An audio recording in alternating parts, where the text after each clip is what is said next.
The chains of the past can weigh heavier than any prison built by human hands. There are people who walk through life appearing free, smiling in public, working, living, moving about. Yet deep inside, they are not free at all. They are bound by what they once did, haunted by mistakes that echo in their minds, chased by voices that remind them of failure, and tied to memories that refuse to fade. Their past has become their prison, their shame, the bars, their regret, the lock. And though the world cannot see it, within them lies captivity. But hear me with all the conviction of my heart. God did not design you to live confined by your past. God wants you free. God wants you whole. God wants you unchained, standing tall and walking forward into the future He has already prepared for you. The chains of the past can weigh heavier than any prison built by human hands. There are people who walk through life appearing free, smiling in public, working, living, moving about, yet deep inside, they are not free at all. They are bound by what they once did, haunted by mistakes that echo in their minds, chased by voices that remind them of failure, and tied to memories that refuse to fade. Their past has become their prison, their shame the bars, their regret the lock. And though the world cannot see it, within them lies captivity. But hear me with all the conviction of my heart. God did not design you to live confined by your past. God wants you free. God wants you whole. God wants you unchained, standing tall and walking forward into the future He has already prepared for you. The greatest lie the enemy whispers into the heart is that the past defines who you are, that what you once did has sentenced you to live a life of defeat, that your failures are your name, that your brokenness is your destiny. But hear me clearly tonight. The enemy is a liar, and the prison he has tried to keep you in is not eternal. God holds the key. God has already declared that you are more than your mistakes. You are more than your regrets. You are more than your yesterday. The only thing holding you in that prison is whether you believe the lie or embrace the truth. Think for a moment about how many years people waste staring back at what they cannot change.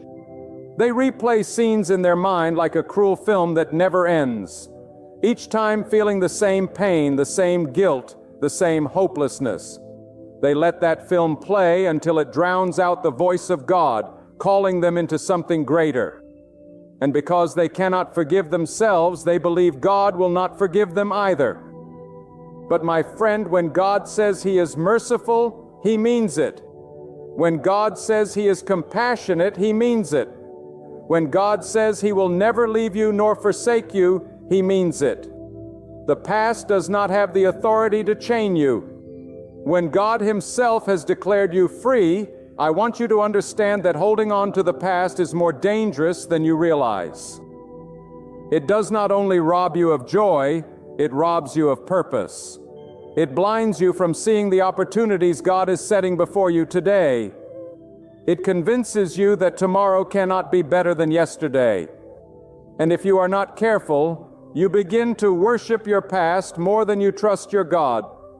You let the past dictate your worth when only God can define who you are. Do you not know that the same God who created the heavens and the earth, who breathed life into your very lungs, who has written every day of your life in His book, do you not know He is bigger than your failures? Do you not know He is greater than your regrets?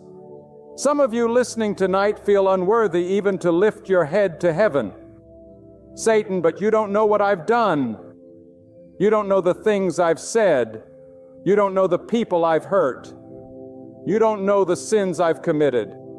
Maybe I don't, but God does. And the very fact that you are alive, the very fact that you still have breath in your lungs, the very fact that you are hearing these words right now is proof that God has not finished with you yet. If He wanted to leave you condemned, He would not still be calling your heart toward Him. If He wanted to abandon you, He would not still surround you with opportunities to turn to Him. The prison you are in is not locked by God. It is locked by the lies you have believed. There is something you must grasp with your whole being. God is not limited by your past. God is not intimidated by your failures. God is not surprised by your weaknesses. He knew who you were before you knew who you were. He knew the battles you would face before you faced them. And yet, He still placed within you the seed of greatness, the spark of destiny, the call to rise higher than the mistakes that tried to bury you. If you dare to believe God more than you believe your shame, you will see the prison walls crumble. Too many people say, "If only I could go back, if only I could undo what I did, if only I had lived differently," but you cannot go back. You cannot rewrite the chapters already written, but God can redeem them. God can take what was meant for harm and turn it into something good. God can take your darkest hour and turn it into your greatest testimony. God can take the ashes of your past and turn them into beauty. That is what God does. He is the Redeemer. He is the Restorer. He is the Deliverer. And He is calling you tonight to break the prison of your past. Let me be plain with you. There are some who will never step into the fullness of what God has prepared because they refuse to let go of yesterday. They let the guilt of the past hold them back like chains around their ankles. They let the opinions of people who knew them in their worst moments dictate who they are today. They let shame tell them, "You will never change. You will always be this way." And so they never walk in freedom. They never taste the joy of being fully alive in the presence of God. But I tell you this, you do not have to be one of them. You do not have to let your past dictate your destiny. You do not have to let yesterday steal today. You can be free. The prison of your past thrives on silence. It thrives when you pretend it does not exist, when you bury it deep inside, when you wear a smile in public but cry in private.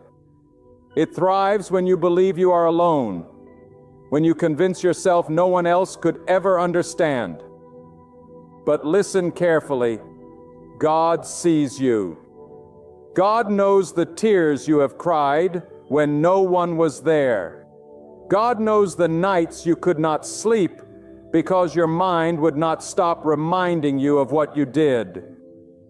God knows the heaviness that sits on your chest every morning when you wake up, and God is not standing above you with condemnation. He is reaching toward you with deliverance.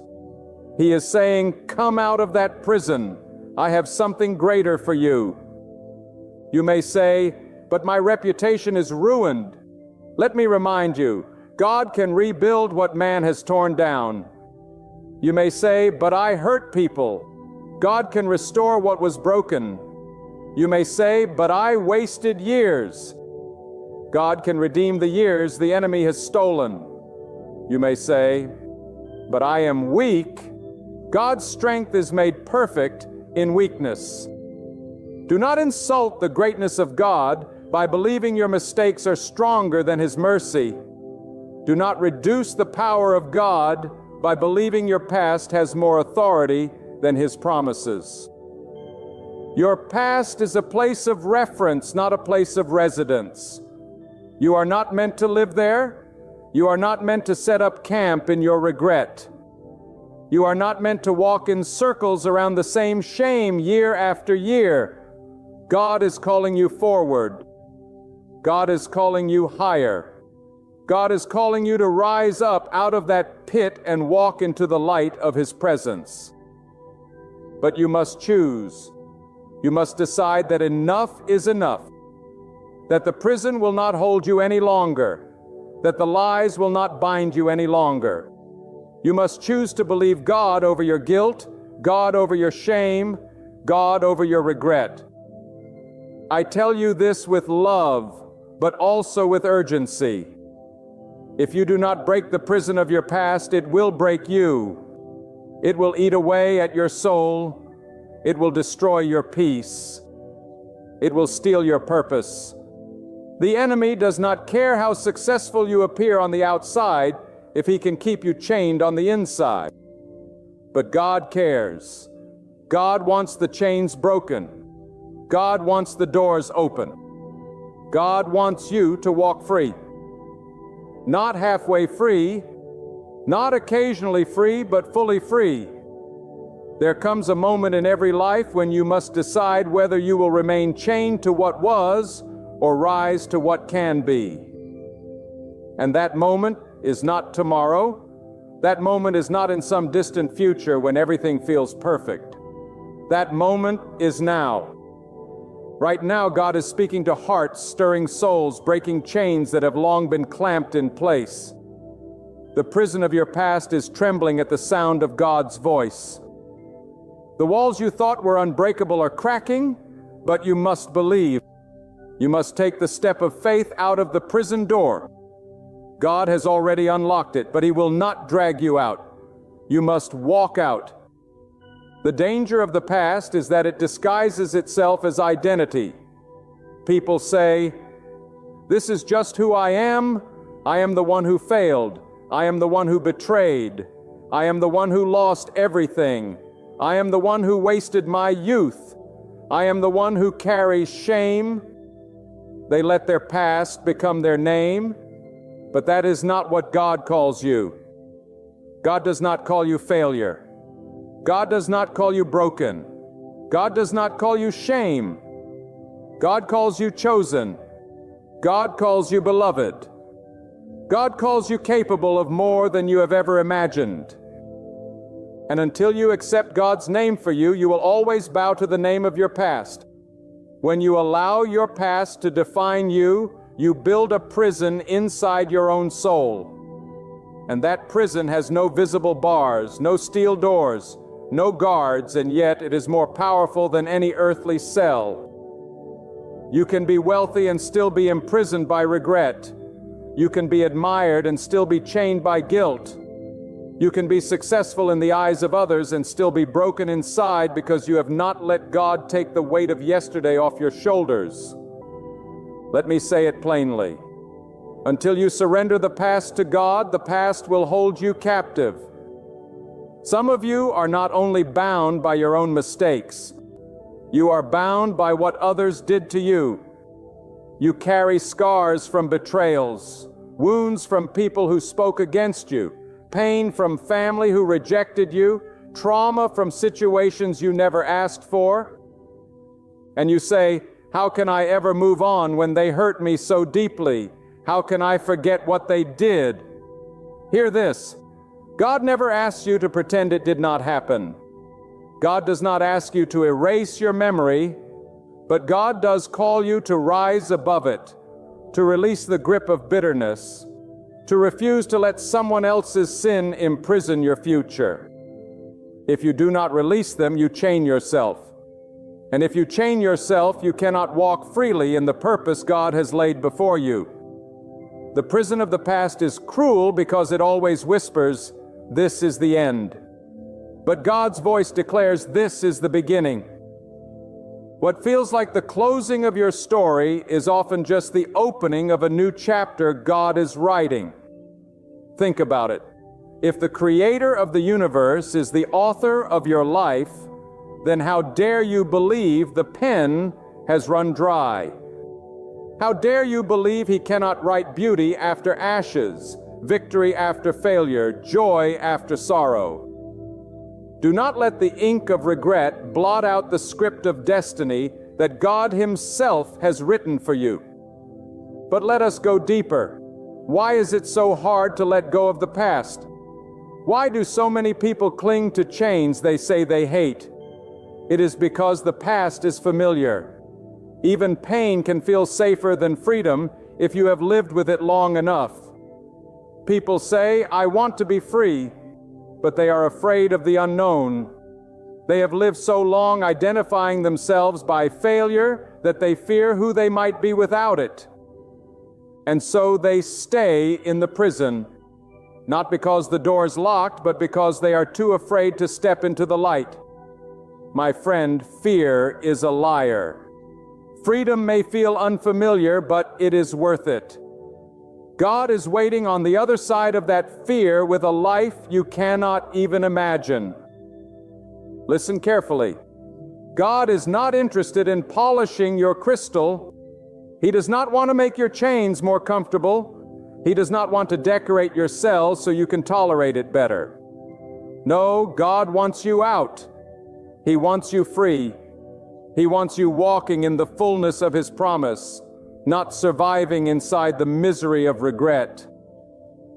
Too many have prayed, God, make my prison easier, when they should be praying, God, lead me out of it. Stop asking God to bless your chains when He is calling you to break them. There is another deception many fall into. They believe freedom is for other people, but not for them. They say, yes, I believe God can forgive. Yes, I believe God can restore, but not me, not after what I've done. This is pride disguised as humility. Do you not understand that by saying your sin is greater than God's mercy, you insult the power of the Almighty? Do you not realize that when you claim your past is too heavy for God to lift, you put your shame above His strength? Let me tell you, there is no pit too deep that God's arm cannot reach. There is no stain too dark that God's light cannot cleanse. There is no chain so thick that God's power cannot shatter it. The prison only remains because you have not yet believed that God is stronger than your yesterday. And here is something I want you to write upon the tablets of your heart. You are not what happened to you. You are not what you did. You are not what others said. You are what God declares you to be. And until you embrace this truth, the prison will always whisper its lies. The enemy wants to keep you so focused on the past that you miss the present voice of God calling you.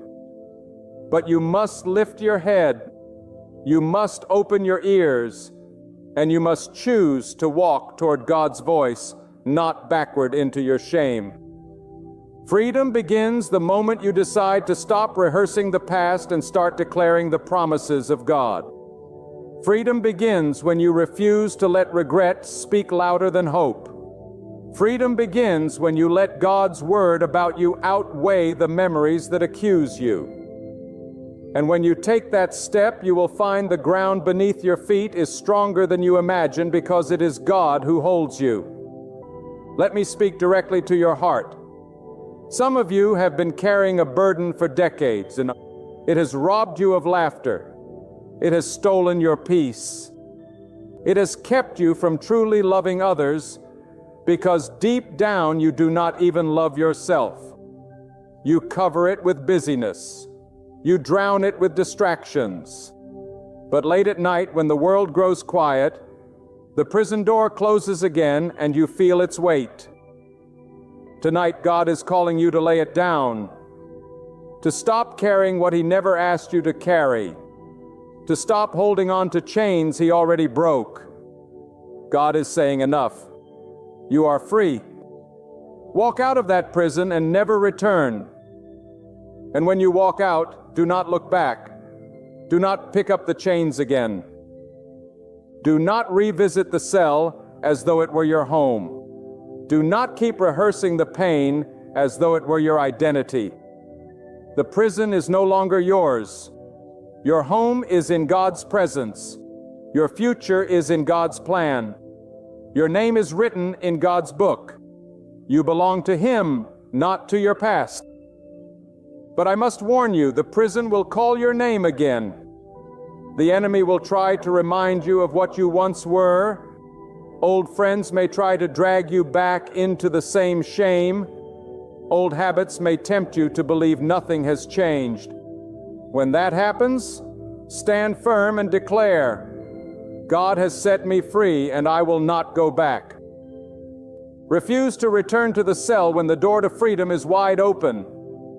Refuse to rehearse yesterday when God is writing tomorrow.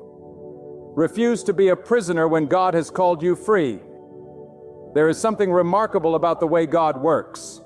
He does not merely free you from the prison of your past.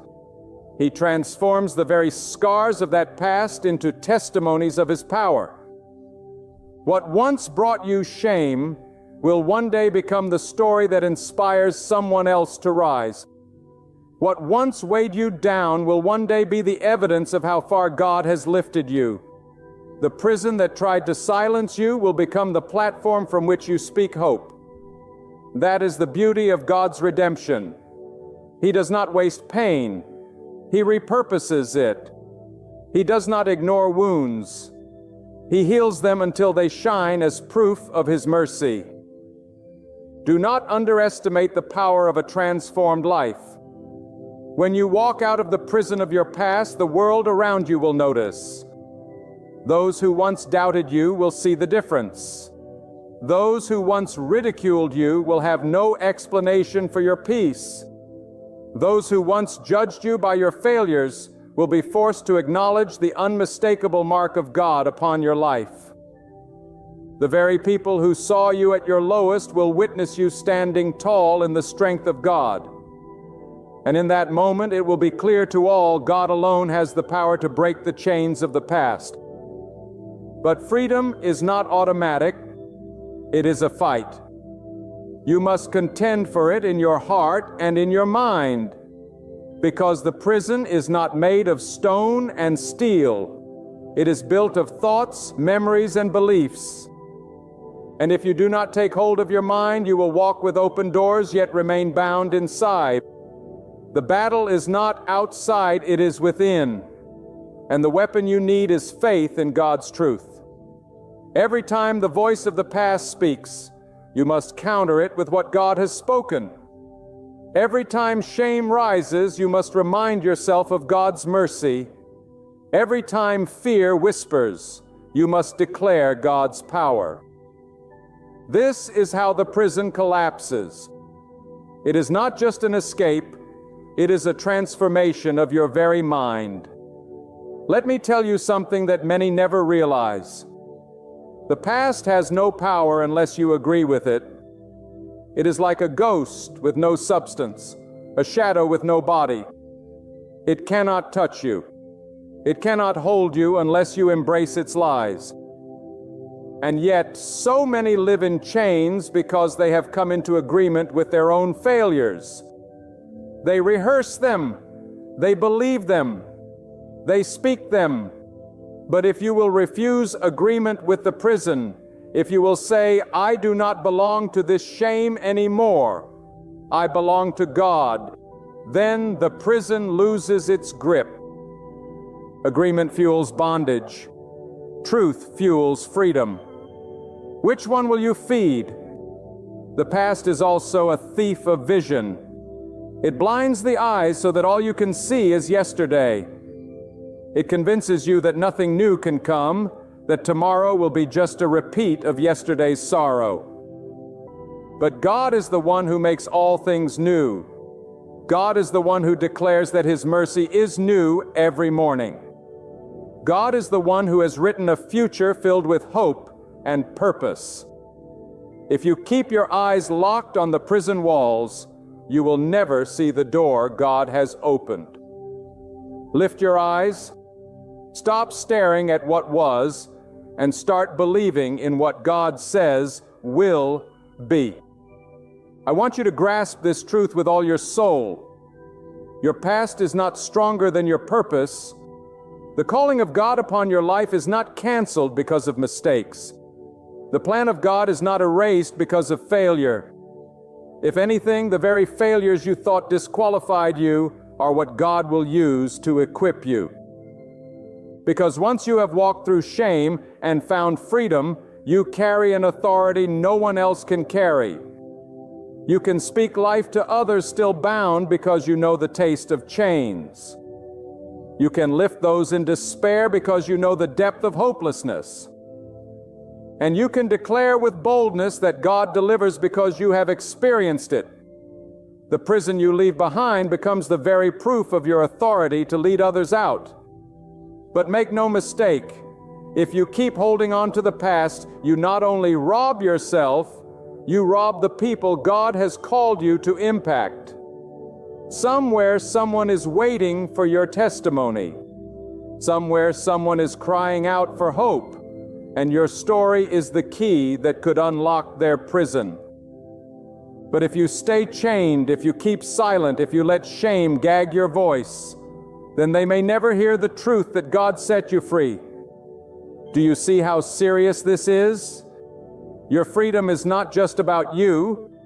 It is about the generations that will follow, the people you will inspire, the lives you will touch.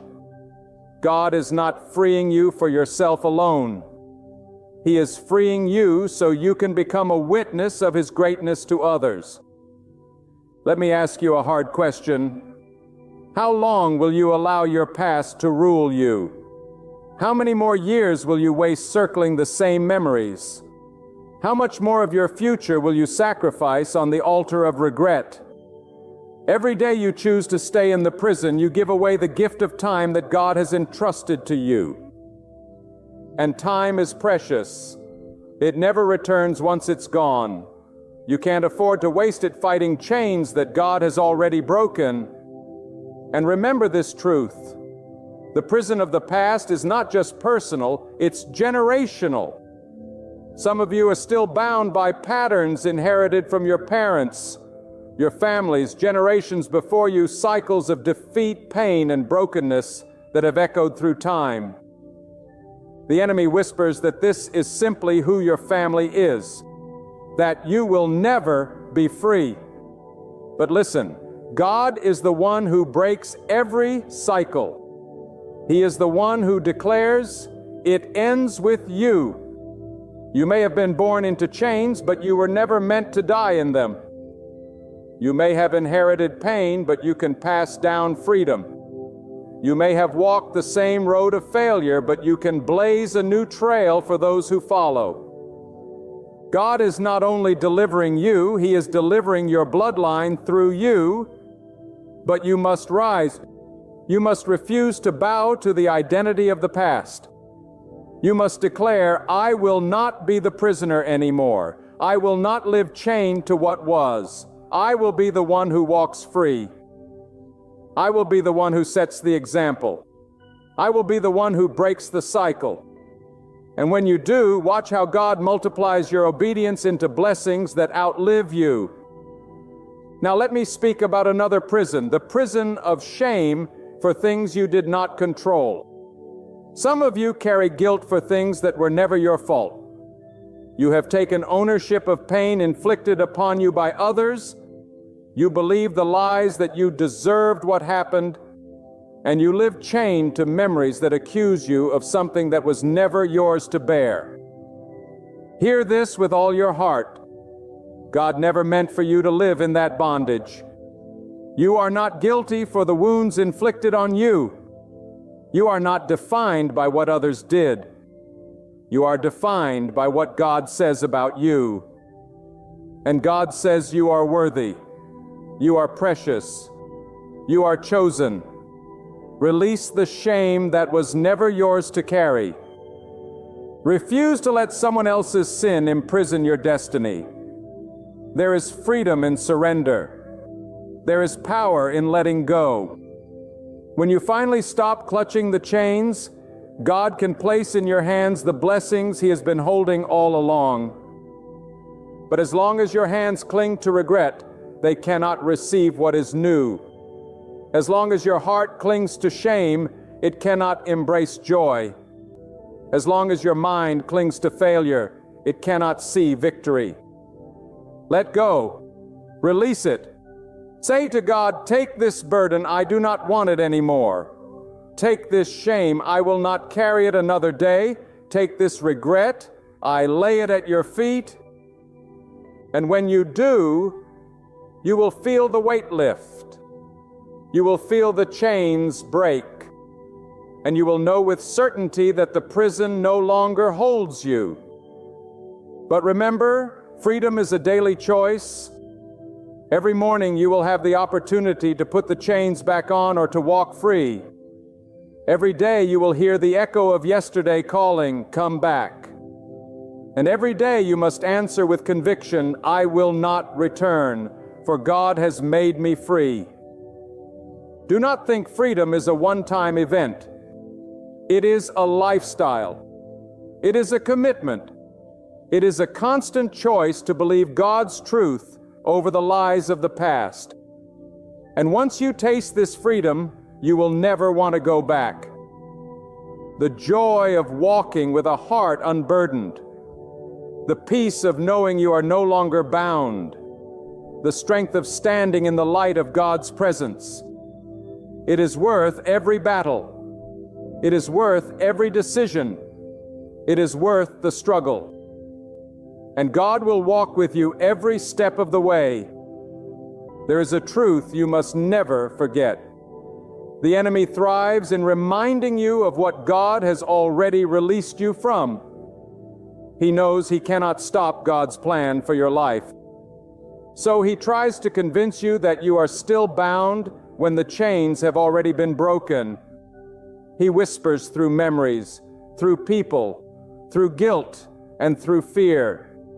He wants you to believe that freedom is for others, but not for you. But you must answer with unwavering faith.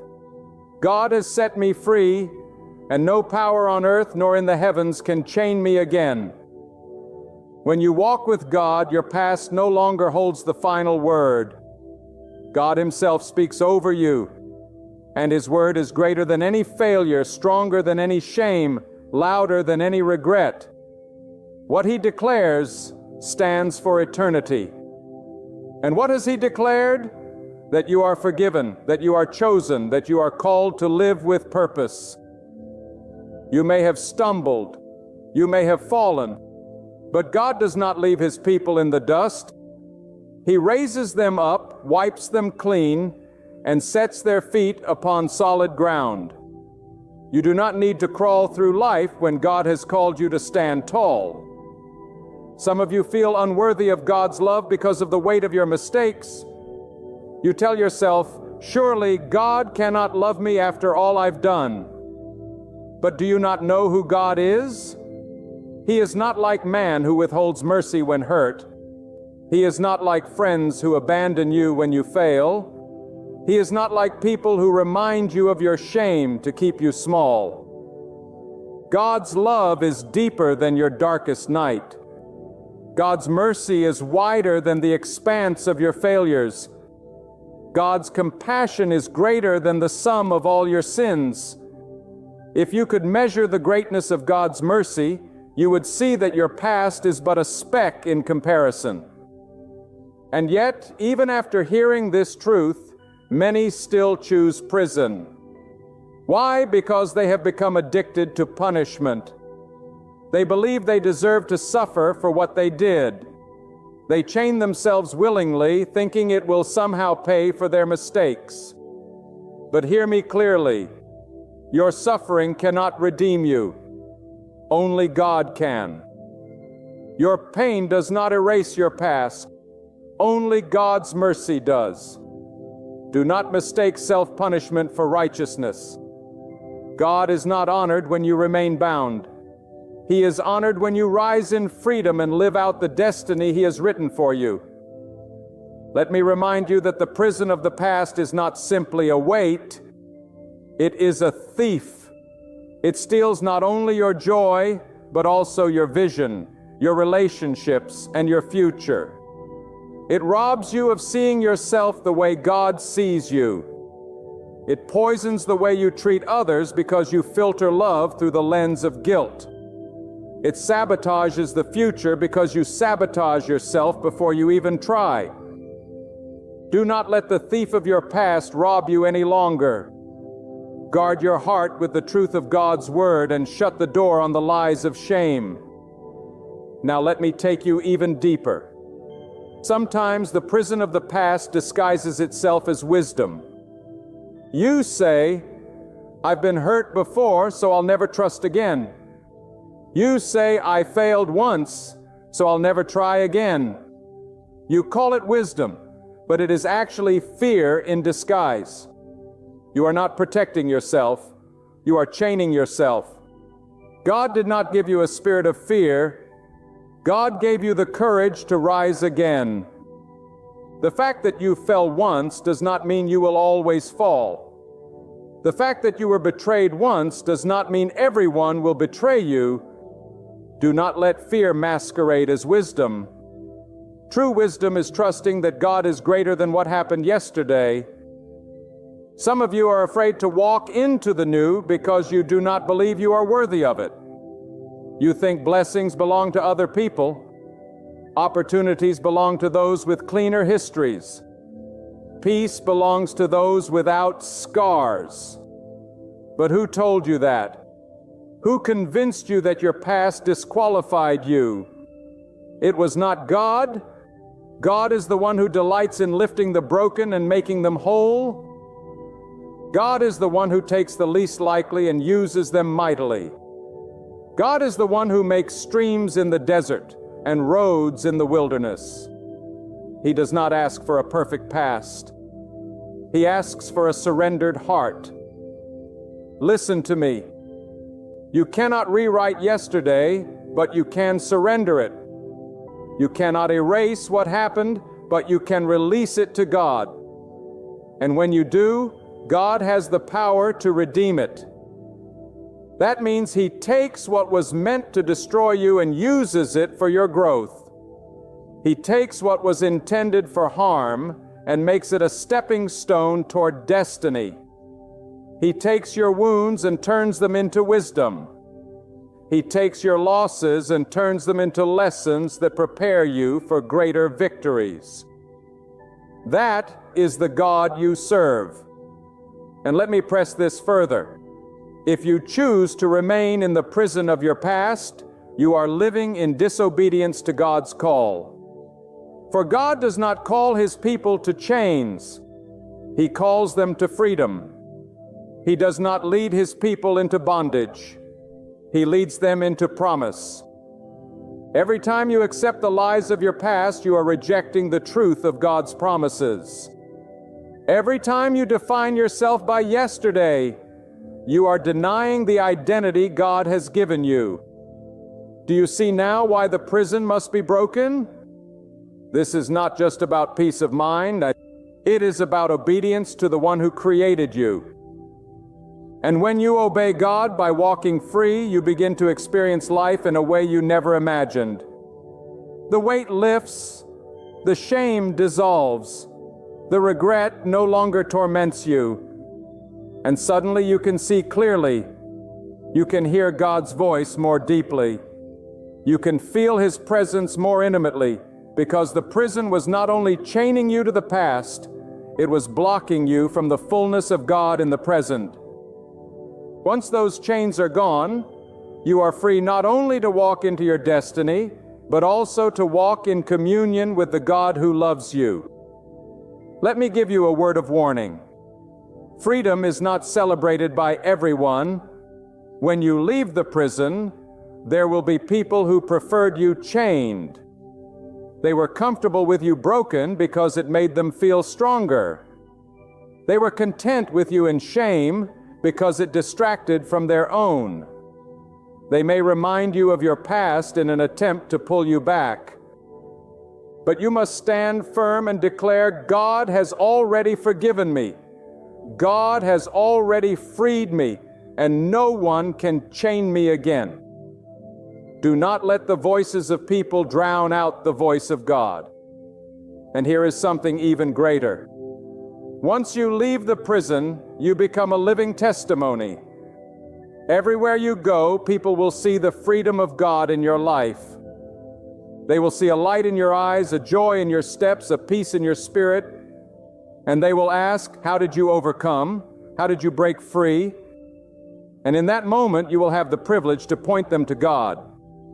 The same God who delivered you is able to deliver them. Your testimony becomes the key to unlock prisons far beyond your own. There are some of you listening to these words right now who feel as though you've been buried alive beneath the rubble of your own past. You carry guilt like chains around your wrist, shame like stones in your pocket, regrets like heavy iron bars that block your way forward. You replay old mistakes in your mind until they torment you. You nurse old wounds until they define you, and you believe that what you were yesterday has already determined what you can never be tomorrow. But I am here to declare to you that God did not create you to live in that kind of captivity. God does not call you to the prison of your past. He calls you to the freedom of His mercy, the strength of His forgiveness, and the power of His purpose. When you keep looking backward, you cannot walk forward. When you keep rehearsing your pain, you cannot embrace your healing. And when you keep defining yourself by what went wrong, you will never see what God is making right. The prison of the past is not locked by God. It is locked by your own belief that your past is stronger than His power. And let me tell you tonight, no sin, no mistake, no regret, no betrayal, no wound is greater than the mercy of God. The chains that hold you are chains you allow to stay on you. God has already declared freedom. God has already declared a new beginning. The question is not whether He is able. The question is whether you are willing to step out of the cell and walk into the life He has prepared for you. Some of you think that because you failed in the past, you are disqualified from greatness. You think that because you sinned yesterday, you cannot live holy today. You think that because people still remember what you did, God must still hold it against you. But listen closely. God does not consult your past to determine your future. God does not measure your destiny by your history. God does not chain you to what people say about you. He lifts you into what He knows about you. And He knows that within you is potential, power, and promise that has not yet been seen because you have been too bound to walk in it. The prison of your past is fed by memory. And memory can either be a tool of growth or a weapon of destruction. If you let the past instruct you, it can give you wisdom. But if you let the past condemn you, it will rob you of hope. Too many of you have become prisoners of condemnation when God is offering you redemption. Too many of you have let the whispers of guilt drown out the voice of God calling you into freedom. And I tell you, as long as you let shame rule your heart, you are bowing to a master that God has already overthrown. There are people listening who have lived with secret pain for years. You smile in public, but behind closed doors, you replay those old regrets until they burn holes in your soul. You wonder if God still cares about you, if He still has a plan for you, if He still sees any worth in you. I tell you tonight, with the authority of His Word burning in my heart, yes, He cares. Yes, He has a plan. Yes, He sees worth. Yes, He calls you out of the shadows of your mistakes and into the light of His mercy. God is not finished with you yet. If He were finished, you would not still be breathing. That breath in your body is proof that His purpose is alive. Do not let your past steal the years that remain. Do not let what is behind you destroy what lies ahead of you.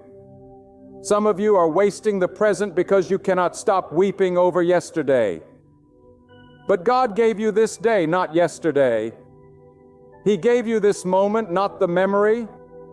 And if you give Him this moment, He can take your past and use it as fuel for your testimony. He can take what broke you and make it into what builds you. He can take the ashes of regret and turn them into a crown of victory. God is not intimidated by your scars. He is not shocked by your secrets. He is not surprised by your failures. He knew every weakness before you were born, and yet He still called you to greatness. The prison you live in is not one He placed you in. It is one you built brick by brick with shame and fear and doubt as your mortar. But if you are willing to let Him, God will break down those walls with one breath of His mercy. He will tear apart the chains with one touch of His power. He will lift the weight off your shoulders with one word of His love. And I must tell you this, the prison of your past is not only about what you have done, it is also about what was done to you. Some of you carry wounds from betrayal, abuse, abandonment, rejection. You walk around with invisible scars that still ache whenever you remember the pain. And because of that, you keep people at a distance. You keep opportunities at a distance. You even keep God at a distance. But God is saying to you, I did not allow you to survive only to remain a prisoner of what hurt you. I preserved you because I have a greater story to tell through your life. I preserved you so you would know that no wound is greater than my healing. No betrayal is greater than my purpose. No rejection is greater than my acceptance. Some of you are chained by bitterness. You replay the wrongs done to you until they become your identity. But hear me, bitterness will lock you up tighter than iron bars. It will rob your joy. It will poison your relationships. It will keep you bound to the very people who hurt you. When you refuse to forgive, you are not chaining them. You are chaining yourself.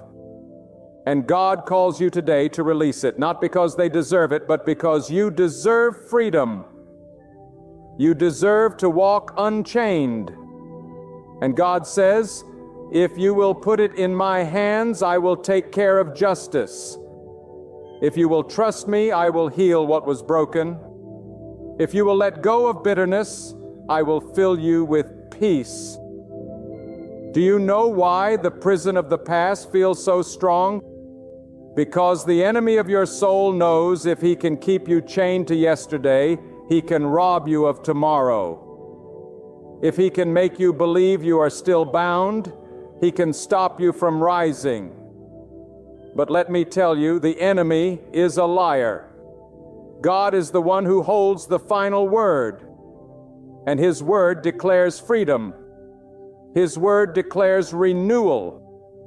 His word declares that the prison doors have been opened and the captives set free. So why are you still sitting in a cell with the door wide open? Why are you still rehearsing your guilt when God has already released you? Why are you still bowing to the past when God is lifting you into the future? God wants you to rise. God wants you to walk out. God wants you to believe that His mercy is greater than your memory. His power is greater than your pain. His promise is greater than your prison.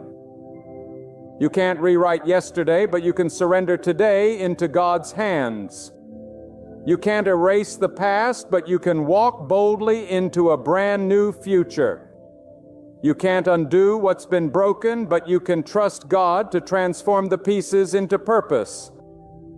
What the enemy designed to destroy you, God will reshape for your good. What was meant to crush you, God will use to construct your strength. And the very prison that once confined you can become the ground where you encounter the full power of God. This is the moment to stop glancing backward.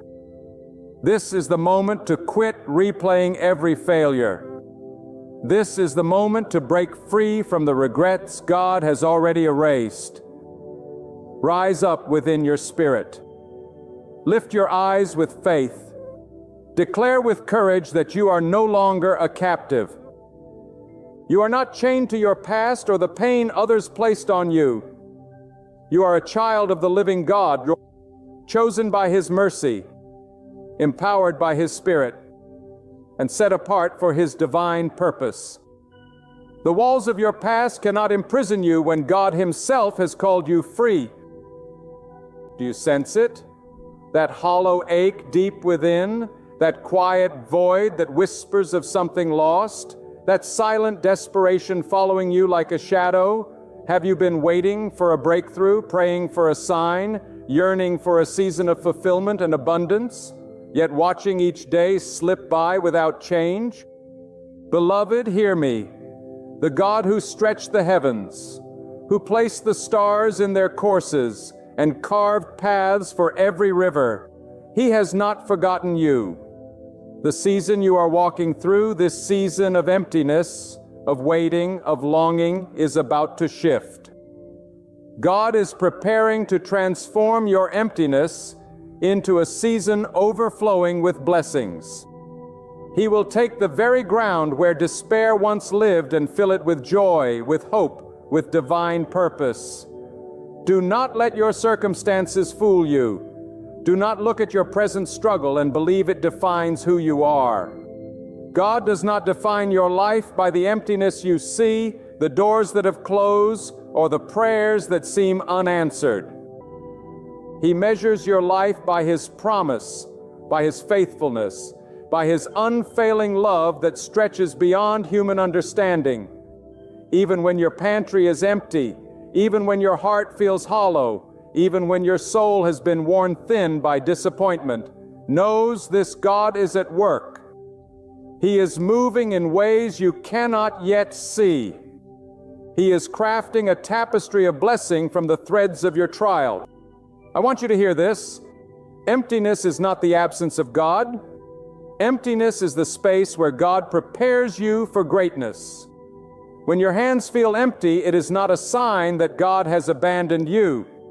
It is the sign that He is preparing your hands to receive what He has already ordained.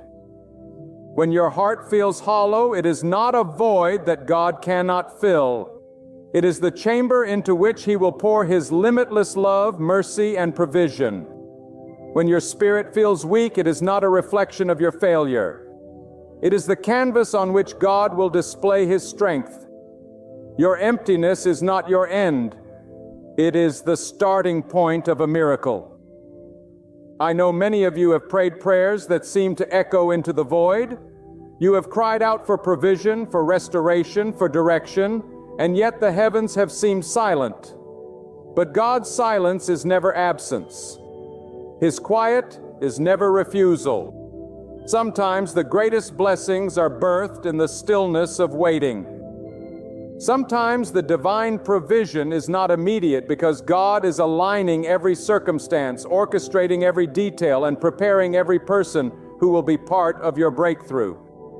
What you see as emptiness today is the preparation for a fullness you cannot yet imagine. Let me be clear, God is not bound by the limitations of human timing. He is not confined by the failures of your past or the setbacks of your present. The same God who parted oceans and commanded the mountains to move is the same God who is about to move in your life. He can take the barren fields of your past, the dry wells of your hopes, the shattered remnants of your dreams, and breathe life into them. He can take your tears and turn them into rivers of joy. He can take your suffering and turn it into a testimony of triumph. He can take your emptiness and fill it with abundance beyond your imagination. And here's the truth I want you to home onto. With every fiber of your being, God's provision is never random. God's timing is never mistaken.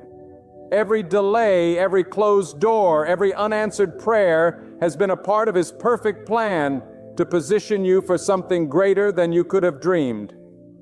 He is not late. He is always right on time. He is not careless. Every step you have taken, every trial you have endured, has been meticulously placed by His hand to lead you into this moment of breakthrough. I hear so many people saying, I am too far gone. I have missed my chance. I have nothing left to give. Let me speak directly to that soul who feels defeated. God does not see you as empty. God sees you as ready.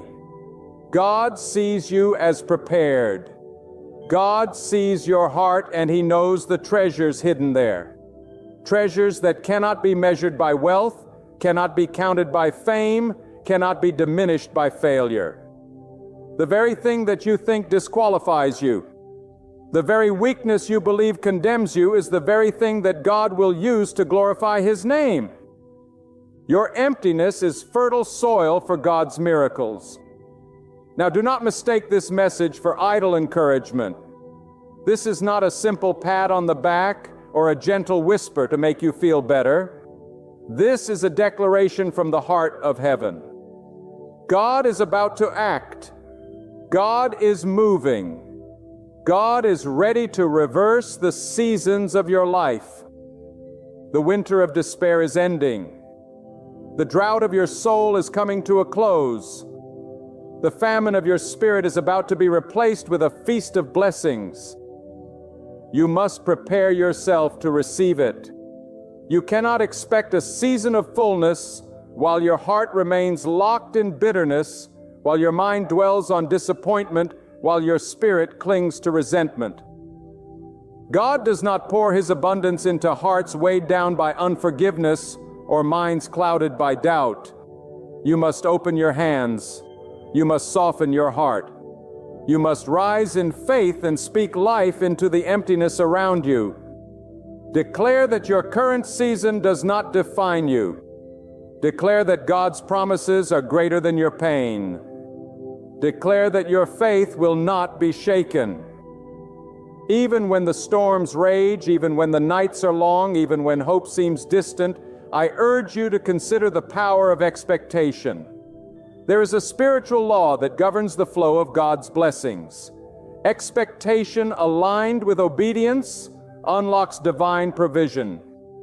When you expect God to act, when you position yourself to receive, when you walk in the path He has laid before you with humility and faith, you will see doors open that you never thought possible.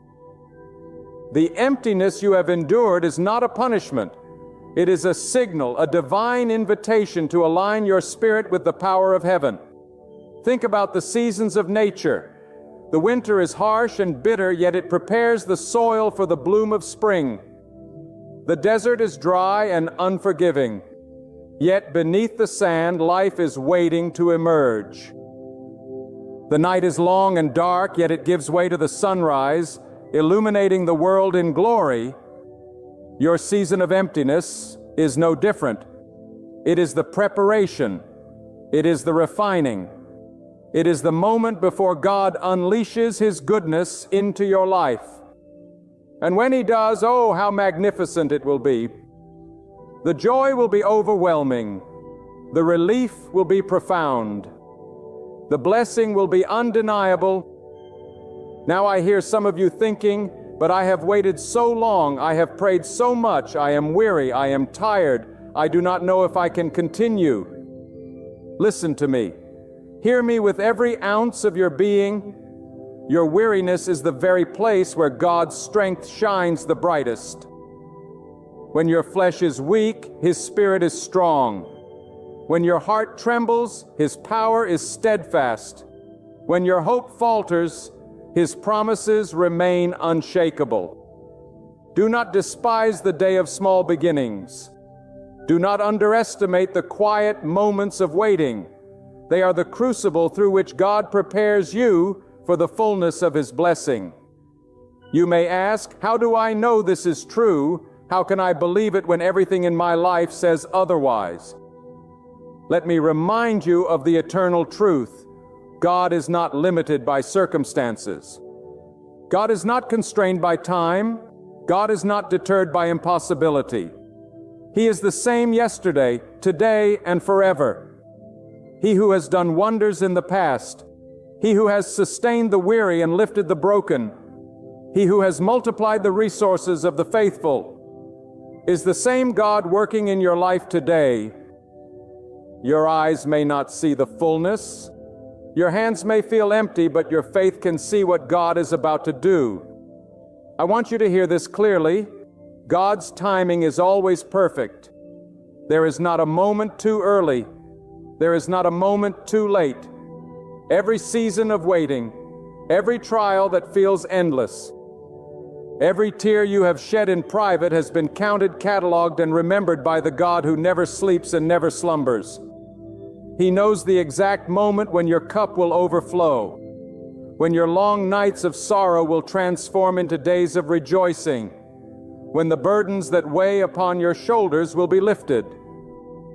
You may have wondered if God has forgotten you, but let me tell you, He has not. He is orchestrating a symphony of blessing that will eclipse everything you have ever imagined. Do not despise your emptiness. Do not curse the valley you are in. For it is in this place, in the silence, in the waiting, in the emptiness, that God is shaping your character, preparing your spirit, and cultivating the soil of your heart for the harvest that is coming. How often we try to rush God's timing. How often we try to manufacture blessings through human effort alone, forgetting that true abundance flows only when God's hand moves in our favor. Your task is not to create the blessing. Your task is to position yourself to receive it. Your task is to remain faithful, obedient, and expectant. Your task is to trust the one who holds all things in His hands. And hear me when I say this, the emptiness you feel is not weakness, it is preparation. God does not pour oil into cracked vessels unless He intends to fill them with something extraordinary. He does not leave wells dry unless He plans to send rivers of living water. He does not allow seasons of famine unless He intends to bring feasts of abundance. Every moment of scarcity, every whisper of despair, every night spent in longing is a canvas on which God will paint the masterpiece of your life. You are not abandoned. You are chosen. You are not empty. You are being prepared. I know there are some here today who feel that life has treated them unfairly. You have faced setbacks, betrayal, financial loss, disappointment, and heartbreak. You have asked God, why me? Why this? Why now? And the silence has seemed deafening. Yet it is in these very moments that God's power becomes most evident. For when the heart is emptied of pride, when the soul is stripped of reliance on the temporary and the fleeting, it becomes a vessel for the eternal, a dwelling place for God's provision, a channel for divine blessing. There is a principle in life, a law written by God Himself into the rhythm of the universe. The deeper the emptiness, the greater the filling. The darker the night, the brighter the dawn. The longer the wait, the more glorious the fulfillment. And this is not just poetic words. This is divine truth. Your season of emptiness is not your end. It is the prelude to abundance. It is the preparation for breakthrough. It is the furnace in which God refines your faith, strengthens your character, and amplifies your capacity to receive His blessings. Do not allow disappointment to settle in your heart. Do not allow bitterness to take root. Do not allow doubt to cloud your vision. God's power is greater than every limitation you see. His wisdom surpasses every plan you have made. His timing exceeds every expectation. You may be standing in the dry desert today, but do not despair, for the rains of heaven are coming. You may be holding an empty bowl today, but do not grieve, for God is about to pour out abundance. You may be walking a path that seems lonely and difficult, but do not fear, for God is your guide, your provider, and your ever-present strength. Now, I want you to understand something crucial. God's blessings are not simply given. They are cultivated through faith, perseverance, and obedience. When God is about to turn your season, He is looking for a heart that trusts Him, even when nothing seems to make sense. He is looking for a spirit that remains steadfast, even when the world around you crumbles. He is looking for faith that does not waver, hope that does not falter, and love that does not fade. Your readiness to receive is measured not by your circumstance, but by the strength of your faith, by the purity of your intention, and by your willingness to align your life with His will. I urge you to listen carefully. God is not slow in His work. He is perfect in His timing. Do not be discouraged by what you do not see. Do not despair over what you do not yet possess. The Creator of the universe does not operate according to human schedules or limited understanding. His ways are higher than your ways, and His plans are greater than your imagination. The very thing you have been longing for, praying for, and believing for is on its way. The season is changing. The emptiness is ending. The breakthrough is arriving. And what will you do when it comes? Will you be ready to receive it with gratitude, humility, and praise? Will you recognize that every tear, every trial, every moment of longing has been the preparation for this moment? The fullness that God is bringing is not simply for your comfort, it is for your testimony. It is to show the world that the hand of God moves on behalf of those who trust Him. It is to glorify His name through your life, through your story, and through the transformation of your heart. Do not settle for less than what God intends for you. Do not allow the whispers of doubt or the shadows of fear to steal your destiny. God has a plan for you that is unique, divine, and powerful. He knows the exact measure of joy, prosperity, and fulfillment that your life can contain. He knows the moments that will define you, the victories that will inspire others, and the legacy that will echo beyond your lifetime. Your emptiness today is the soil in which this plan is taking root. Your patience today is the bridge to your abundance. Your faith today is the magnet that draws God's blessings into your life. I know there are those who say, I have been patient, I have trusted, I have waited, and still nothing has come. But hear me with clarity. The blessings you seek are not denied to you. They are being prepared for you. God's delays are not denials. God's silences are not refusals. Every moment that seems void is a moment of divine preparation. Every setback is a setup for your blessing. Every closed door is a step toward the door God has already opened. You may not see it, you may not feel it, but it is happening.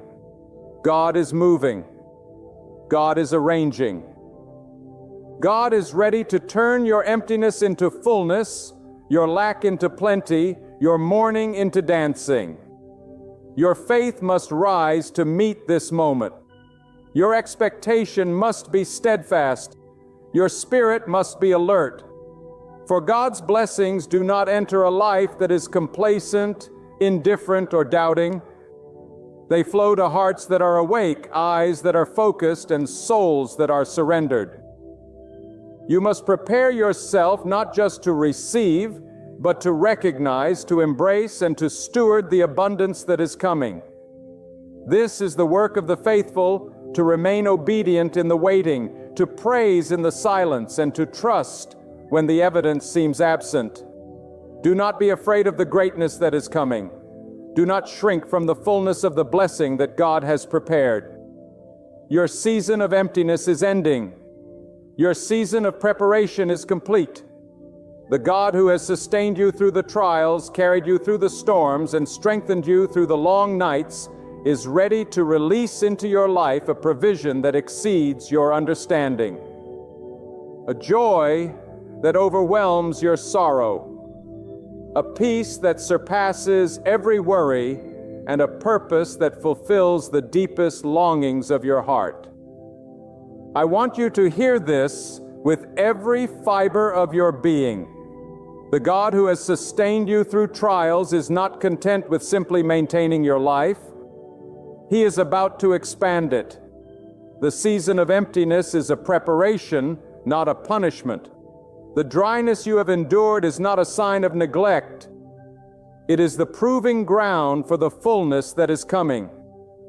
There is a divine strategy unfolding even now, a plan orchestrated by the hand of God that will exceed your understanding and defy the logic of the world.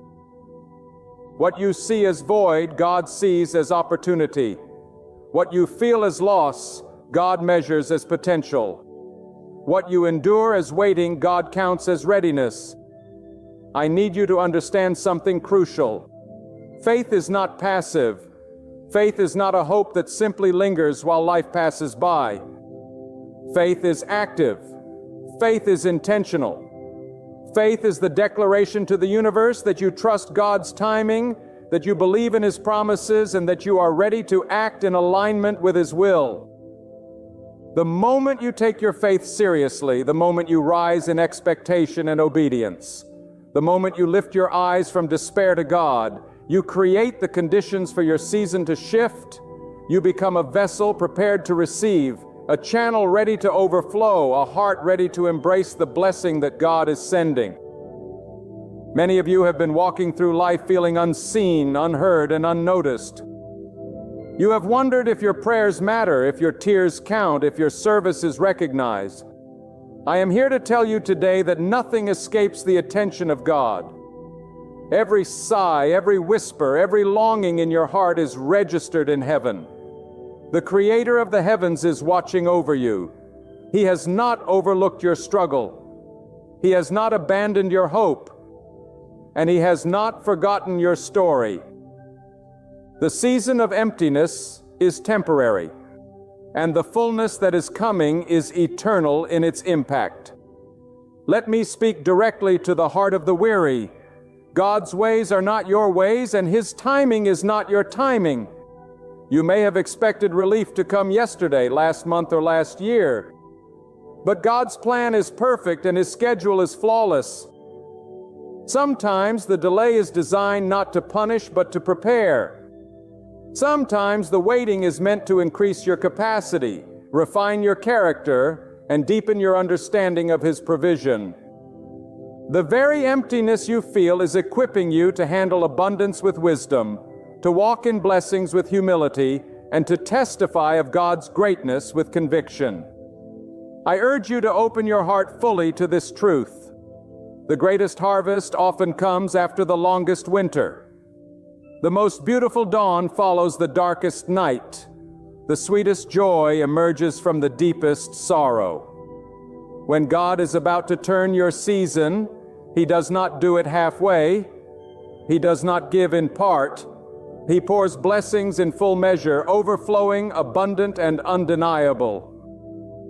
Your eyes may not see it yet. Your hands may still feel empty, but your spirit must rise in anticipation. Expectation is the language of faith. And when you speak it boldly, you align yourself with the power of God. Now hear this, beloved. God will not pour His blessings into a heart divided, a mind filled with doubt, or a spirit walking in rebellion. True preparation begins with surrender.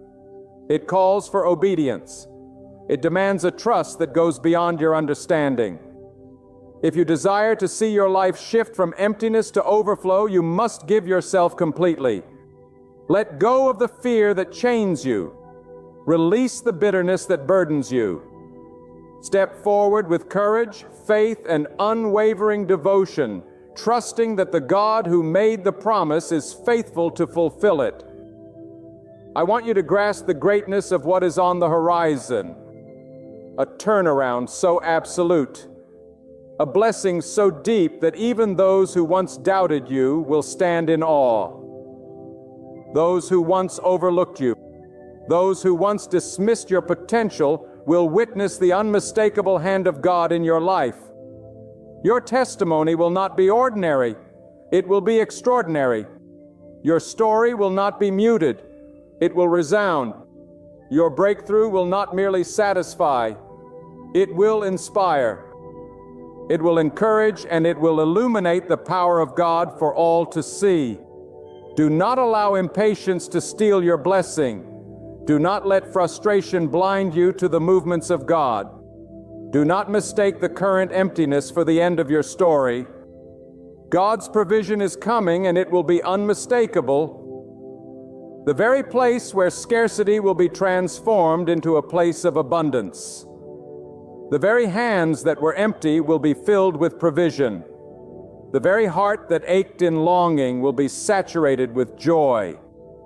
God is not only aware of your situation, He is orchestrating your breakthrough.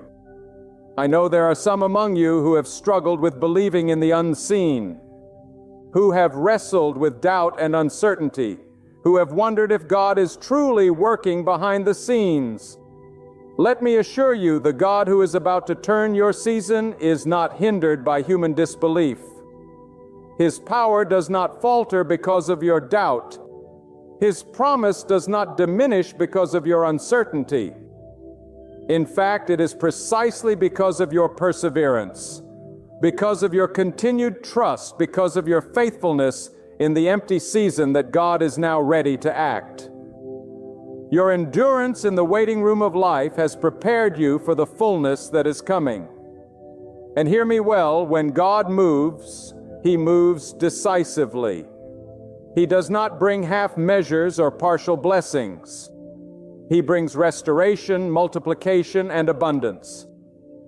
He brings a harvest so full that it defies explanation. He brings favor so powerful that doors long closed will swing open with ease. He brings provision so overflowing that scarcity will become a memory and longing will be replaced with rejoicing. The emptiness you have endured will be completely reversed, and the blessing will be unmistakable. But remember this, preparation and alignment are essential. Your mind must focus on God's promises. Your heart must remain steadfast in gratitude, and your actions must align with faith. Do not simply wait passively. Live actively and trust. Pray fervently. Serve faithfully. Speak words of life over your own circumstances. Declare with conviction that the emptiness is ending, that the breakthrough is coming, that God's favor is at work in your life. Prepare for it. Receive it with all the capacity that your heart and spirit can hold. There is a spiritual principle at work here. God's blessings are not random. They are intentional. Every challenge, every season of waiting has a purpose. It is shaping you, refining you, increasing your capacity and positioning you for greatness. Your past failures, your lost opportunities, your unfulfilled dreams are not wasted. They are part of the divine preparation for the miracle that God is bringing into your life. The emptiness has a purpose. The waiting has a reason, and the fullness is coming because God is faithful. I want you to feel this truth deep within your soul. God is not constrained by human limitations. He is not slowed by the failures of yesterday, the mistakes of last year, or the emptiness of today. He is sovereign. He is mighty. He is faithful. The very God who set the stars in the sky, who calls the oceans by name, who holds the winds and the rains in His hand, is the same God who is ready to move powerfully in your life. Your emptiness is not permanent. Your waiting is not meaningless. Your pain is not wasted. God is orchestrating a transformation so profound that it will leave you in awe of His majesty and goodness. Understand this. God's timing is perfect, but it requires your readiness. You cannot receive the fullness of His blessing while your heart clings to fear, while your mind dwells on doubt, or while your spirit clings to what is familiar but unfruitful. God is calling you to rise above your circumstances, to lift your gaze above the horizon of limitation, and to embrace the extraordinary plan He has prepared. The season of emptiness has done its work. It has tested your patience, strengthened your faith, and refined your character. Now it is time for the harvest, the moment when all that has been cultivated within you will bloom under the hand of God. I urge you to listen carefully, The God who is about to turn your season will do so in ways that surpass human understanding. He will bring clarity where there was confusion, provision where there was lack, hope where there was despair. The walls that seemed immovable, the obstacles that seemed insurmountable, the challenges that seemed overwhelming, will all bow to the authority and power of God. What was once impossible will become inevitable. What was once distant will arrive with certainty. What was once empty will overflow with abundance. Do not underestimate the spiritual principle at work. The God who fills the empty does not simply fill to replace what was lost. He multiplies. The blessing that is coming to you will not merely restore what has been missing. It will exceed what you ever imagined. It will transform your life, elevate your purpose, and shine as a testimony of God's power for generations to witness. The provision of God is not measured by human expectation. It is measured by His limitless capacity, His perfect timing, and His unwavering desire to bless those who trust Him. And so I say to you, rise in faith. Prepare your heart, align your spirit, speak with conviction over your emptiness. Declare boldly that scarcity is ending and abundance is coming. Praise God in the silence, thank Him in the waiting, and trust Him in the unseen. Do not allow fear, doubt, or impatience to steal the miracle that is on its way. Stand firm, stand unwavering, stand expectant. For the God who is about to move is mighty to save, powerful to restore, and faithful to deliver. There are those among you who have been discouraged by the past, who have felt overlooked, forgotten, or set aside. Listen closely. God has never overlooked you. He has never forgotten you. He has not abandoned your cause, and He is not silent to your prayers. The emptiness you have experienced is a necessary preparation, a divine calibration, and a sacred space where God has been working behind the scenes. Your breakthrough is coming, not because of what you have done, but because of who God is and because of His promise that He will never leave you nor forsake you. I need you to understand the magnitude of this truth. When God decides to turn a season, He does so completely. He does not bring partial blessing. He brings fullness. He does not offer temporary relief. He offers lasting transformation. He does not move quietly. He moves powerfully. He will restore what has been lost, increase what has been limited, and multiply what has been scarce. The emptiness that once defined your days will be replaced with satisfaction. The waiting that once tested your patience will be replaced with fulfillment. The despair that once clouded your nights will be replaced with overwhelming joy. And now hear me clearly. The miracle you are waiting for is already on its way. The hand of God is not idle. It is working, moving, and orchestrating circumstances in your favor. You may not see it yet, but the invisible power of God is at work in ways you cannot measure. Your prayers are not falling on deaf ears. Your tears are not unnoticed. Your endurance is not wasted. Every moment of trust, every act of obedience, every expression of faith has positioned you to receive what God has prepared. The season is changing. The emptiness is ending. The fullness is arriving.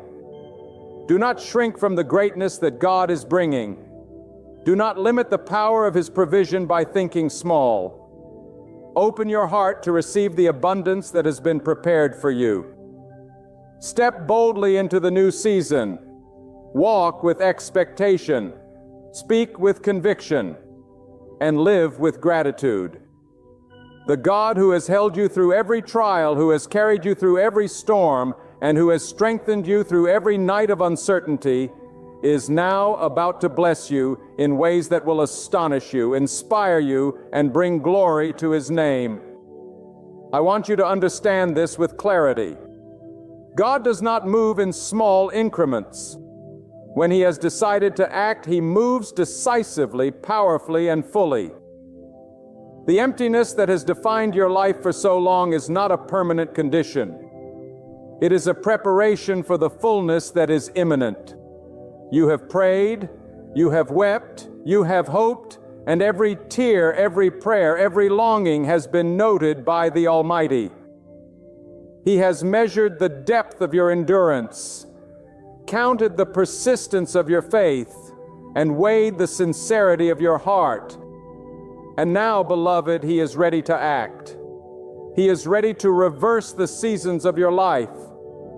He is ready to pour into your emptiness until it overflows. Do not be discouraged by what you have lost or by what you have yet to see. Do not allow your current circumstances to define your destiny. God is not limited by time, scarcity, or impossibility. The one who controls the wind, who commands the rain, who set the stars in their courses, is the same God who is about to breathe life into your season of emptiness. What you see as desolation, He sees as fertile ground. What you feel as barrenness, He sees as opportunity. What you call emptiness, He calls a place to pour out His infinite provision. I need you to hear this today. Waiting is not a punishment. It is a sacred appointment with God. The period you have endured, the moments you have struggled, the nights you have spent longing for change are not wasted. They are the place where God has been shaping your character, increasing your capacity, and preparing your soul to receive the glory that is coming. You see, the fullness God gives is never just for today. It is for your life, for your testimony, for the generations that will witness His power through your story. Your emptiness has been a prelude, and your breakthrough is the symphony that is about to be played deep in your life. Do not fear the magnitude of the blessing that is coming. Do not underestimate God's generosity. The God who has created the heavens and the earth is not constrained by human expectations. He does not measure His provision by what you think is enough. He does not release His power in increments. He releases it in abundance, in ways that defy calculation, in ways that overwhelm the senses and magnify the glory of His name. The provision that is coming to you will not merely meet your needs, it will exceed them. It will transform your life, elevate your purpose, and draw countless others to witness the power of God at work. I know some of you have struggled with doubt. You have asked, God, is this really for me? Will this ever come? Let me remind you, doubt does not diminish the power of God. Hesitation does not halt His hand. The God who has kept you through storms, who has carried you through trials, who has sustained you in weakness, is not limited by human uncertainty. In fact, your perseverance through doubt, your steadfastness and faith, and your refusal to give up are exactly the reason God is now ready to move. Your faith, even if it wavers at times, has positioned you to receive the fullness of His blessing. I want you to embrace this truth that the season of emptiness you have endured has been a crucible refining your spirit, clarifying your purpose, and preparing you for the extraordinary. God does not give greatness to the unprepared. He does not pour out abundance to the unready. He does not release breakthrough to those unwilling to wait, to trust, and to align their lives with His will. Your trials, your waiting, your longing, these have been shaping you into a vessel capable of containing the immeasurable goodness of God. And hear me, your breakthrough is not just a gift for your comfort. It is a declaration of God's glory. It is a testimony of His faithfulness. It is a proof that the hand of God moves on behalf of those who trust Him. The blessing that is coming will be undeniable. It will leave no room for doubt. It will shine so brightly that even those who once overlooked you will see the unmistakable evidence of God's power. What has been empty will be overflowing. What has been silent will roar with abundance. What has been longed for will arrive with certainty. You must rise in expectation. You must prepare your heart. You must align your spirit with God's will. Open your hands not in hesitation, but in readiness. Lift your eyes not in fear, but in anticipation. Speak words of life over your own circumstances. Declare with faith that the emptiness is ending, that the waiting is over, and that the favor of God is being released upon your life. Praise Him in advance, for the one who keeps His promises will not fail you. Trust Him in the unseen, for the God who works in ways beyond human comprehension is orchestrating a season of abundance just for you. Remember this: God's blessings are multiplied through obedience, faith, and expectation. He honors those who remain steadfast in trials, who continue to hope when all seems lost, who serve faithfully even when there is no immediate reward. Your readiness to receive, your alignment with His will, and your unwavering trust. These are the keys that unlock the fullness of what God has prepared. The emptiness you have endured is not permanent. The scarcity you have felt is temporary. The season of provision is at hand. I need you to understand this now. Nothing can stop the hand of God. Not circumstance, not opposition, not human limitation, not the failures of the past. The God who holds the universe in His hands, who commands the winds and the waters, who sustains all creation, is the same God who is about to turn your season. He is not late. He is not indifferent. He is not powerless. Your emptiness is ending, and the fullness that is coming is more than you have imagined, more than you have hoped, and more than you have dreamed. And now hear me clearly. The God who has held you through every trial, who has carried you through every storm, who has sustained you in every moment of emptiness, is ready to turn your season. The waiting is over. The emptiness is ending. The blessing is coming. The favor of God is about to be unleashed in your life in ways so abundant, so overwhelming, so unmistakably powerful that it will silence every doubt, erase every fear, and overwhelm every shadow of despair. Do not shrink from the greatness that is coming. Do not hold back your expectation. Do not limit the power of God by thinking small. Open your heart fully. Open your hands fully. Open your mind fully. Step into this new season with faith, with courage, with joy, and with praise. For the God who has kept you faithful in the darkness, who has strengthened you in the trials, and who has prepared your heart in the silence, is now ready to pour out a blessing beyond measure, a provision beyond comprehension, and a joy beyond understanding. Beloved, rise and proclaim it with everything within you. My season is shifting. My emptiness is coming to an end. My God remains faithful. My breakthrough is on the horizon.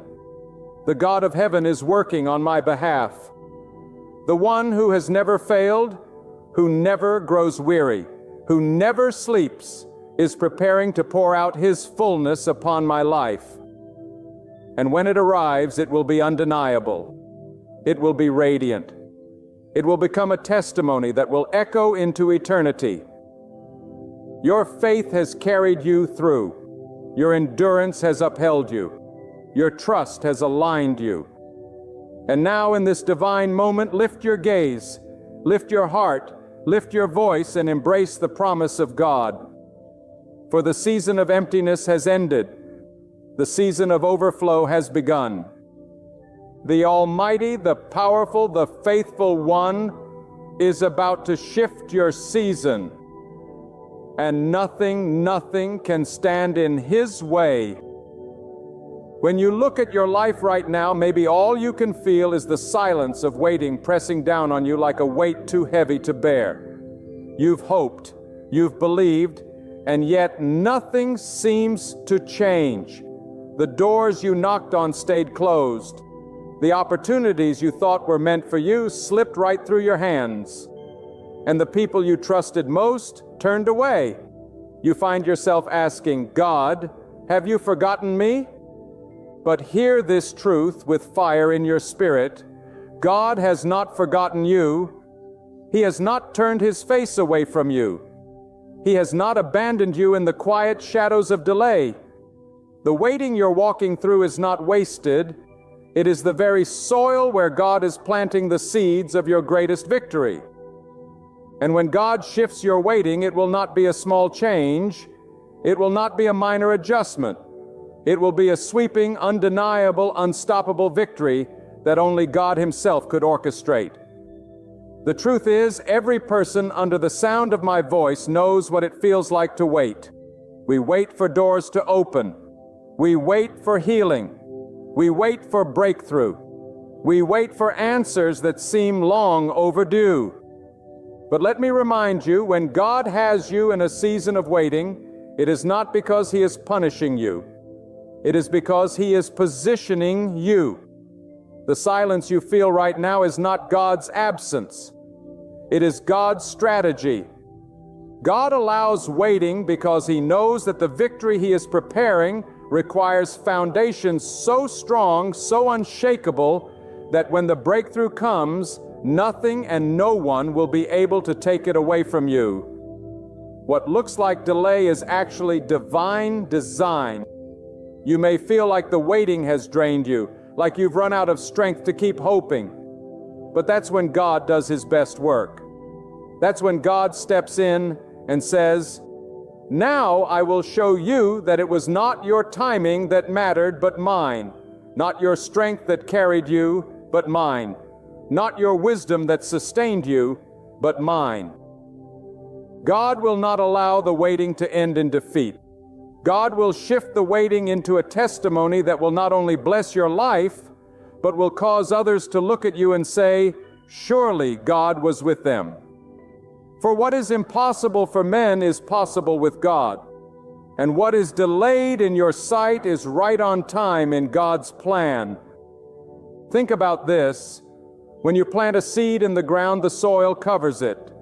The darkness surrounds it. And for a time there is no visible sign of growth. But beneath the surface, out of sight where no human eye can see, life is forming, roots are reaching down, and strength is being built. If you dug it up too soon, you would destroy what God was growing. But if you wait, the moment will come when the seed bursts forth through the soil. No longer hidden, no longer silent, but standing tall as evidence of what God was doing all along. That's what your waiting is like right now. It may feel buried. It may feel dark. It may feel silent. But God is forming something inside you and around you that cannot be stopped when the time of revealing comes. And when it does, it will not be a small sprout. It will be a mighty victory that shifts everything in your life. I want you to hear me tonight. God will never waste your pain. And God will never waste your tears.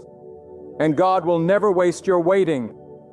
Every sleepless night, every unanswered question, every delay that made you wonder if you were forgotten, it is all being woven into the victory God is preparing. The very thing you thought was holding you back will become the testimony that propels you forward. God is not just going to give you what you've been waiting for. God is going to exceed it. God does not just meet needs. He multiplies blessings. God does not just answer prayers. He fulfills them in ways beyond what you imagined. And the shift from waiting to victory will be so clear, so undeniable, that you will look back and say, now I see why I had to wait.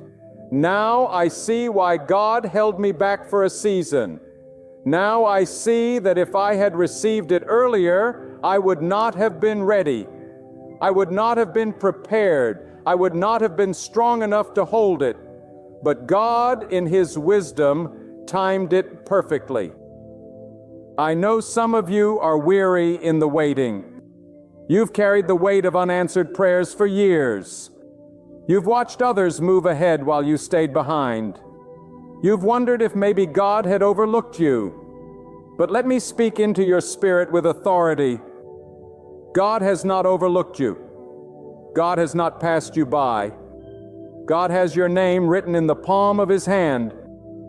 And God knows the exact moment when the shift will take place. It may not be today. It may not be tomorrow. But when it comes, it will come suddenly, swiftly, and powerfully. One day of God's favor can undo years of struggle. One shift from God can take you from waiting to winning, from pain to power, from loss to overflow. Do not despise the waiting, for the waiting is the womb of your victory. Look at your life right now. Maybe you've been waiting for healing in your body, waiting for a door to open in your career, waiting for restoration in your family, waiting for clarity in your purpose. Whatever it is, do not measure God's timing by your clock. Do not measure God's faithfulness by your feelings. For what you see is limited, but what God sees is eternal. What you feel is temporary, but what God is working is everlasting. The shift is coming, and when it comes, it will not only meet your need, it will magnify God's glory. Others will see it, and they will know that it was not luck, it was not chance, it was not coincidence. It was God. And here's what you must understand. God does not shift the waiting into victory just for your sake. He does it so that others may see His power in your life. Your victory will become someone else's hope. Your testimony will become someone else's faith.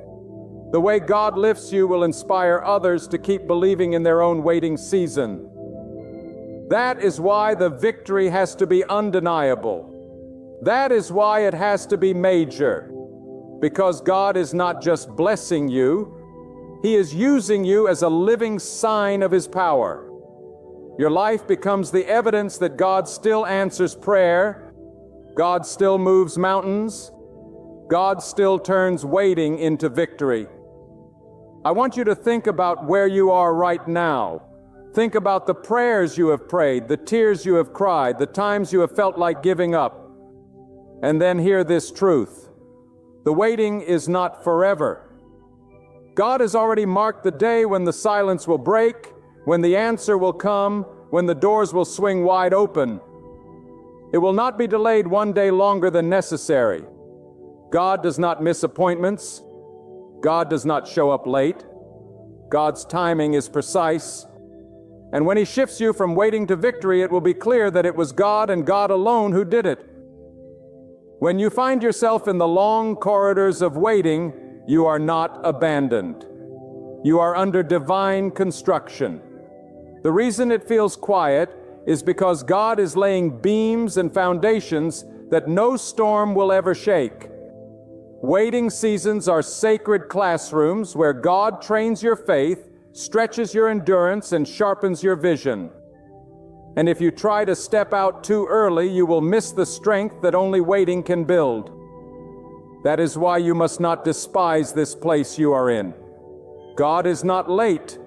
God is not idle. God is not absent. God is preparing you for a moment so powerful, so transformative, that you will one day thank Him for the very delay that once made you weep. Consider this truth. When God shifts your waiting into victory, it will not be a quiet whisper. It will be a trumpet blast that announces His power. It will not be something you can hide in a corner. It will shine like the morning sun. When God moves, He leaves no room for doubt. The same God who commands the galaxies to spin, the same God who sets the tides in motion, the same God who breathes life into dust. That God is the one who will turn your season of waiting into a season of triumph. Nothing is too hard for Him. No delay can outlast Him. No obstacle can stand against Him. When God decides the waiting is over, nothing on earth and nothing in the unseen world can hold back your victory.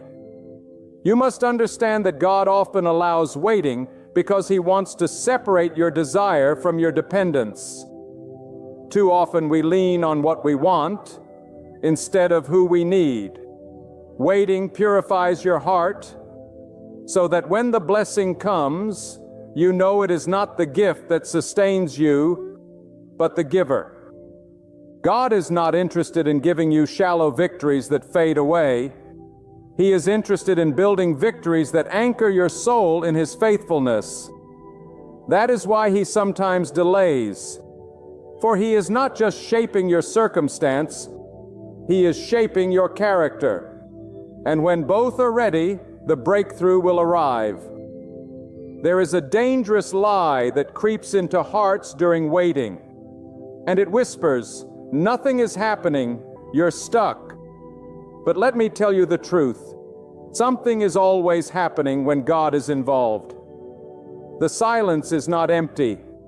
The silence is full of divine activity.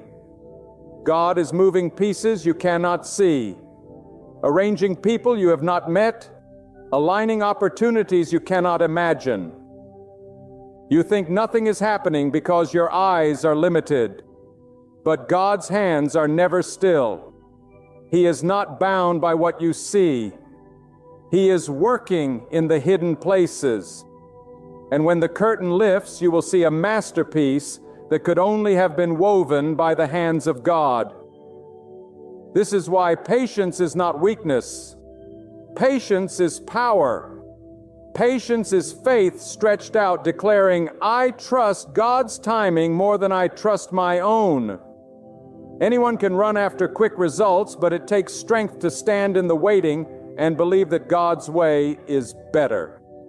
And when you hold that kind of faith, when you refuse to let despair poison your hope, when you cling to God's promises, even when nothing makes sense, that is when you are preparing yourself for a victory so mighty that it will silence every doubt that ever tormented your heart. God rewards those who endure, and the reward is never small. God's victories are always larger than the pain that preceded them. I want you to picture this. You are standing on the edge of a vast desert waiting for rain.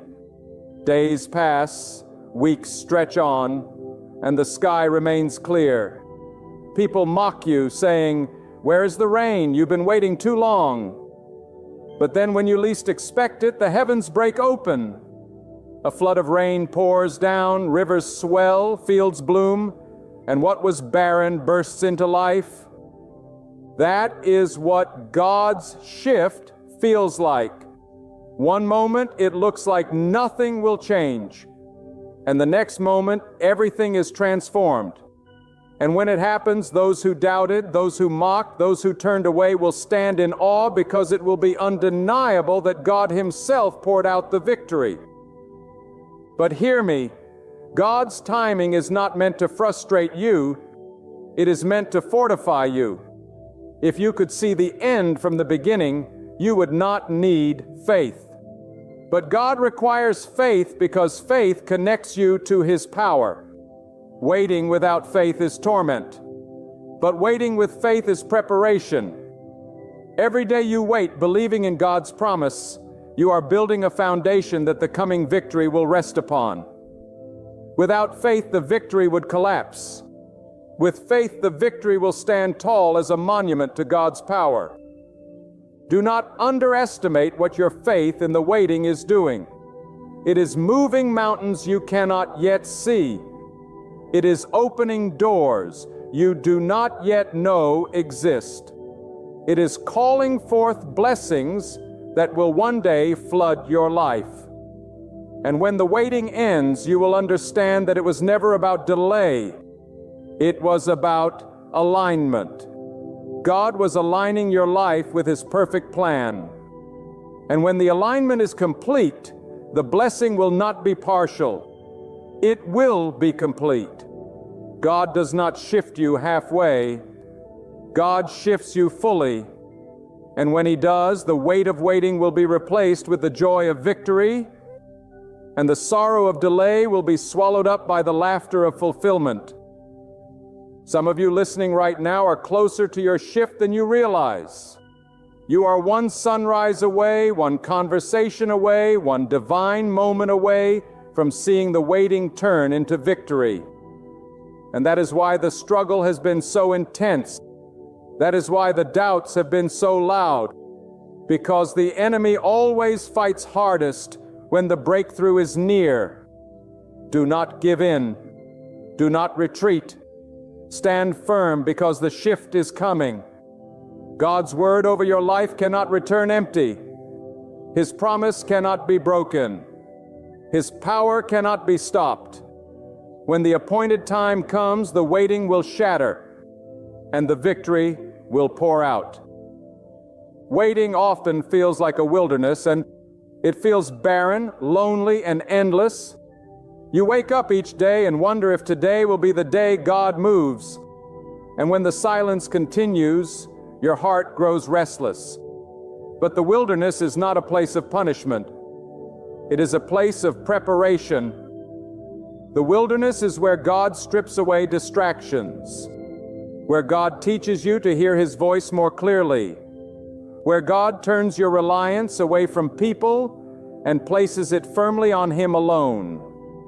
The wilderness is where you learn that bread cannot satisfy the hunger of your soul, water cannot quench the thirst of your spirit, and applause from people cannot sustain you. Only God can. That is why some of the greatest victories are born out of wilderness seasons.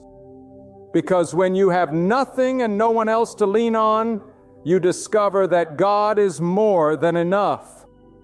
God allows these wilderness waits because He knows that the moment of victory requires a heart that has been tested. Victory without testing can make you proud. Victory without waiting can make you careless. Victory without tears can make you forget the one who gave it. But when you have waited, when you have been broken, when you have felt the sting of silence, when you have wondered if you could endure another day, and then God shifts everything, you will never take His hand for granted again. You will never think it was your own power that brought the blessing. You will know it was God and God alone. That is the kind of victory God desires for you, one that humbles you and glorifies Him. Some of you have been asking God for a door to open, and it has remained shut. But hear me, God sometimes shuts doors not to punish you, but to protect you. If you had walked through that door too early, it might have destroyed you. If you had received that position before your character was ready, the pressure would have crushed you. If that relationship had come before your spirit was mature, it would have distracted you from your purpose. God knows what you cannot see. God knows what you are not ready for. God knows when the weight of blessing would break you rather than build you. And so He waits, and so He delays. But when the time is right, when you are strengthened, when your roots have gone deep, He will open the right door, and no man will be able to close it. That is the shift that transforms waiting into victory. Think of the power of God's timing. One day of His favor can overturn a lifetime of struggle. One word from His mouth can change the course of history. One act of His power can take a person from obscurity to influence, from bondage to freedom, from despair to overflowing joy. And yet, that kind of shift cannot come before the appointed time. It cannot come 1 second early because God is a God of perfect order. He is never behind schedule. He is never rushed. He is never caught off guard. He knows exactly what He is doing. And when He moves, you will see that every second of waiting had a purpose. Every delay had a reason. Every closed door was a shield. Every unanswered prayer was a setup for something better than you dreamed.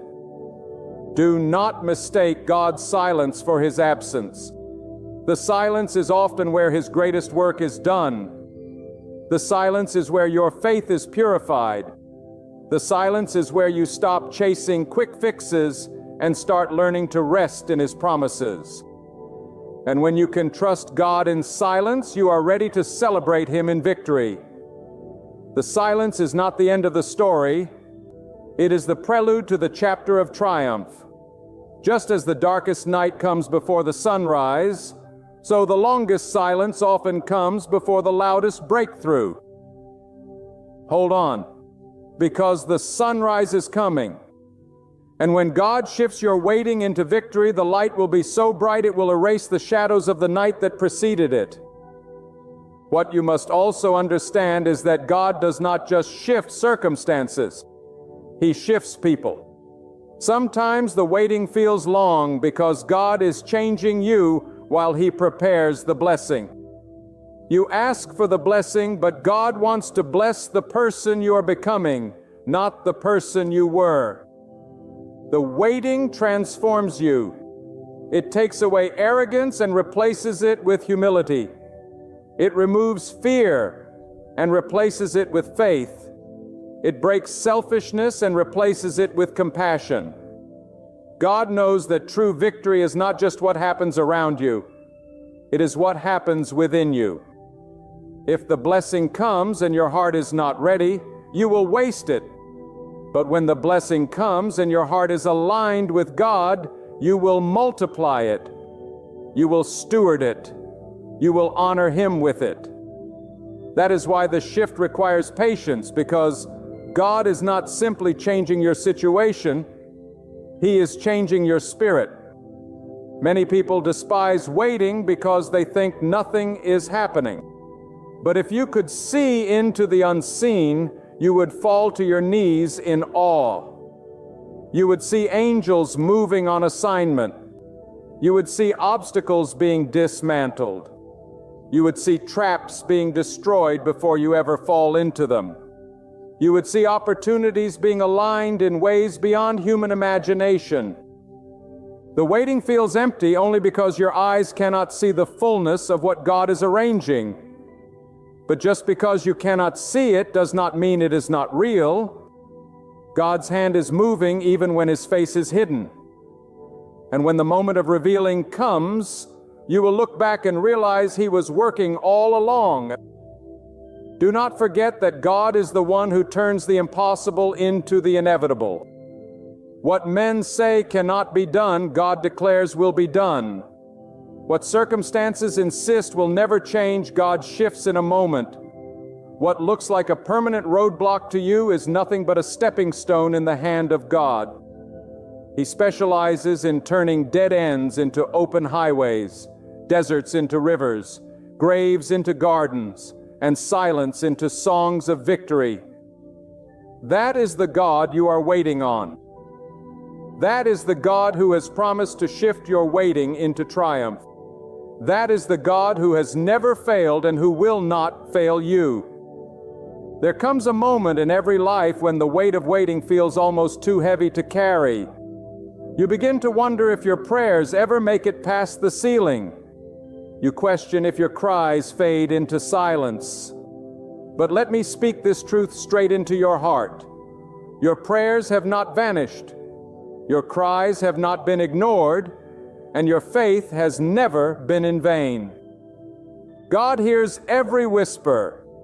He counts every tear, and He records every act of endurance. He is not a distant observer to your pain. He is the one holding your story in His hands. And when He moves, He doesn't just respond. He responds in a way that lifts you higher than you ever dreamed, in a way that silences every doubt, in a way that reveals His power to everyone who witnesses it. Understand this. God uses waiting to break chains that you did not even know were holding. Sometimes the greatest chains are not external. They are internal. Chains of fear, chains of doubt, chains of pride, chains of insecurity. And God knows that if He gives you the victory while those chains still bind your heart, you will not walk in freedom. So He delays not to deny, but to deliver you from what you cannot see. Waiting is the fire that burns away the impurities of your soul. And victory is the reward for the one who endured the flames. When the shift comes, you will not only have the blessing, you will have the freedom to carry it. Think of it this way. A fruit that ripens too quickly may look ready on the outside, but inside it is bitter and unprepared. In the same way, victories that come too soon often collapse because the foundation is weak. God ripens your destiny at the right time so that when you taste the victory, it is sweet. It is complete and it endures. The waiting season is God's way of ripening your life. And when the shift happens, it will be at the exact moment when both you and the blessing are ready to meet. That is why you must not curse the waiting, because waiting is the womb of fulfillment. Do not let impatience rob you of what God has prepared. Many give up moments before the shift arrives, and many walk away from their faith in the final stretch. Do not let that be you. Hold on, because the closer you are to breakthrough, the more fierce the resistance becomes. It is often darkest before the dawn, hardest before the release, most silent before the song. If you feel pressed, it is because the release is near. If you feel surrounded, it is because the enemy knows he is about to lose his grip. Stand firm in faith, because God is about to turn the page. And when He does, no power in heaven or earth can hold back your victory. You may ask, but why must the waiting hurt so much? Because pain is often the language God uses to awaken strength in you. Comfort does not produce growth. Ease does not sharpen faith. It is the struggle that births resilience. It is the pain that gives rise to perseverance. And when you persevere, you become unshakable, immovable, anchored deeply in God's power. Waiting may hurt, but when the shift comes, you will see that the pain was the very thing that carved out space in your heart to receive the fullness of God's victory. The very tears that burned your cheeks will one day water the soil of your testimony. Do not underestimate the power of a God-time shift. One moment of His intervention can do what a lifetime of effort could not. One command from His mouth can shatter barriers that generations could not break. One touch of His power can restore years that you thought were lost. That is why you must keep believing even when nothing makes sense. Because when the moment comes, when the waiting ends, the speed and force of the shift will astonish you.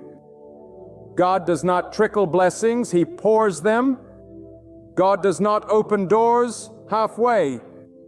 He flings them wide. God does not lift you partially. He raises you fully. You must also see that your waiting is not just about you. Your waiting is tied to destinies beyond your own. God is weaving a tapestry so large, so intricate, that your life becomes a thread of hope in someone else's story. Your patience becomes their inspiration. Your endurance becomes their strength. Your breakthrough becomes their proof that God still works wonders. So when you grow weary in the waiting, remember that you are not just holding on for yourself, you are holding on for every soul that will one day look at your life and believe in God because of what He did for you. And when that victory comes, it will not be ordinary. It will be undeniable. It will be so clear, so strong, so overwhelming that even those who doubt it will have no choice but to admit God's hand was upon you. That is the kind of shift God is preparing. Not a quiet change, not a hidden adjustment, but a major victory that testifies to His greatness. The waiting will end in such a way that you will say it was worth it all. Every tear, every delay, every night of silence was worth this moment. When you are waiting and it feels as though heaven is silent, do not mistake silence for absence. God's silence does not mean abandonment. His silence often means He is arranging what you cannot see. God works in hidden places, in secret layers, in ways beyond human sight. Seeds grow beneath the soil long before they break through the ground. And just because you do not see movement does not mean nothing is happening. God is aligning circumstances, shifting hearts, preparing opportunities, removing obstacles, and setting the stage for your major victory. You may see nothing with your eyes, but in the unseen realm, everything is shifting in your favor. The greatest trap of waiting is not time itself, but the lies that whisper into your soul. Lies that say, you are forgotten, you are overlooked, you are wasting your years. But hear this clearly, the God who created time cannot be late. The one who set the sun, moon, and stars into their place does not lose track of your life. He has already written your days before you lived a single one. That means your waiting is not wasted. It is woven into the very design of your destiny. It is not delay. It is divine orchestration. And when God decides the time is full, the shift will happen suddenly, and every lie you believed in the darkness will be shattered by the brilliance of His light. Do not let your heart grow bitter in the waiting, because bitterness blinds you to what God is preparing. Many allow disappointment to harden their hearts, and they miss the beauty of what God is doing. Even now, instead of bitterness, let the waiting drive you into deeper trust. Let it press you closer to God. Waiting is not punishment. It is invitation.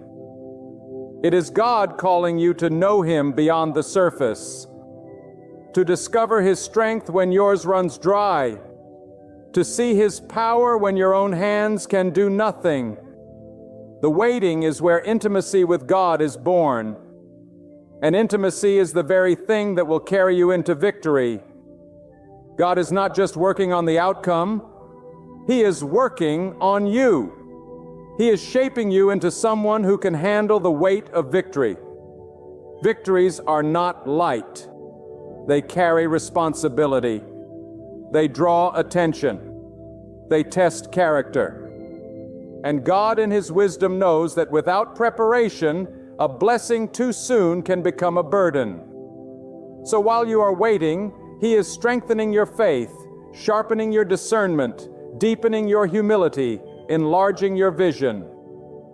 He is building a foundation strong enough to sustain the blessing that is on the way. You are not just waiting for victory. You are becoming the kind of person who can walk in it without stumbling. There is power in knowing that God's timing is perfect. If you received what you asked for at the wrong time, it could destroy you. But when God gives it at the right time, it multiplies you. That is why you must trust not only what God gives, but also when He gives it. Timing is as much a part of the blessing as the blessing itself. And when His timing intersects with your faith, the result will be nothing less than a life-altering breakthrough. I tell you this, the shift God is preparing will not be a small adjustment. It will be a reversal, a complete turning of the tide. Where you were once last, you will be placed first. Where you were overlooked, you will be chosen. Where you were mocked, you will be honored. Where you were burdened, you will be lifted. That is the kind of victory God specializes in. He takes the very places of your pain and transforms them into platforms for His glory. He takes the years of waiting and compresses them into a single moment of sudden triumph. But you must remain ready. A shift requires movement. God can open the door, but you must walk through it. God can release the blessing, but you must steward it. Waiting is not passive. It is preparation.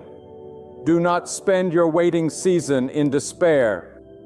Spend it sharpening your spirit, renewing your mind, strengthening your faith. Because when the victory comes, it will demand that you rise, that you act, that you step into a new level of responsibility and courage.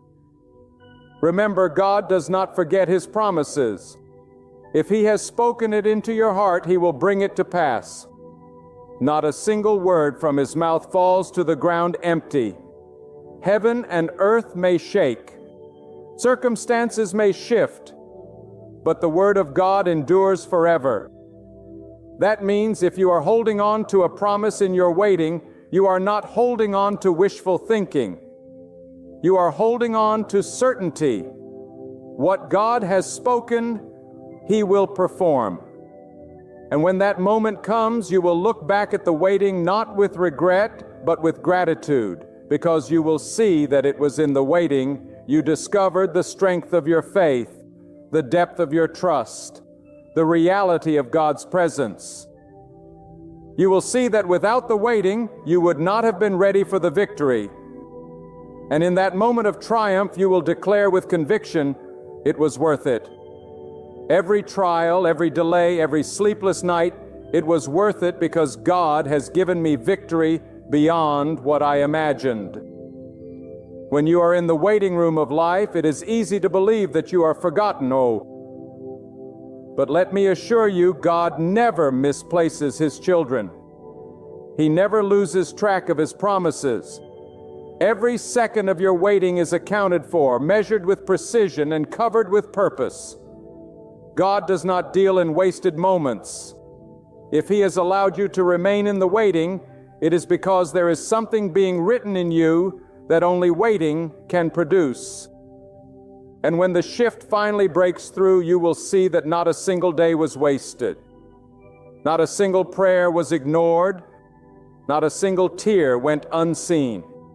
Waiting often feels like weakness, but in God's hands, waiting becomes your greatest weapon. Because while the world rushes, you are being refined. While others chase after quick solutions, you are anchored in God's eternal timing. And when the shift happens, the strength you gained in the waiting will make you unshakable. You will not be fragile in your victory. You will not be easily toppled by opposition. You will be rooted deeply in the truth that what God begins, He finishes. And what He promises, He fulfills. Think about the power of this truth. A delay with God is not denial. It is design. He delays not because He cannot act, but because He wants to act in such a way that His glory cannot be denied. If victory came too quickly, people might say it was luck, coincidence, or your own effort. But when victory comes after a long, silent waiting, there can be no doubt it was God. He alone will be magnified. That is why the waiting is often long, because God is removing every possibility that the credit could go elsewhere. When the shift happens, even your enemies will know that only God could have done this. Do not despise the stillness, because in stillness, God plants strength that busyness cannot give. In the quiet moments when it feels like nothing is moving, God is teaching you to rely on Him alone. When the noise fades and you have nothing left but faith, you discover that faith is enough. You discover that God is enough. And that revelation born in the waiting will become the bedrock of your victory. For when the shift comes, you will not only carry the blessing, you will carry the unshakable conviction that God is faithful. And that conviction will echo through your life louder than any victory itself. I must tell you this: the longer the waiting, the greater the glory of the victory. Do you think God would let you endure this season for something ordinary? No. If the wait is long, it is because the blessing is massive. If the silence feels heavy, it is because the answer will roar. If the night feels endless, it is because the dawn will blaze brighter than you ever imagined. Do not measure your future by the pain of your present. Measure it by the greatness of God. For He never allows suffering without purpose, and He never allows waiting without reward. When God shifts your waiting into victory, He will not just restore what you lost. He will multiply it. He will give beauty for ashes, strength for weakness, honor for shame. What felt like wasted years will suddenly become years of abundance. What looked like setbacks will be revealed as setups. The very things that seem to hold you back will be the very things God uses to propel you forward. And when you stand in that place of victory, you will not be able to contain the gratitude in your heart, because you will know that only God could take the waiting and turn it into something so glorious. You see, waiting trains your spirit to hear God's voice above every other voice. In the rush of life, it is easy to confuse the voices of fear, doubt, and pressure with truth. But in waiting, when everything else has been stripped away, you learn to recognize the still, steady whisper of God. And when you can hear Him clearly, you cannot be deceived. You cannot be shaken, and you cannot be led astray. Waiting sharpens your spiritual ears, and that clarity will guide you not just into victory, but through every challenge that comes after it. The truth is this: God does not prepare small victories for those who endure great trials. The size of your waiting is a clue to the size of your breakthrough. If you have been pressed hard, it is because you are about to be lifted high. If you have been overlooked long, it is because you are about to be honored greatly. If you have been tested deeply, it is because you are about to be trusted with much. Do not let the enemy convince you otherwise. He wants you to believe the waiting is proof that God has forgotten you. But in reality, the waiting is proof that God is preparing something extraordinary. So I say to you tonight, with all the fire that is within me, do not let your waiting break you. Let it build you. Do not let the silence weaken you. Let it strengthen you. Do not let the delay make you bitter. Let it make you bolder. Because God is not finished. He has not abandoned you, and He has not overlooked you.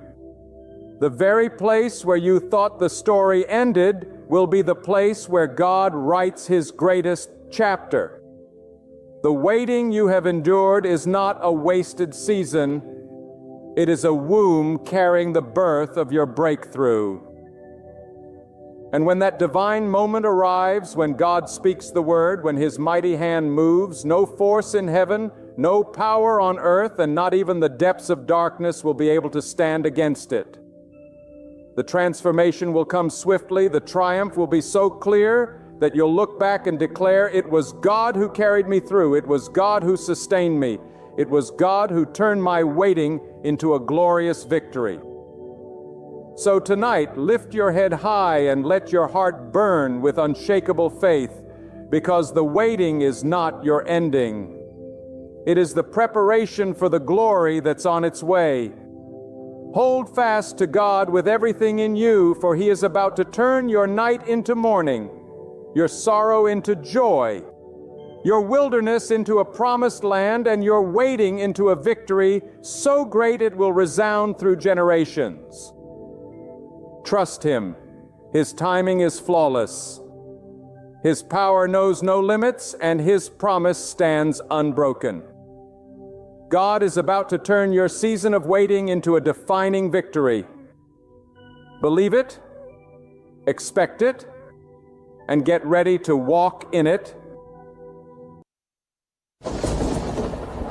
When God is getting ready to bless your love life, the first sign is often that the ground beneath you starts to tremble. The storms you believed were long gone seem to rise again. Old hurts reopen. Old doubts whisper their way back into your heart. And sometimes even those you once trusted begin to turn away. But this is not a sign that God has left you. It is proof that He is preparing the way for something greater. Every time God gets ready to release a blessing, especially in the sacred realm of love, He first clears out the false, the distractions, and the obstacles that would keep you from receiving His best. So if you find yourself in a season where relationships are falling apart, where the ones you thought would stay forever suddenly walk away, don't lose heart. It's not rejection. It's divine protection. God knows what you cannot see. He knows the hidden intentions, the unseen traps, the weight of a heart that is not aligned with yours. He knows who will honor your spirit and who will crush it. And before He blesses your love life with the partner He has ordained for you, He will allow the false ones to fall away, no matter how much you thought you needed them. The blessing of love is not light. It is not something God gives casually. It is one of the most profound gifts He can bestow upon a soul to unite two people in purpose, in destiny, in truth. But before that blessing comes, there is always a refining. You will be tested. You will be stretched. You will be purified because God will not allow you to enter a divine union with a broken, bitter, or half-hearted spirit. He prepares you just as He prepares the one He has chosen for you. And the preparation often feels like loss. But what feels like loss is actually the chiseling away of everything that cannot stay with you in the next chapter. When God is about to bless your love life, you may notice that isolation begins to surround you. The friends who once invited you everywhere, the voices that once kept you distracted, may grow silent.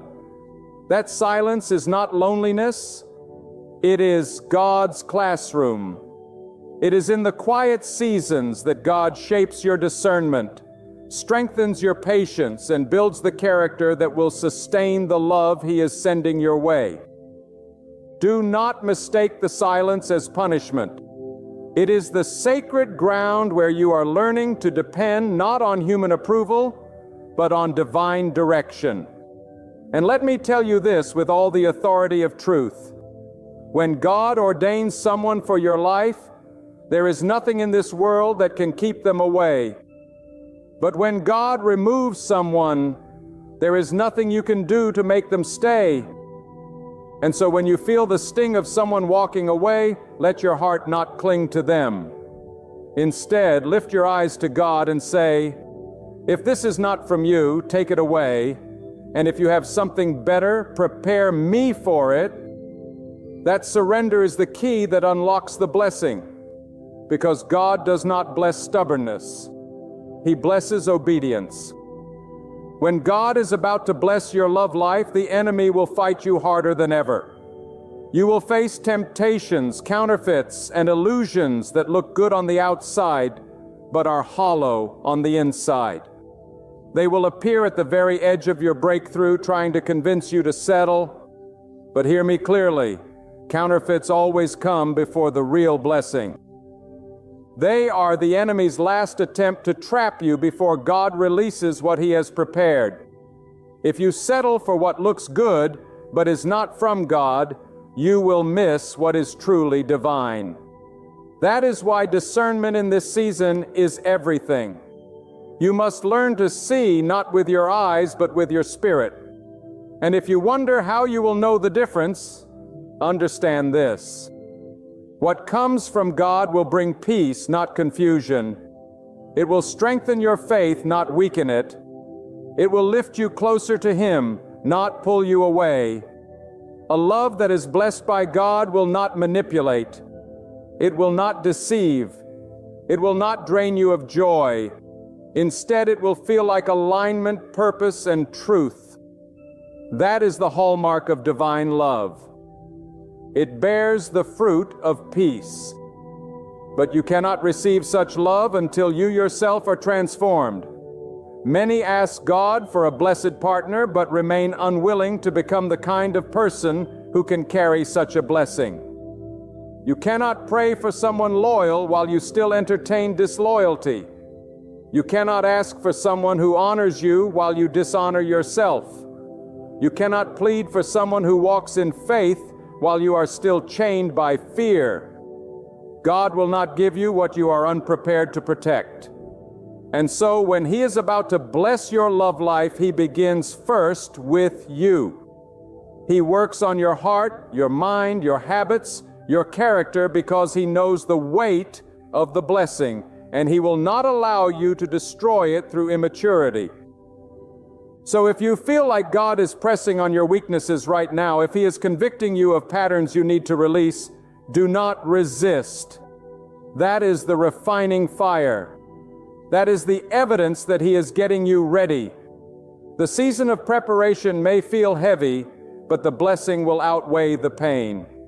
The partner He is shaping for you will not just be someone to walk beside you in comfort, but someone who will ignite your purpose, fuel your destiny, and stand with you in every storm. That kind of love cannot be rushed, and it cannot be fabricated. It can only be given by God in His timing, in His way. And remember this truth, Tom, timing is everything. You may think you are ready now, but God sees what you do not see. He knows the years ahead, the battles you have not yet faced, the lessons you still need to learn. And so when God delays, it is never denial. It is protection. It is alignment. It is love in its purest form, because He refuses to give you something too soon and watch it crumble under the weight of unpreparedness. When God is about to bless your love life, something begins to stir inside you that words cannot fully capture. It is as though your spirit senses a shift long before your eyes can see it. The heart becomes restless, not because it is empty, but because it knows it was made for something more. You begin to feel an awakening, a call to rise above mediocrity, a longing to step into a love that carries divine weight. And let me tell you, this stirring is not a mistake. It is the evidence that God Himself is moving, preparing, and aligning something greater than what you have ever known. God does not simply match two people. He weaves destinies. He intertwines paths with a purpose that extends beyond the fleeting emotions of attraction. When He blesses your love life, it is not just for your happiness. It is for the fulfillment of His design. That is why, before He releases this blessing, He often disrupts the patterns you once thought were normal. The relationships that were built on shallow foundations begin to collapse. The desires you once chased begin to lose their grip. God purges what is unworthy of the next chapter. And though at times it feels like heartbreak, it is in truth the greatest mercy of all. Understand this. When God strips away, He is never leaving you barren. He is clearing the space for something divine. He knows the weight of what He is about to place in your hands, and He will not allow it to be contaminated by what is unworthy. So, if you are watching doors close in your love life, rejoice, because closed doors are often the first sign that God is about to open one no man can shut. When God is about to bless your love life, He also tests your trust. He allows you to walk through seasons where you cannot see the full picture, where questions outweigh answers, where the silence feels endless. Why? Because love ordained by God requires faith, and faith must be cultivated before it is rewarded. If you cannot trust God in the unseen, how will you trust Him to sustain what He gives you? The waiting season is not a punishment. It is a classroom of faith. It teaches you to lean not on your own understanding, but to rest in the assurance that God is never late, never careless, never indifferent. And mark this, the blessing of love from God is not just about finding a partner. It is about finding alignment. Alignment with your destiny, alignment with your values, alignment with the deepest calling God has placed within you. That kind of love will not compete with God in your heart. It will complement His presence in your life. It will not distract you from your purpose. It will amplify it. And that is why many relationships fall apart before the true one arrives, because God refuses to let anything lesser take the place of what He has destined for you. Now let me speak directly to the battle many face. When God is preparing to bless your love life, the enemy seeks to intercept it. He sends counterfeit after counterfeit. People who look the part but lack the heart. They may speak with charm but carry deception. They may promise love but deliver chaos. These counterfeits always appear right before the blessing, because their purpose is to tempt you into settling. But hear this clearly, what God sends will never require you to sacrifice your peace, your dignity, or your closeness to Him. It will never come wrapped in confusion, lies, or constant turmoil. If it is from God, it will be steady, it will be whole, and it will resonate with the truth in your spirit. When God is about to bless your love life, He also strengthens your discernment. Suddenly, what once enticed you no longer satisfies. The same games that once pulled you in now repel you. The flattery that used to blind you no longer moves you. Why? Because God is sharpening your vision, teaching you to see beyond appearances, guiding you to recognize the difference between the glitter of temptation and the gold of divine love. That shift in your spirit is not accidental. It is preparation. God is equipping you to protect what He is about to release. Another sign that God is about to bless your love life is the healing of old wounds. You may find yourself confronting past hurts, revisiting old memories, and dealing with pains you thought were buried. Do not resist this process. God cannot pour fresh love into a heart still poisoned by yesterday's bitterness. He brings those wounds to the surface not to shame you, but to cleanse you. He exposes the brokenness not to condemn you, but to heal you. And only when that healing flows can you fully receive the love He has prepared. Because divine love is not meant to be built on brokenness. It is meant to be built on wholeness. And let me declare this, God's timing is perfect. He will not let you miss what belongs to you. The love He ordains for you will not pass you by, even if it feels delayed. That delay is not rejection. It is orchestration. God may be working on you, or He may be working on the one He has chosen for you. He may be aligning circumstances, removing obstacles, or preparing the environment where your paths will meet. And when it all comes together, it will not be forced. It will flow. Because when God writes the story, there is a divine ease, a rhythm that cannot be manufactured. You may find yourself tempted to compare your journey to others. You may wonder why friends are marrying, why others are posting pictures of love while you sit alone. But hear me, comparison is the thief of trust. What God is preparing for you is unlike what He is preparing for them. Their story is theirs. Yours is written by the author of time Himself. And when it arrives, it will be so uniquely tailored to you that no comparison will even make sense. God's blessing for your love life will not be ordinary. It will be a reflection of His intimate knowledge of who you are and what you need. When God is about to bless your love life, He also calls you to higher standards. He removes the tolerance for games, dishonesty, and half-hearted love. He places within you a holy dissatisfaction with anything less than His best. That dissatisfaction may feel painful, but it is actually a safeguard. It ensures that you will not settle for what is beneath the divine. So if you find yourself restless in relationships that once seemed acceptable, give thanks. That restlessness is God's way of saying, I am preparing something greater. And finally, when God is about to bless your love life, you will sense a peace that surpasses logic. It may not come with fireworks or drama. It may come with quiet certainty. A stillness in your spirit that whispers, this is it. This is the blessing I prepared for you. Peace is the seal of God's approval.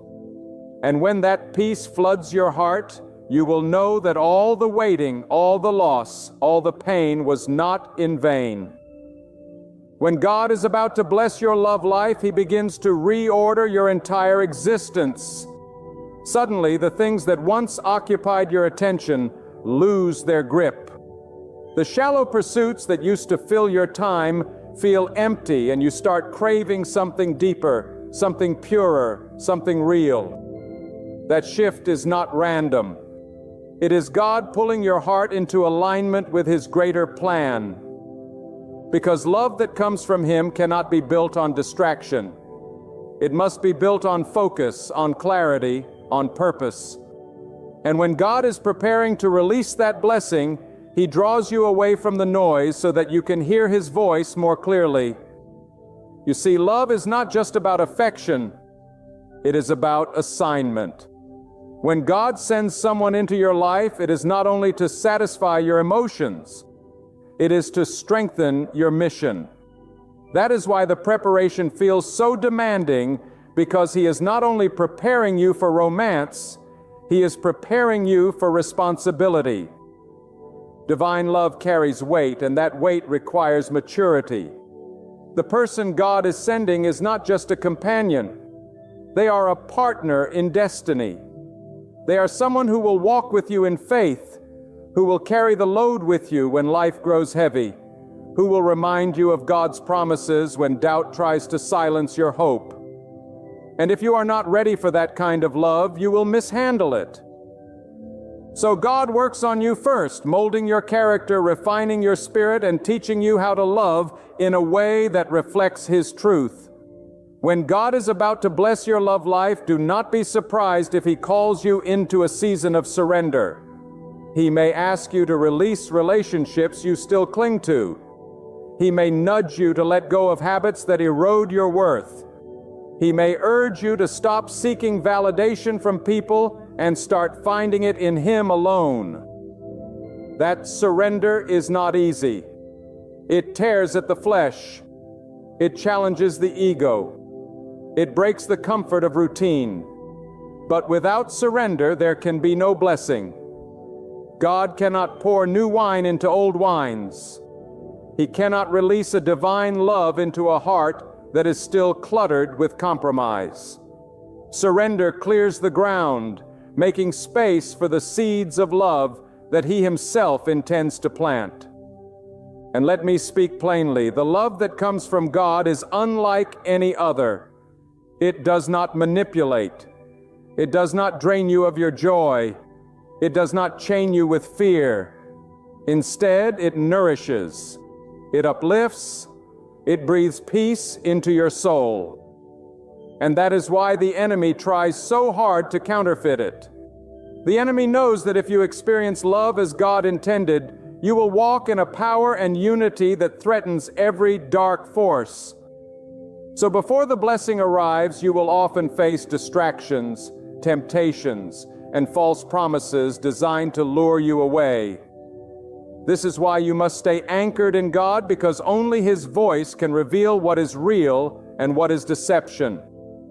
When God is about to bless your love life, He increases your sensitivity to truth. Suddenly, the charm of empty words loses its power. The thrill of superficial connection fades. What you begin to crave is substance, honesty, and depth. That craving is not weakness. It is wisdom. It is God training your heart to hunger for what truly lasts, so that when the right one comes, you will not miss them by chasing what is temporary. This training season may feel lonely, but loneliness in God's hands is never wasted. It becomes a refining fire and burning away illusions and preparing you for something enduring. Another sign that God is about to bless your love life is the restoration of hope. Maybe you thought your time had passed. Maybe betrayal left you broken. Maybe rejection convinced you that a love was not meant for you. But just when despair tries to settle in, God begins whispering hope back into your heart. He reminds you through small signs, quiet nudges, and undeniable confirmations that your story is not finished. That stirring of hope is not imagination. It is divine preparation. God revives your faith because He knows the blessing is near, and He will not allow you to enter it with a defeated spirit. When God is preparing you, He often humbles you. He shows you the flaws in your own heart, not to condemn you, but to heal you. He reveals the areas where pride has clouded your judgment, where selfishness has poisoned your actions, where fear has shackled your choices. And though the process stings, it is necessary because love blessed by God cannot be carried on the back of arrogance, insecurity, or fear. It requires humility, patience, and trust. The humbling season may feel like breaking, but it is actually building. God is building you into the kind of person who can love selflessly, who can forgive freely, who can stand firmly and hear this truth. When God finally unveils the one He has prepared for you, it will not be a random encounter. It will be a divine appointment. Every detail will fall into place, not by coincidence, but by orchestration. You will look back and see how every delay, every heartbreak, every lonely night was preparing you for this moment. You will see that nothing was wasted because every tear watered the soil where your blessing would grow. God is not a God of accidents. He is a God of design. And when He designs love, it is flawless in its timing, powerful in its purpose, and undeniable in its presence. When God is about to bless your love life, your entire atmosphere begins to shift. You carry yourself differently. You speak differently. You think differently. Not because you are trying to impress anyone, but because God has awakened a new confidence in you. That confidence is not pride. It is the awareness of your worth in Him. And that awareness is what draws the right one into your life. Because true love can only recognize you when you first recognize yourself as a creation of God's purpose. And let me remind you, God's blessing and love is not fragile. It does not crumble under pressure. It does not dissolve in adversity. It is forged in the fire of His will, anchored in His truth, and sustained by His strength. That is why it is worth waiting for. That is why it is worth enduring the trials, resisting the counterfeits, and embracing the preparation. Because when the blessing comes, it will be more than you ever imagined. It will be love that points you closer to God. Love that sustains you through storms. Love that reflects the beauty of His design. When God is about to bless your love life, the atmosphere around you begins to shift in ways that cannot be explained by logic alone. Suddenly, conversation that once left you confused lose their power. And people who once drained your energy no longer feel connected to your path.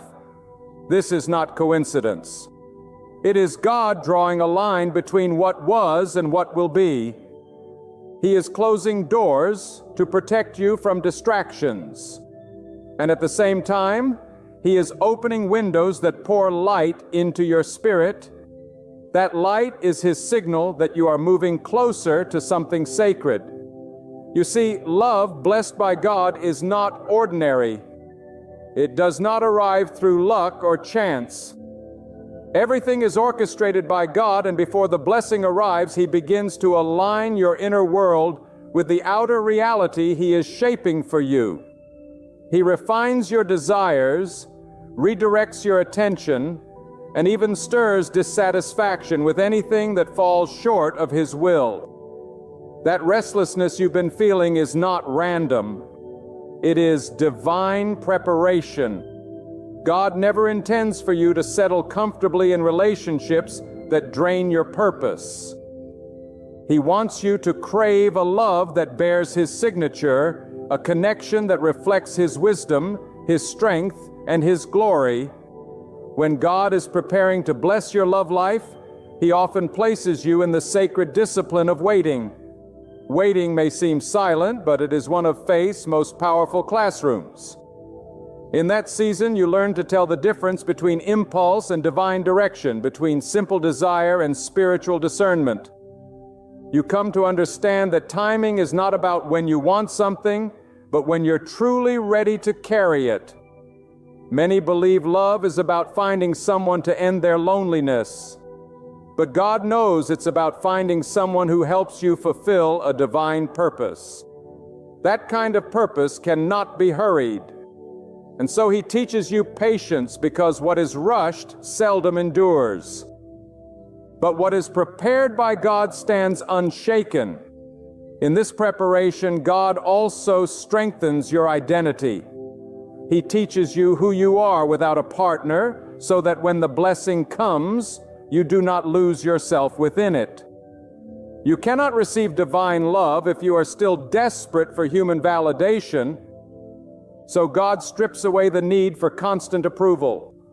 He teaches you to walk in dignity, to stand in confidence, to see your worth, not through the eyes of others, but through His design. And once you know who you are in Him, you will not settle for anyone who cannot see you the way He sees you. And let me declare this with boldness. When the blessing is near, opposition increases. The enemy tries to attack your mind with doubt. He whispers lies that you will always be alone, that your past mistakes have disqualified you, that you are unworthy of true love. Those are not the words of God. They are chains meant to keep you from stepping into your destiny. But when you resist those lies and stand firm in God's truth, you prove that you are ready for the blessing. Because love from God cannot be embraced by a heart still bound by fear. It can only be received by a heart anchored in faith. Another sign that God is about to bless your love life is the sharpening of your vision for the future. Where once you may have drifted without direction, suddenly you begin to see clarity in your calling. You start to understand the kind of partner who can walk with you and the kind who cannot. This clarity is not arrogance. It is divine revelation. God is showing you that love is not just about companionship. It is about agreement. Two lives walking in opposite directions cannot build a future together. So He reveals your purpose before He reveals your partner. That way, when love arrives, you will not compromise destiny for desire. When God is preparing to bless you, He also tests your stewardship of love in small ways. How do you treat others? How do you forgive? How do you handle disappointment?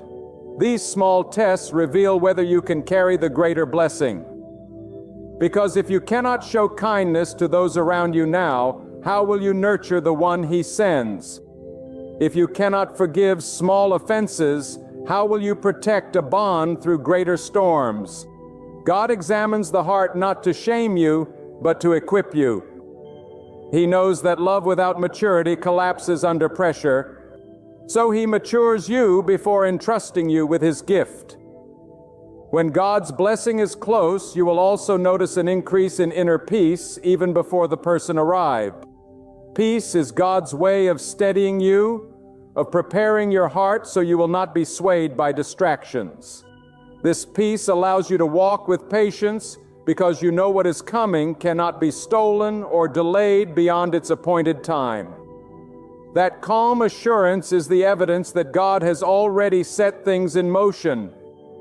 And when that peace fills you, it becomes a shield against desperation. You no longer chase after people who cannot see your worth, because you know that what God has prepared will recognize you without you having to beg for recognition. Let me tell you this, when the blessing finally arrives, you will know it. There will be no endless cycles of doubt, no constant battle between love and confusion. What God sends will bring clarity, not chaos. It will confirm your spirit, not drain it. It will carry peace, not turmoil. It may still require effort, but it will not feel like bondage. Instead, it will feel like a sacred partnership where two lives intertwine under God's guidance. That is why the season before the blessing is so vital. It teaches you the difference between what merely excites you and what truly edifies you. And perhaps the most powerful truth of all is this: when God blesses your love life, the blessing will not only transform you, it will ripple outward. Others will see the strength, the peace, the unity, and they will know it was not built by human effort alone. They will see that your love carries the fragrance of God's presence, and it will inspire faith in others, because divine love is not just personal. It is a testimony. It reveals to the world that God's design is always higher, always pure, always stronger than anything we could construct for ourselves. When God is about to bless your love life, He often takes you through a valley that looks nothing like the promise. He allows you to stand in the place where nothing seems to move, where prayers feel unanswered, where silence echoes louder than words.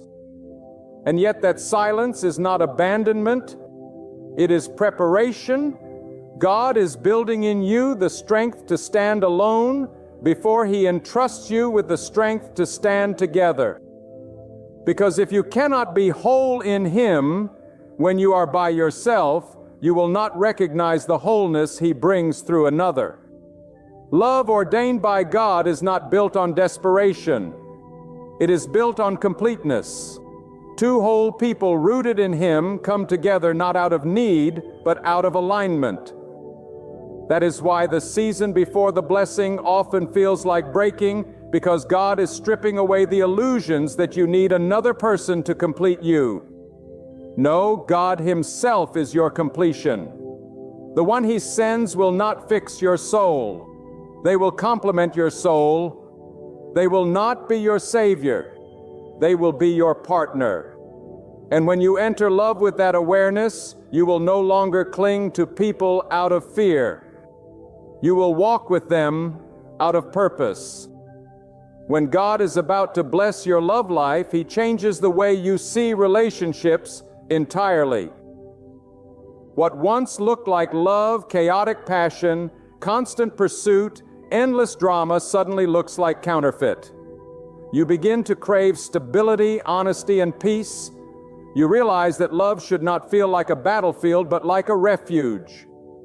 That awakening is God teaching you the language of divine love. Because when the real one arrives, it may not come with endless fireworks, but it will come with peace that silences doubt. And that peace is the evidence of His hand. God is not careless with matters of the heart. He knows the power of love to shape destinies, to build families, to impact generations. That is why He takes so much time to prepare it. If He is delaying, it is because He is perfecting. If He is withholding, it is because He is protecting. If He is pruning, it is because He is positioning. You may not understand it in the moment, but when the blessing comes, you will look back and see. Now I see. Now I understand why it had to be this way. And let us not overlook this. When God blesses your love life, the blessing is not meant to end with you. It is meant to overflow.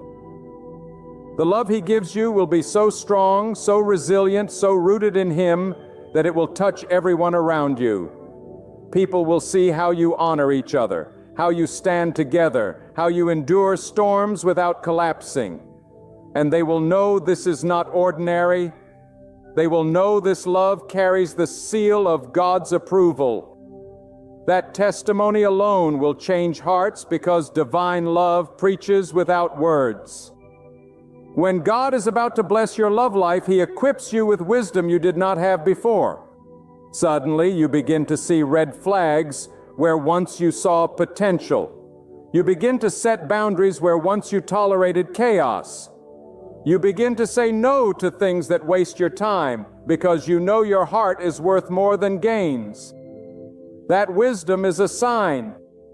It means God is shaping you into someone who will not waste His blessing. He does not give His treasures to those who will treat them carelessly. He gives them to those who have learned to value what is holy. Sometimes the preparation feels like loneliness, but it is not loneliness. It is refinement. It is in solitude that you hear God the clearest. It is in solitude that you discover who you are without noise. It is in solitude that you strengthen your relationship with Him so that when love arrives, it will not distract you from Him. It will drive you deeper into Him. That is why God calls many into a season of aloneness before the blessing. He wants you to love Him first so that you can love another through Him. And when God is about to bless your love life, He will bring tests of faith. You will face moments where you are tempted to compromise, to lower your standards, to accept less than what He has promised. Those tests are not to break you. They are to prove you. Every time you choose faith over fear, obedience over desperation, trust over panic, you are declaring to God that you are ready. The tests may feel harsh, but they are doors. Each door you pass through brings you closer to the blessing. When the blessing finally comes, it will not only heal what was broken, it will make you forget the pain of waiting. The joy will overshadow the tears. The peace will outweigh the storms. The purpose will silence the confusion. And you will know without a shadow of doubt that it was God. You will recognize His hand in the timing, in the details, in the peace that surrounds it. And in that moment, every disappointment will turn into testimony. Every delay will turn into praise. When God is preparing to bless your love life, He does not simply rearrange your circumstances. He transforms your very spirit. He does not just bring you a partner. He first reshapes your heart to recognize what is real and to reject what is counterfeit. Many ask why the waiting feels so long, why prayers seem delayed, why doors appear closed. But understand this, God does not waste time. Every delay in your life has been a tool in His hand. Every silence has been a lesson in disguise. And every unanswered longing has been a furnace refining your soul. He is not merely concerned with giving you what you want. He is invested in making you ready for what He knows you need. And so before He blesses your love life, God will often lead you into seasons where you learn to depend entirely on Him. He strips away attachments that were weakening you.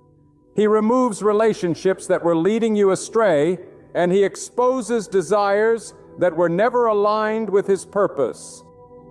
Do not misinterpret the pruning as punishment. It is protection. Do not misinterpret the silence as absence. It is preparation. God in His wisdom does not rush what is sacred. He is weaving together a future where the love He ordains will not collapse under pressure, but will stand unshaken because it was birthed in His timing. When God blesses your love life, the love that arrives will not mirror the world's definition. It will not be built on fleeting emotions or shallow appearances. It will be anchored in patience, in trust, in respect, mutual growth. This kind of love cannot be manufactured by human effort. It is sustained by divine alignment. It is not just about two hearts beating together, it is about two souls walking in purpose, two spirits recognizing that God is at the center. When you find such love, you will know it did not come from chance or coincidence. It came from the hand of the Almighty. But hear this truth before the blessing comes, that God often allows counterfeit loves to cross your path. Why? Because He wants you to learn discernment. He wants you to experience what is unstable so you can recognize stability. He wants you to encounter what is empty so you can value what is full. He wants you to see what fades so you can treasure what endures. Every heartbreak, every betrayal, every disappointment, it is not wasted. It is training. It is God's way of sharpening your vision so that when the blessing finally arrives, you will not overlook it. You will not take it for granted, and you will not let it slip away. Understand this also. When God is about to bless your love life, He elevates your standards. What you used to tolerate, you can no longer accept. What once felt exciting but hollow, you now recognize as a distraction. This shift is not arrogance, it is alignment. God is showing you that your heart is too precious to be wasted on what does not carry His approval. And if you feel the world calling you to compromise, stand firm, because compromise today becomes regret tomorrow. But faithfulness today becomes testimony tomorrow. The love that comes from God will not leave you questioning your worth. It will affirm it. It will not drain your soul. It will strengthen it. It will not pull you away from God. It will draw you closer to Him. That is how you will know. For true love from God is never in competition with God. It is an extension of His goodness in your life. And when it arrives, you will feel the calm assurance that what He has joined together cannot be undone by man. So while you wait, do not let impatience sabotage your destiny. Do not let loneliness drive you into the arms of those who were never meant to carry your soul. Do not confuse activity with progress. Trust that God is not withholding. He is arranging. Trust that He is not ignoring you. He is protecting you. Trust that He is not delaying for no reason. He is writing a story that will be worth every tear and every prayer. And when the moment comes when God releases the blessing, it will not come quietly. It will shift your life in ways you never imagined. You will see how every detour led you here, how every ending birthed a new beginning, how every season of silence prepared you for a love so loud in purpose that it drowns out every doubt. That love will not just change your days, it will transform your future. It will stand as evidence that God is faithful, that God rewards those who wait, that God fulfills what He promises. So hold on with unwavering faith. Keep your heart anchored in God, for He is the only foundation that can sustain true love. When He is at the center, no storm can destroy, no trial can separate, no enemy can succeed. And when God blesses your love life, you will finally see what it means to be loved not only by a person, but through the will of the one who created love itself. My friend, hear this with all the weight of eternity pressing upon it. When God is about to bless your love life, nothing in this world and nothing in the unseen realm can stand against it. What God ordains cannot be stolen. What He seals cannot be broken. And what He blesses cannot be cursed. You may have walked through lonely nights. You may have carried tears that no one saw. You may have felt forgotten and overlooked, but God has not abandoned you. He has been writing your story, shaping your heart, preparing your path.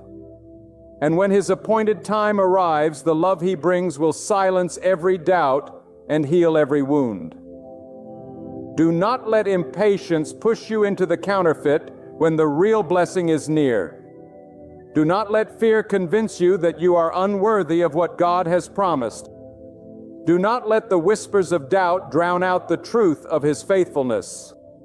Stand firm, hold fast, keep your eyes lifted to the one who sees the beginning and the end. For when God moves, he moves with precision.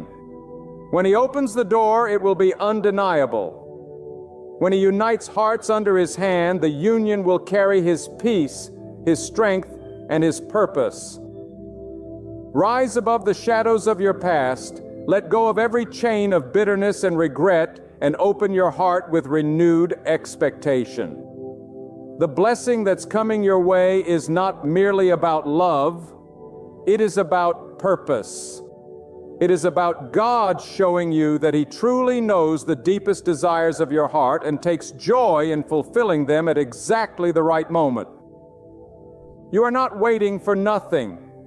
You are waiting for God. And when his blessing arrives, it will surpass everything you've imagined. It will magnify his name and prove that no season of waiting is ever wasted when it's spent in faith and trust.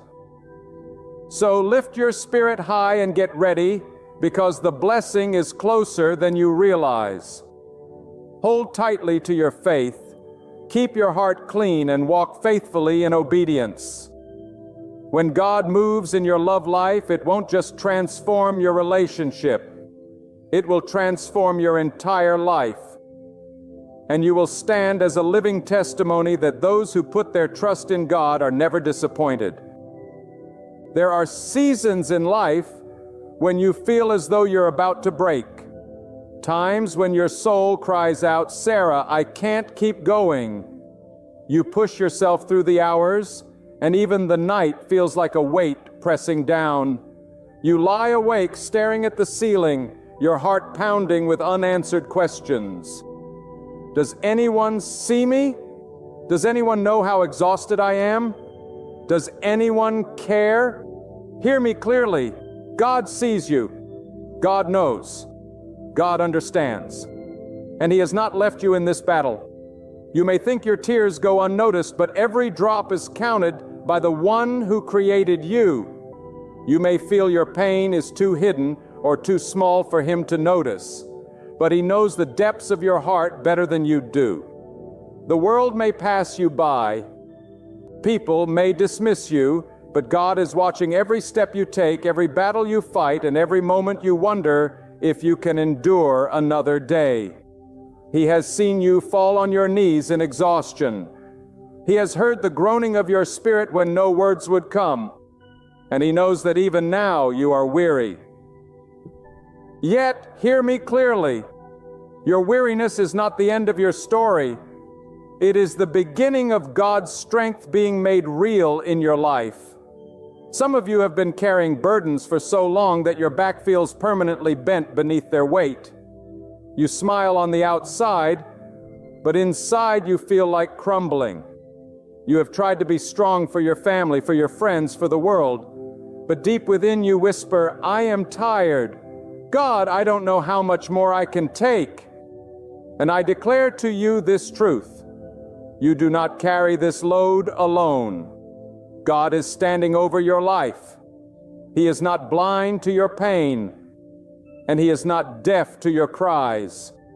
The fact that you are still here, listening, breathing, holding on, is evidence that God has not forsaken you, that his hand is still upon you, and that he has kept you when you could not keep yourself. Do not mistake God's silence for his absence.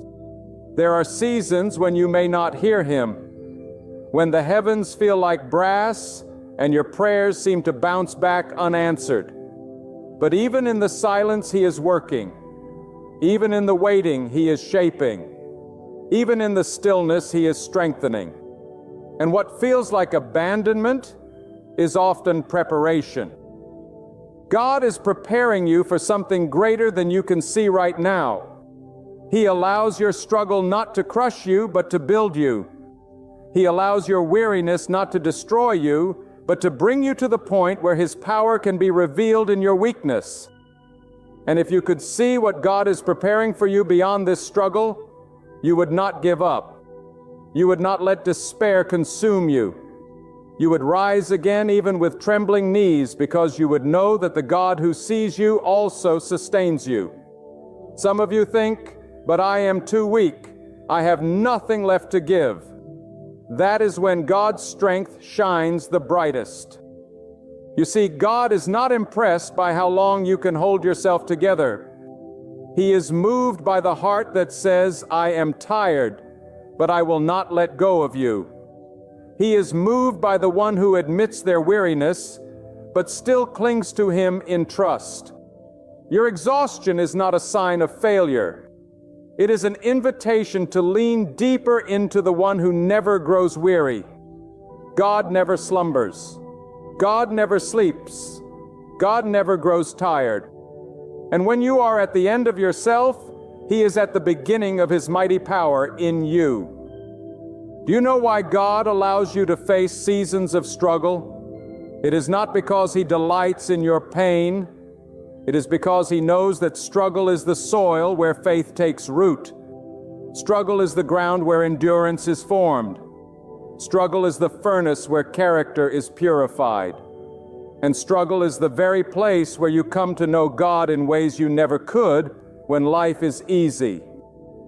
You do not truly know God as your sustainer until you have walked through days when you had no strength left of your own. You do not truly know God as your provider until you have been in the valley of lack. You do not truly know God as your comfort until you have tasted the depths of sorrow. And you do not truly know God as your protector until you have stood in the face of storms that could have destroyed you but did not. For the storms reveal His shelter. The nights reveal His watchfulness. The valleys reveal His hand carrying you through. I want you to pause and think about this. The very fact that you are still alive today, despite everything you have been through, is the testimony that God has been with you all along. There were moments you thought you would break, yet you did not. There were nights you thought you would drown in sorrow, yet you rose with the dawn. There were days when you said, "I cannot," yet somehow you did. That was not your strength alone. That was God sustaining you when you could not sustain yourself. And if He has carried you this far, why would He let you go now? If He has seen you through battles before, why would He abandon you in this one? If He has been faithful yesterday, will He not be faithful today? You may be tired, but God is not tired of you. The enemy of your soul would love for you to believe that your struggle means God has forgotten you. He whispers lies in the night. You are alone. No one cares. Not even God sees you. But those lies are broken in the light of truth. The truth is that God knows your name. He knows your story. And He knows your struggle. He has numbered the hairs on your head. He has charted the course of your life. He has written your days before one of them came to be. And nothing about you escapes His gaze. And if God has taken such care to create you, will He not also take care to sustain you? Do not give in to the lie of despair. Lift your eyes, weary one. Lift your head, exhausted heart. God has not left you. He is closer to you now than you realize. My friend, listen to me with your whole heart. Weariness is not a sin, but it can be a dangerous place if you let despair take root. God knows that you are tired, and yet in that tiredness, He offers you a deeper invitation. It is in your exhaustion that God is calling you to surrender. You see, when you are strong, you often think you can manage life on your own. You rely on your own plans, your own wisdom, your own ability to push forward. But when you are worn thin, when you are broken down and stripped of every illusion of self-sufficiency, That is when you can finally see that your life has always depended on God. Your weakness does not drive Him away. It draws Him near, because it is in your weakness that you finally allow Him to be your strength. You may look at the world and see others moving ahead with ease, while you are struggling simply to take another step. You may ask, why is my journey so hard? Why does the path I walk feel so steep? Do not be deceived by appearances. God does not measure your life by how fast you run, but by how faithfully you endure.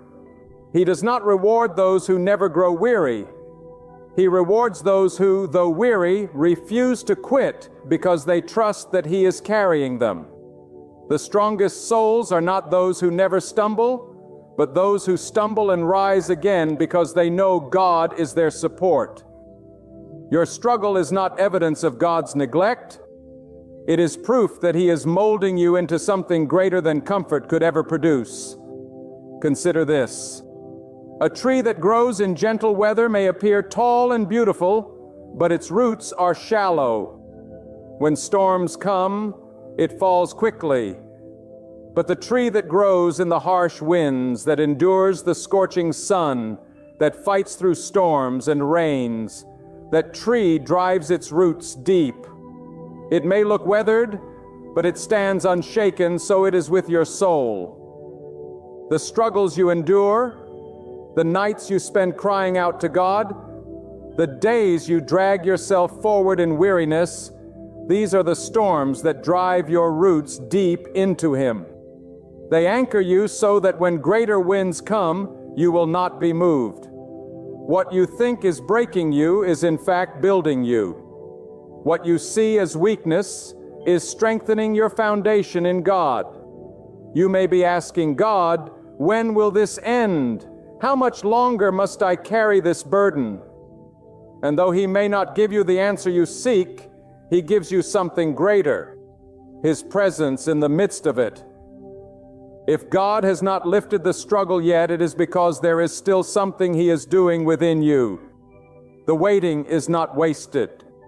The fatigue is not meaningless. God does not allow suffering without purpose. Every step you take in weariness is shaping your character, sharpening your faith, teaching your heart to rely on Him more fully. And when the time is right, God will lift that burden, and you will see why the struggle was necessary. You will look back and realize that what once seemed unbearable was in fact the very thing that prepared you for where He was leading you. Do not despise the season of being tired. Do not think that God has overlooked you because you feel drained. Even in your exhaustion, He is watching over you with tenderness. He knows when your energy is spent, and He knows how to renew you. There is a strength that does not come from sleep or rest. It comes only from God.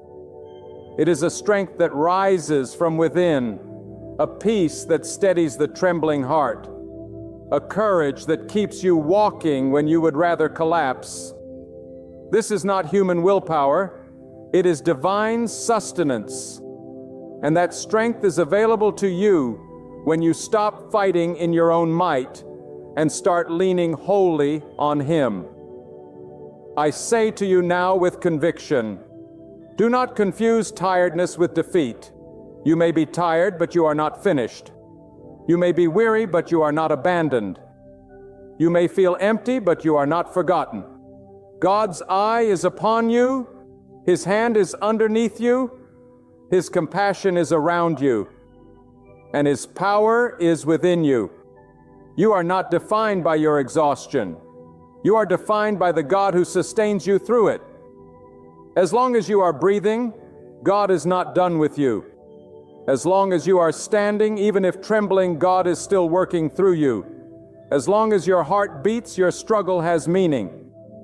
Because God does not waste pain. And let me remind you, your tiredness is seen not only by God, but also by the ones watching your life. There are people who see you press forward despite your weariness, and they are inspired. Your endurance is not just for yourself. It is a testimony for others who will one day face their own storms.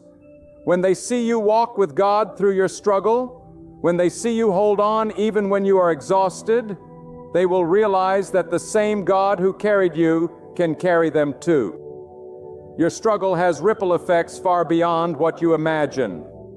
You may think you are barely surviving, but in truth, you are planting seeds of courage in others who are silently watching. God is using your weariness as a light to guide others toward His strength. There will come a day when you will look back on this season, and you will not remember it as the time you were most tired, but as the time you came to know God most deeply. For in your weakness, you encountered His sustaining power. In your despair, you discovered His unshakable hope.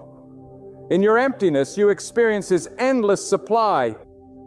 And in your brokenness, you were drawn into His wholeness. Struggle does not separate you from God. It draws you closer to Him if you will let it. Weariness is not a curse. It is an invitation to rest, not in your own ability, but in God's unending strength. There are moments in your journey when the weight you carry feels almost unbearable, when your shoulders ache not from the labor of your hands, but from the unseen battles within your soul. You whisper in the darkness, "God, do you see me? Do you know how tired I am?" And though your voice trembles, though your words are weak, know this with all certainty: God has heard you. He has counted every sigh. He has measured every sleepless night, and He has seen every step you have taken while weary. You may feel invisible to the world, but you are never invisible to God. Tiredness is a language that God understands, for He knows the frame of your being. He knows that you are but dust. And yet He breathes His strength into that dust and calls you to rise. You may be pressed down, but you are not destroyed. You may be at the edge of your endurance, but you are not forsaken. God has written endurance into your spirit because He has written Himself into your very being. And when you feel that you cannot take another step, it is often in that very moment that He carries you, though you may not even recognize it. I want you to understand something that will change the way you see your struggle. Your tiredness is not a sign that God has abandoned you. It is a sign that you are human and that you are being invited into the divine strength of the One who never grows weary. God does not call you to be superhuman. He calls you to lean on Him. He does not expect you to always run. Sometimes all He asks is that you stand anchored in trust, even if your legs shake beneath you. You may not have the strength to leap forward today, but you have the strength to stand still and hold on to God's hand. And in that simple act of holding on, you are stronger than you realize. Think of how God has worked in your past. There were seasons where you thought, "This is the end, I cannot go any further." And yet, here you are, Dalton. Not because you never felt weak, not because you never felt weary, but because God carried you. Do you think He brought you through all those valleys, all those storms, all those nights of despair, only to leave you now? No. He is the same God who kept you before, and He will keep you again. The God who sustained you yesterday is the God who sustains you today, and He will be the God who sustains you tomorrow. When you are tired, the enemy will whisper lies to you. He will say, "If God truly cared, you would not feel this way. If God truly loved you, you would not be this weary." But do not listen to those lies. For the truth is that God's love does not shield you from struggle, it sustains you through it. His love does not always take the weight away immediately. It gives you the power to endure under it. And while others may see your weariness as weakness, God sees it as the place where His strength can be revealed in the greatest measure. Do you not know that some of the most powerful moments in your life will come not when you are at your strongest, but when you are at your weakest? For it is then that you discover that God's hand has been under you all along. You may not feel it in the moment, but when you look back, you will see that in the times you were crawling, God was lifting. In the times you were stumbling, God was steadying. In the times you felt you had no more to give, God was supplying from His endless wealth. That is why you are still here. That is why despair did not consume you. That is why hopelessness did not bury you, because God did not let go of you. And let me tell you, your struggle is not meaningless. Every tear has purpose. Every night of exhaustion is weaving something eternal into your soul. God does not waste pain. He does not waste weariness. He uses it to refine, to shape, to carve into you the strength and endurance that no easy life could ever produce. What you are enduring today will become the testimony that strengthens someone else tomorrow. You are not only being sustained for your own sake, you are being sustained so that others may see through you the power of God to uphold a weary soul. I want you to imagine something. A runner in a race, exhausted, drenched in sweat, legs burning with fatigue. To the crowd, he looks ready to collapse.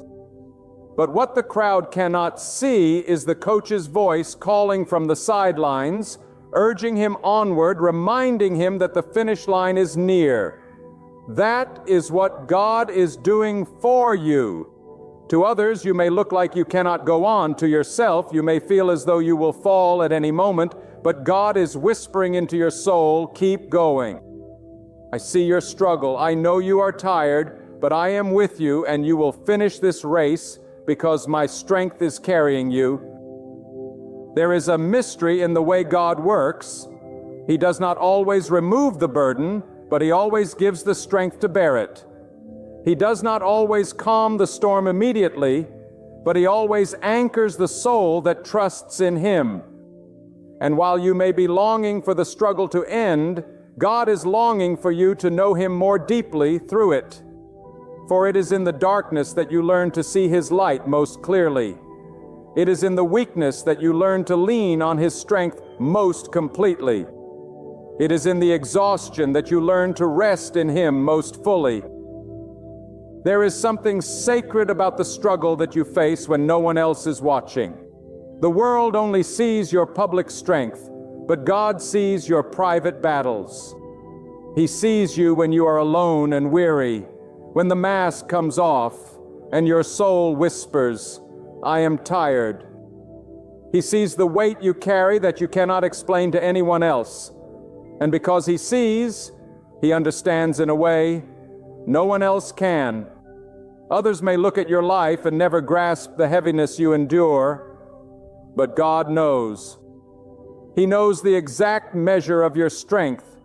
He knows the breaking point of your heart, and He knows how to keep you from being crushed even when you feel like you're on the verge of collapse.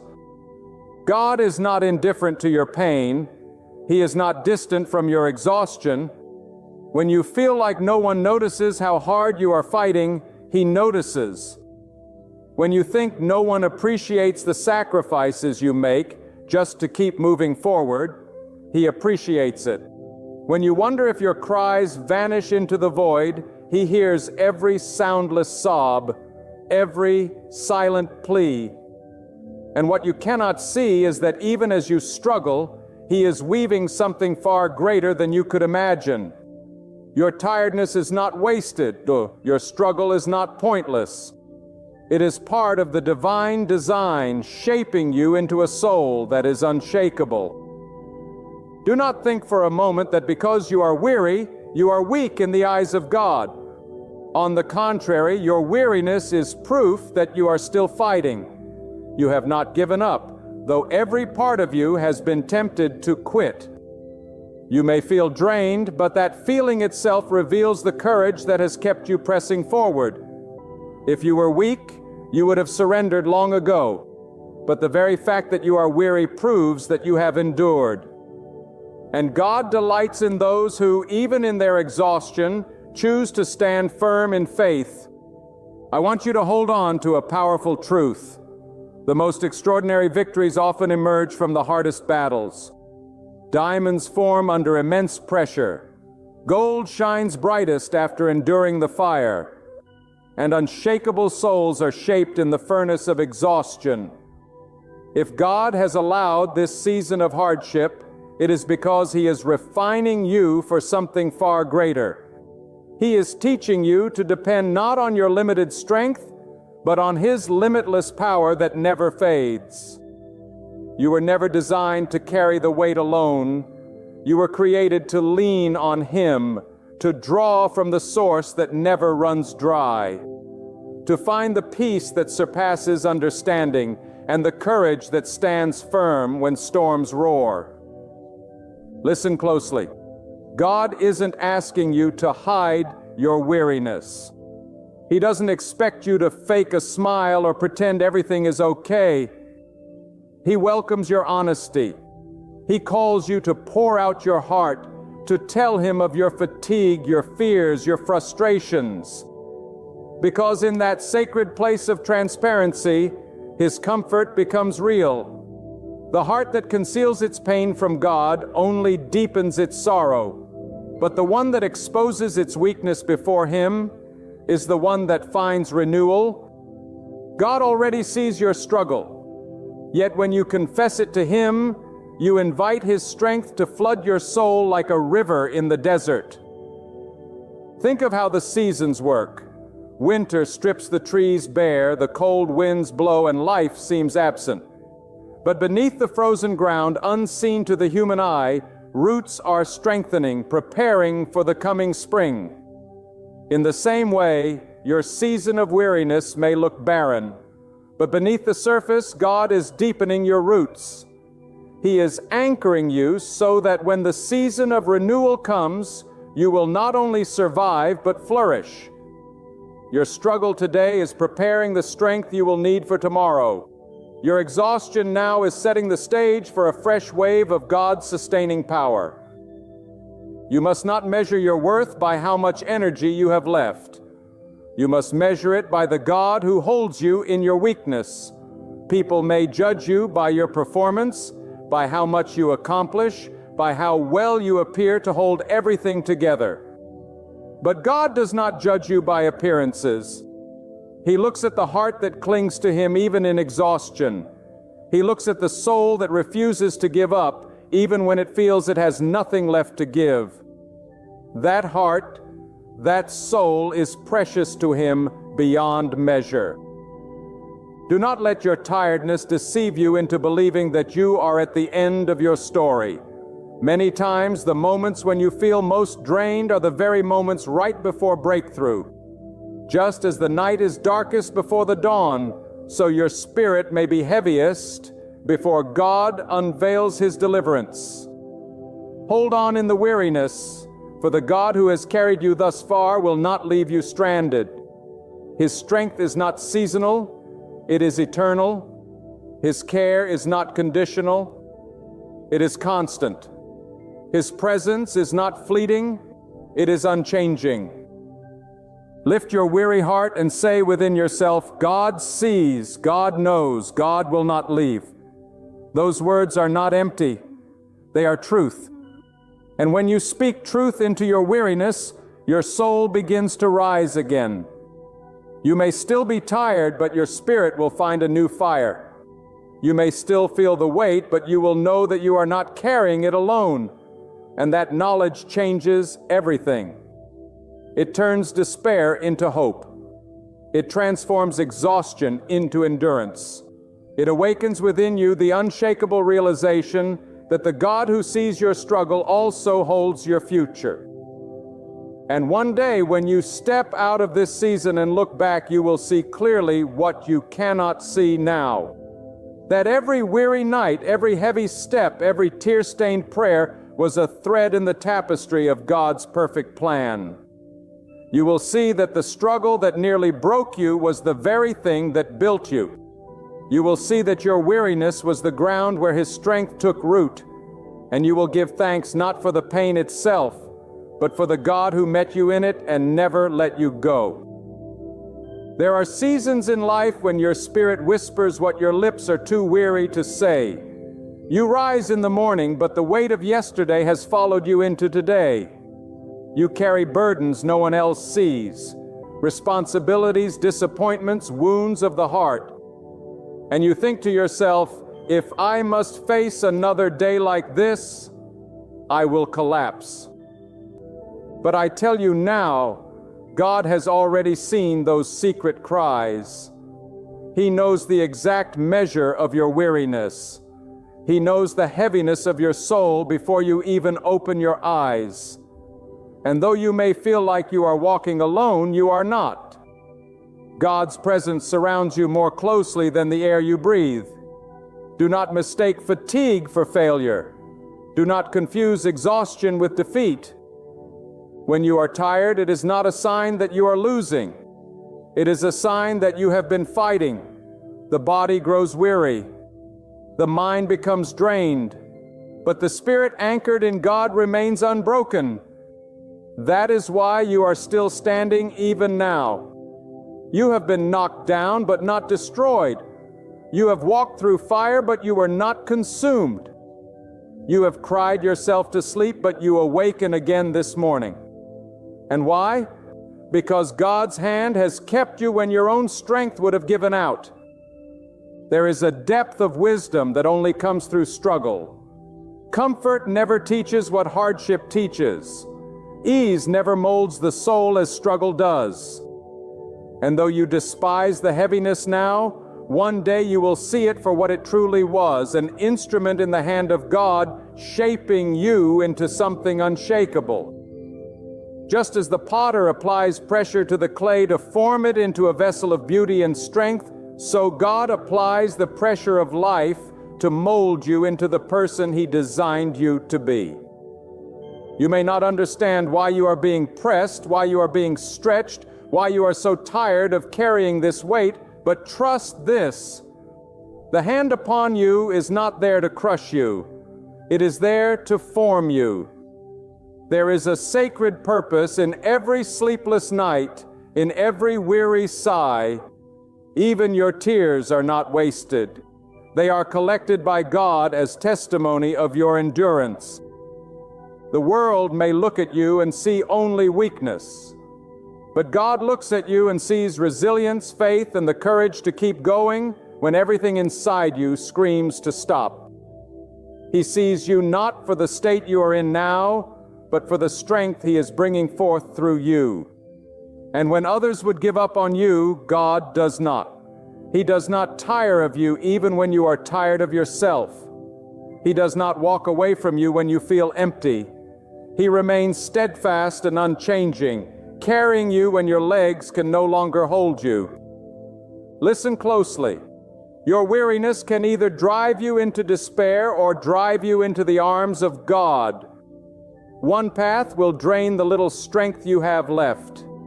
The other will renew you with strength from a source that never runs dry. Which will you choose? If you cling to despair, you will collapse under the weight. But if you lean into God, you will find a rest that no sleep can provide, a renewal that no human encouragement can achieve, a strength that rises from the very depths of His presence. Even the strongest among us grow tired. Even the mightiest warriors eventually feel weak. Do not think that being weary makes you less in God's eyes. It makes you human, and it makes you ready to experience His divinity in your weakness. God never demanded that you be unshakable. He only asks that you remain faithful. He never asks that you never grow tired. He only asks that in your tiredness, you do not let go of Him. And when you cling to Him in your exhaustion, you will discover that He has been holding you all along. I tell you this with conviction. There will come a moment when the very struggle that exhausts you today will become the testimony that strengthens you tomorrow. You will say, if I survived that season, I can survive this one. You will realize that every weary night was preparing you for a dawn brighter than you imagined. You will see that the hands of God were beneath you the entire time, keeping you from falling into despair. And when you see that, your tiredness will not be a memory of defeat, but a testimony of victory. You must learn to see your exhaustion through the lens of faith. Do not see it as a curse. See it as a sign that you have been entrusted with a battle worth fighting. Do not see it as proof that you are alone. See it as proof that God is refining you for something higher. Do not see it as the end. See it as the very place where God begins. For when you reach the end of yourself, you have reached the beginning of God's strength. And His strength is inexhaustible. His power does not wane. His endurance does not fade. His presence does not diminish. When you feel the weight of the world pressing against your chest, when the silence of the night echoes louder than any noise around you, when your strength feels poured out like water upon dry ground, remember this: God has not left you to drown in your weariness. He is the one who keeps your heart beating when you think it cannot endure another moment. He is the one who places light in the darkness, even when your eyes have grown too tired to see it. Your exhaustion does not mean you are forsaken. It means you are in the place where God's power is about to be revealed. There is a hidden wisdom in tiredness. It teaches you what comfort never can. It strips away illusions, peels back pride, and reveals where your true reliance lies. When you are strong, you think you can carry yourself. But when you are tired, you learn that only God can carry you. When your voice grows silent, you learn that He hears what you cannot even say. When your body weakens, you find that His strength does not weaken. And when you finally surrender the illusion that you can hold everything together, you realize it has always been His hands keeping it from falling apart. God is not distant from the weary. He is closest to them, for it is in the cries of the exhausted that His presence is most deeply felt. Do not despise this season of heaviness, for it is carving into you a capacity to experience God in ways you never could in times of ease. You may think you are being diminished, but you are being deepened. You may believe you are being emptied, but you are being prepared to be filled with something greater. Think of how the soil must be broken before the seed can take root. The earth must be turned over, torn apart, disturbed from its comfort, before new life can rise from it. In the same way, your heart must sometimes be broken open through struggle, your life unsettled by the weight of trials, so that God can plant within you strength that cannot be shaken. What feels like breaking is often the very process of becoming. Do not let despair deceive you. Weariness whispers lies that you cannot go on, that God has forgotten you, that your struggle has no purpose. But truth speaks louder. God does not abandon those who lean on Him. He does not grow weary, nor does He faint. His power flows to the one who refuses to let go, to the one who says, "Though I am tired, I will still trust. Though I am broken, I will still believe. Though I cannot see the way, I will still walk by faith." That act of surrender does not weaken you. It transforms you into a vessel through which God's strength flows. Hear this: your tiredness is not the end of your story. It is the very stage upon which God shows that His might is greater than your limits. He takes the one who says, "I cannot," and lifts them to places where they declare, "God has done it through me." He takes the one who feels overlooked and proves that His eye has never left them.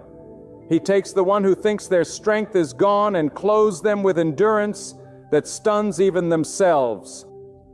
That is the mystery of His power. It shines brightest in the darkest hour. It strengthens most where weakness resides. It lifts highest those who feel lowest. So when you wake up tomorrow and feel the same heaviness pressing down, do not despise the day. Instead, whisper within your soul, God, I may be tired, but you are not. I may be weak, but you are strong. I may not know how to continue, but you have already written the path ahead. And watch as your spirit slowly begins to rise. Watch as hope flickers back into flame. Watch as the weariness that once threatened to break you becomes the very evidence that God is working in you. For the truth is this, it was never about your strength. It was always about His. And when you finally realize that, you will stop measuring your ability to endure by how much energy you have left. And you will start measuring it by the greatness of the God who sustains you. Then, even in the midst of exhaustion, you will find peace. Even in the midst of struggle, you will find rest. Even in the midst of tears, you will find the assurance that you are not abandoned. There are moments when your body aches from the weight of life's responsibilities, when your heart feels stretched thin, and when your mind can hardly take another thought without breaking. It is in these fragile places that God whispers louder than the noise of the world. My child, I see you. I know you are tired, but I am with you. Never believe for a moment that your fatigue goes unnoticed. God watches every tear. He knows every sleepless night. He hears every silent cry you dare not speak out loud. The world may think you are strong because you keep moving, but God knows how heavy the load really is. And He is the one who carries what no human eye can see. Struggle has a way of stripping us down, making us think we are alone, forgotten, or invisible. But God's gaze never wavers. He sees you when you drag yourself out of bed with no strength left. He sees you when you smile in public, but collapse in private. He sees you when you feel like giving up. But keep pressing forward anyway. Every ounce of perseverance, every tear shed in secret, every moment of choosing faith over despair is known. You are not unseen, and you are not abandoned. God is closer to the weary than you could ever imagine. And let me tell you something with conviction. Weariness is not a sign of weakness. It is a sign of humanity. You were not created to carry endless burdens on your own shoulders. You were created to lean on God. He alone is infinite in strength. He alone never grows tired. He alone sustains the world with the power that never diminishes. So when you say, I cannot go on, you are closer than ever to realizing the truth that God never asked you to go on without Him. He asked you to trust Him, to lean on Him, to pour out your heart before Him. For when you reach the end of yourself, you have just reached the beginning of His strength. There is a purpose in this exhaustion. God does not waste struggle. The very tiredness that feels like your undoing is shaping your soul, humbling your heart, and preparing you for a breakthrough you cannot yet see. Just as dawn always follows the night, rest will follow the labor. God is not merely watching your struggle from a distance. He is working within it, orchestrating the unseen, weaving together strength out of weakness, and laying a foundation for a testimony that will one day inspire others who are walking the very same road. You must not mistake silence for absence. Just because God has not removed the weight does not mean He has abandoned you under it. Sometimes He allows you to feel the strain so that you will discover the depth of His support. Sometimes He allows you to walk through valleys so you can learn that His presence shines brightest in the low places. Sometimes He withholds immediate relief because the lesson you gain in struggle will become the very anchor of your faith in storms yet to come. Look back at your life. Have you not seen times before when you thought you could not go on, and yet here you are? Did God not sustain you when you thought it was the end? Did He not open doors you could not have opened on your own? Did He not comfort you when no one else understood? Those moments were not accidents. They were reminders that the same God who carried you then is carrying you now, and He will carry you still. And hear this truth: you are not defined by your tiredness. You are defined by the God who strengthens you in it. You may be weary, but you are not broken. You may be pressed, but you are not crushed. You may be exhausted, but you are not abandoned. The same God who spoke the heavens into existence bends low to lift you up. The same God who set the stars in place places His hand upon your shoulder and says, "I will sustain you, my friend." Lift your eyes for a moment from the dust of your struggle and look toward the heavens. Because the same God who set the stars in place has not forgotten you in your weariness. He has measured every step you've taken. He has heard every cry you've released in the silence. And He has gathered every tear as testimony that you have endured even when it felt impossible. You might be exhausted, but God never grows weary. You may feel like you've reached your limit, yet God has none. He remains your everlasting strength, your eternal shelter, your constant presence. He will not leave you in this place. Don't let despair close your story.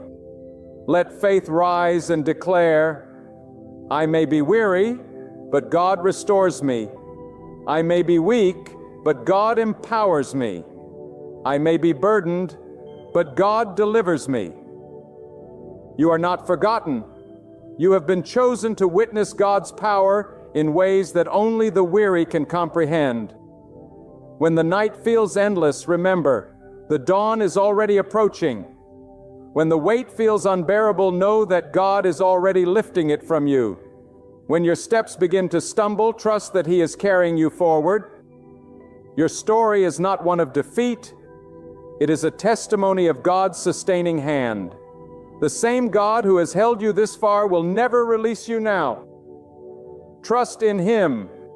Lean on His strength and walk in peace, because though you may feel tired, you are never alone. God is with you, and His power will never fail. There comes a moment in every life when the weight of the present feels heavy enough to crush the hope of tomorrow. Many of you listening right now have endured seasons of silence, seasons of confusion, and nights when the darkness seemed louder than the light. And deep inside, you've asked, "Now, will things ever change for me?" You've prayed in the quiet corners of your room. You've wept tears that no one else has seen. And still, it feels as if heaven has remained silent. But hear me today with every ounce of conviction in my spirit. God is about to do something extraordinary in your life. Not someday in your imagination, not far off in a distant future, but in His perfect timing, closer than you realize, nearer than you can comprehend. God is turning the page of your story. Do not believe the lie that your greatest days are behind you. Do not let the enemy of your soul whisper defeat into your ears. For God has not brought you this far to abandon you. He has not carried you through fire, but through storms, through heartbreak, only to leave you standing at the edge of despair. No, God is a God of completion. And when He begins a work in you, He sees it through until it is greater, brighter, stronger, and more powerful than you could ever have imagined. You may say to yourself, "But I've lost too much. I've made too many mistakes. I've been overlooked too many times." And yet, let me remind you, God is not limited by your past. God is not restricted by your failures. God is not bound by the opinions of men. He is the author of your life, the one who speaks light into darkness, the one who calls things into being that did not exist before. And when He says He will do something incredible for you, there is no power in heaven or earth that can stop Him. Think of how many nights you have spent awake rehearsing the pain of what went wrong. And think of how many mornings you have risen with the weight of yesterday still on your shoulders. And yet, here you are, still breathing, still standing, still waiting. That is not an accident. That is the hand of God keeping you alive for something far greater than what you've seen. That is the mercy of God saying, hold on, I'm not finished with you yet. When God moves, He does not move halfway. He does not sprinkle blessings like crumbs. He pours them out until they overflow. When God lifts you, He does not lift you to the level of your expectation, but to the level of His greatness. And you must understand His greatness has no limits. His power knows no end. The same God who carved rivers through deserts, who spoke the galaxies into existence, is the same God who is about to move in your life. I want you to feel this truth deep within you. What you have seen so far is not the measure of what God has in store. Your life is not defined by the battles you fought, but by the victories God is preparing for you. Some of you listening right now are closer to a breakthrough than you realize. You are standing on the edge of a miracle, and you don't even know it yet. The very thing that looks like a setback, the very thing that feels like rejection, may be the preparation for something you could never have received if you hadn't gone through this season. So lift your head, square your shoulders. Do not let despair write the ending to your story, because God holds the pen and He is writing something incredible. Perhaps you've asked, why has God allowed me to go through this suffering? Why has He let me walk through these valleys? And the answer is not always clear in the moment. But understand this, when God allows you to be pressed, it is because He is producing something within you that cannot come any other way. The oil only flows when the olive is crushed. The diamond only shines after intense pressure. The seed only grows after it has been buried. Do not despise the pressing, because it is the sign that God is preparing you for glory. There are people listening right now who have been waiting for years, waiting for a door to open, waiting for a relationship to be restored, waiting for healing in your body, waiting for provision in your finances, waiting for peace in your home, and you've thought, maybe it's too late, maybe God has forgotten me. But let me tell you, God's timing is perfect. He is never early and He is never late. And when He moves, what seemed impossible will become unstoppable. Imagine the moment when suddenly, without warning, the answer you've prayed for arrives. Imagine the shift when the burden that has weighed on you for years is lifted in a single day. Imagine the joy when the very thing that looked like it would destroy you becomes the testimony that strengthens you. That is the kind of incredible thing God is preparing. But here's the key.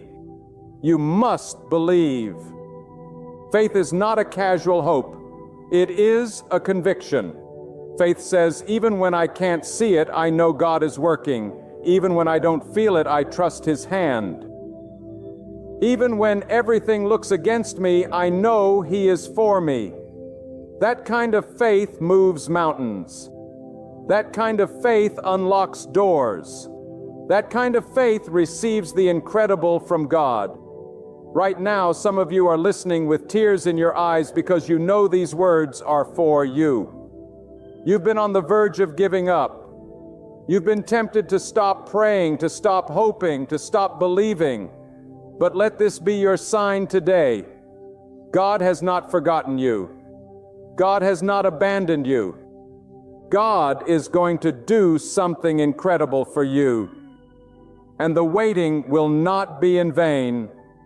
The very storm that tried to break you will be the wind that pushes you into destiny.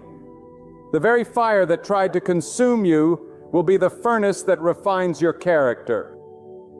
The very voices that doubted you will be silenced when God lifts you higher than they ever thought possible. This is not just inspiration, this is the truth of God's nature. He is a God who delights in turning mourning into dancing, ashes into beauty, despair into joy. He is a God who specializes in the impossible. And the same God who moved for others before you will move for you. When God chooses to act in your life, it is not a small thing. It is not ordinary. It is not just another day in the calendar. It is a divine interruption of the ordinary patterns of your life. A sudden turning that no human could predict. God does not move without purpose.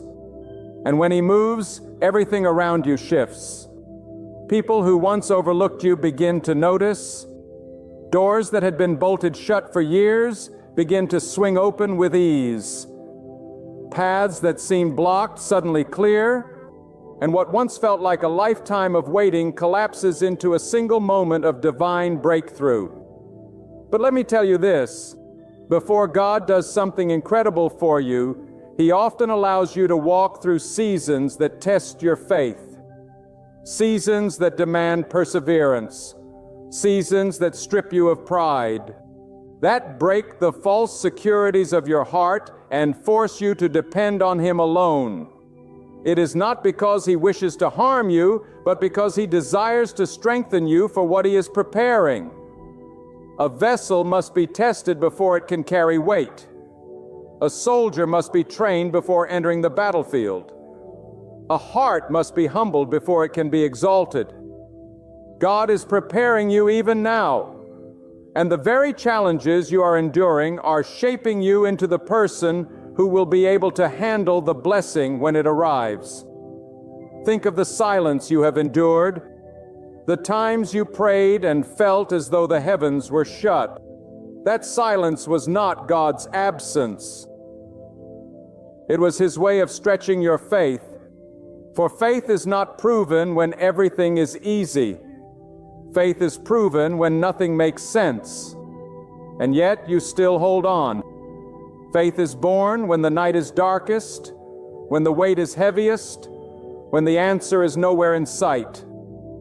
And yet, if you are still here, if you are still listening, it means your faith has not died. It may have been shaken.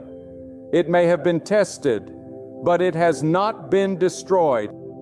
And that faith is the very thing God will honor as He prepares to do something incredible for you. Do not underestimate what God can do in a single moment. A life of sorrow can be rewritten in one day. Years of struggle can be reversed in an instant. Generations of brokenness can be healed by one act of His power. God does not need decades to change your story. He only needs a moment. And that moment may be closer than you realize. What you call delay, God calls preparation. What you call denial, God calls direction. What you call silence, God calls strategy. You see only the waiting, but God sees the perfect alignment of all things coming together for your good. And let me tell you, when God's moment arrives, it will not be hidden. You will not need to question whether it is happening. You will know because everything within you will testify, this is the hand of God. The peace you could not manufacture will settle upon you. The strength you could not conjure will rise within you. The opportunities you could not create will appear before you. And the same people who doubted your survival will witness your rising. There is someone listening right now who has carried disappointment for years. Every time you believed something good was coming, it slipped through your hands. Every time you thought you were close to a breakthrough, another setback appeared. And now you hesitate to believe again because you fear being disappointed once more. But hear me, disappointment is not the final word. God's word is the final word, and His word over you is life, hope, and victory. Do not let the wounds of yesterday steal the promise of tomorrow. Do not let fear rob you of faith. God is not limited by the pattern of your past. He is about to break that pattern and establish something entirely new. And do not think for a moment that what God is preparing for you is small. When God moves, He exceeds expectations. When God restores, He restores in abundance. When God elevates, He lifts higher than you could ever climb on your own. You may think you are asking for just enough to get by, but God is preparing more than enough. You may be praying for survival, but God is preparing overflow. You may be asking for healing in one area, but God is preparing wholeness in every area. That is the nature of God, to do exceedingly abundantly beyond what you can imagine. But here is the truth. You must embrace what God is about to do for you is not only for you. When God blesses, He blesses with purpose. He blesses to make your life a testimony. He blesses so that others who are watching will see His greatness. Your story is not yours alone. It is a message written by God to show His power to the world around you. When people see where you came from, when they see the pain you endured, when they see the obstacles you face, and then they see the victory God brings you into, they will know this was not human effort. They will know this was the hand of God. So do not despise the small beginnings. Do not despise the hidden seasons. Do not despise the days of waiting. For in those days, God is laying the foundation for something so incredible that when it comes, you will not even remember the pain of the waiting. It will be swallowed up in joy. And hear this, no enemy can stop what God has ordained. No opposition can cancel what God has written. No force of darkness can undo what God has established. What is for you will not pass you by when it is appointed by God. People may try to stand against you. Circumstances may rise against you.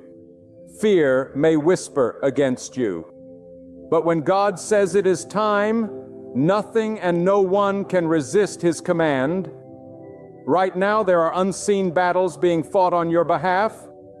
Right now, God is arranging circumstances you cannot see. Right now, He is positioning people you have not met, preparing opportunities you have not imagined, orchestrating details you cannot comprehend. And in the right moment, all of these threads will converge, and you will step into a season that feels like destiny itself has opened before you. But do not miss this. Your role is to remain faithful. Your role is to keep believing. Your role is to keep walking even when the road is unclear. Because faith is not passive. It is active. Faith is choosing to speak hope when your heart feels heavy. Faith is choosing to act with integrity when no one is watching. Faith is choosing to plant seeds even when the soil looks barren. Faith is standing on the promises of God, even when every circumstance seems to contradict them. And when you walk in that kind of faith, you position yourself for the incredible that God is about to release. You may feel small. You may feel forgotten. You may feel insignificant compared to others. But let me remind you, God delights in lifting the humble. God delights in using the overlooked. God delights in showing greatness through those the world has dismissed.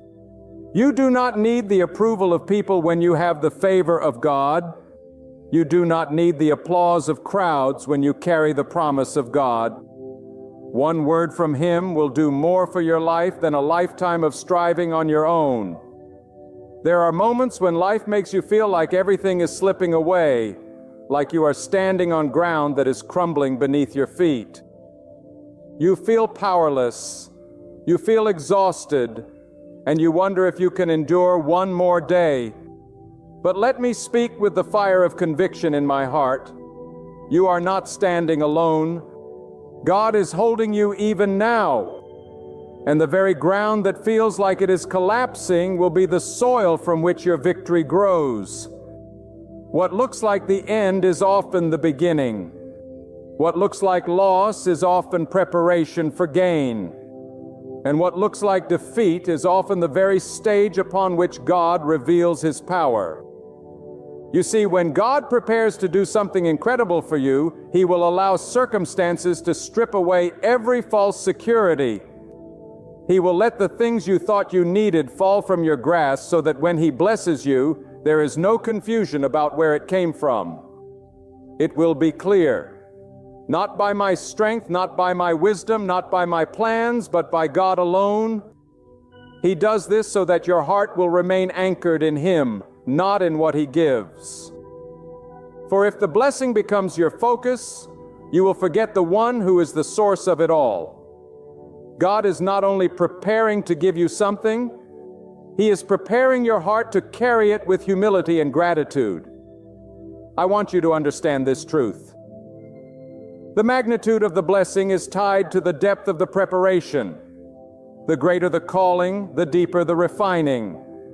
That is why some of you have walked through valleys longer than others. That is why you have been tested in ways you cannot explain. That is why your prayers have seemed to take longer to be answered. It is because God is preparing you for something that is greater than you imagine. You are not waiting for something ordinary.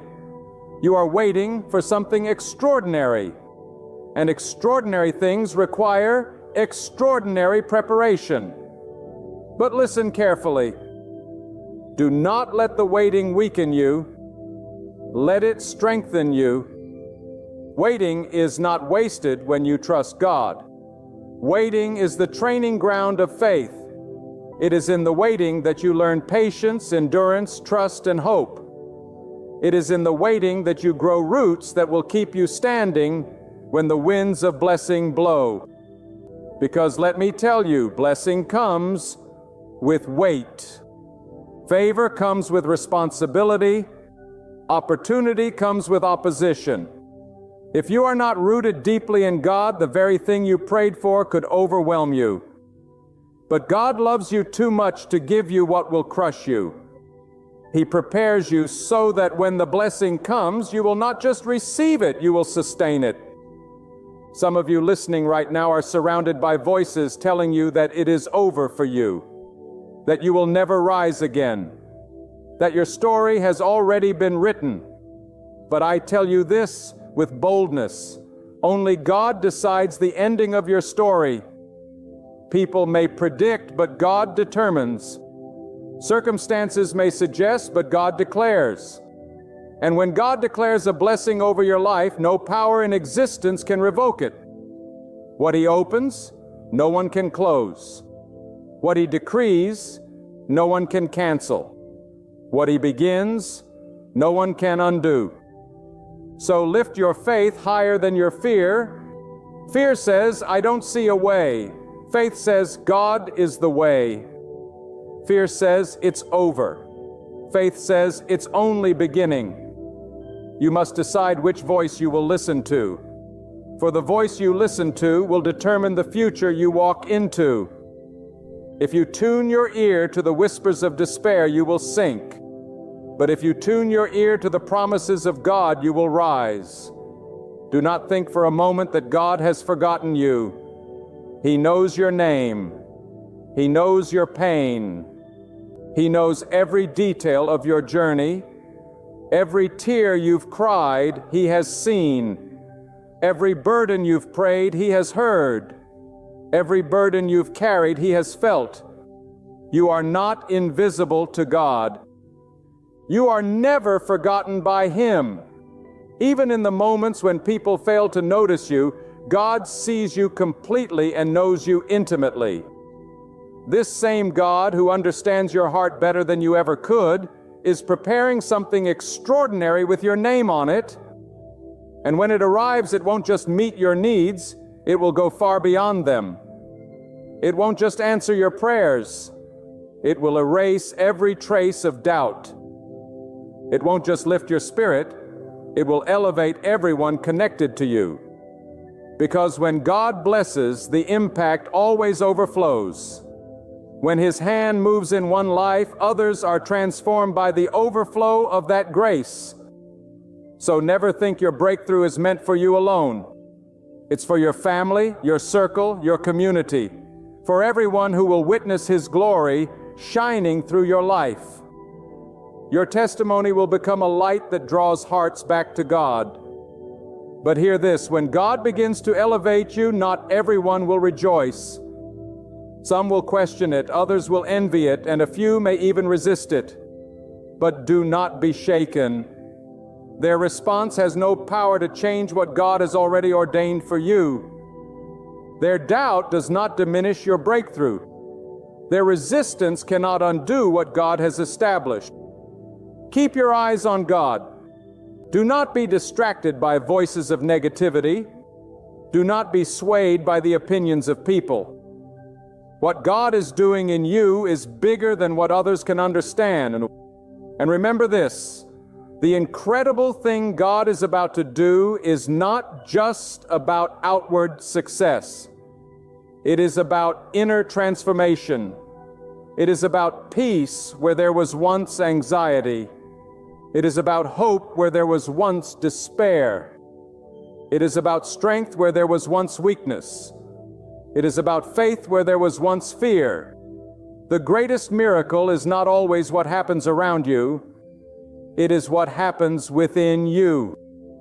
And when God changes your heart, when He renews your mind, when He strengthens your spirit, no circumstance can take that away.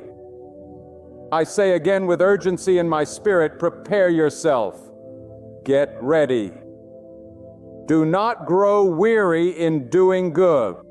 Do not let discouragement take root. Do not allow bitterness to poison your heart. Because in the very moment you feel like giving up, you may be standing at the threshold of your breakthrough. Many quit too soon, many stop one step before the promise. But if you hold on, if you remain steadfast, you will see the hand of God move in ways that will leave you in awe. The time is coming when you will look back on every trial, every delay, every unanswered prayer, and you will see how it was all necessary. You will realize that what felt like abandonment was actually protection. What felt like silence was actually preparation. What felt like rejection was actually redirection. God wastes nothing. Every part of your journey is woven into the masterpiece He is creating with your life. And soon, very soon, you will stand as living proof that God is faithful, that God is powerful, that God is able. The same God who sustained you in the valley will lift you to the mountain. The same God who held you in the storm will bring you into the calm. The same God who allowed you to be tested will crown you with triumph. And when that moment comes, you will not be able to contain your gratitude. For you will know deep in your soul, only God could have done this. There is a reason you feel that stirring in your heart right now. It is not random. It is not coincidence. It is God whispering to you that your time is coming. For too long you have carried burdens that were never meant to define you. For too long you have allowed the voices of doubt, fear, and failure to echo louder than the promise of God. But hear this with certainty. What God has spoken over your life is stronger than what anyone else has said about you. The Word of God cannot be silenced. It cannot be canceled. It cannot be reversed. It will accomplish its purpose. And when God begins to move, He does not consult your enemies. He does not ask the permission of those who doubted you. He does not check the record of your failures to decide if you qualify. God looks at the faith within you, even if it is only the size of a flicker, and He says, "That is enough." I can use that because what matters is not the size of your strength, but the greatness of His power. When His hand is upon you, your weakness becomes the stage for His strength. Some of you have walked through doors that closed suddenly in your face, and you felt the sting of rejection. You thought those doors were the answer, but God shut them because He has a greater door waiting. And the door He opens, no one can close. You may have lost what you thought was your future, but God was saving you from what would have destroyed you. Every closed door has been divine protection. Every delay has been divine direction. Every no has been a setup for a greater yes. God knows the desires of your heart. He knows what you have prayed in silence, what you have carried in secret, what you have never dared to share with another soul. And He has not ignored you. Even when you felt unheard, He was listening. Even when you felt forgotten, He was working. Even when you felt abandoned, He was closer than you realized. That is why you are still here. That is why you are still standing. That is why you have not been consumed by the fire or destroyed by the storm. Because God has been sustaining you all along. And let me tell you, there is a shift coming, a divine turning, a moment when the weight you've carried for so long will lift and you will walk lighter than you have in years. A moment when the darkness that has hovered over your mind will break and light will flood in. A moment when the opportunities you thought were lost forever will reappear better than before, shaped by the hand of God. And when that moment arrives, it will not just feel like change, it will feel like destiny. But here is what you must understand. God is not only working on what He will give you, He is working on who you are becoming. Because if He gives you the blessing before He strengthens your character, the blessing could overwhelm you. If He opens the door before you are ready to walk through it, the very opportunity meant to elevate you could crush you. God is wise. He knows when to release, and He knows when to hold back. What feels like delay is often His mercy preparing you to stand under the weight of what is coming. Think of it this way. A tree that grows overnight cannot withstand the storm. But a tree that grows slowly, its roots deepening with each season, can weather anything. God is planting you deeply so that when He raises you up, you will not be shaken. Others may rise quickly and fall just as quickly, but your story will be different because when God builds, He builds to last. And when God blesses, He blesses to overflow. Right now, you may feel like your life is scattered, like the pieces don't fit together. But God is weaving a tapestry you cannot yet see. The disappointments, the struggles, the victories, the losses, they are all threads in His design. From your perspective, it looks chaotic. From His perspective, it is a masterpiece in progress. One day you will step back and see how every piece had a purpose, and you will realize nothing was wasted. Do not underestimate the season you are in. Even if it feels hidden, even if it feels quiet, even if it feels small, God is doing something within you that will echo for the rest of your life. Hidden seasons are holy seasons. They are the places where God shapes you, where He molds you, where He strengthens you away from the eyes of the world. And when the time is right, He will bring you out of hiding and set you in a place where His glory will shine through you for all to see. And when God does this, it will not just be about your personal advancement. It will be about His purpose unfolding in the earth. Because what God is preparing to do in you is connected to something bigger than you. Your breakthrough will inspire someone else's faith. Your victory will open the door for someone else's hope. Your story will carry the evidence that God is still alive, still powerful, still moving in the lives of those who trust Him. So hold on, my friend.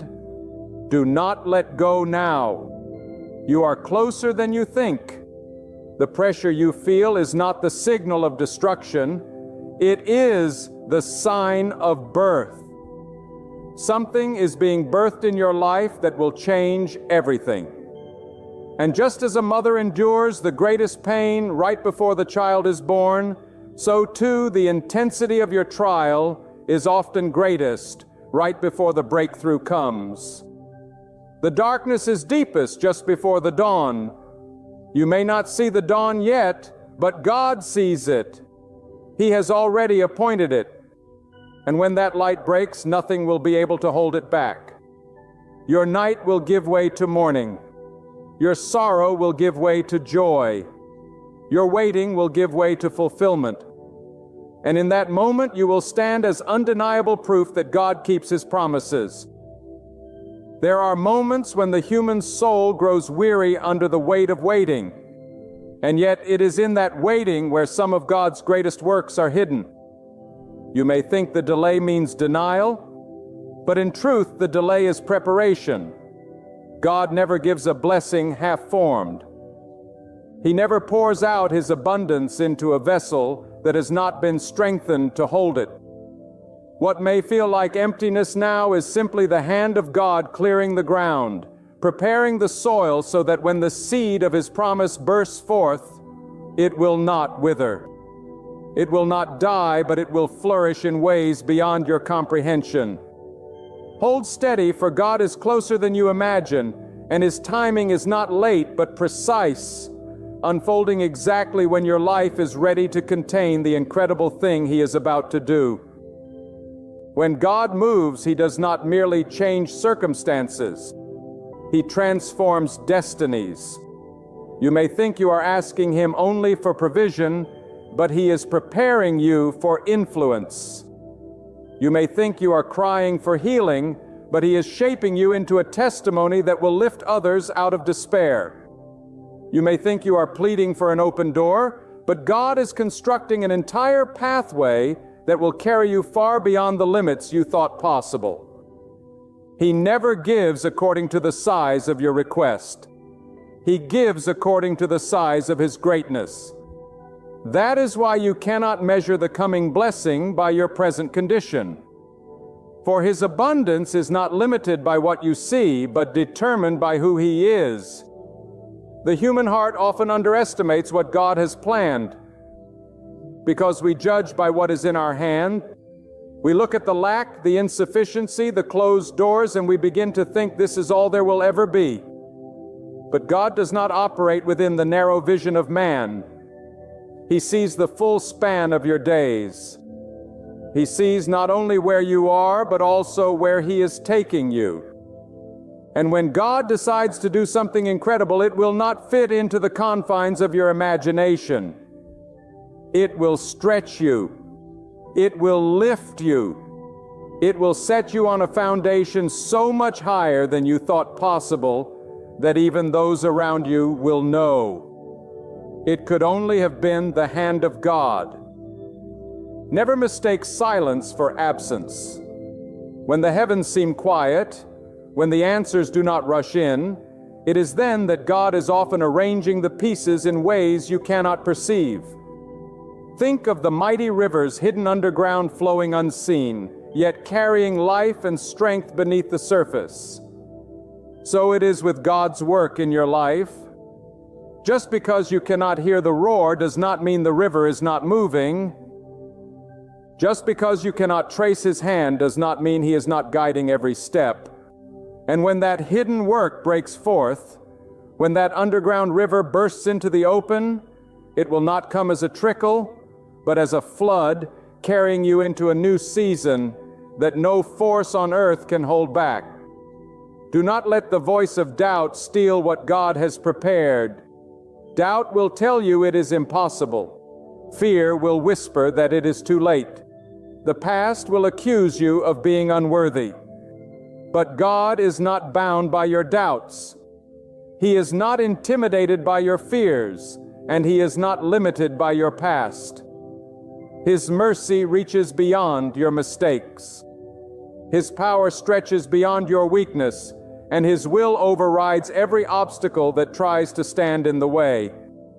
If God has decided to do something incredible in your life, then no person, No failure, no circumstance, and no force of darkness can cancel it. What He has written for you will come to pass in His time. You must lift your vision higher. Stop looking only at what is in front of you and start believing in the unseen reality of what God has already set in motion. Your current job, your current struggle, your current pain, none of these are the full story. They are only chapters in a book whose ending has already been authored by God. And when He turns the page, you will discover that every struggle had a purpose. Every tear watered the ground for a new harvest, and every season of waiting positioned you perfectly for the breakthrough to come. God delights in lifting the humble, in raising the overlooked, in bringing light out of darkness. Perhaps you have felt forgotten, passed over, or ignored by those around you. But hear this truth: God has not forgotten you. He has etched your name into His plan. And at the appointed time, He will cause the very doors that were once closed to swing wide open.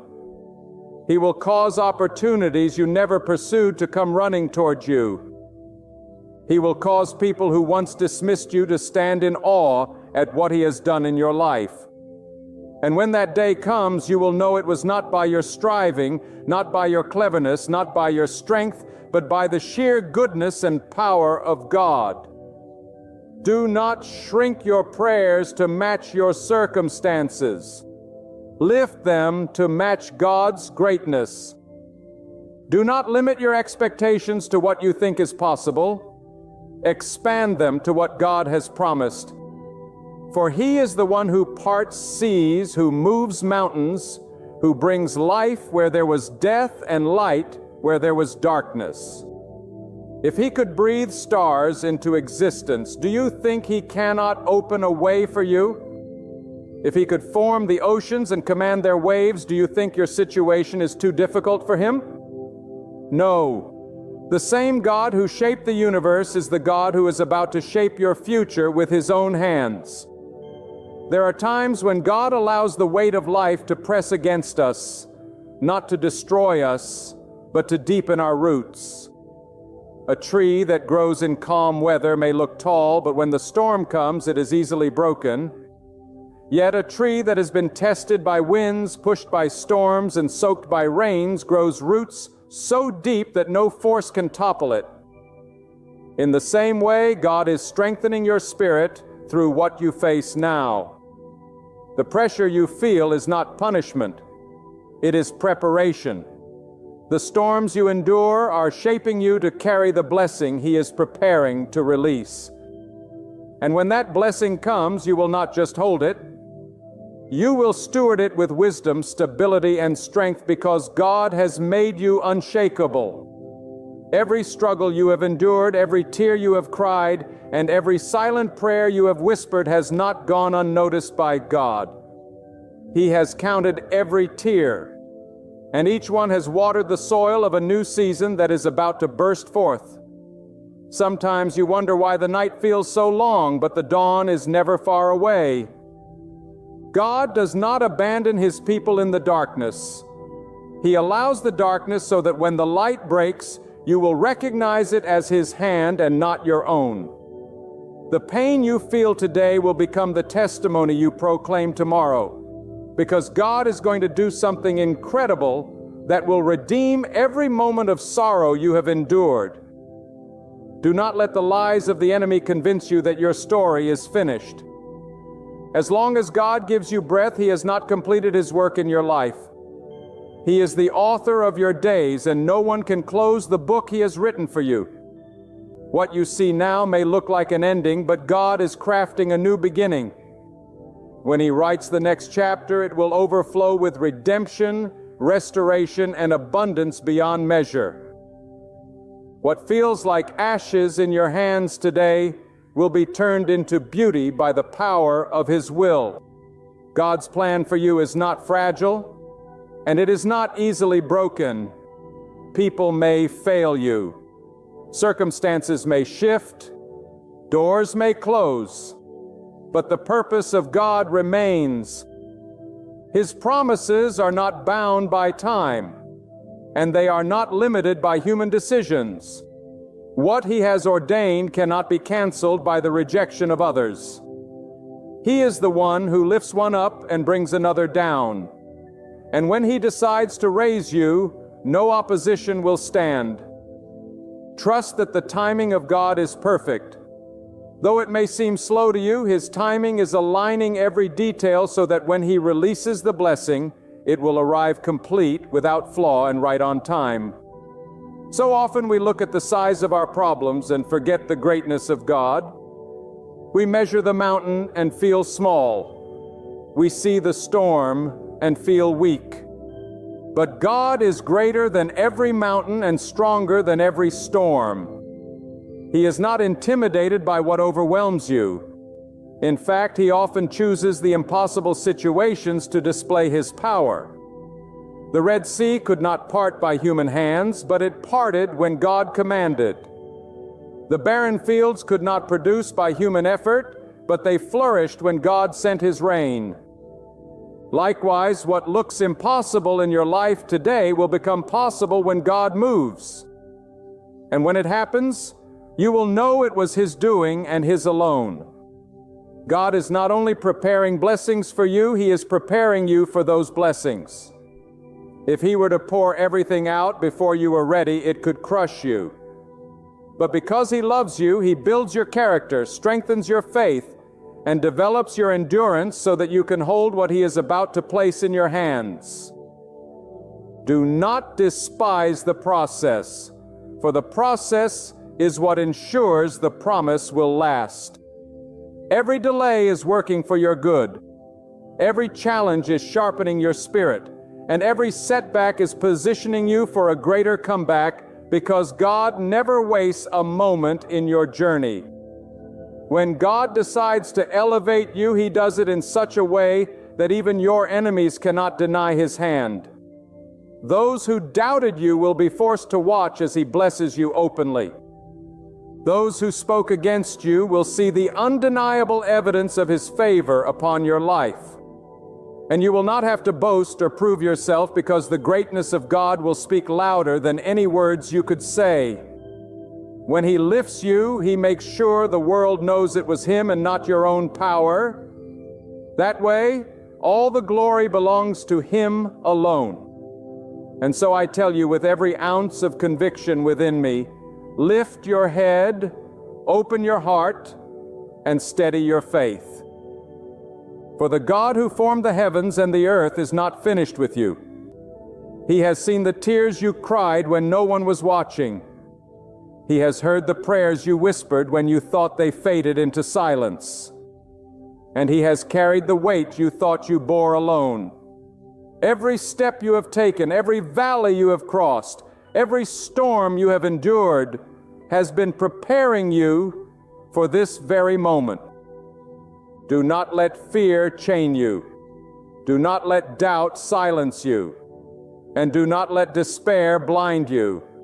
For God is on the move, and when He moves, nothing remains the same. The doors that were locked will swing open. The walls that stood tall will crumble, and the burdens that crushed your spirit will be lifted. What seemed impossible will bow to His command, and what seemed lost will be restored in greater measure than you can fathom. This is not the time to shrink back. This is not the time to give in to weariness. This is the moment to trust with every fiber of your being that the same God who commanded light to pierce the darkness, who told the oceans where to stop, and who breathed life into humanity, is about to move mightily in your story. And when He does, it won't be common, it will be astounding, unmistakable, and forever etched in your heart. So move forward with confidence. Stand firm in faith. Let your spirit awaken with expectation, for the God who rules over all creation has already written a new chapter that's ready to unfold in your life. And when it unfolds, you won't just witness His power. You'll dwell in the overflow of His glory. Something extraordinary is coming your way, carrying the unmistakable touch of God's hand. Believe it, embrace it, declare it, for the season of His greatness over your life is closer than you can imagine. My dear friends, let me ask you something that reaches deep into your soul. How many times has anger stolen the peace that once rested in your heart? How many sleepless nights have you spent replaying the harsh words spoken to you, the unfair way you were treated, or the injustice you never deserved? How many moments have you allowed your spirit to tremble because of people, circumstances, and situations you could never control? Anger is a thief. It steals your calm. It unsettles your thoughts. It clouds your vision and pulls you away from the power of God working in your life. But today I stand before you to speak a truth that can set your soul free. You do not have to live in anger. You do not have to carry the weight of offense. You do not have to be chained to the storms that rage around you. With God, you can remain unshaken. With God, you can rise above every insult, every wound, and every trial, walking in peace that no force of darkness can take away. The world will tell you that anger is natural. The world will say it's only human to be upset. But God calls you to a higher life. He calls you to a peace that passes all understanding. He calls you to a calm spirit that no storm can shake. He calls you to walk through fire without being burned, through waters without being drowned, through insults without being wounded, through betrayal without being broken. No. This is the life of the one who has placed their trust fully in God. Think about this, my friends. Anger is like drinking poison and expecting the other person to suffer. When you allow your spirit to be provoked, you are not harming your enemy. You are harming yourself. You are disturbing the temple of peace that God has given you. And when you let others control your emotions, you are handing them power over your life. Do not give anyone that power. Do not let their words, their rejection, their lies, or their cruelty dictate your peace. God has already given you peace. And no man can take away what God has placed in you unless you allow it. You must understand something deep today. Anger is not just an emotion. Anger is an opening. When you open your heart to anger, you invite destruction, confusion, and regret. How many homes have been torn apart by a single outburst of rage? How many friendships have been shattered because of words spoken in fury? How many destinies have been delayed because anger clouded judgment and caused someone to walk away from the path God set before them? Anger destroys more than it ever builds. Anger divides more than it ever unites. Anger steals more than it ever gives. But God offers you something greater. God offers you a spirit of stillness, a spirit of endurance, a spirit that no storm can stir. My beloved, the reason many people live in anger is because they try to fight every battle in their own strength. They want to prove their point. They want to defend their name. They want to strike back at those who hurt them. But let me tell you a truth that will liberate your soul. You do not need to fight for yourself. You do not need to defend yourself. You do not need to avenge yourself. God is your defender. God is your shield. God is your protector. And when you trust Him, you can let go of every grudge, every resentment, every irritation, because you know He will fight for you in ways you never could. Imagine the strength of a person who cannot be provoked. Imagine the power of a soul who smiles in the face of insults, who remains calm in the face of lies, who stands tall while others fall into rage. That person is unshakable because their anchor is God. That person does not need revenge because they know God is their justice. That person does not waste energy on anger because they are too busy walking in peace, too focused on their purpose, too committed to their calling. That is the person God wants you to become. Do you know why anger rises so quickly in the human heart? Because the mind is focused on self. How dare they treat me this way? How dare they disrespect me? How dare they ignore me? But when you shift your focus from self to God, anger loses its grip, because then it is no longer about you. It is about Him. It is no longer about your pride. It is about His plan. It is no longer about your image. It is about His will. And when you live for God, no insult can shake you. No betrayal can break you. No injustice can blind you. You walk free because your eyes are lifted higher than the offense in front of you. Think about the calmness of the ocean deep below the surface. The winds may roar, the waves may crash, but down in the depths there is silence, there is stillness, there is peace. So it must be with your soul. The storms of life will rage. People will disappoint you. Circumstances will shake. But when you are rooted in God, you live from the depths, not from the surface. You live from that unshakable peace that cannot be touched by the winds of life. And let me tell you something, my friends. The enemy wants you angry. He wants you easily provoked. He wants you distracted by every insult, disturbed by every rejection, agitated by every obstacle. Why? Because when you are angry, you cannot hear the voice of God. When you are bothered, you cannot see the path of God. When your heart is stirred with rage, you cannot walk in wisdom. Anger clouds your spirit, but peace clears your vision. Stillness sharpens your ears. Calmness prepares your heart to receive God's guidance. If you truly want to walk with God, you must learn to master your emotions. You must refuse to be controlled by anger. Let me give you this truth. Anger is a choice. Being bothered is a choice. People can provoke you, but they cannot force you to respond. Circumstances can press you, but they cannot make you react. The choice is always yours. And when you choose peace, when you choose calmness, when you choose to rest in God instead of reacting to men, you rise above every situation. You become untouchable. You become unstoppable. You become unbreakable. Now I want you to ask yourself, what has anger cost you? How many opportunities have you missed because you walked away in rage?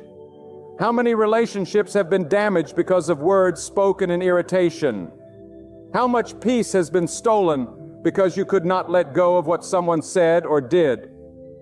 My friend, it is time to stop letting anger win. It is time to stop letting irritation control you. It is time to live free. And that freedom comes when you surrender your emotions to God. You cannot master your anger in your own strength. You cannot silence your irritation by willpower alone. You need God. You need His Spirit of peace. You need His strength to remain calm when everything inside you wants to explode. You need His hand to steady you when others push you toward rage. And when you lean on Him, when you call upon Him, when you rest in Him, you will find a stillness that no man, no problem, no storm can ever take away. My friends, listen closely, for what I am about to share has the power to transform your life. Anger is not simply an emotional reaction. It is a spiritual battle. The moment you allow anger to rise unchecked in your heart, you give permission for darkness to cloud your judgment, for confusion to enter your mind, and for bitterness to take root in your soul. Anger is like fire. It starts small, but if left uncontrolled, it burns through everything you have built, leaving behind ashes where beauty once stood. When your heart is anchored in God, when your spirit is filled with His peace, that fire cannot ignite. It dies before it consumes. It fades before it spreads. Do not be deceived. Anger does not make you strong. Many people confuse anger with power. They think shouting louder, reacting quicker, or fighting harder shows strength. But true strength is not in losing control. It is in keeping control. True strength is not in raising your voice. It is in keeping your spirit calm. True strength is not in striking back. It is in standing still, knowing that God will fight for you. The strongest man or woman is not the one who can win every argument, but the one who refuses to be shaken by any argument. Consider this. When someone insults you and you stay calm, you have already won. When someone lies about you and you choose silence, you have already triumphed. When someone tries to provoke you and you remain unbothered, you have already defeated them. Why? Because you have proven that your peace is not in their hands. It is in God's hand. You have shown that your emotions are not controlled by the chaos of people, but by the stillness of God. That, my friends, is victory. That is mastery. That is freedom. But here lies the truth. Anger often rises because the heart is too attached to this world. When your pride is in what people say, their words will wound you. When your confidence is in how people treat you, their rejection will anger you. When your security is in material things, their loss will disturb you.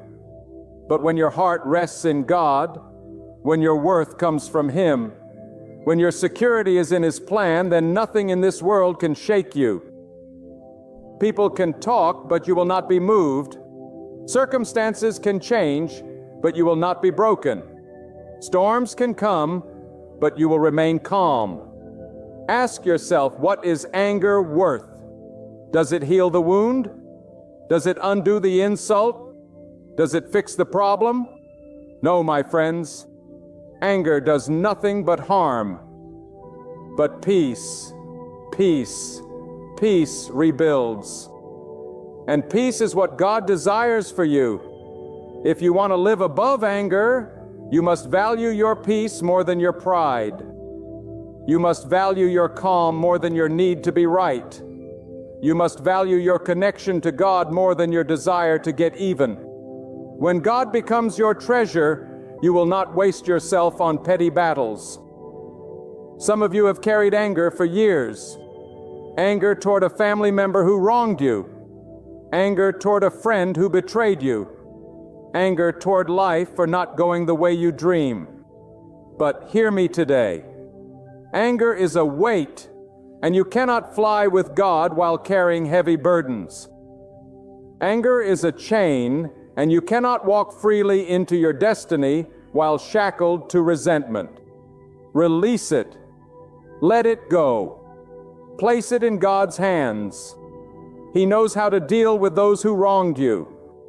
He knows how to turn injustice into victory. He knows how to transform your pain into purpose. You do not need to carry it anymore. And let me tell you something powerful. People are watching how you respond. The world is filled with angry voices, bitter hearts, and restless spirits. But when they see you calm in the storm, when they see you peaceful in the face of attack, when they see you steady when others would crumble, they will know that God is with you. Your peace will preach louder than your words. Your calmness will shine brighter than your arguments. Your stillness will testify of God's power more than your anger ever could. Understand this, my beloved. Anger makes you look small, but calmness makes you look great. Anger lowers you, but stillness elevates you. Anger binds you to your emotions, but peace sets you free to live above them. Every time you choose calmness over irritation, you are stepping into greater strength. Every time you refuse to be bothered, you are stepping into greater freedom. Every time you surrender your frustration to God, you are stepping into greater victory. And let me remind you, God sees what others cannot see. He knows the insults you endured. He knows the betrayals you suffered. He knows the pain you carried in silence, and He will reward your calmness. He will honor your restraint. He will bless your patience. Do not think that your silence goes unnoticed. Do not think that your peace is wasted. God records every tear you held back, every word you refused to speak in anger, every battle you surrendered to Him. And in His perfect time, He will repay you with blessings that far outweigh the pain you endured. My beloved friends, let me speak to you as one who knows the storms of life, as one who has felt the sting of betrayal, the sharpness of insult, the weight of injustice. The temptation to anger comes swiftly in such moments. It rises like a flood, threatening to drown your peace and sweep you into words and actions you will later regret. But hear me, you are not helpless against this flood. You have an anchor, and that anchor is God. When your heart clings to Him, no wave of emotion can drag you away. There is a wisdom that God whispers to the soul willing to listen. Not everything requires a response. Not every insult deserves an answer. Not every provocation needs a reaction. Sometimes the greatest show of strength is silence. Sometimes the most powerful move is to stand still. Sometimes the highest wisdom is to walk away. The one who knows that God sees, that God records, that God repays, such a one can remain unbothered, for they know the final outcome rests not in their hands but in His. The world will mock this kind of peace. People will say you are weak for not fighting back. But weakness is not in holding your tongue. Weakness is in being controlled by it. Weakness is not in staying calm. Weakness is in losing your composure at every small irritation. Weakness is not in surrendering your anger to God. Weakness is in being enslaved by it. Do not confuse noise with strength. Do not confuse rage with power. The calm spirit is the strongest spirit because it is the spirit most aligned with God. Think of a mountain standing tall against the winds. The winds howl, the storms beat upon it. The rains fall, but the mountain does not move. It does not bend to the storm. It does not cry out in rage. It simply stands unshaken, immovable, majestic. This is how your heart must be when rooted in God. Let the insults come. Let the storms rage. Let the trials fall. You will remain like that mountain, standing firm. For your foundation is not in man, but in God. And let me tell you something powerful. When you stop being controlled by anger, you begin to see life more clearly. Anger is like a fog. It clouds your vision. It distorts your judgment. It blinds you to the truth. But peace clears the fog. Stillness opens your eyes. Calmness allows you to see the hand of God working even in what seemed unfair. When you are calm, you can hear His guidance. When you are still, you can discern His will. When you are unbothered, you can recognize His purpose even in your pain. There is a secret to never being angry again, and it is this: you must trust God with everything. Trust Him with your reputation. Trust Him with your relationships. Trust Him with your battles. Trust Him with your pain. Anger often rises because we think we must fix everything ourselves. We think we must prove ourselves, defend ourselves, fight for ourselves, but when you know God is your defender, when you know God is your vindicator, when you know God is your shield, then you can rest. You can let go. You can remain calm. For you know the battle is no longer yours. It belongs to Him. Let me remind you, anger is not just an emotional issue. It is a test of faith. Every time someone offends you, you are faced with a choice. Will you trust your emotions, or will you trust God? Will you let anger lead you, or will you let God guide you? Will you react to man, or will you rest in the one who created man? This is the moment where your faith is truly tested. Not when the waters are still and everyone treats you kindly, but when life begins to press you, when people push your limits, when storms close in from every side. It is in those moments your response reveals where your trust really lives. And I tell you this, trust God. Trust Him enough to remain silent when your heart burns to speak back. Trust Him enough to smile even when sorrow tries to steal your peace. Trust Him enough to walk away when your pride begs you to stay and argue. Trust Him enough to stay calm when everything in you wants to explode. Trust Him enough to place your anger in His hands and never reach for it again. That, my friend, is faith in motion. That is walking with God in quiet strength and holy power. Some of you may say, but you don't understand what they did to me. You don't know the depth of my pain. You don't know how sharp the sting of betrayal truly was. And you are right. I may not know the details of your pain, but I do know this. God knows. He saw it. He heard it. He recorded it. And He will deal with it. Nothing escapes His eye. No injustice goes unnoticed. No insult goes unheard. No betrayal is overlooked. God will handle what you cannot. And when you trust Him, you will no longer need to carry the weight of anger.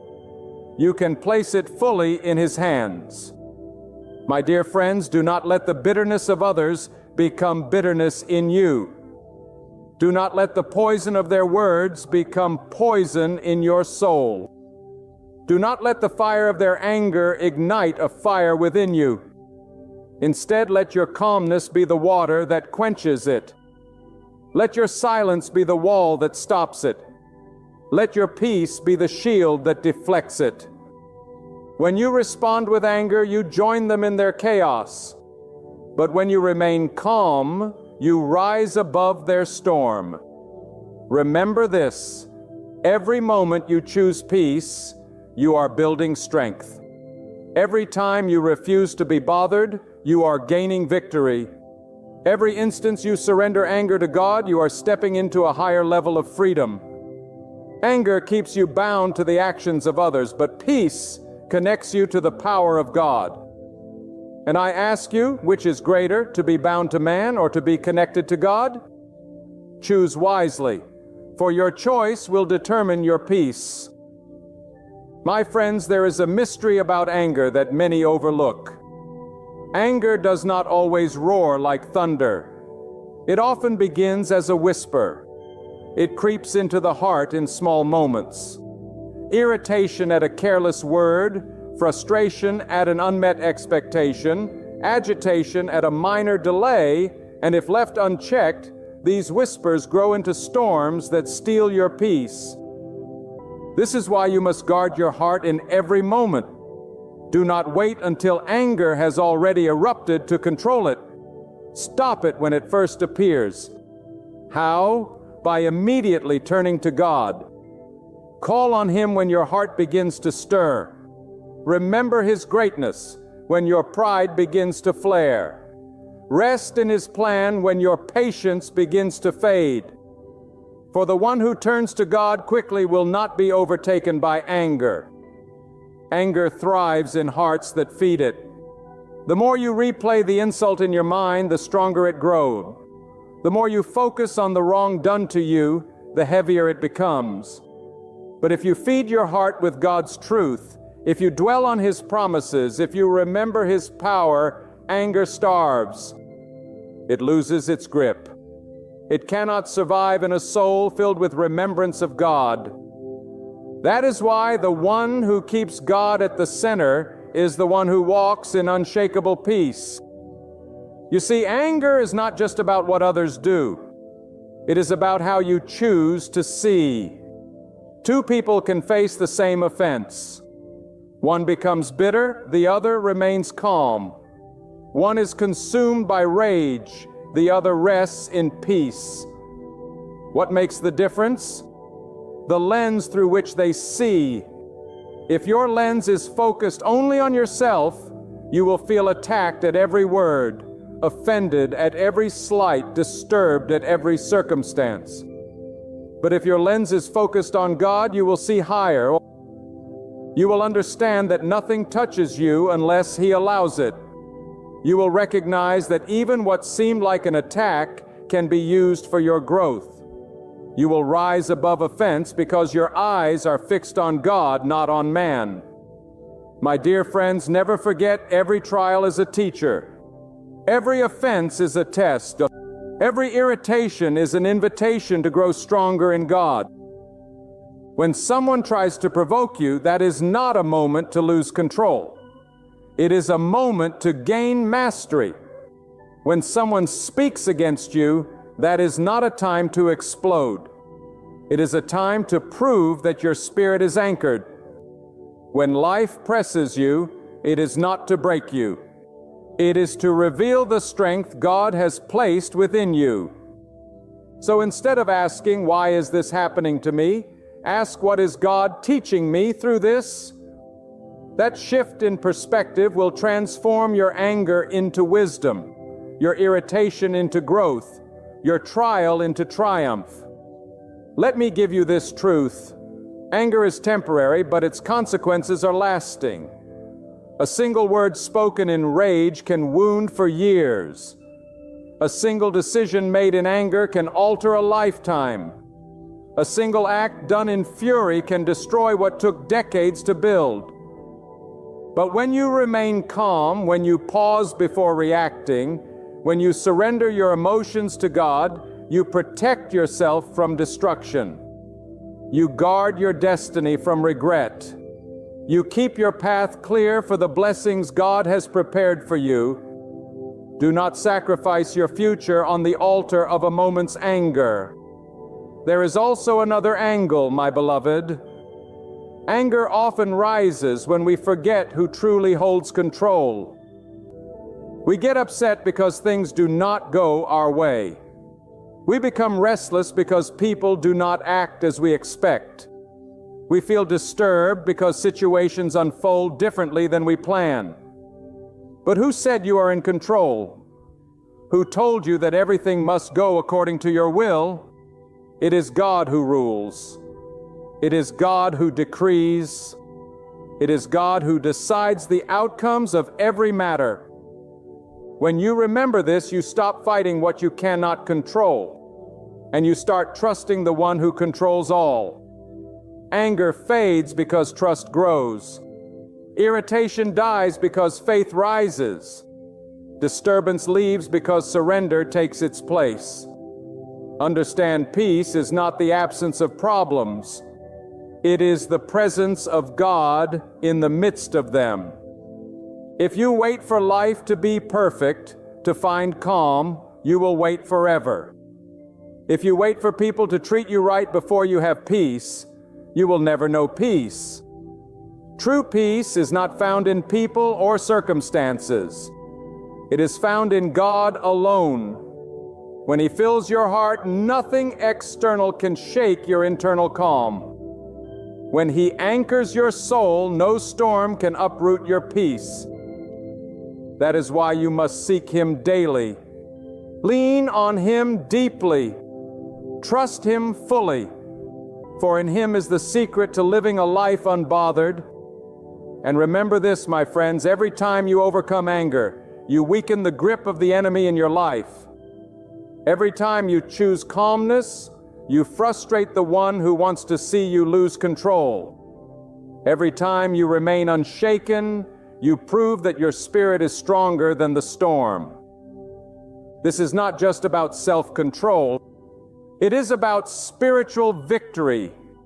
When you master anger, you are declaring that nothing, no insult, no betrayal, no trial is greater than the God who lives within you.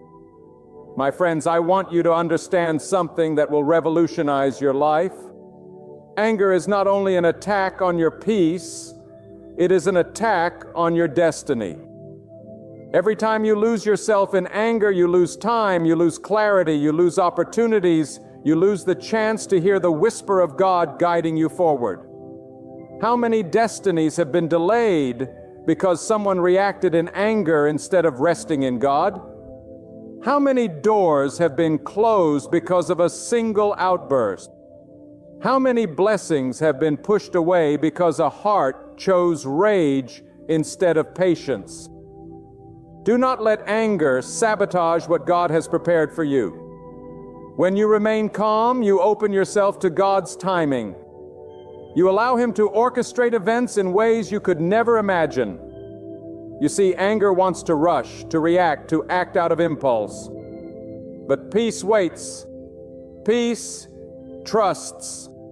Peace endures.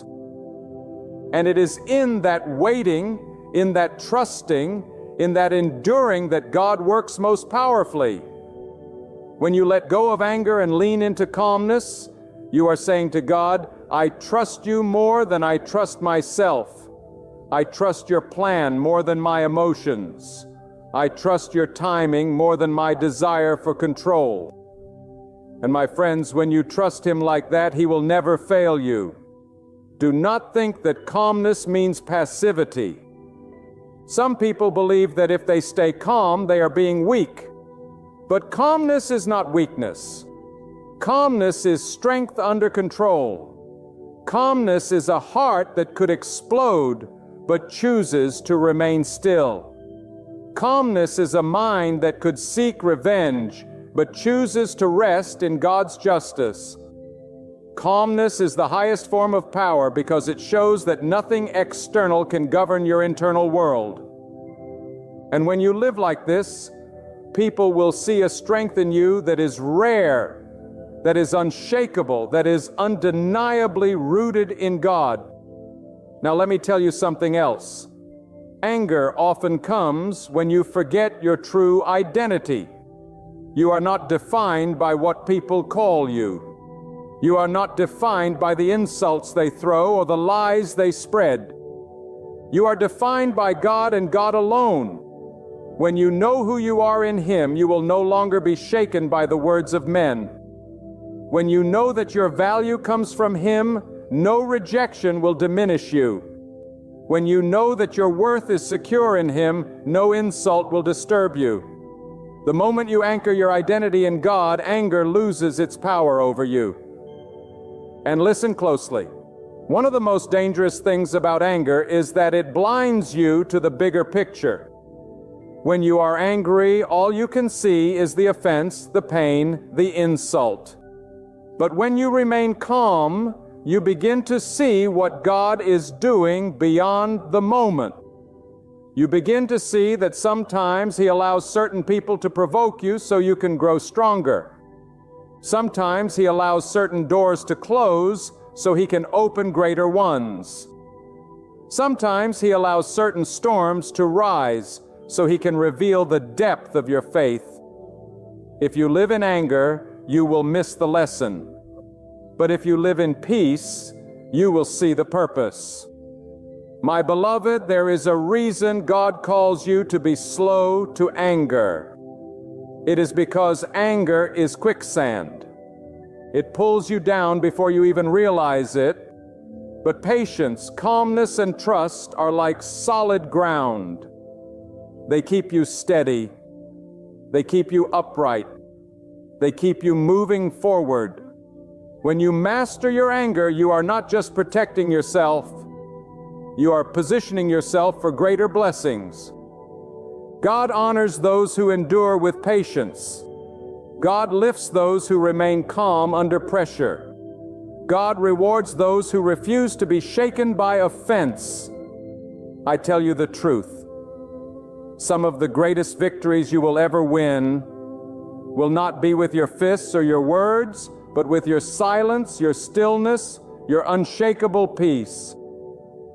Because when you refuse to react in anger, you hand the battle to God.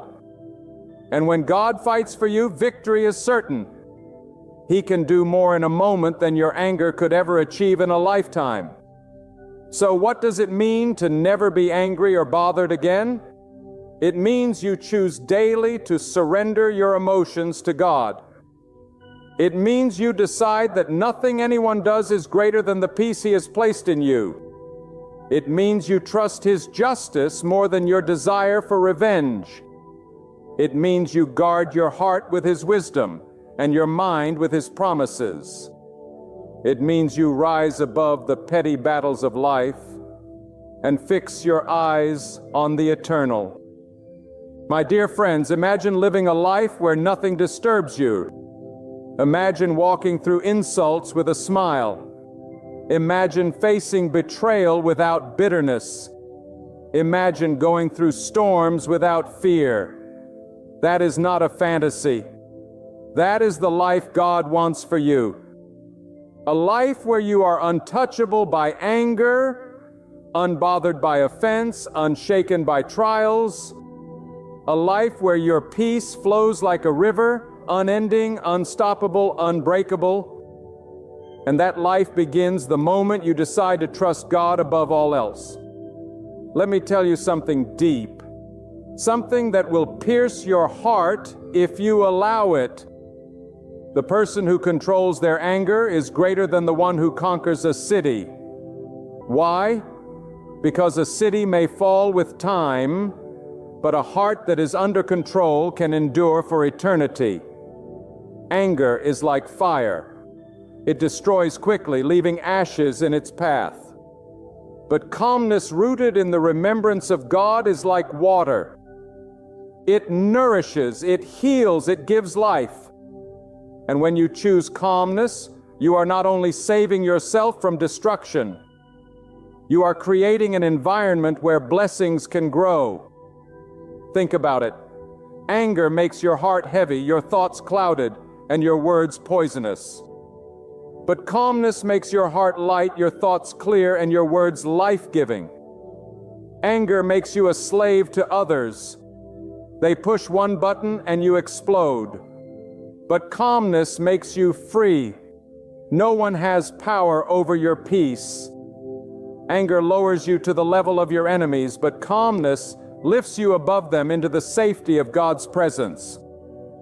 Do you not see that every time you hold your tongue in anger, you are gaining a victory no one can take away from you? Every time you swallow your pride and remain silent, you are building a fortress around your soul. Every time you choose not to be bothered, you are declaring to the world, my peace comes from God, not from people, not from circumstances, not from anything that can be taken away. That, my friends, is true power. And understand this, God allows trials, insults, and provocations not to break you, but to refine you. Each test of anger is an opportunity to grow in patience. Each insult is an invitation to rise higher.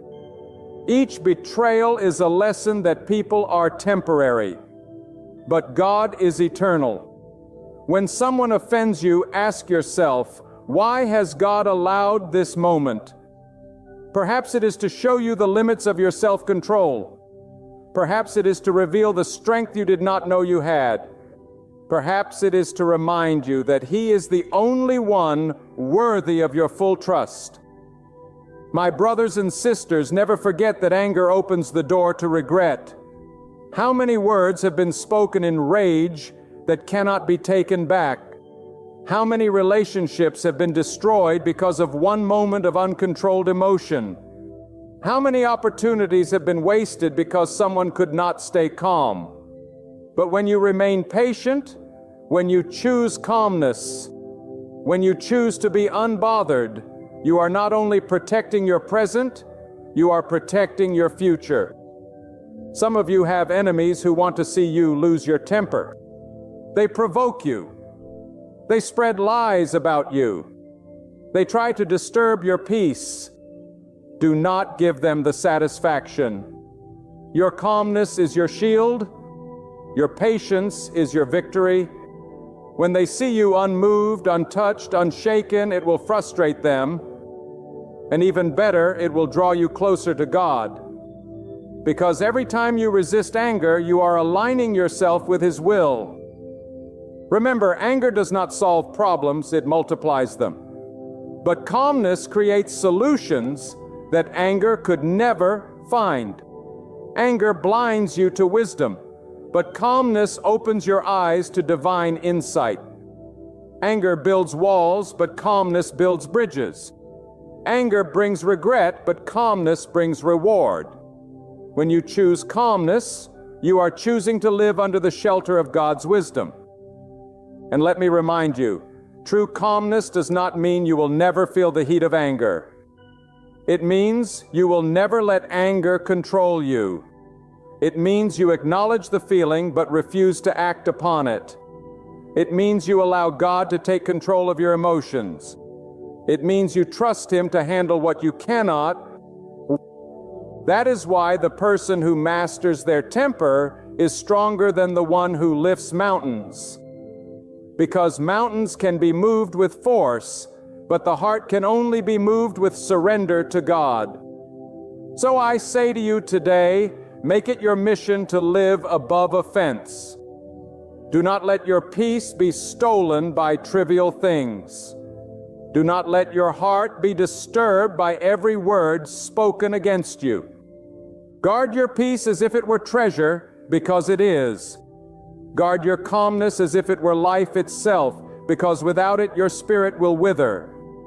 Live in such a way that people look at you and wonder, how is this person so unshaken? And let your answer be, because my peace comes from God. And now, beloved, let this truth sink deeply into your soul. Peace is not the absence of problems. It is the presence of God in the midst of them. Calmness is not weakness. It is strength clothed in wisdom. To never be angry or bothered again does not mean life will never provoke you. It means you will no longer hand your heart over to the enemy when provocation comes. It means you will rise above every insult, every lie, every betrayal, and every disappointment, and declare with quiet strength, my heart belongs to God, and nothing can shake what He has placed within me. When anger comes pounding at your door, let patience be the one who answers. When offense comes whispering your name, let forgiveness rise from the depths of your soul. And when life closes in around you, let your calmness become proof that your faith is anchored in the one who rules over all things. The world may be restless, but your spirit can remain still. The world may shout in chaos, but you can choose the silence that listens for God. The world may flare with anger, but you can rest in the stillness of His presence.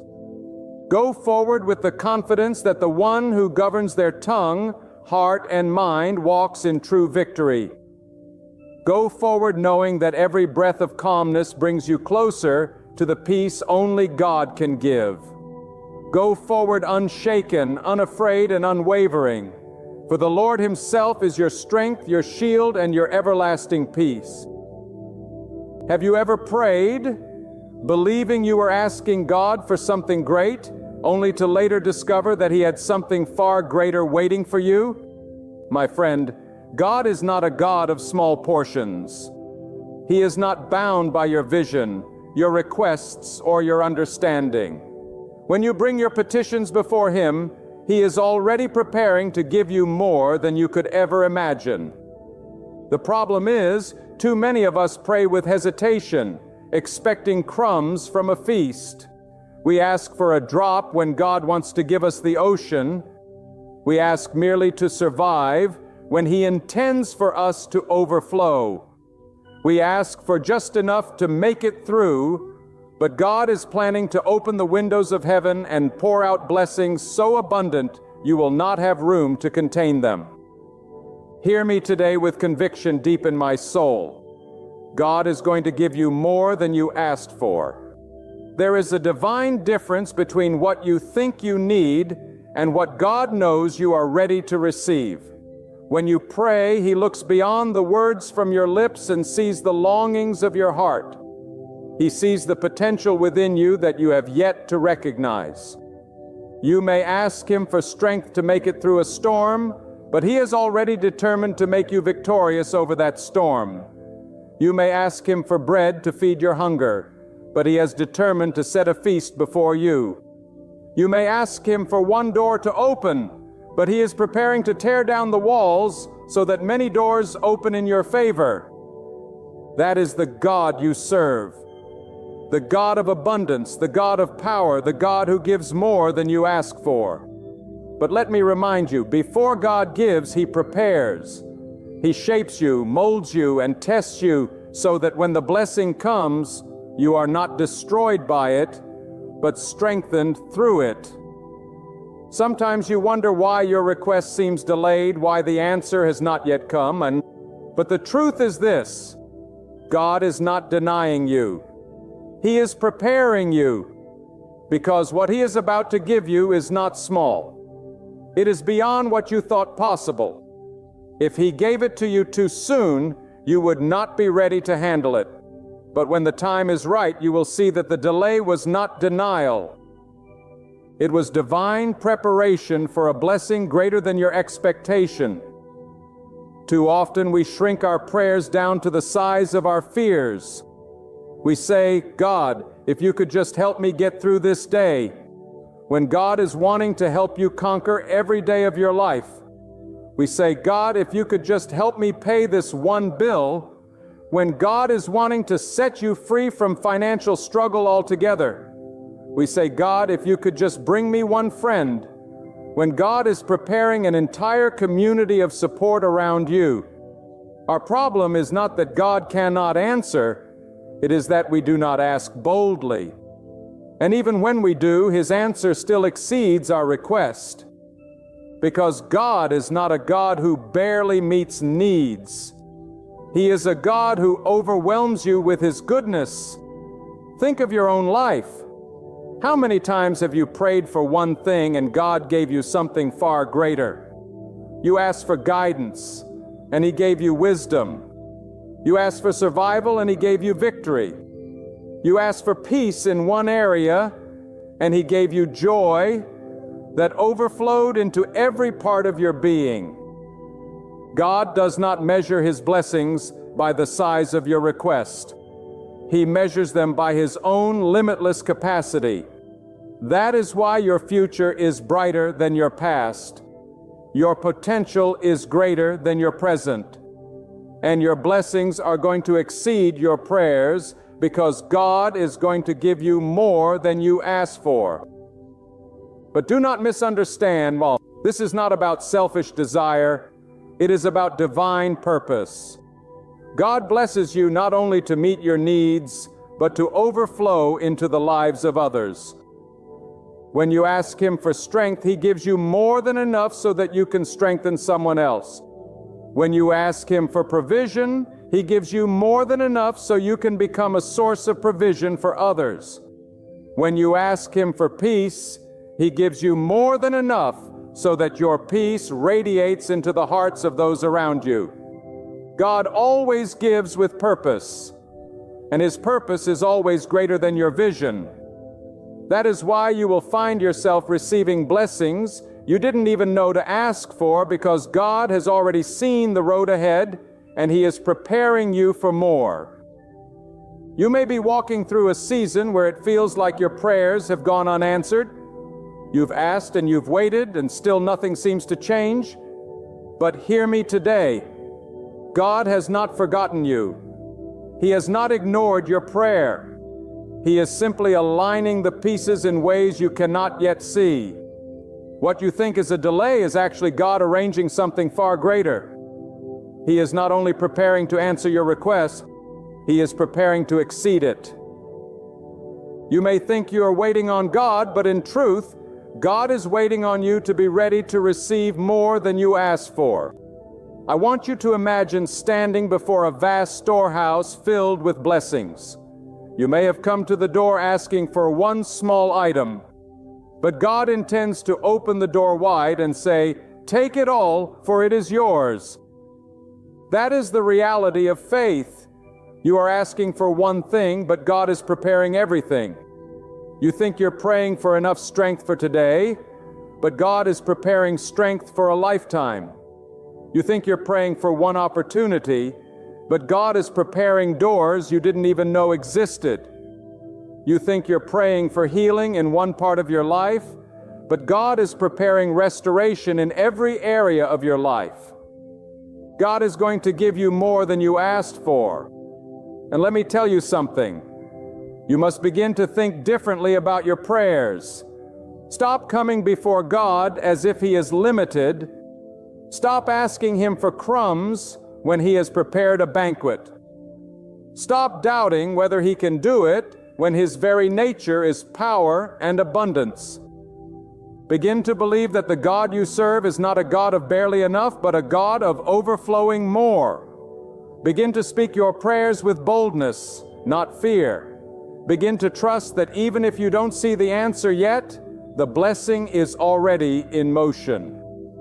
And when it comes, it will be greater than what you asked for. There are moments in life when we kneel down weary and burdened, and we whisper the smallest of prayers.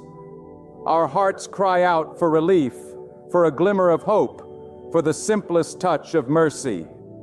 And while we are there speaking words that barely scratch the surface of our need, God is already arranging blessings that stretch far beyond our imagination. That is the mystery of His greatness. He does not respond according to the size of your prayer, but according to the richness of His power. You may ask for a single drop, but He sends a river. You may ask for one door, but He gives you an entire path. You may ask for survival, but He gives you dominion. God is preparing to give you more than you asked for. The human mind is limited. It sees only what is in front of it, only what seems possible by human strength, only what can be measured by sight. But God is not confined by what you see. He operates in the unseen. He is shaping events behind closed doors, moving hearts you have never met, arranging opportunities you never anticipated, and setting in motion blessings that will find you. When the time is right, you think you are praying for today, but God is preparing tomorrow, next year, and the decades to come. When He gives not just for the moment, but for the journey ahead. Sometimes we ask timidly as though God is reluctant to bless us. But the truth is, He delights in giving. He is the source of abundance, and His giving is never shallow. When you pray, you are not convincing Him to be good. You are aligning yourself with the goodness that He has always been. The blessing was already in His nature long before you even thought to ask. The moment you whispered your prayer, He already knew the greater plan He had for you, and it was far beyond the boundaries of your request. This is why you cannot measure God by your present circumstances. Do not look at the size of your struggle and think that God's answer will be small. Do not let your limited resources deceive you into believing that your future will be limited as well.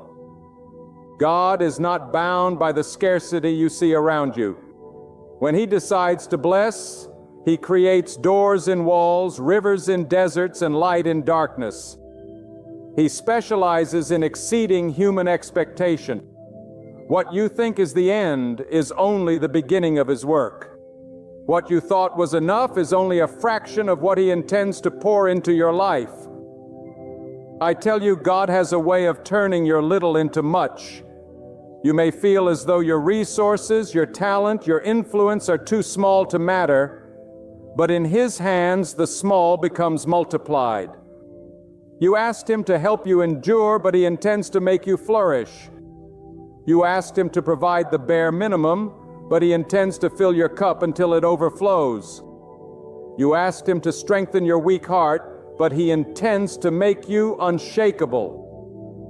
That is the greatness of God. He never stops at what you requested. He always goes further. But hear this clearly. God's abundance is not only about material wealth or outward success. His blessings touch every dimension of your existence. When you ask for peace, He gives a calm that no storm can break. When you ask for guidance, He gives clarity that carries you through every decision. When you ask for forgiveness, He gives a freedom that lifts the weight of guilt from your soul. When you ask for protection, He gives a shield that not only covers you, but surrounds those you love.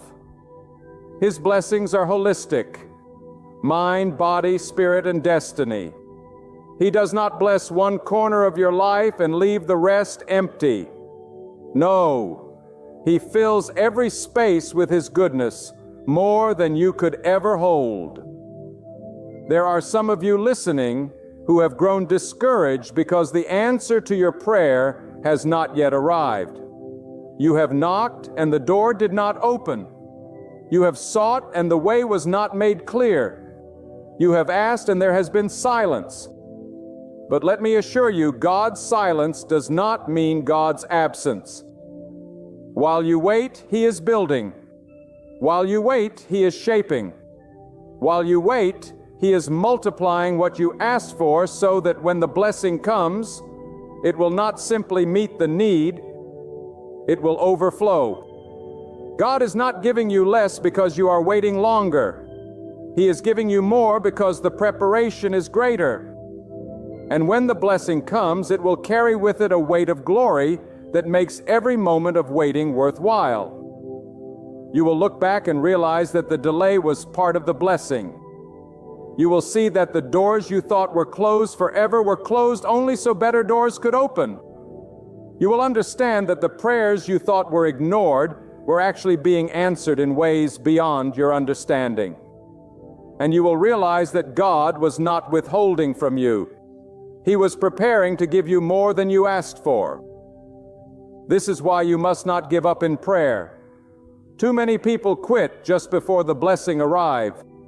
They ask once or twice, and when the answer does not appear immediately, they turn away. But you must hold on.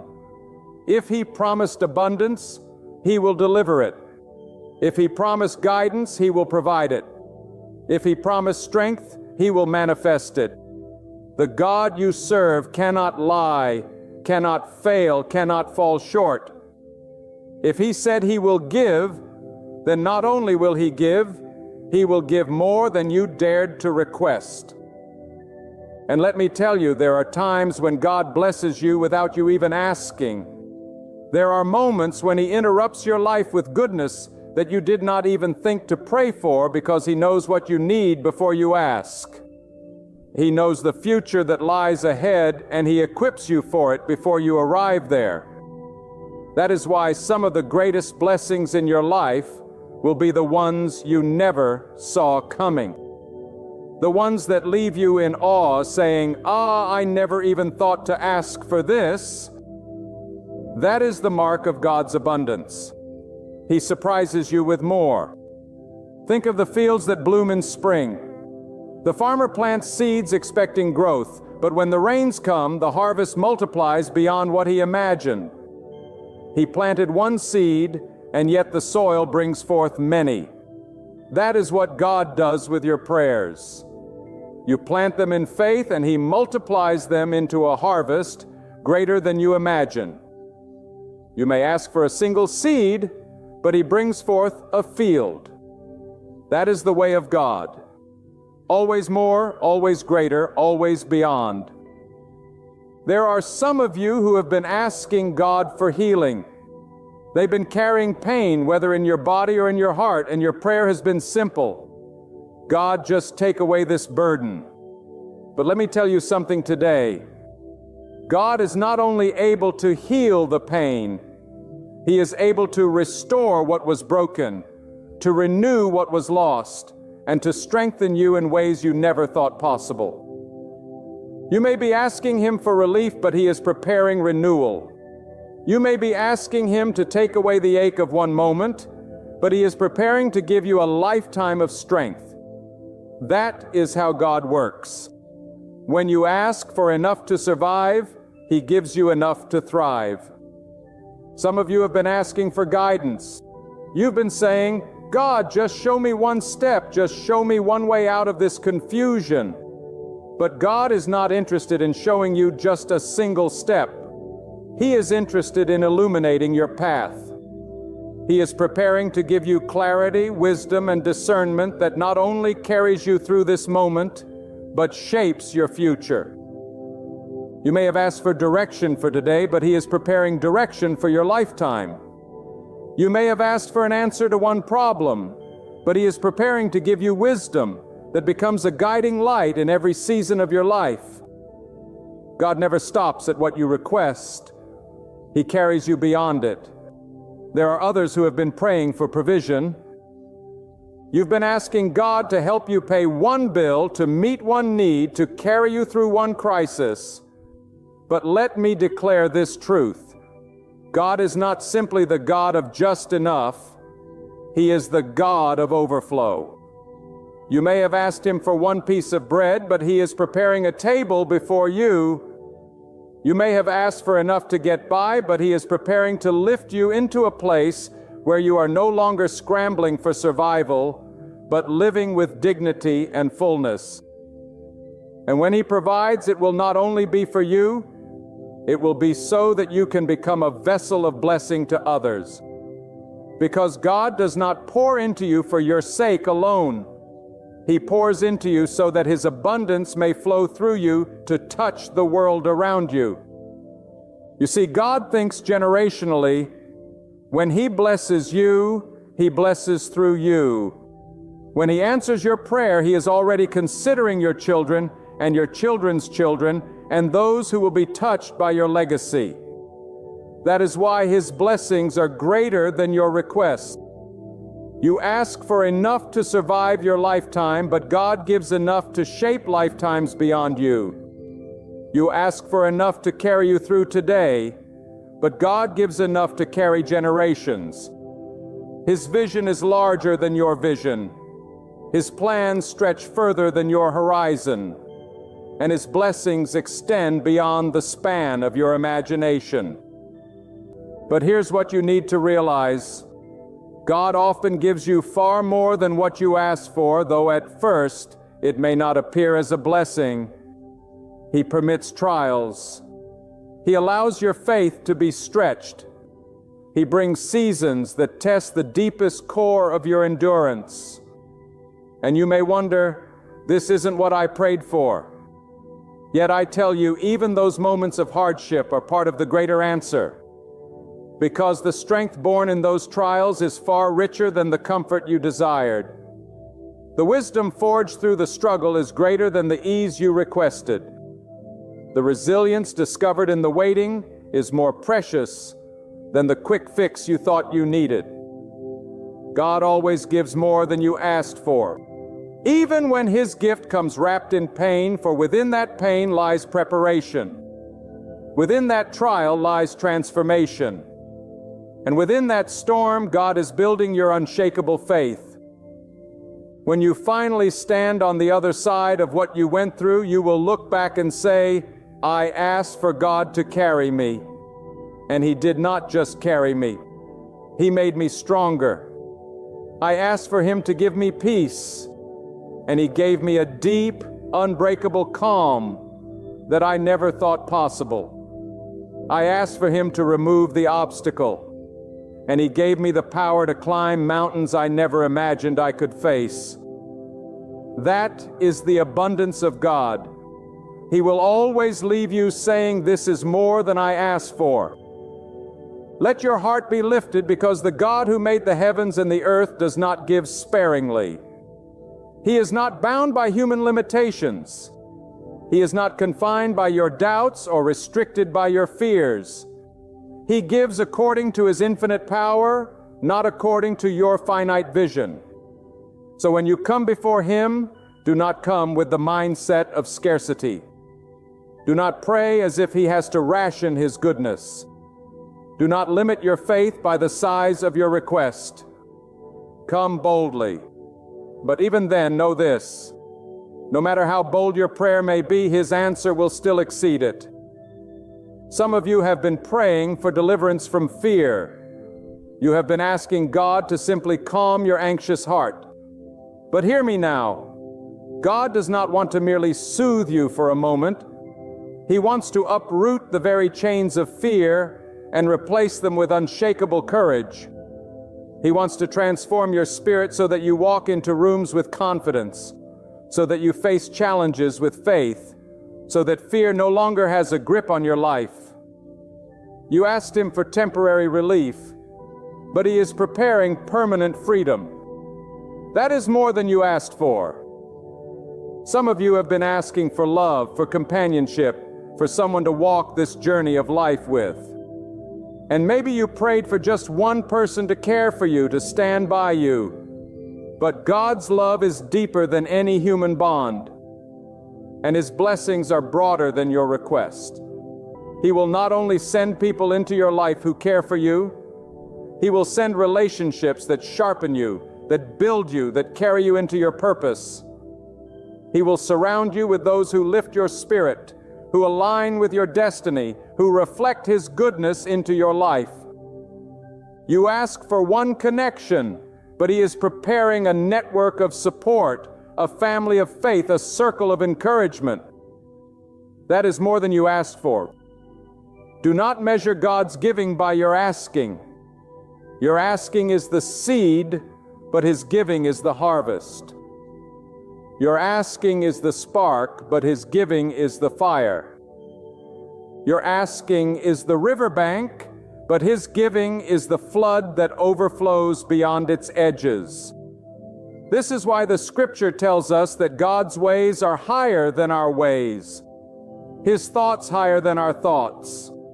Because while you are praying in the language of limitation, He is answering in the language of infinity. While you are asking with the vision of today, He is giving with the vision of eternity. There are times when you pray and you think the answer will come in a straight line. You imagine that God will respond in the exact way you picture at the exact time you expected. But God does not operate according to human imagination. He operates according to His limitless wisdom. And because His wisdom is greater than yours, His answers are greater than your requests. You asked Him to open one path, but He created a way through the wilderness. You asked Him to lift one burden, but He gave you the strength to rise above them all. You asked Him to bless one corner of your life, but He is preparing to transform the whole of your existence. God is not a God who works in fragments. He is a God who works in fullness, in wholeness, in completeness. Think of how the rain falls from the sky.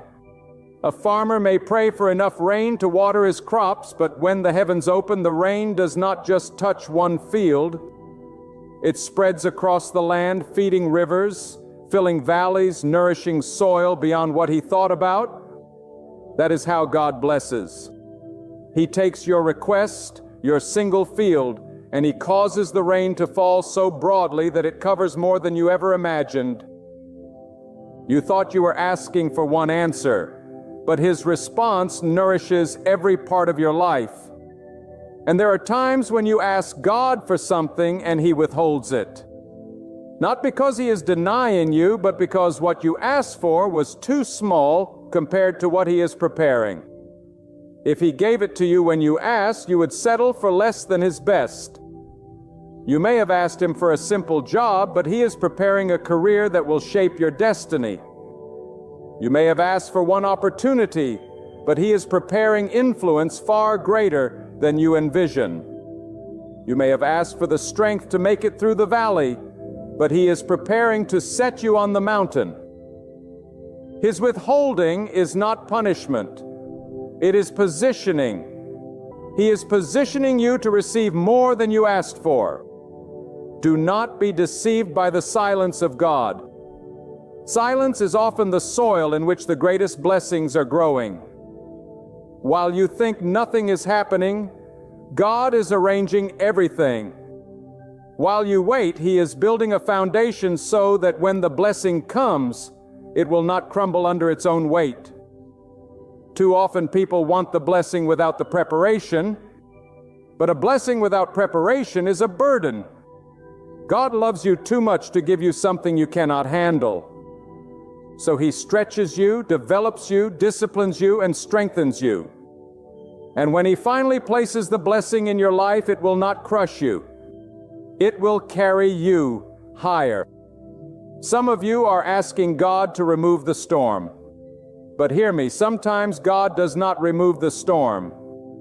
He increases your capacity to stand in the storm. You asked for the storm to pass, but He gave you peace in the middle of it. You asked for the winds to stop, but He gave you the ability to walk through the winds without fear. You asked for calm skies, but He gave you the courage to fly above the clouds. That is more than you asked for, because storms will come again. And now you will be equipped not just for this storm, but for every storm that follows. God does not merely rescue you. He transforms you so that you become unshakable. Some of you have asked God to bless your hands. You said, God, help me work, help me build, help me create. But God does not only bless your hands, He blesses your vision. He blesses your spirit. He blesses your relationships. He blesses your opportunities. He blesses the hidden parts of your life that no one else can see.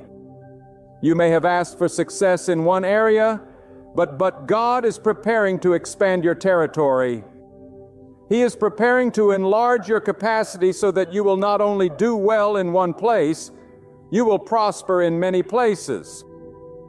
That is why He is stretching you, because the container of your current life is too small for the blessing He is preparing. Understand this: God is not limited by your past. You may think your mistakes disqualified you. Your failures ended your chances. Your history changed your future. But God does not measure your blessing by your past. He measures it by His power. You may have asked Him for a second chance, but He is preparing a new beginning. You may have asked Him to cover your shame, but He is preparing to clothe you in honor. You may have asked Him for a little redemption, but He is preparing a restoration so great that the people will look at your life and say, only God could have done that. When God blesses, it will not just satisfy you. It will astonish you. It will leave you in awe. It will silence your doubts and silence your critics. Because when He moves, He does so in a way that leaves no room for anyone to say it was by your strength or by chance. His blessings carry the mark of His greatness. They are so much more than you ask for that you cannot help but point upward and declare this is from God. So lift your expectation. Stop praying as if you are asking a reluctant giver. Stop living as if you are begging for scraps. You are speaking to the Creator of the heavens and the earth, the one who owns every resource, the one who holds every opportunity, the one who commands every door. He is not withholding from you out of lack. He is preparing to release abundance that only His hand could provide. I tell you, there is nothing in your life too small for God to touch, and nothing too large for Him to handle. You may think your prayer is too insignificant, but God cares about the details. And you may think your problem is too big, but God is bigger still. Whatever you bring to Him, He takes it and multiplies His goodness over it. And when He answers, it will always carry more than you thought to ask for. Let this truth sink into your heart. Every time you pray, you are sowing a seed into the eternal soil of God's abundance. You may not see the harvest immediately, but when it comes, it will always be multiplied, because God is not a God of subtraction. He is a God of increase. He is not a God of just enough. He is a God of more than enough. And when He gives in such a way that you will look back at your original request and realize it was far too small for the greatness of what He had planned. There comes a moment in every life when you realize that what you asked God for was too small compared to what He was preparing. You look back and see how limited your vision was, how narrow your request sounded, how cautious your prayer seemed. And then you realize that God in His mercy did not stop at the boundary of your words. He took your small prayer and stretched it. He took your limited request and expanded it. He took your faint whisper and transformed it into a testimony that speaks louder than your own voice ever could. This is the nature of God. He listens to your prayer, but He answers according to His greatness, not your weakness. You see, God does not deal in fragments. He does not pour half a blessing. He does not give a partial answer. When He moves in fullness. When He gives until it overflows.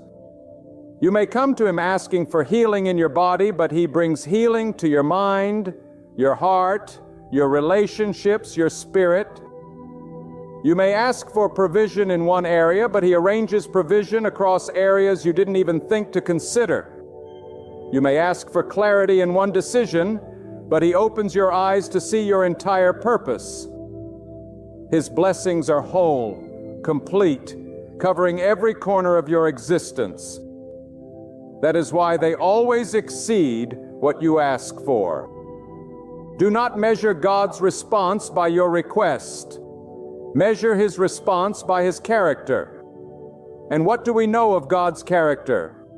That He is abundant in mercy, overflowing in compassion, limitless in power, faithful in every promise. That means when you come before Him, you are not approaching scarcity. You are approaching abundance. You are not approaching reluctance. You are approaching generosity. You are not approaching uncertainty.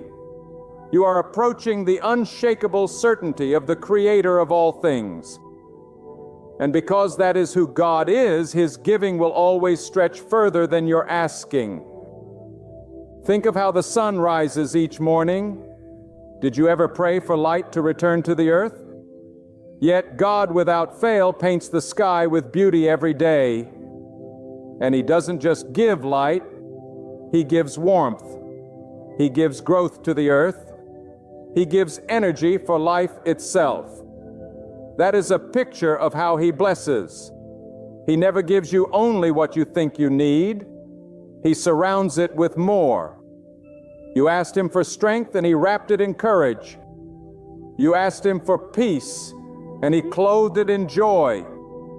You asked Him for a way out, and He turned it into a new beginning. That is the kind of God you serve. But here is the challenge. Will you have faith big enough to receive it? Because when God gives you more than you asked for, it requires faith to step into it. Some people pray for a blessing but shrink back when it comes because it feels too big, too heavy, too beyond their comfort. They prayed for a small door to open. But when God swings wide the gates, they are afraid to walk through. You must remember that God will never give you a blessing He has not already prepared you to handle. If He opens the door, He has already strengthened your legs to walk through it. If He places the opportunity in front of you, He has already equipped your spirit to carry it. What looks overwhelming to you is already accounted for in His plan. Do not let fear cause you to reject what you prayed for. Too many people ask God for abundance but are only prepared to receive enough for survival. Too many ask for freedom but cling to the chains of their old life because they are familiar. Too many ask for growth but resist the stretching because it feels uncomfortable. Hear me. When you ask God for something, prepare for Him to answer in ways that stretch you. He will enlarge your territory, expand your influence, deepen your faith, and strengthen your character. His answer is not only about the blessing, it is about transforming you into the person who can steward that blessing. And here is another truth.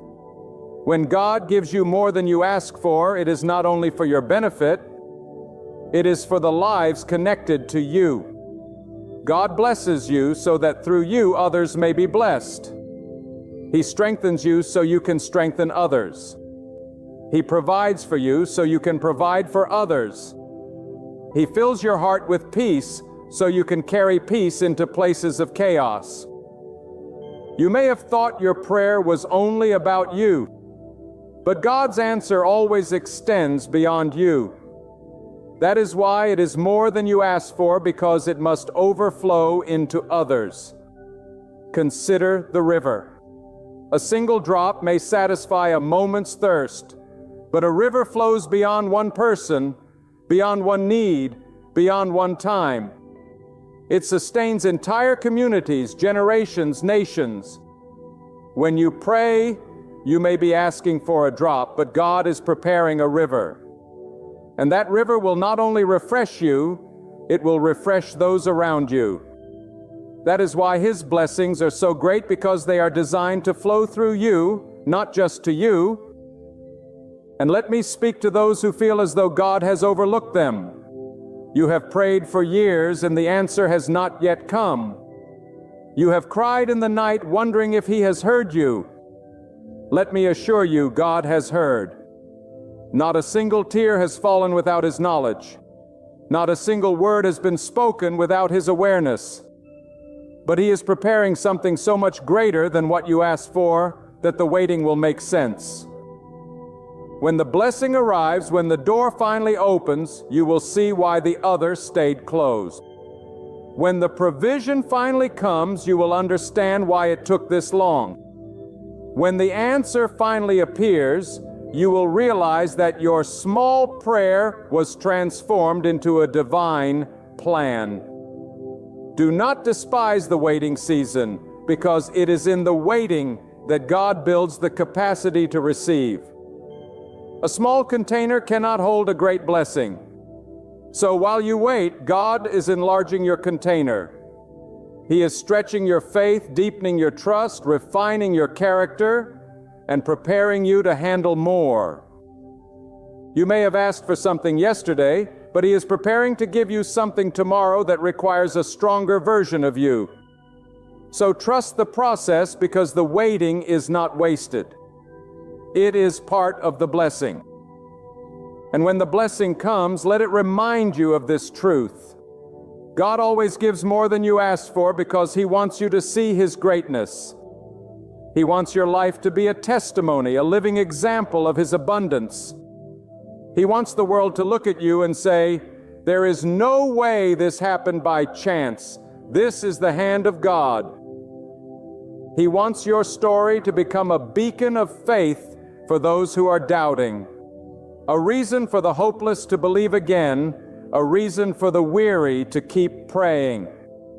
That is why He blesses beyond your request, because your life is meant to reflect His greatness.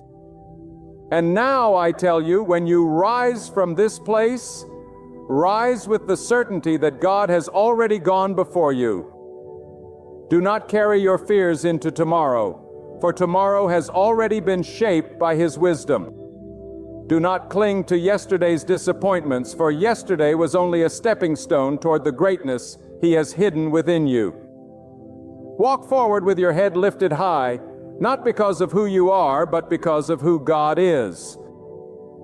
He is the one who raises the lowly, the one who heals the broken, the one who provides when there seems to be no provision, the one who opens doors that no power on earth can shut. Let your life testify that God is enough. Let your words echo His truth. Let your steps declare that you trust Him, even when you cannot see the road ahead. And when life's challenges arrive, and they will, don't face them with fear, but with unshakable confidence that your victory has already been written by God. For every weight you carry, He has already stored strength. For every loss, He has prepared abundance. For every dark night, He has promised a radiant dawn. So rise tall, live courageously, love without limits, and trust Him completely. You were never created to live in fear, but to walk in faith. He didn't call you merely to survive. He called you to thrive beneath His loving care. Lift your heart toward Him, and you'll discover a peace that no storm can shake, a strength no trial can destroy, and a hope untouched by time. Step forward now, not as one uncertain, but as one chosen, carried and protected by the Almighty. And may every breath you take remind you that all power, all glory, and all victory belong to God alone, forever and always. When God ordains for you to be with someone, no power on earth, no plan of man, and no obstacle in your path can stop it from unfolding. There will be moments when it feels like you're walking through delays, disappointments, or unexpected turns. Yet when God begins to move, nothing can hinder what He has already decided. People may misunderstand your journey. Circumstances may weigh heavily on your spirit. Even your own heart may waver in doubt. But God is greater than it all. And when He writes your story, it is sealed with eternal ink, unchanged, unshaken, and untouched by any human hand. So many people spend their lives chasing after others, desperately trying to hold on to relationships that were never meant to be, while ignoring the quiet voice of God that whispers, "Wait, trust, I know what is best for you."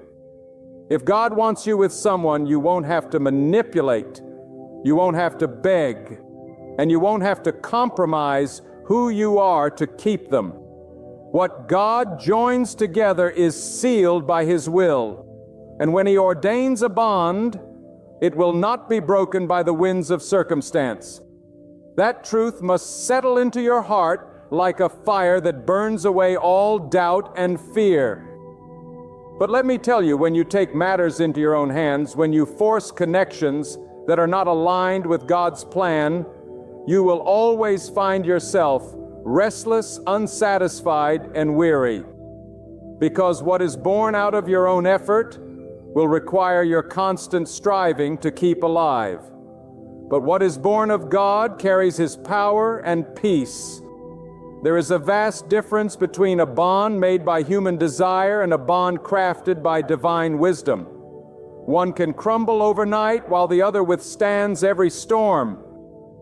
You see, the real test of faith is not in whether you can dream big or ask boldly. The real test of faith is whether you can trust God's timing when His silence seems long, and whether you can surrender your will when your heart wants something desperately, but His wisdom says not yet, or even not this one. That is where many stumble, because they confuse their longing with God's leading. But if you trust Him enough to guide your steps, you must trust Him enough to guide your relationships. When God wants you with someone, He will prepare you in ways you do not expect. He will stretch you, refine you, and even break pieces of pride within you so that you can be ready to honor that person. And not with selfishness, but with sacrifice. Not with insecurity, but with strength. God does not simply give you what you want. He gives you what will glorify Him and what will bring out the best in you. That is why sometimes God withholds, not because He is punishing you, but because He is protecting you from premature unions that would destroy your destiny. I have seen people rush into relationships and call it love, but without God at the center, love becomes fragile, easily broken by time and trial. But when God is in it, there is a weight, a peace, a certainty that no storm can uproot. That is why you must be patient. Patience is not a sign of weakness. It is a sign of trust. To wait on God is to declare that you believe His plan is worth more than your impatience. To wait is to worship. To wait is to say, God, I trust you to give me the right person in the right way at the right time. Do not mistake loneliness for a sign that God has abandoned you. Loneliness can be a classroom where God teaches you who you are in Him, so that when He brings someone into your life, you are not clinging to them out of emptiness, but loving them out of fullness. God does not want you to worship the one He sends. He wants you to worship Him first, so that you can love them without making them your idol.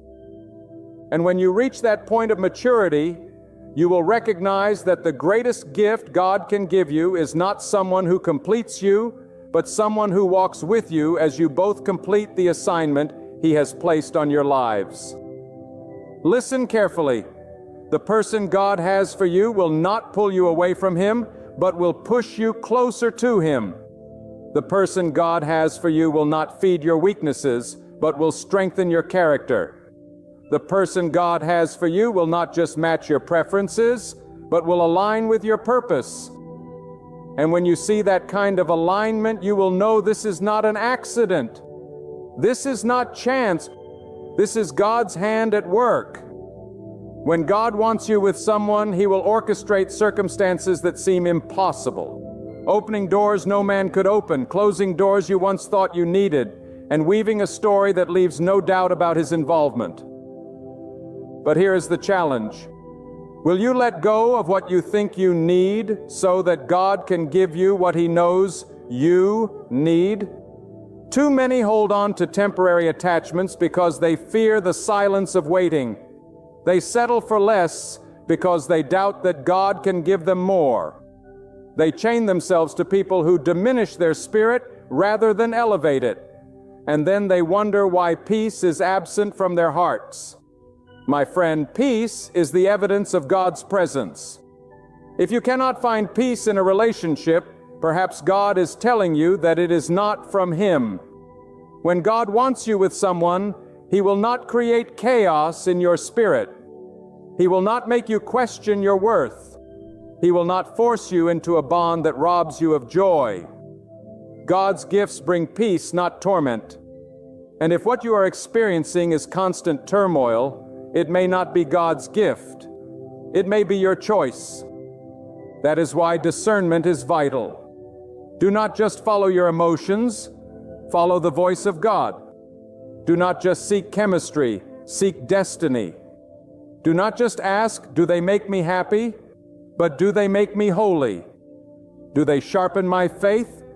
Do they challenge me to walk closer with God?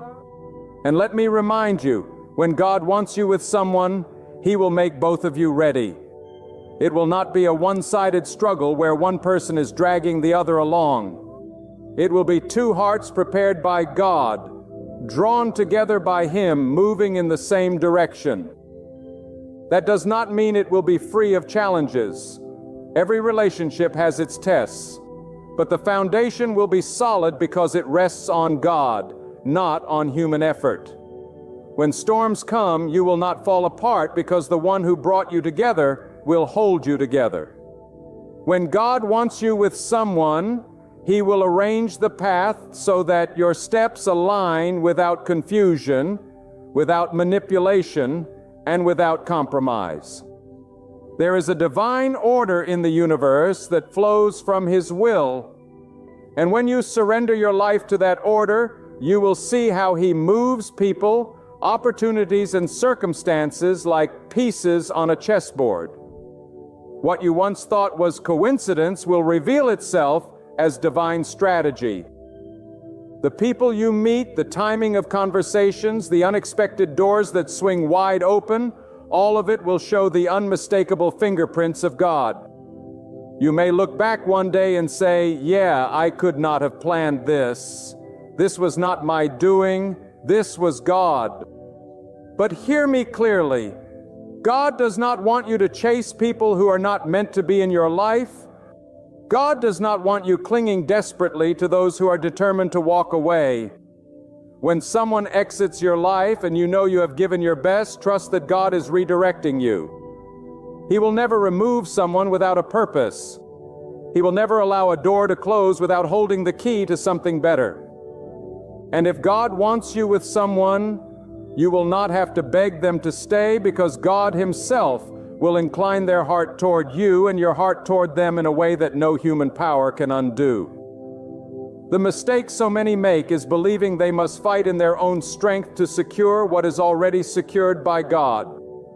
They waste their energy worrying, comparing, competing, and striving when God is saying, "Rest, be still, I will work on your behalf." Faith is not passive, but faith knows when to stop forcing and start trusting. And when it comes to the relationships ordained by God, you must learn to rest in the assurance that what He has willed cannot be snatched away. Sometimes God keeps two people apart, not because they are not meant for each other, but because the timing is not yet right. He may still be shaping their hearts, removing pride, healing old wounds, or preparing them for the responsibility of love that honors Him. Do not mistake a delay for a denial. When God finally brings the two paths together, it will not feel rushed. It will not feel forced. It will feel appointed. It will carry the weight of destiny. If you find yourself waiting, do not let bitterness take root in your soul. Do not let impatience turn into despair. Use this season to become the person who is ready to receive the blessing God has for you. Prepare your character, sharpen your faith, deepen your trust. Because when God wants you with someone, He is not only preparing them for you, He is preparing you for them. And when two people who have been shaped by God meet at the right time, the union will not only bless their lives, it will bless everyone around them. You see, God's vision is always bigger than our vision. We think about companionship, affection, and personal happiness, but God thinks about legacy, purpose, and destiny. When He joins people together, it is not just for comfort, it is for calling. He wants the union to be a testimony of His power, a reflection of His wisdom, a beacon of His love. And that kind of union is not shallow. It is not built on fleeting emotions or passing attraction. It is built on faith, trust, and obedience to God. So many are chasing after surface-level connections while ignoring the deeper foundation that only God can lay. But if you want the relationship God intends for you, you must be willing to let go of appearances, let go of worldly measures, and let go of temporary pleasures. God will not give you something that looks good but destroys your soul. He will give you what glorifies Him and fulfills your life's assignment. And when that person walks into your life, you will know, not because they are perfect, not because everything is flawless, but because you sense the hand of God weaving your stories into one. When God wants you with someone, He will not only confirm it through peace in your heart, but through alignment in your purpose. You will find that your strengths complement each other. Your weaknesses are covered by each other, and together you are stronger for His plan than you could ever be apart. That is why you cannot measure God's plan by your preferences alone. You must measure it by His higher purpose. Do not ask only, "Do I want this?" Ask, "Does God want this for me?" Because if He wants it, no amount of delay, no voice of doubt, no scheme of the enemy can take it away. Let me remind you of something. God is not in a hurry, and He is never late. His timing is always perfect. You may be praying, waiting, and wondering when your answer will come. But God is orchestrating details you cannot see. He is aligning hearts, opening opportunities, shifting circumstances. And when the appointed moment arrives, everything will fall into place with such clarity that you will wonder why you ever doubted in the first place. When God wants you with someone, the clarity will drown out confusion, the peace will silence fear, and the joy will erase the years of waiting. But here is the question you must face. Do you trust God enough to let Him choose for you? Or are you still clinging to your own picture of how things should be? Many pray for God's will, yet secretly demand their own. Many say, God, I trust you, but then run back to relationships that only break them. If you truly believe God knows best, then you must release your grip on what is not from Him, even if it hurts. Sometimes the greatest act of faith is letting go. Do not fear letting go of the wrong people, because the right ones will never need to be forced. Do not fear being alone, because God will never leave you. And do not fear the future, because the same God who holds the stars in the heavens holds your life in His hand. If God wants you with someone, He will not let you miss them. You will not have to chase endlessly. You will not have to compromise your values. God Himself will align your steps in ways you could never arrange on your own. That is why you must cultivate discernment in prayer. You must listen to God more than you listen to your emotions. Feelings can blind you, but God will never mislead you. Ask Him for wisdom. Ask Him for clarity. Ask Him for strength to walk away from what is not meant for you so you can walk fully into what is. And when you surrender completely, you will see how He orchestrates your life with such beauty that you could never have written the story yourself. There is freedom in trusting God. There is freedom in believing that you do not have to control everything because He already does. There is freedom in knowing that if God wants you with someone, it will happen not through desperation, not through manipulation, but through divine alignment. And in that freedom, you can live with peace, hope, and expectation, knowing that the author of your life is also the architect of your relationships. When God wants you with someone, He does not just bring two lives together. He brings two purposes together. He intertwines your storylines in a way that brings honor to Him, so that your union becomes more than just companionship. It becomes a testimony. It becomes living evidence that God is sovereign, that His wisdom is higher than ours, that His ways are perfect even when ours are flawed.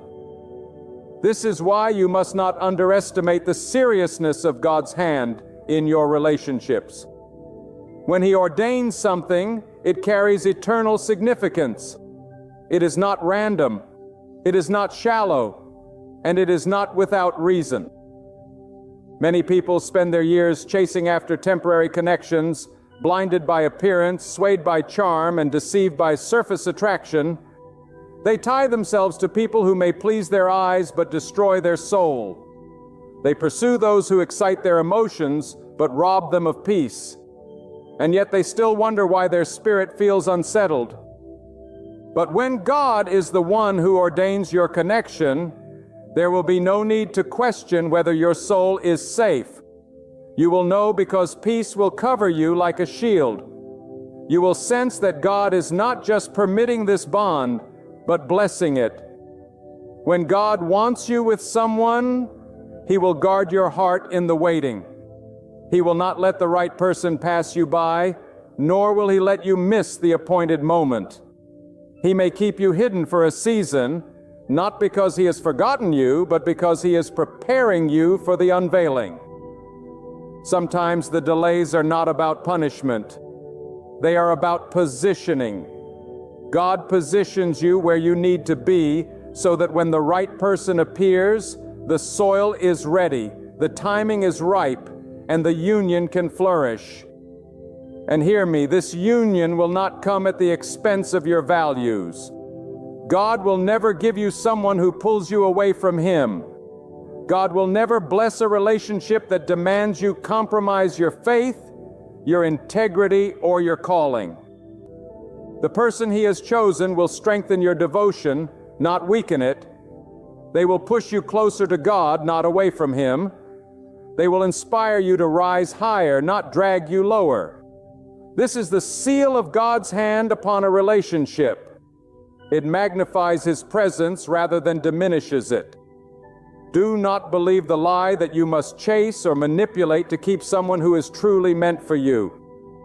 If God wants you with someone, they will be drawn to you by His design, not by your desperation. They will see in you what God has placed there, and their spirit will recognize the alignment. There is no need to play games, no need to lower your worth, no need to beg for attention.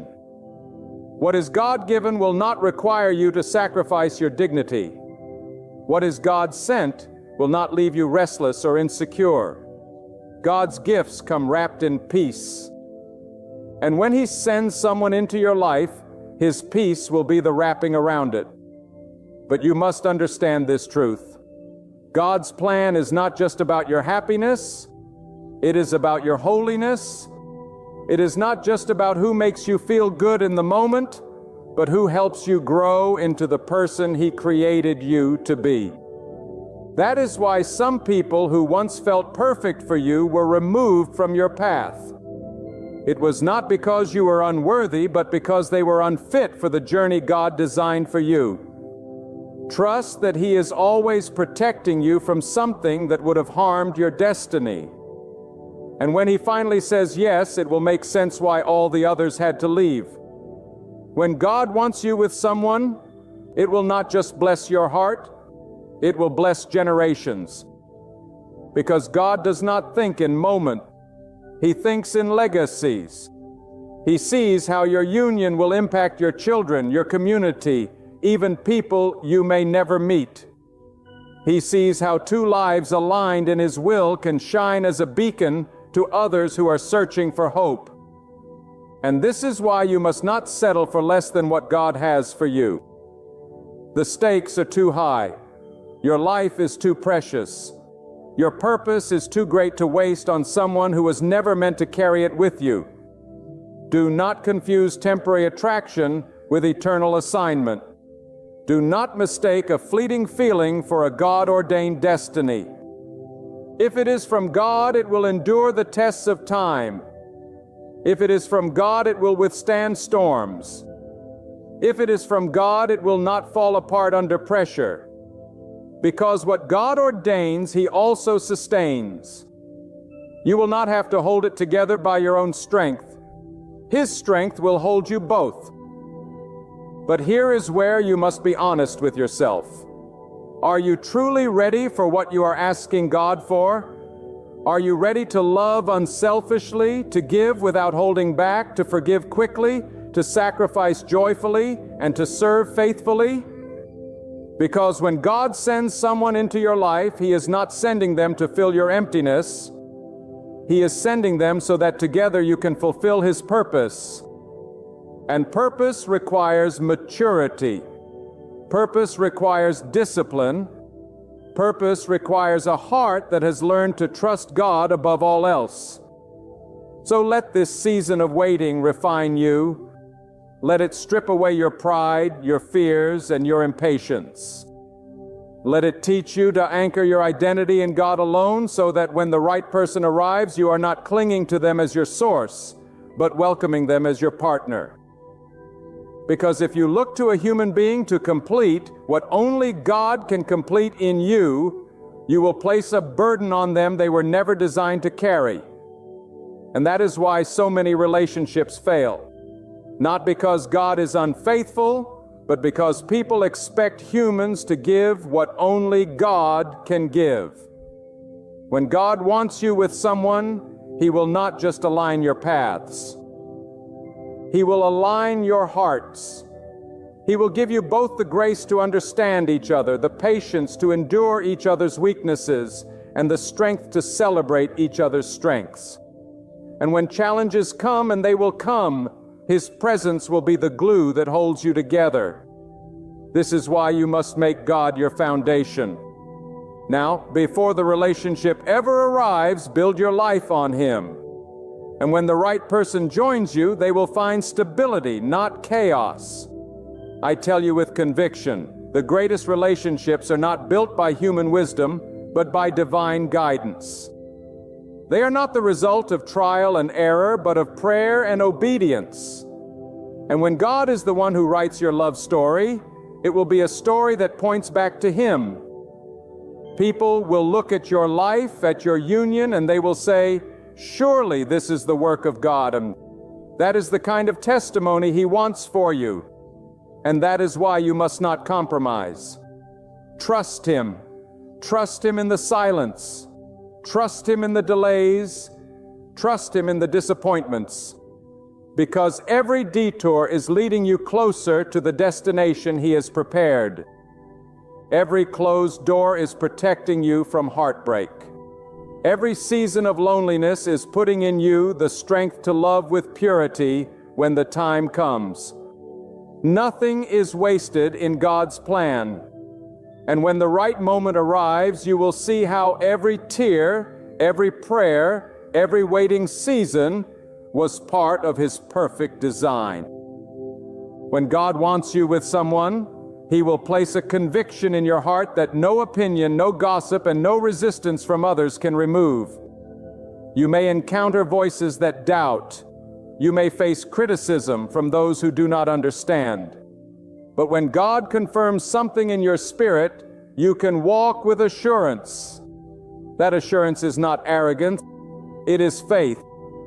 It is the quiet confidence that comes from knowing the one who created time itself is also the one who holds your future. And when He holds your future, no hand on earth can alter what He has written. Let this truth sink deep into your heart. God is not a God of confusion. When He unites two hearts by His will, His peace becomes the anchor that keeps them steady. That peace guards your mind when doubt tries to whisper. It steadies your heart when everything around you feels uncertain. People may not understand. Circumstances may not line up the way you expect. But if it truly comes from God, His peace will silence every distraction. Never underestimate the power of peace. It is one of the clearest signs that you are walking in rhythm with His purpose. Yet peace does not mean everything will be perfect. Even when God ordains a relationship, there will still be challenges. There will still be moments of misunderstanding, differences to overcome, and storms to endure. The difference is that when God is in it, the challenges will not break you. They will build you. The storms will not scatter you. They will strengthen you. Because what God joins together, He also equips. He provides the patience, the wisdom, and the grace needed to stand firm. When the winds blow strong, when God wants you with someone, He will open your eyes to see beyond the surface. You will no longer be blinded by fleeting appearances or temporary emotions. Instead, you will see the depth of their character, the alignment of their values, and the calling upon their life. You will recognize that this person is not just a partner for your comfort, but a partner for your destiny. And in that recognition, you will be moved not by selfish desire, but by a holy responsibility to cherish, protect, and nurture what God has given you. Do not be deceived into thinking that everything labeled love is from God. The world offers imitations, distractions, and counterfeits. The world glorifies passion without commitment, attraction without purpose, intimacy without responsibility. But God does not give you counterfeits. He gives you truth. He gives you substance. He gives you a love that endures because it is anchored in Him. That is why you must test everything against His wisdom. Do not measure by appearances. Do not measure by emotions alone. Measure by the standard of God's Word, God's will, and God's peace. Sometimes God will even allow heartbreaks to protect you from what you thought you needed. You may cry. You may wrestle with disappointment. But later you will see that His no was a greater mercy than your desired yes. He removes what was never meant to last so that you can be free to receive what He is destined to endure. Trust that His protection is active even when you do not understand it. He sees the unseen. He knows the hidden motives. He understands the future consequences. And because He loves you, He will guard you from ties that would strangle your spirit. When God wants you with someone, you will not have to question your worth. They will honor you, not diminish you. They will uplift you, not tear you down. They will see you not as a possession, but as a gift entrusted to them by God. And you will do the same for them, because when a relationship is rooted in God, it is marked by mutual respect, sacrificial love, and unwavering commitment. These qualities do not come naturally. They are cultivated by God's Spirit working in two surrendered hearts. Think about this. The same God who placed the stars in the heavens, who ordered the seas, who commands the sun to rise and set, is the same God who has the power to align two lives for His purpose. If He can govern the universe, do you not believe He can govern your relationships? If He can orchestrate galaxies, do you not believe He can orchestrate your steps to meet the right person at the right time? Too often we limit God by our doubt, forgetting that His power is infinite. But when you release control into His hands, you give Him room to work miracles. And make no mistake, when God unites two lives, it is a miracle because it is more than two people coming together. It is two journeys converging, two callings intertwining, two destinies merging for the glory of God.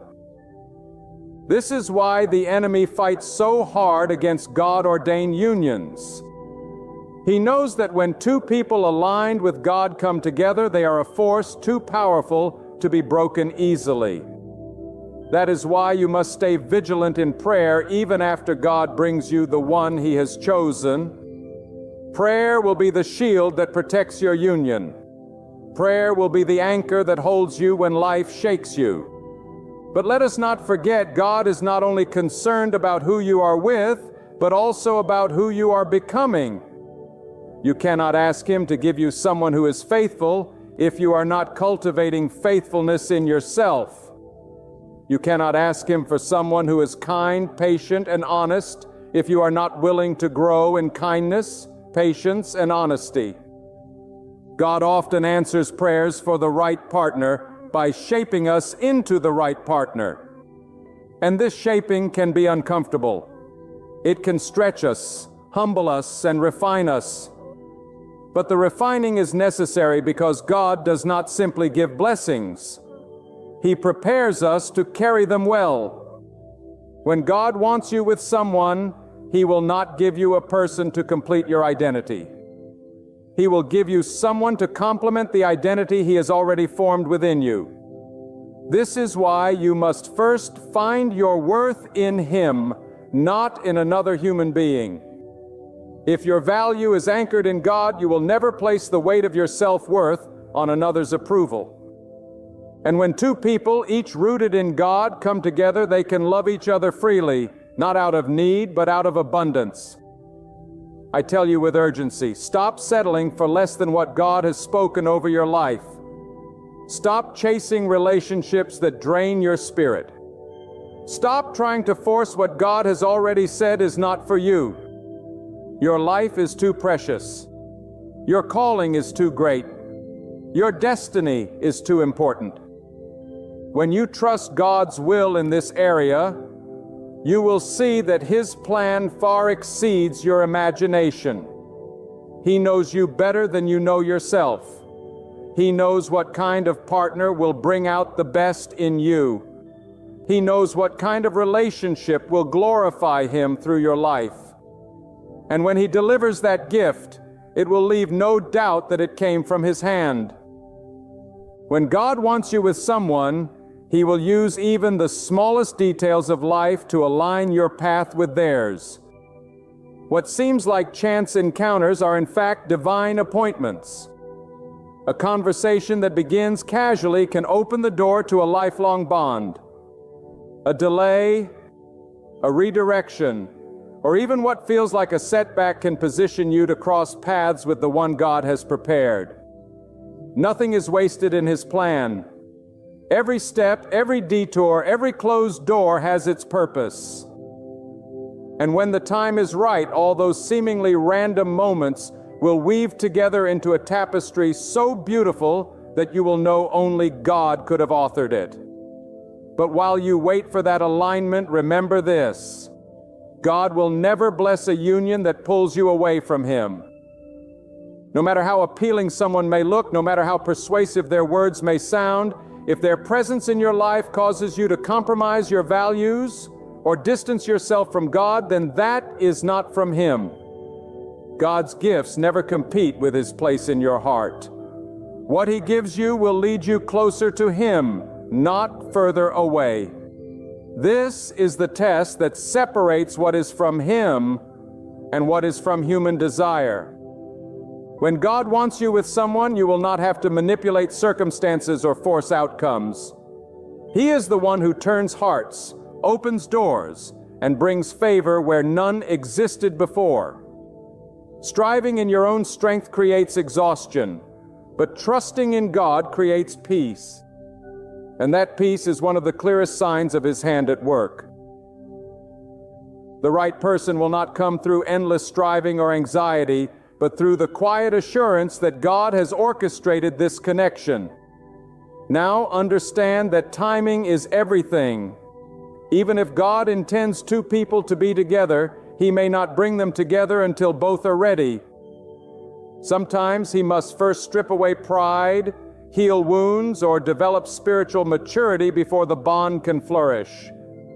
If He gives it too soon, it may crumble under the weight of unprepared hearts. This is why waiting is not wasted. It is preparation. And when you embrace this season of waiting, you allow God to refine you into someone who is ready to honor the gift He is about to give. It is not enough to pray for the right person. You must also pray to be the right person. Too many focus only on what they want in someone else, but neglect what they need to become themselves. God often delays His blessing not because He is withholding, but because He is still shaping. He is teaching you patience, humility, faith, and endurance, so that when the relationship comes, it is not destroyed by immaturity. When God wants you with someone, He prepares you both in secret before He reveals you to each other. And hear me on this: when the right person arrives, you will not need to constantly question your worth. They will see you through the eyes of honor because their heart has been prepared by God to value you. They will treat you with respect. They will walk with integrity, and they will cherish the bond as something sacred, not disposable. That kind of love cannot be manufactured by human effort. It is planted by God. And when He plants it, it grows strong, rooted in purpose, watered by faith, and sustained by His grace. But there is a warning here as well. Do not let desperation blind you to discernment. Loneliness can tempt you to cling to relationships that are harmful simply because you fear being alone. But remember, being alone with God is far better than being tied to someone who drains your spirit. God uses seasons of solitude to teach you that your ultimate source of fulfillment is Him, not another person. And when you learn that, you will no longer chase people to fill a void only God can fill. You will enter relationships from a place of wholeness, not emptiness. And that wholeness will allow love to flourish without fear. When God wants you with someone, it will not always look like what you imagine. He may send someone who does not fit your checklist, someone who challenges your assumptions, someone who draws out the parts of you that needed growth. God sees beyond your preferences. He sees your purpose. He knows who will stand with you in trials, who will sharpen your faith, who will walk with you through valleys and mountaintops. Do not reject God's choice because it does not fit your shallow desires. Trust His wisdom over your own. God's plan for your life is not fragile. It cannot be undone by someone else's rejection, nor can it be ruined by your past mistakes. If God has destined someone to walk with you, that plan will stand. You may stumble, you may delay, but His purpose will prevail. Stop living in fear that you have missed your chance or that your story is over. Breathe, God is still writing. And when He brings the right person, it will not be too late. It will be right on time. There is something powerful that happens when two lives surrendered to God unite. Their union becomes more than personal happiness. It becomes a force for good. It becomes a light to others, a testimony that inspires faith, a partnership that impacts generations. This is why the enemy works so hard to destroy God-ordained unions. He knows the power of two people walking in agreement with God. He knows the influence, the stability, the legacy they can create. But when God is at the center, no weapon formed against them can prosper. Their bond will stand because it is built on the rock that cannot be shaken. When God wants you with someone, no force on earth can prevent it, no circumstance can block it, and no delay can destroy it. His hand is sovereign, His will is supreme, and His wisdom is flawless. You do not need to fear the future, for the author of your story has already written it with care. Every disappointment was preparing you. Every tear was watering the soil of your faith. Every unanswered prayer was shaping you for the blessing to come. God does not waste anything, and He does not forget His children. The person God has for you will not come to take you away from Him, but will come to walk beside you toward Him. Together you will become stronger, more faithful, more resilient, because the union will be built not on shallow attraction, but on the foundation of divine purpose. That bond will endure storms because it was crafted by the one who controls the winds and calms the seas. That love will not fade in the trials of life because it is rooted in God's everlasting strength. So hold your head high. Do not settle for less than God's best. Do not allow impatience to sabotage your destiny. Trust Him. Trust His timing. Trust His wisdom. And when the day comes that God unites you with the one He has chosen, you will understand why the wait was necessary, why the detours were vital, and why His way was always higher than yours. Lift your heart in faith and say within yourself, God, I surrender my plan. I surrender my desires. I surrender my impatience. I trust you fully. I choose to wait for what you have prepared for me, trusting that it will surpass anything I could imagine. And because when I choose to wait, peace begins to rise within me. I know the same God who created the heavens and the earth is guiding each of my steps, aligning every detail of my path, and preparing a future filled with purpose. And when that moment finally comes, when He brings you together with the one He has written into your story, you will look back and see that His timing was not only perfect, it was proof of His endless love for you. You will know deep in your heart that you are exactly where He wants you to be, walking beside the one He chose for you, safely held in His care. There are seasons in life when the human heart feels trapped behind unseen walls.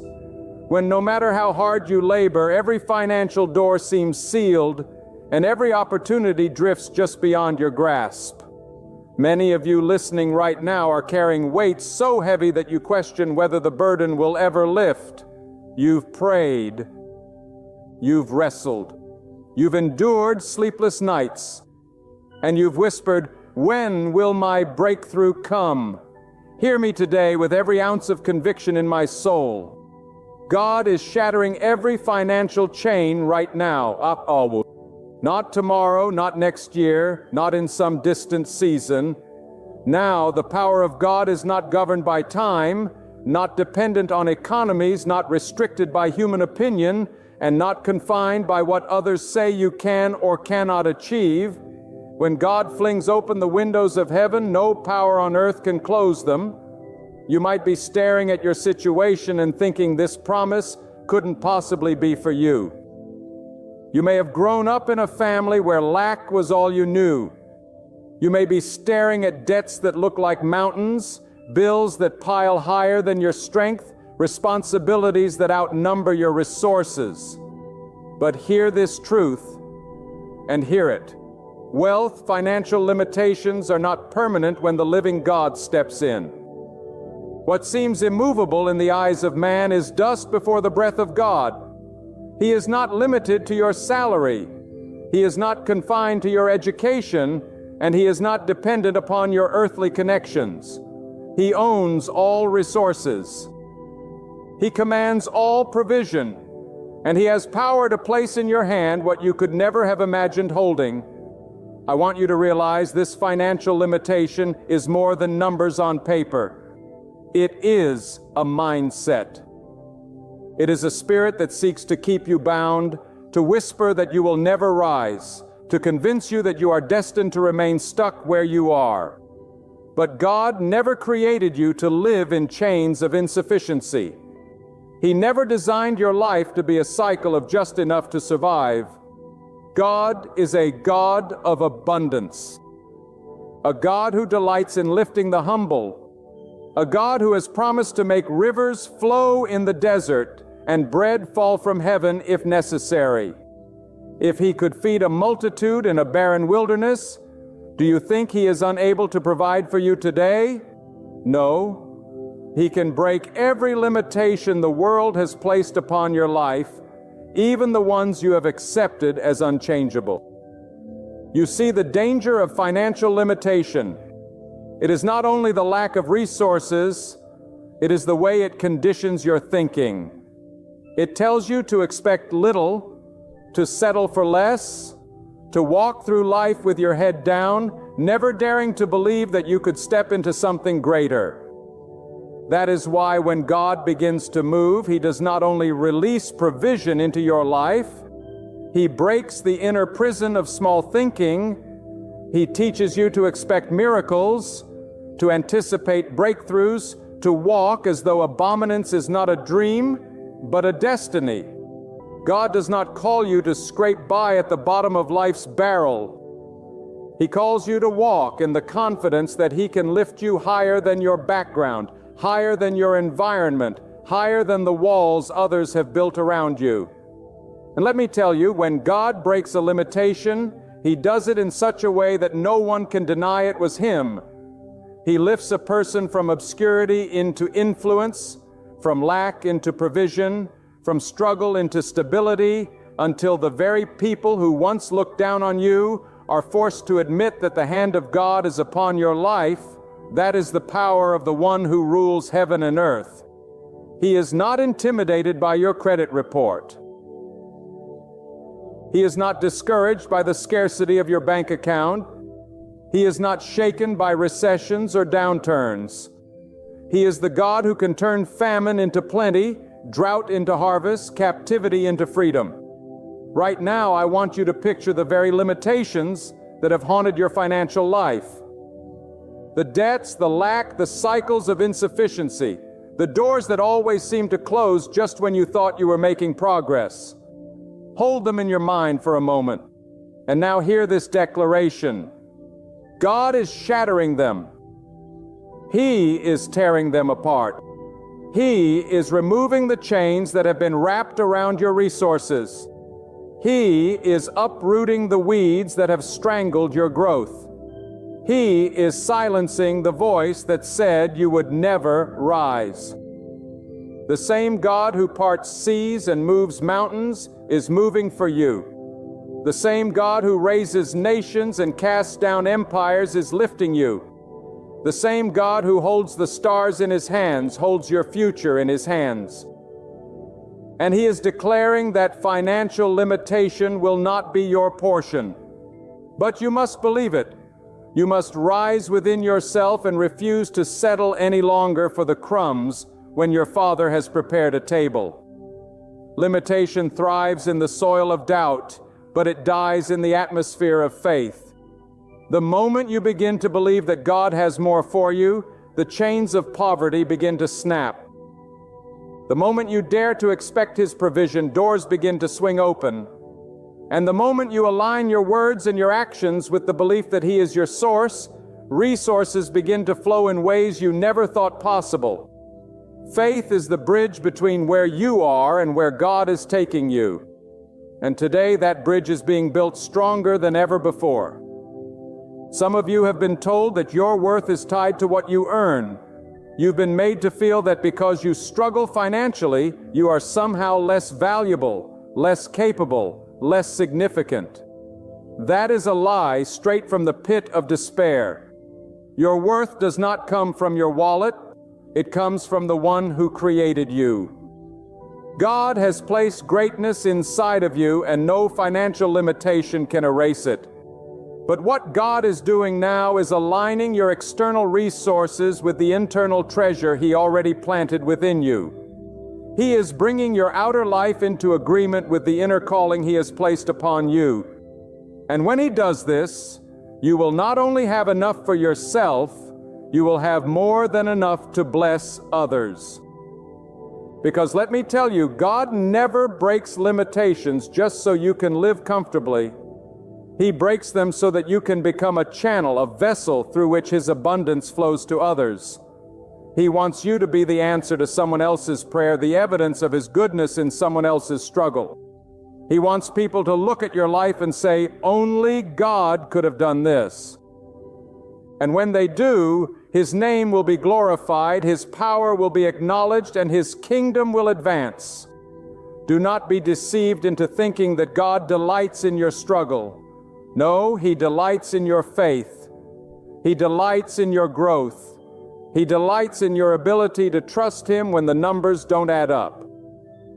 But He is not glorified by you being stuck in permanent lack. He is glorified when you rise in spite of it.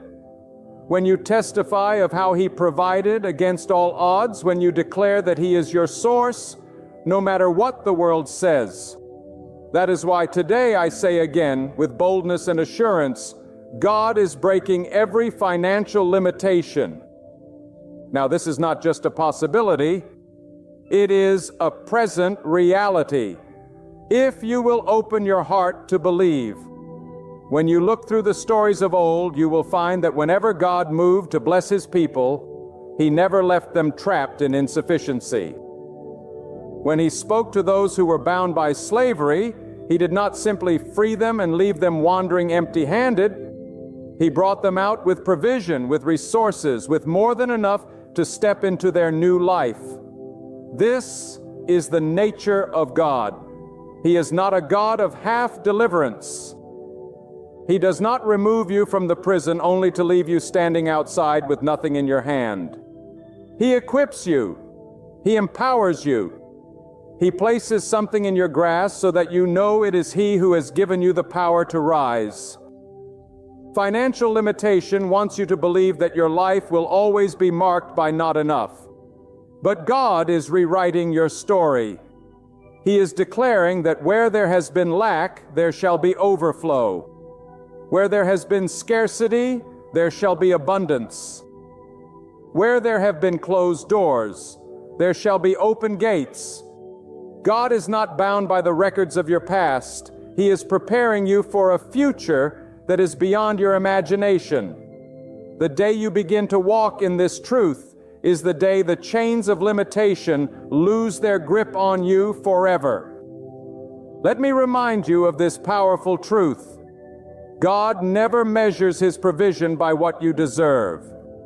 He measures it by His own greatness. If He were to give you only according to what you thought you earned, you would be left with scrap. But when He chooses to bless, He blesses according to His boundless resources, His limitless treasures, His infinite mercy. That is why when He breaks financial limitations, it often feels overwhelming. Suddenly, opportunities arise that you never worked for. Suddenly, connections are made that you could never have orchestrated. Suddenly, doors open that no human hand could have unlocked. That is the signature of God. He does not bless according to the size of your bank account. He blesses according to the size of His majesty. Do not mistake this for chance. Do not think that what is happening now is coincidence.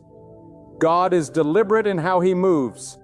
He knows the nights you cried, wondering how you would make it through. He has seen the prayers you whispered when no one else could hear. He has not ignored your faithfulness. And now He is acting on your behalf. Every tear you shed in the dark was a seed planted in the soil of His mercy. And now those seeds are blossoming into a harvest of provision. When God moves, He does not delay without purpose. Every moment you thought was wasted was in fact preparation. Every delay was sharpening your faith.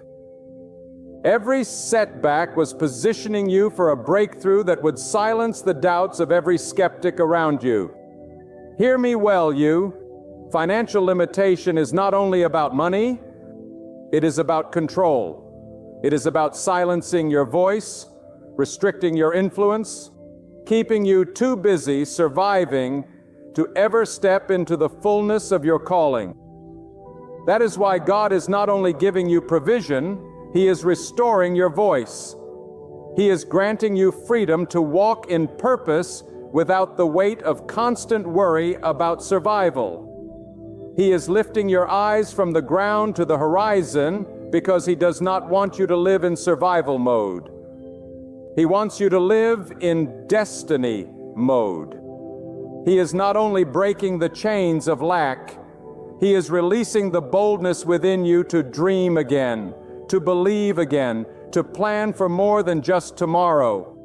Some of you have been afraid to think bigger because the shadow of limitation has loomed over you for so long. You have trained yourself to shrink your expectations so that disappointment will not crush you. But God is saying to you today, lift your eyes, widen your vision, stretch out your hands, for He is ready to fill them with blessings you have never known. You do not serve a God of scarcity.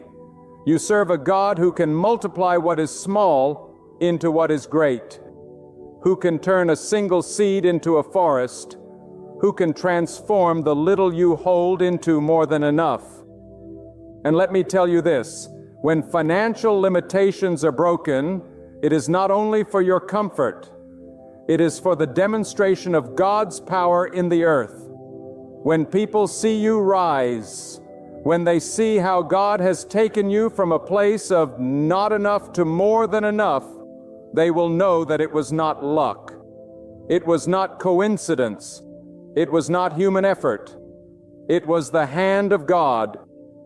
And in that moment, your life becomes a testimony, a living declaration that God is alive, that He provides, that He is faithful to those who trust in Him. But beware of this.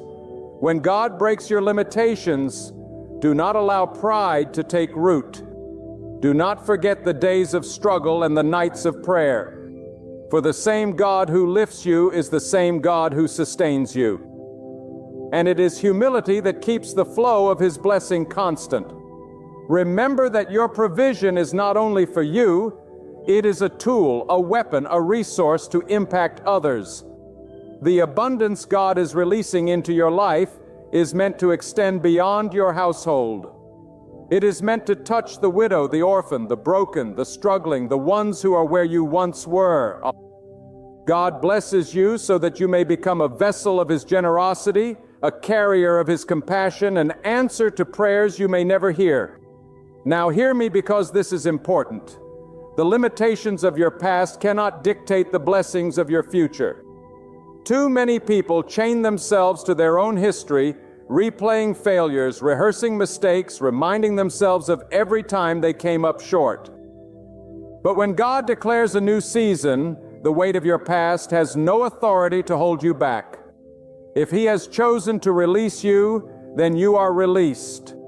If He has chosen to provide, then you will be provided for. If He has chosen to elevate you, then no voice, no force, no power on earth can bring you down. Financial limitation is being broken, and when God breaks it, it shatters permanently. When God begins to break limitations, the very environment around you starts to change. Opportunities you once chased will begin to chase you. Doors that seemed welded shut will swing wide open with ease. People who overlooked you will suddenly be reminded of your name. Circumstances that once drained you will now empower you. This is how God moves. He not only shifts your situation, He shifts the very atmosphere around you. He makes the crooked places straight and the rough places smooth, so that you may walk with confidence into the destiny He has prepared for you. Do not underestimate what God is doing now. Some of you are waiting for signs, waiting for confirmations, waiting for circumstances to align before you believe. But understand this truth. When God decrees a thing, it is already established in the unseen before you ever witness it in the seen. Financial limitations are breaking in the spiritual realm even before your eyes can perceive it in the physical. And once the Word of God is released, nothing can stop it from manifesting. The delay you feel is not denial, it is preparation. God is arranging details behind the scenes, aligning people, shifting events, moving resources so that when the door opens, you will step through it without hindrance.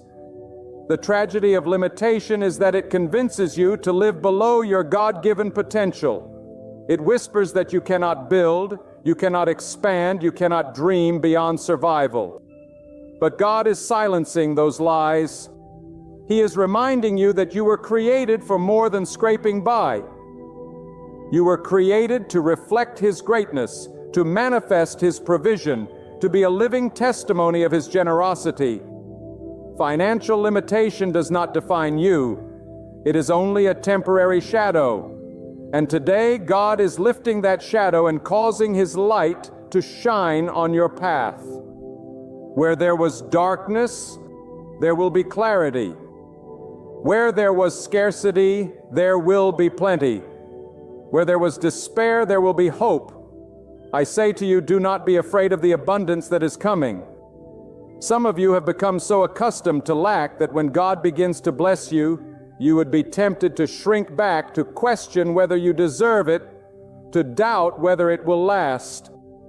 But remember, what God provides is not fragile. It is not like the unstable promises of men. It is rooted in His power, and is secured by His will, and established by His decree. When He gives in a way that cannot be overturned.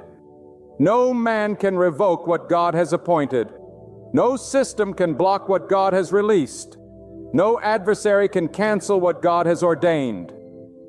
And understand this, the breaking of financial limitations is not only for your individual gain, it is for the elevation of your family, for the transformation of generations, for the rewriting of your bloodline story. God is setting in motion blessings that will not end with you.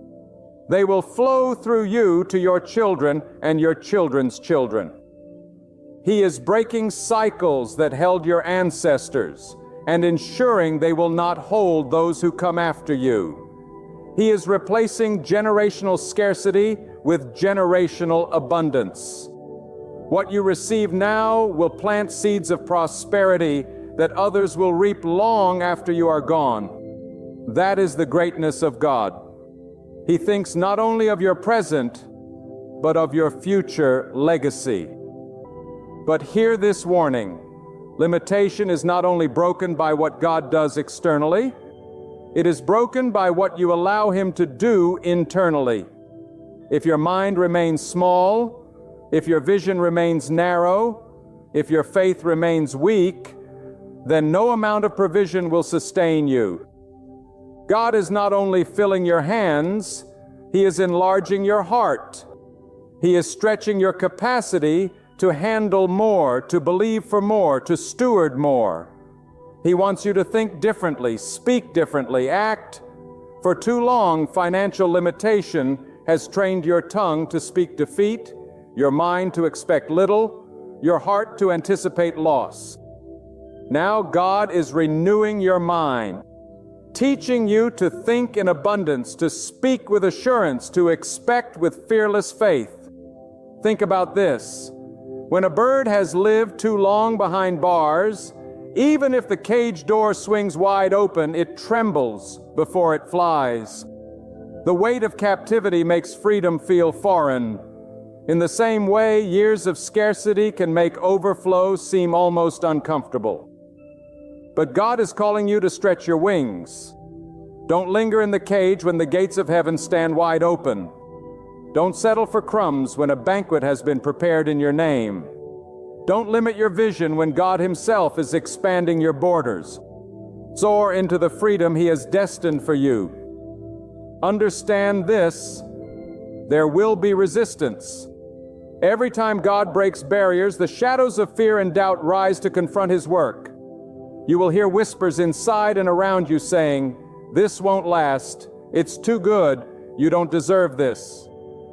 But you must silence those lies with the unshakable truth of God's power. It is not about your worthiness. It is about His greatness. It is not about your weakness. It is about His strength. It is not about your resources. It is about His limitless storehouse. And once you anchor your faith in Him alone, no resistance can undo what He has begun. And no, this abundance is not meant to make you forget God. It is meant to draw you nearer to Him. Limitation often pushes people to their knees, but abundance tests whether they will remain there.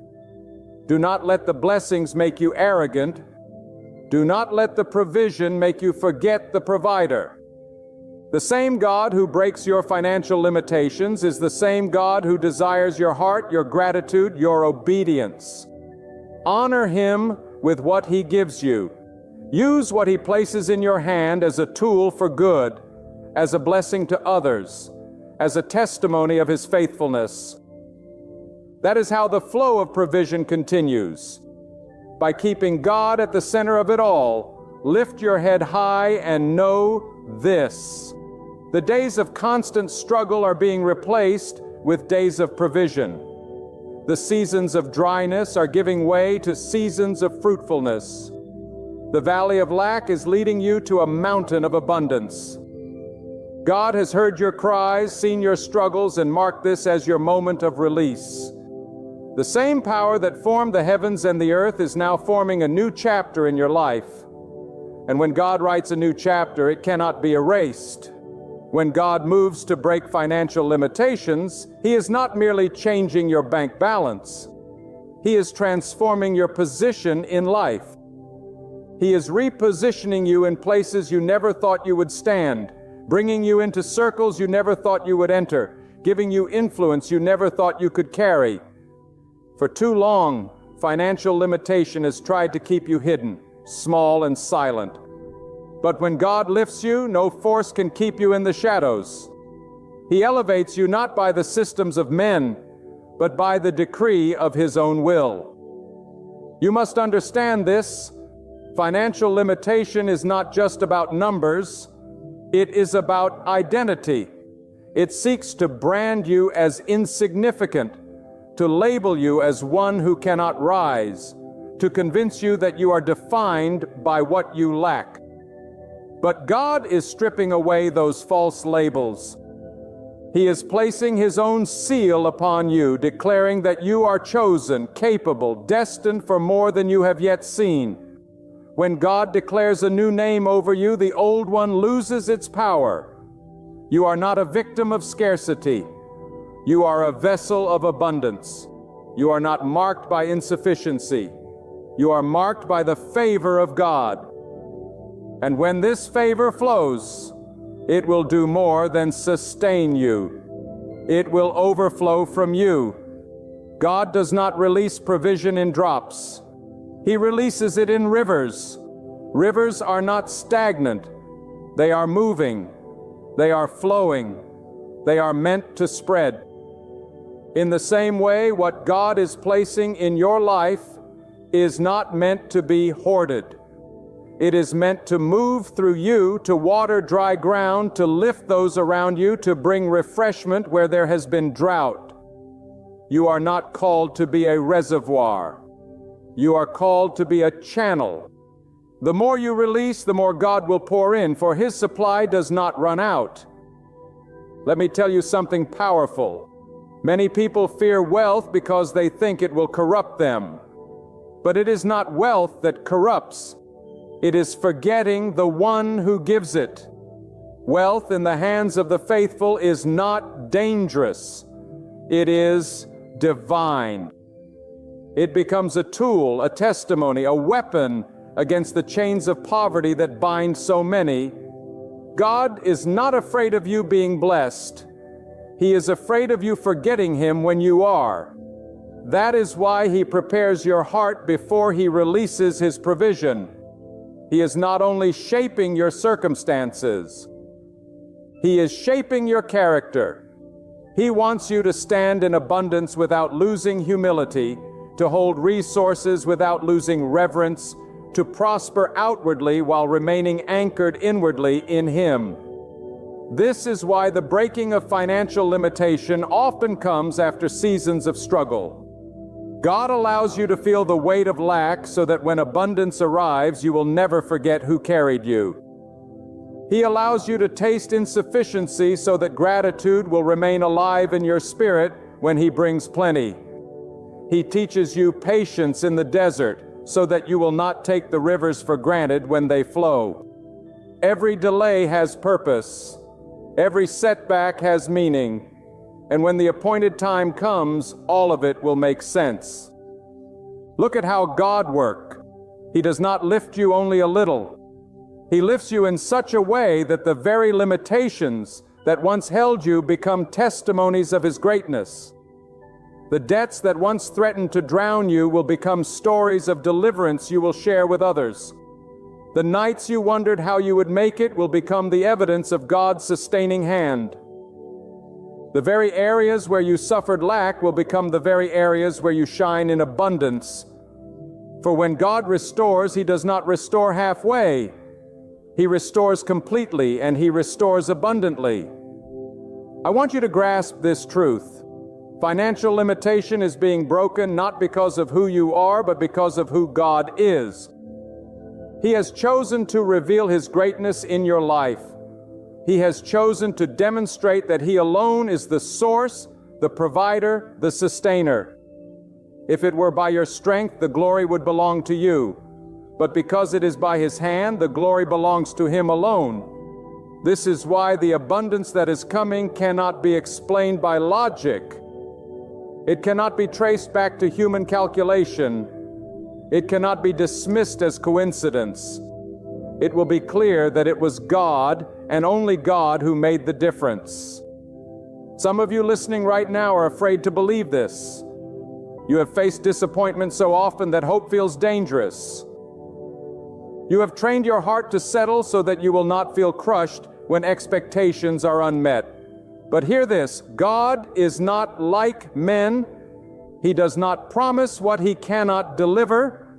He does not speak only to silence you with delay. He is faithful and His word does not return void. If He has declared that limitations are breaking, then they are breaking. If He has said that provision is coming, then it is on the way. Do not let past wounds keep you from receiving present blessings. And let us not forget, financial freedom is not only about what enters your life, it is about what leaves your life. God is removing the devourers, the constant drains, the unnecessary burdens that eat away at your resources. He is silencing the enemies that have profited from your struggle. He is breaking the cycles that made your increase vanish as quickly as it arrived. He is establishing stability where there was once instability, peace where there was once anxiety, order where there was once chaos. This too is the breaking of limitation. Not just receiving more, but keeping more, growing more, stewarding more. When God decides to shift a life, He does not ask permission from circumstances. He does not consult your past failures or the opinions of others. He does not need the approval of institutions or the support of systems. When God says enough, the bondage ends. When God says rise, no weight can hold you down. When God says be free, every chain must break. Right now, He is speaking that word over your finances, over your household, over your destiny. The chains of limitation are not only weakening, they are shattering under the weight of His command. Understand this. Limitation thrives where faith is absent. It feeds on doubt. It grows in fear. It multiplies in hopelessness. That is why the enemy of your soul always wants to keep you believing that your life will never change. But God is awakening a new faith within you, a faith that does not look at the size of the problem, but at the greatness of the provider. A faith that refuses to bow to the reports of men and chooses instead to trust the decree of heaven. A faith that dares to declare abundance even when the cupboards are empty, that proclaims freedom even while the chains are still visible. This kind of faith is dangerous to every limitation because once it takes root, nothing can stop its harvest. Do not be deceived into thinking that your environment has the final say. You may have been born into lack. You may be surrounded by people who cannot see beyond struggle. You may live in a system that seems designed to keep you small. But none of that is greater than God. He can lift you above every environment, position you in places that no one from your background has ever reached, and establish you where others thought you would never belong. God does not consult statistics when He blesses. He writes new ones while He does not calculate based on human predictions. He defies them. What seems impossible for others becomes inevitable when God is involved, and listen to me, the breaking of financial limitation is not just about material provision. It is about freedom of spirit, freedom of mind, freedom of purpose. It is about no longer being enslaved to worry, no longer waking up with the weight of fear pressing on your chest, no longer silencing your dreams because your resources seem too small. God is setting you free to breathe again, to hope again, to build again, to live again. He is cutting the cords that tied your identity to your lack, and He is declaring that you are defined not by what you own, but by who owns you. God Almighty, the possessor of all things. There is something you must grasp. When God breaks financial limitations, it is not only for you to consume, it is for you to create. He gives you resources so you can build something that lasts, so you can establish foundations that generations will stand upon. Too many live only to survive today, but God is calling you to think generationally. He is calling you to plant trees under whose shade you may never sit, to dig wells from which your children's children will drink.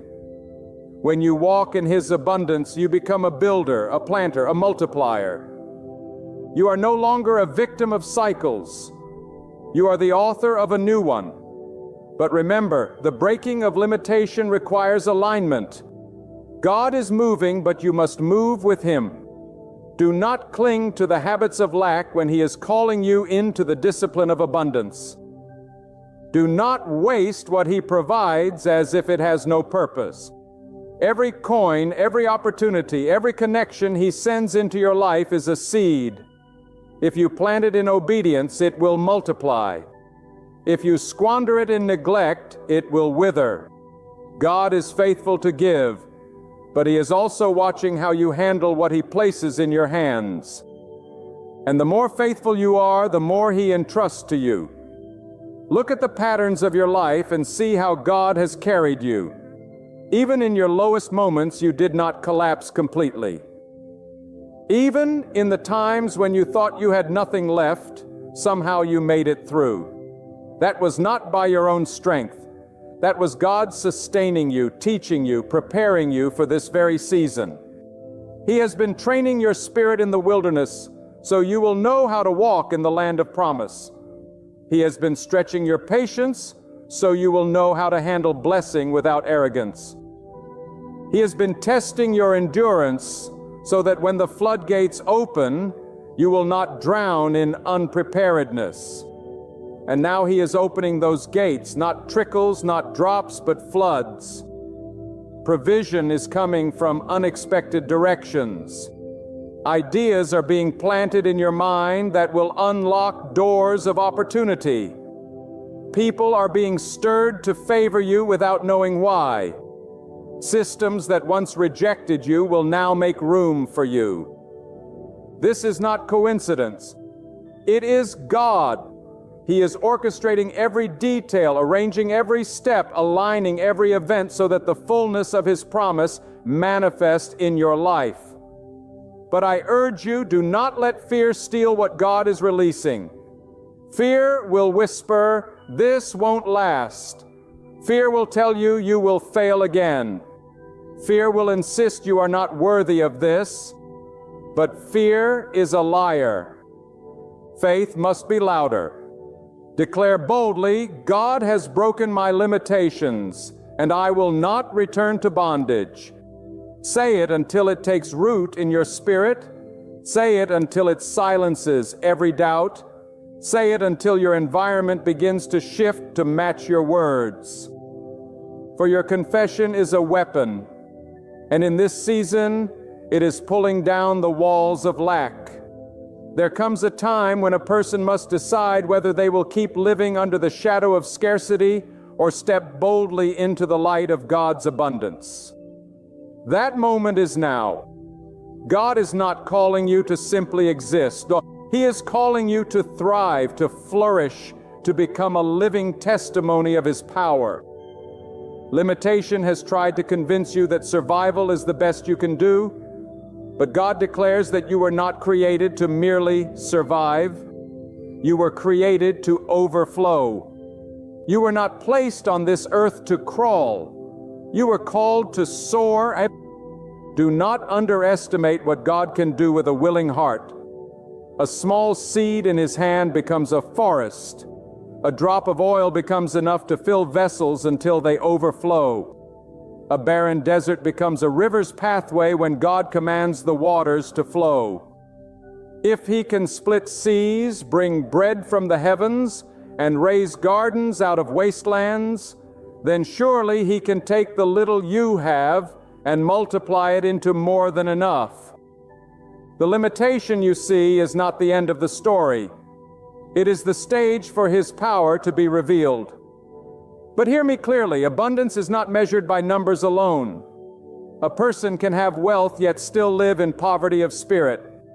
True abundance is when the hand of God rests upon every area of your life.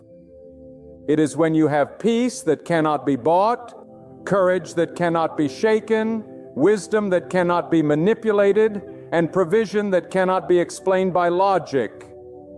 This is the kind of abundance God is calling you into.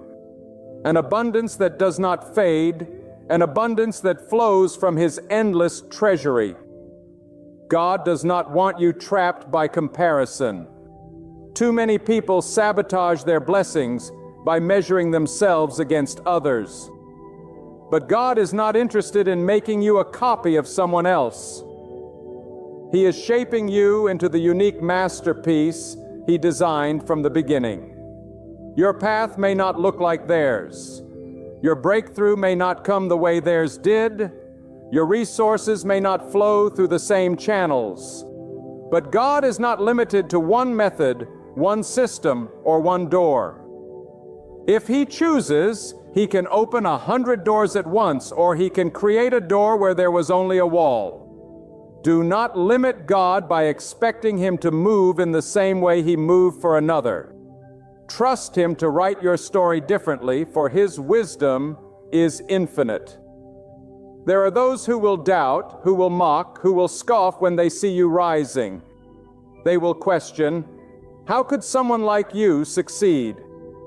They will try to remind you of your failures, your mistakes, your unworthiness.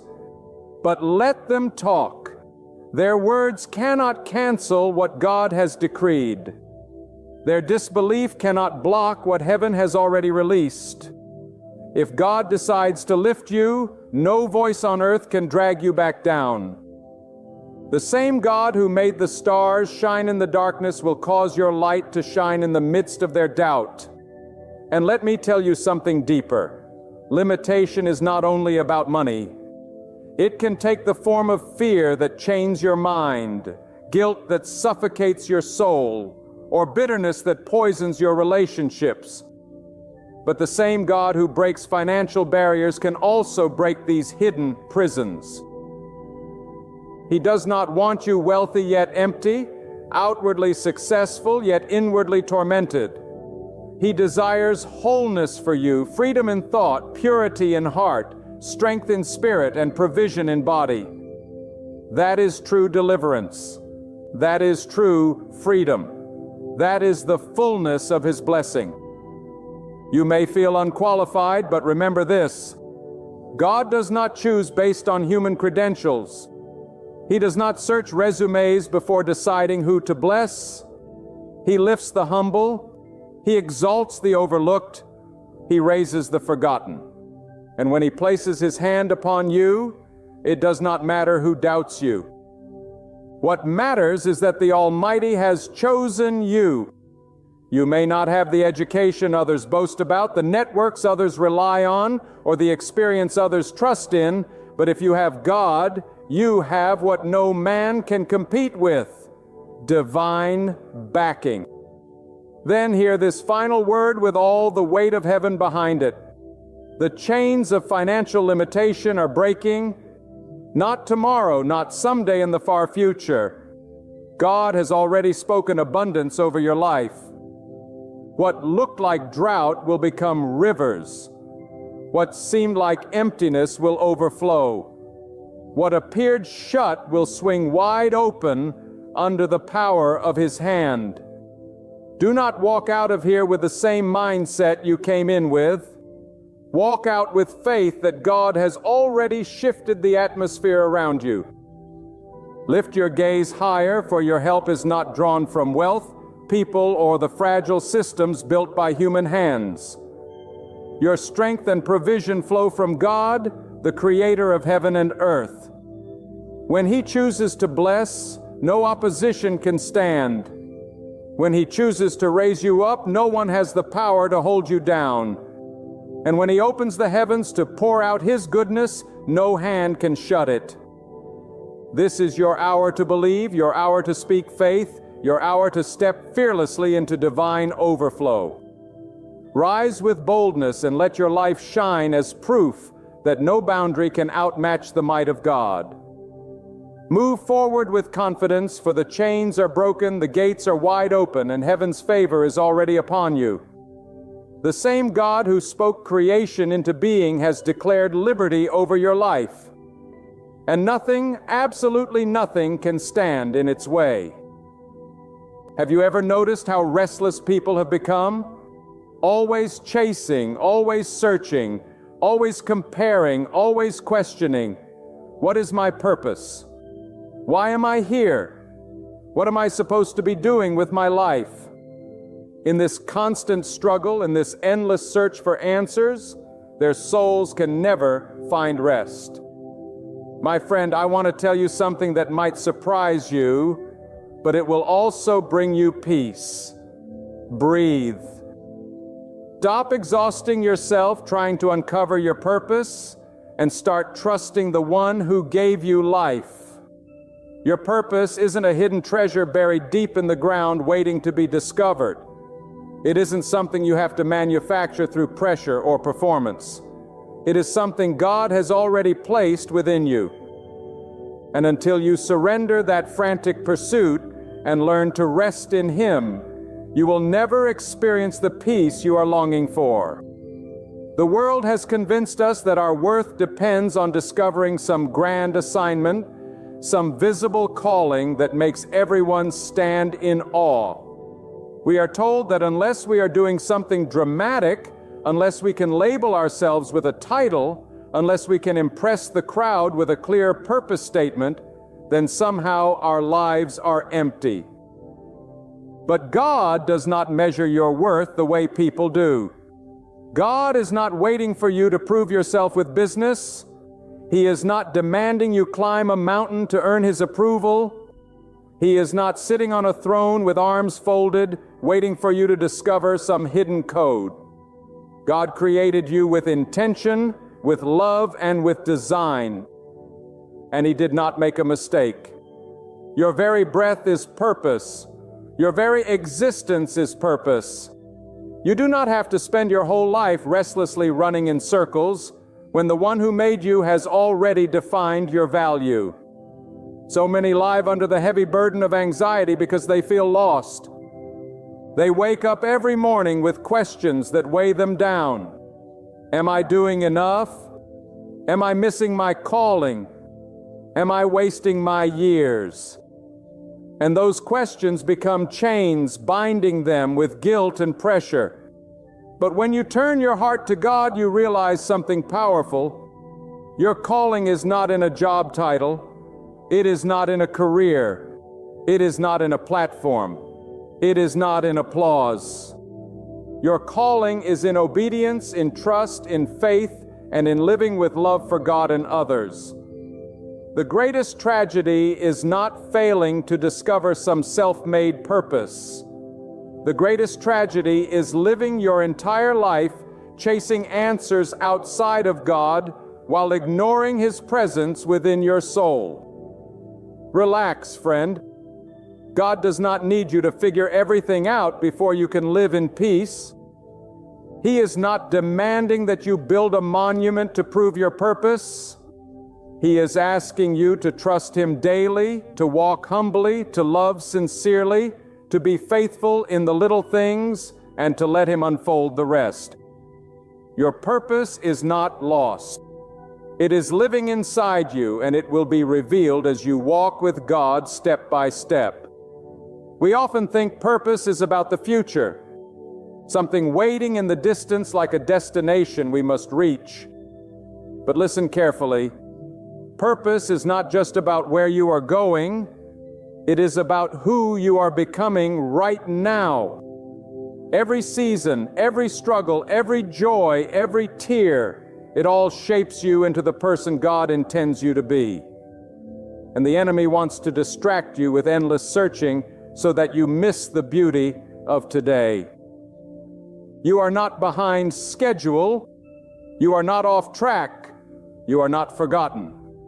You are exactly where God needs you. And He will move you when it is time.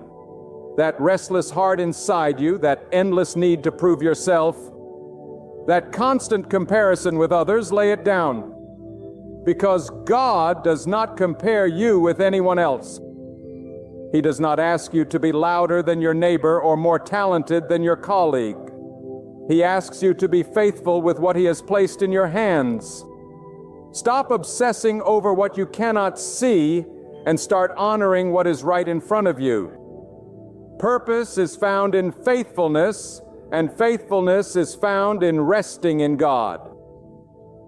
Friend, let me speak directly to the unrest in your heart. You see, we live in a world where people are driven into exhaustion by the pressure to define themselves, to brand themselves, to explain themselves, and to justify their existence with achievements and labels.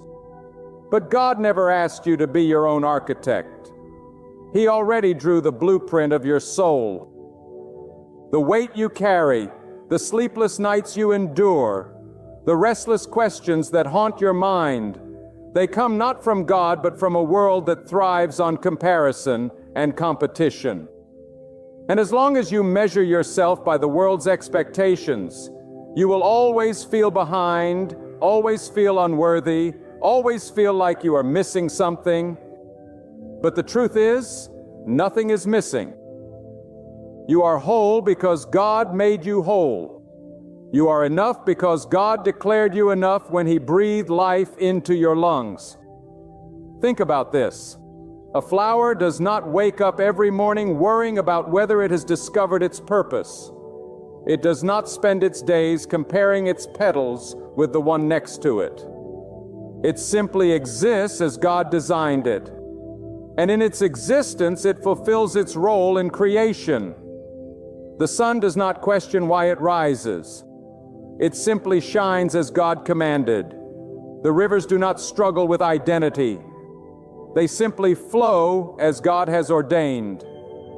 And yet we who are made in the image of God, who are designed with intention and love, torment ourselves with endless striving as though the Creator of the universe made us without meaning. That, my friend, is the great lie. The truth is that you were never called to chase your purpose. You were called to rest in God. And in that rest, your life becomes the very purpose you are searching for. I want to tell you something that will release you from the chains of self-imposed expectations. Your worth is not in what you achieve. It is not in what you prove. It is not in how impressive your life appears to others. Your worth is in God alone. If He says you are valuable, then you are valuable. If He says you are chosen, then you are chosen. If He says you are loved, then you are loved. And no degree, no promotion, no applause, no recognition can add to that. And no rejection, no failure, no loss can take it away. Stop exhausting yourself trying to earn what God has already freely given you. Some of you have been running for years, chasing after something that seems just out of reach. You've told yourself, when I finally discover my purpose, then I'll be happy. When I finally figure out what I'm meant to do, then I'll feel peace. But that is a lie that keeps your joy locked away in a future moment that never arrives. God is not waiting for you to solve a riddle before He blesses you. God is not hiding your peace behind a curtain of confusion. He is saying, be still, trust me, walk with me today and let tomorrow take care of itself. Your peace does not begin when you finally discover some hidden mission. It begins when you realize that walking with God daily is your mission. And let me tell you this with boldness. The obsession with purpose has destroyed many souls. Some have abandoned their families, their health, their relationships, their spiritual life in search of a lofty dream they thought would finally make them whole. But wholeness is not found in pursuit. It is found in presence. Wholeness is found when you surrender to God and allow Him to carry the burden you were never meant to carry. You were not designed to know every detail of your journey before it happens. You were designed to trust, to walk, to obey, and to live in peace, knowing that God has already gone ahead of you. When you stop chasing and start resting, something incredible happens. You begin to see that your life already overflows with meaning. The smile you give to someone who feels unseen, that is purpose. The prayer you whisper when no one is watching, that is purpose. The kindness you show to a stranger, that is purpose. The integrity you hold on to when tempted to compromise, that is purpose. Purpose is not some grand stage or headline moment. It is in the daily faithfulness of living as God's child, reflecting His love in everything you do. Do not let the world trick you into thinking your life is small if it doesn't come with applause. Do not let the enemy whisper that you are wasting your years. If you are not recognized, the smallest act of faith done with a heart surrendered to God echoes louder in eternity than the greatest achievement built on pride. You were not created for performance. You were created for relationship with God. And that relationship is the fountain of every meaning your soul craves. Friend, I want you to hear this truth as if God Himself were whispering it into your spirit. You do not have to strive your way into meaning. You do not have to climb mountains of ambition just to prove that your life matters. The very breath in your lungs is proof that God has already assigned you value beyond measure. Yet, how many of us spend our years sprinting after recognition, chasing applause, trying to carve our names into the walls of time, only to discover that the applause fades, the recognition disappears, and the emptiness remains? That emptiness is not because you lack purpose. It is because you have been searching for purpose in the wrong places. True purpose is not discovered in applause. It is experienced in surrender. Let me tell you plainly, the enemy of your soul would love nothing more than to keep you in a restless cycle of searching. Because if he can keep you chasing, he can keep you distracted. If he can keep you feeling like you are always one step behind, then you will never settle into the peace of God's presence. But when you stop running, when you silence the noise, when you lift your eyes from the race around you and fix them on the one who made you, something miraculous happens. You realize you already have what you were chasing. You already have meaning because God has already woven it into your existence. I want to challenge you to think differently. Stop asking, "What is my purpose?" and start asking, "How can I honor God today?" Because every day lived in faith is a day lived in purpose. Every act of obedience, no matter how small, carries eternal weight. Every moment of trust, even when you don't understand, aligns your life with divine intention. Stop looking for a spotlight to validate you and start recognizing the holy significance of your ordinary days. God works just as powerfully in the hidden places as He does in the public ones. Do not despise the season you are in. Some of you feel trapped in routines, thinking your life is meaningless because you are not doing something dramatic. But God does not despise your season. He uses it. The quiet sacrifices you make, the responsibilities you carry, the unnoticed faithfulness you demonstrate, these are not wasted. They are holy. They are sacred. They are purpose in action. Stop letting the world convince you that your life is small when God calls it significant. The unseen prayers, the quiet acts of love, the unseen endurance through trials, these may be the very things shaking heaven even when the world doesn't applaud. Let me speak with authority to the fear in your heart. You are not behind. You are not missing it. You are not lost. If your trust is in God, then you are exactly where you need to be. The idea that you have somehow fallen off course is a lie designed to keep you in panic. God is too great to let your destiny slip away. His hand is not weak. His plan is not fragile. His design is not easily broken. Even when you stumble, even when you wander, even when you doubt, He knows how to weave it all back into His purpose. You are not powerful enough to ruin what God has ordained. So rest. Stop running circles around your own mind. Stop tormenting yourself with questions that were never meant to be answered in your timing. The greatest act of courage you can demonstrate today is to trust God enough to stop striving. Trust Him enough to let go of the endless search. Trust Him enough to believe that you are already walking in purpose, even if you cannot define it in words, because purpose is not a definition. It is a relationship. And when you live close to God, your entire life becomes infused with meaning, whether you recognize it or not. When you finally let go of this restless obsession, your eyes begin to open to the beauty you had been missing. You start to see that the laughter of a child is not a distraction, but a divine reminder of innocence. You begin to notice that the quiet strength of a sunrise is not meaningless, but a symbol of God's consistency.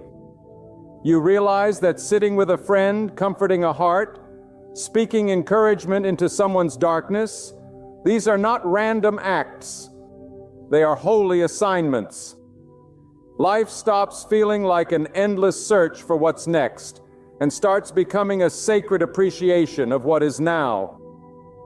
And in that place, peace flows like a river.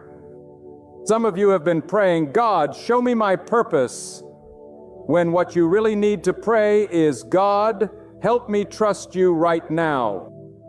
Because purpose is not something God dangles like a carrot in front of your life. It is something He reveals as you walk with Him. He never asked you to have the whole map. He only asked you to hold His hand. And the more you hold His hand, the more you realize that every step is guided, every season is ordained, every valley has meaning, and every mountaintop has a lesson.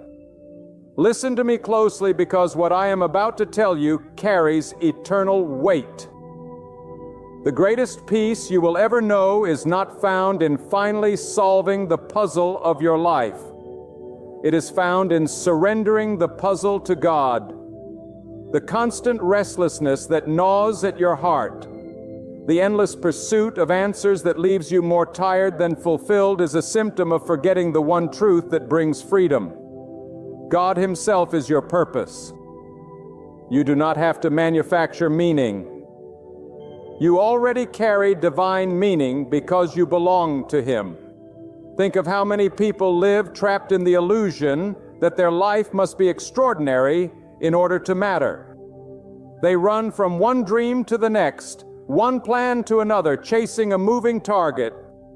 And when they fail to reach it, despair sets in. But let me speak this with boldness. Your life does not need to be extraordinary in the eyes of man. To be extraordinary in the eyes of God, a quiet heart that trusts Him is of more value than 1,000 voices shouting their own achievements. The applause of the world will fade, but the approval of God will carry into eternity. The enemy whispers lies that say, you are nothing until you discover something big. But the Spirit of God declares, you are already chosen, already loved, already valuable. Do not let lies define you. When God has already spoken truth over you, the truth is that your value was sealed before you ever took your first step. Your purpose is not hidden in the future. It is alive in the present. It is in the way you love, the way you serve, the way you endure, the way you keep walking by faith when no one else understands. That is purpose in action. Some of you think, if only I could reach that place, achieve that dream, or find that one thing, then I'll finally feel complete. But friend, you will not feel complete when you arrive there. You will feel complete when you rest here in God's hands. Chasing purpose outside of God is like chasing the horizon. You run with all your might, but you never arrive. Only when you stand still and lift your eyes to Him do you realize the horizon is not your destination. His presence is. Rest does not mean laziness. Rest means trust. Rest means surrendering control. Rest means refusing to carry the crushing weight of defining your own existence. When you rest in God, you can work with peace. You can build with clarity. You can serve with joy, because you are no longer working for approval, but from a place of already being approved. Purpose is not found in exhausting yourself for recognition, but in aligning your heart with God in every step. Consider this: the greatest acts of faith are rarely seen by crowds. They happen in the quiet moments when no one is watching. When you resist bitterness, though you've been wronged. When you choose hope, though your heart aches. When you remain kind, though others are cruel. These hidden battles are not meaningless. They are holy. And every hidden act of faith echoes in eternity louder than the grandest stage performance. Do not let your soul be tricked into thinking that life is meaningless if you cannot label your purpose with words. Purpose is not a slogan. It is a posture of the heart. It is the choice to live surrendered, to trust God with your story, and to let Him write chapters you could never write yourself. Stop demanding clarity for tomorrow and start walking faithfully today. That is where peace lives. I tell you this with urgency. Your life has eternal weight, whether you feel it or not. The enemy wants you to stay restless because a restless heart is easily distracted. But when you lean into trust, when you rest in God's care, when you stop striving and start receiving, your soul becomes steady and unshakable. You no longer live for applause, you live for eternity. You no longer chase meaning, you carry meaning. You no longer fear being lost. You know you are already found. My friend, it is time to understand that the constant pressure to define yourself is the very thing stealing the peace God wants you to have. You were never meant to bear the weight of proving your worth. You were designed to walk closely with God. And in that closeness, your life already holds eternal significance. Stop asking, what if I miss my calling? You cannot miss what God Himself has woven into the fabric of your being. The plan of God is not so fragile that one misstep can undo it. His wisdom is greater than your weakness. His strength is greater than your failures. And His sovereignty is greater than your doubts. You are safe in His hands. There are people who spend their whole lives paralyzed by the fear that they are living without meaning. They panic at the thought of wasted time, wasted years, wasted chances. And in that panic, they waste the very moments they are afraid of losing. Do not let that be you. Every moment spent with God is never wasted.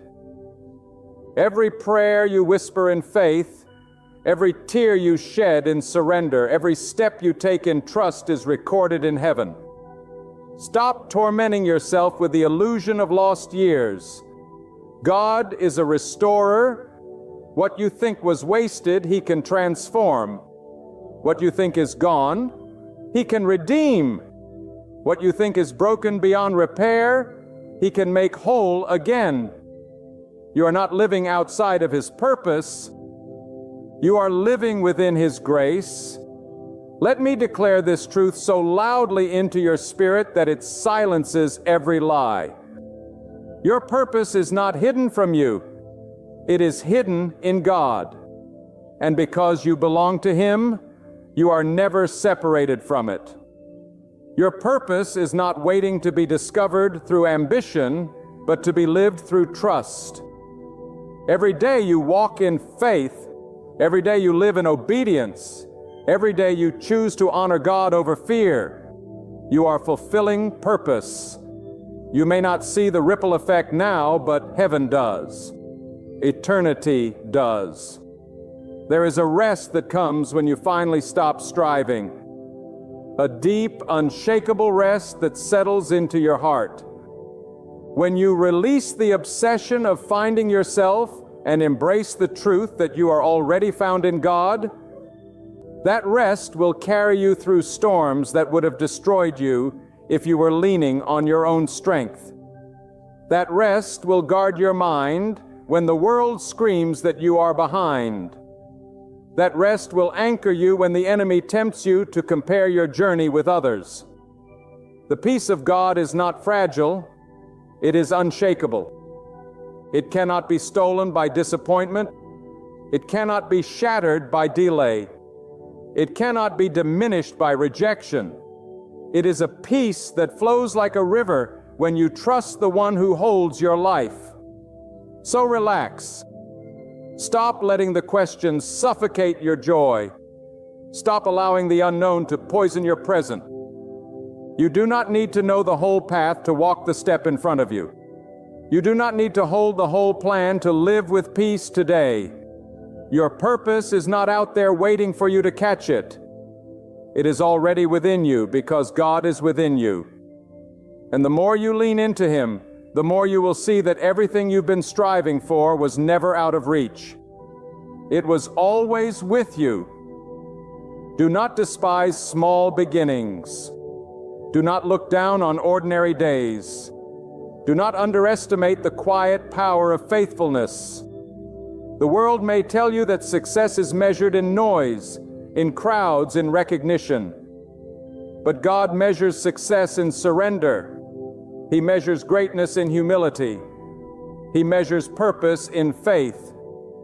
And one small act of faith today can move mountains tomorrow. Your obedience in the ordinary is shaping eternity in ways you cannot yet see. And hear me on this. Comparison is the thief of peace. The more you look at others, the more you will doubt yourself.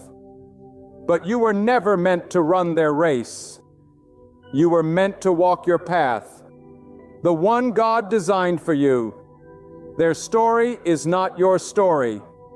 Their calling is not your calling. Their timing is not your timing. Stop trying to copy someone else's purpose when God has written one uniquely for you. You do not need to be them. You only need to be faithful to Him. So let me leave you with this conviction. Relax, rest, release. Stop striving. Stop chasing. Stop doubting. Your life has meaning because God has given it meaning. Your steps are ordered because God has ordered them. Your existence is sacred because God Himself breathed it into being. When you surrender your restless search and place your trust in Him, your heart will discover the freedom it has been longing for all along. You will no longer live under the heavy burden of finding purpose. You will live in the lightness of knowing you are already walking in it. Friend, this is the freedom your soul has been crying out for. No, this is the peace that cannot be shaken. This is the truth that silences every restless thought. God is your purpose. God is your meaning. God is your rest. And when you live in Him, your life overflows with eternal significance far beyond anything you could ever imagine. Friend, let me press this deeper into your heart because it is not enough for you to hear it once. You must let it saturate your soul until it becomes the foundation of your thinking. Life is not meant to be a restless hunt for meaning. Life is meant to be a steady walk with God. The world has trained you to believe that unless you have a label, a title, or a dramatic story to tell, then somehow you are insignificant. But I tell you with the authority of truth, you are significant because God made you. You are valuable because God chose you. You are meaningful because God placed His own breath inside you. That is a truth that no rejection, no failure, no disappointment, no delay can erase. So many of us live enslaved to the illusion that purpose must always look like greatness in the eyes of men. We imagine that unless we are building something huge, leading thousands, or creating waves of visible change, then somehow we are not living with meaning. But God's definition of greatness is not measured by visibility. It is measured by faith. One faithful person living humbly before God, praying in secret, serving in love, standing in integrity, and walking in trust is greater in eternity's eyes than 1,000 people chasing the spotlight for recognition. You must decide, will you live for applause that fades or for a crown that never fades? Do you not see how the constant pursuit of finding purpose has drained the life from so many? People spend years in anxiety searching for something as if it were hidden in the shadows, when all along the answer is simple. Your purpose is to walk with God, to love Him, to honor Him, to live each day in trust and obedience. Out of that relationship, everything else flows naturally. You will not miss the path because the path is God Himself. When you align your heart with Him, He turns even the smallest act into eternal significance. Stop tormenting yourself with questions that God has not asked you to answer. He never asked you to carry the full map of your future. He only asked you to take His hand for the next step. He never asked you to manufacture meaning. He only asked you to trust. His meaning is already placed within you. The need to always figure it out is not faith. It is fear disguised as control. Faith is surrender. Faith is the courage to say, God, I do not know where this road is leading, but I know You, and that is enough. Friend, the restlessness you feel is not solved by achieving more or by discovering some grand hidden plan. It is solved by releasing your grip and trusting God's grip on you. The moment you stop searching frantically and start resting fully, you will feel the peace that surpasses understanding. That peace does not come from clarity. It comes from confidence in God's care. And that peace will allow you to live with joy even when you do not have all the answers. Let me remind you of something profound. You cannot outrun God's plan, and you cannot ruin it either. His design is stronger than your detours. His will is greater than your weaknesses. Even when you stumble, He redeems. Even when you wander, He leads you back. Even when you feel lost, you are still found. The very idea that you could somehow miss the entirety of God's intention for your life is an insult to His sovereignty. Rest in the fact that He is bigger than your fears, wiser than your confusion, and stronger than your mistakes.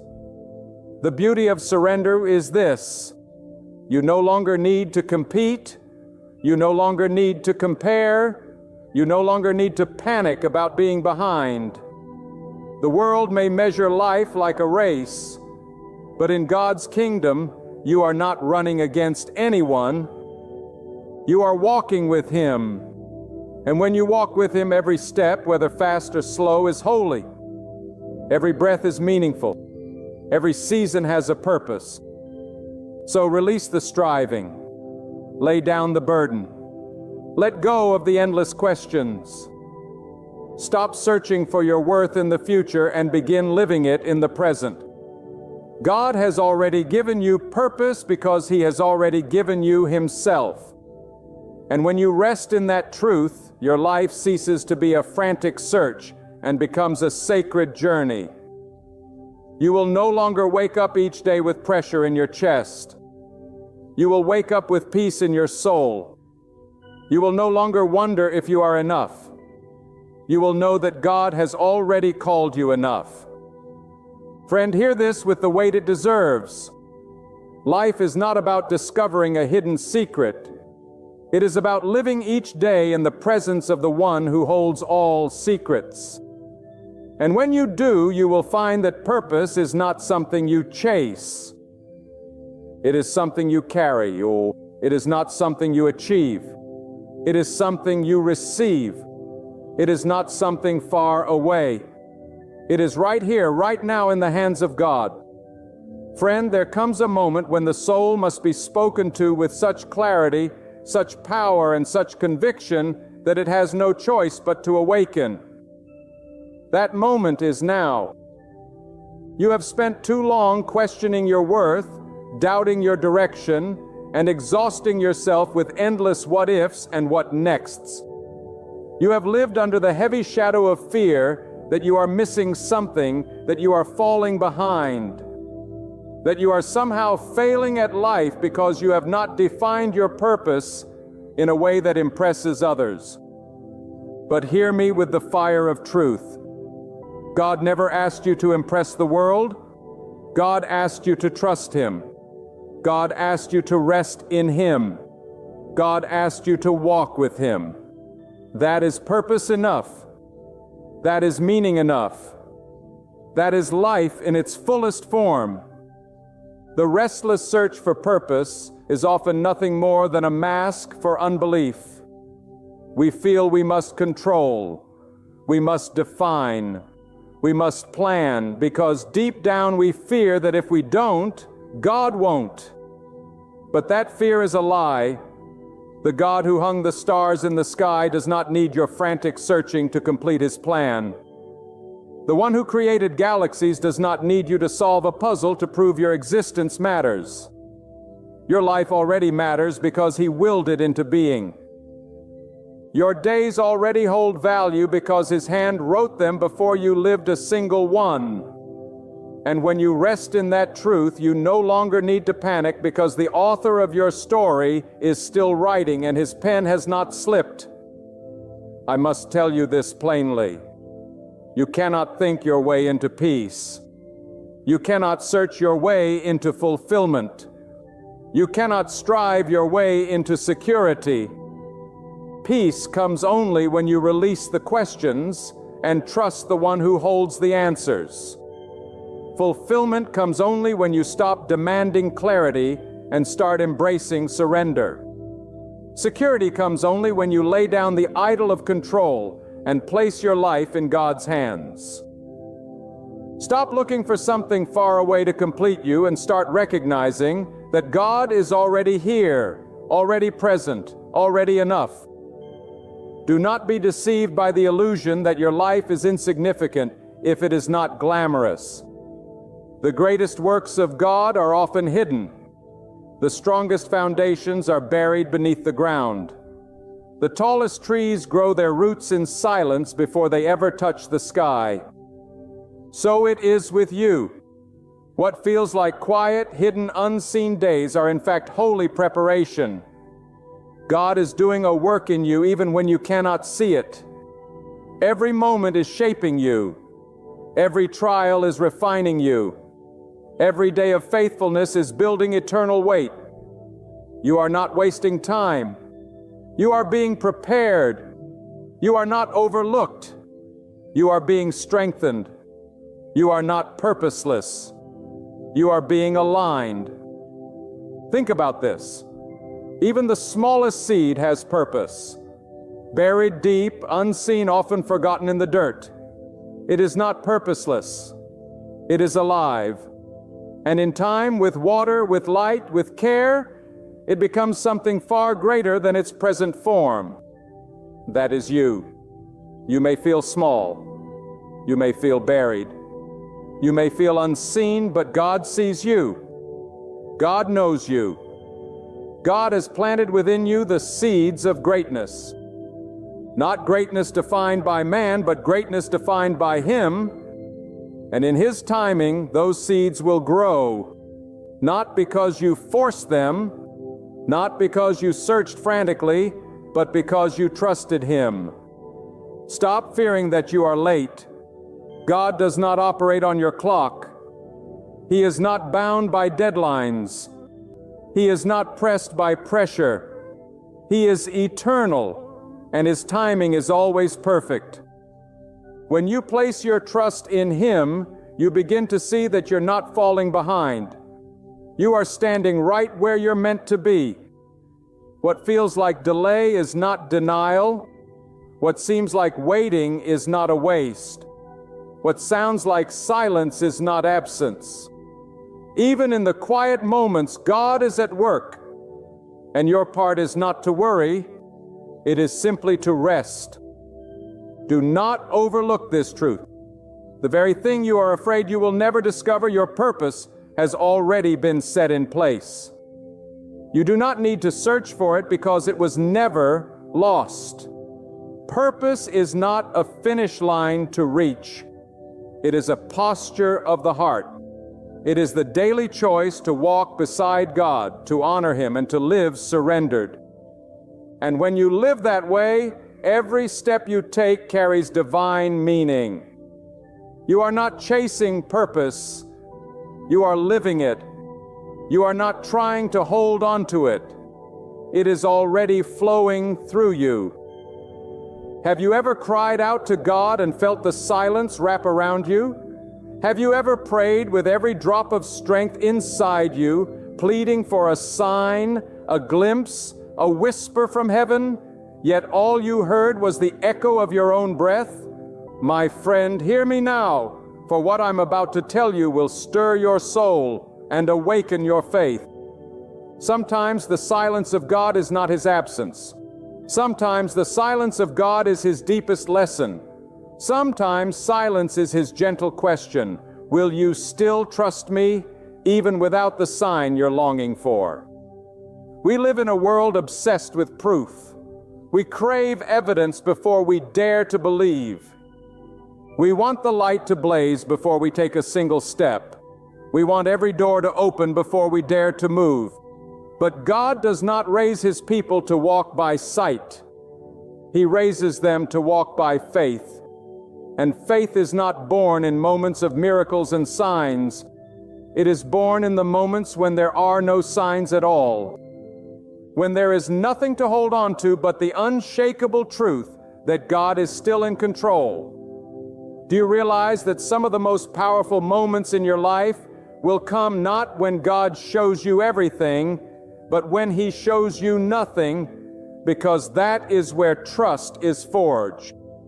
That is where you learn to rely not on feelings, not on evidence, not on outward circumstances, but on the character of God Himself. God does not need to prove Himself with sign. He is God whether He gives you a sign or not. He is faithful whether you see it or not. He is working whether you feel it or not. And the question is, will you still trust Him when there is no confirmation, no miracle, no handwriting in the sky? There are people listening to me right now who have been waiting for years for an answer. You've prayed. You've cried. You've begged God for direction, for healing, for provision, and you're still waiting. You've said, God, if you would just show me one sign, I would trust you fully. But here's what I want you to hear. God is teaching you to trust Him without the sign. Because the sign is not what sustains you. His Word is what sustains you. His presence is what sustains you.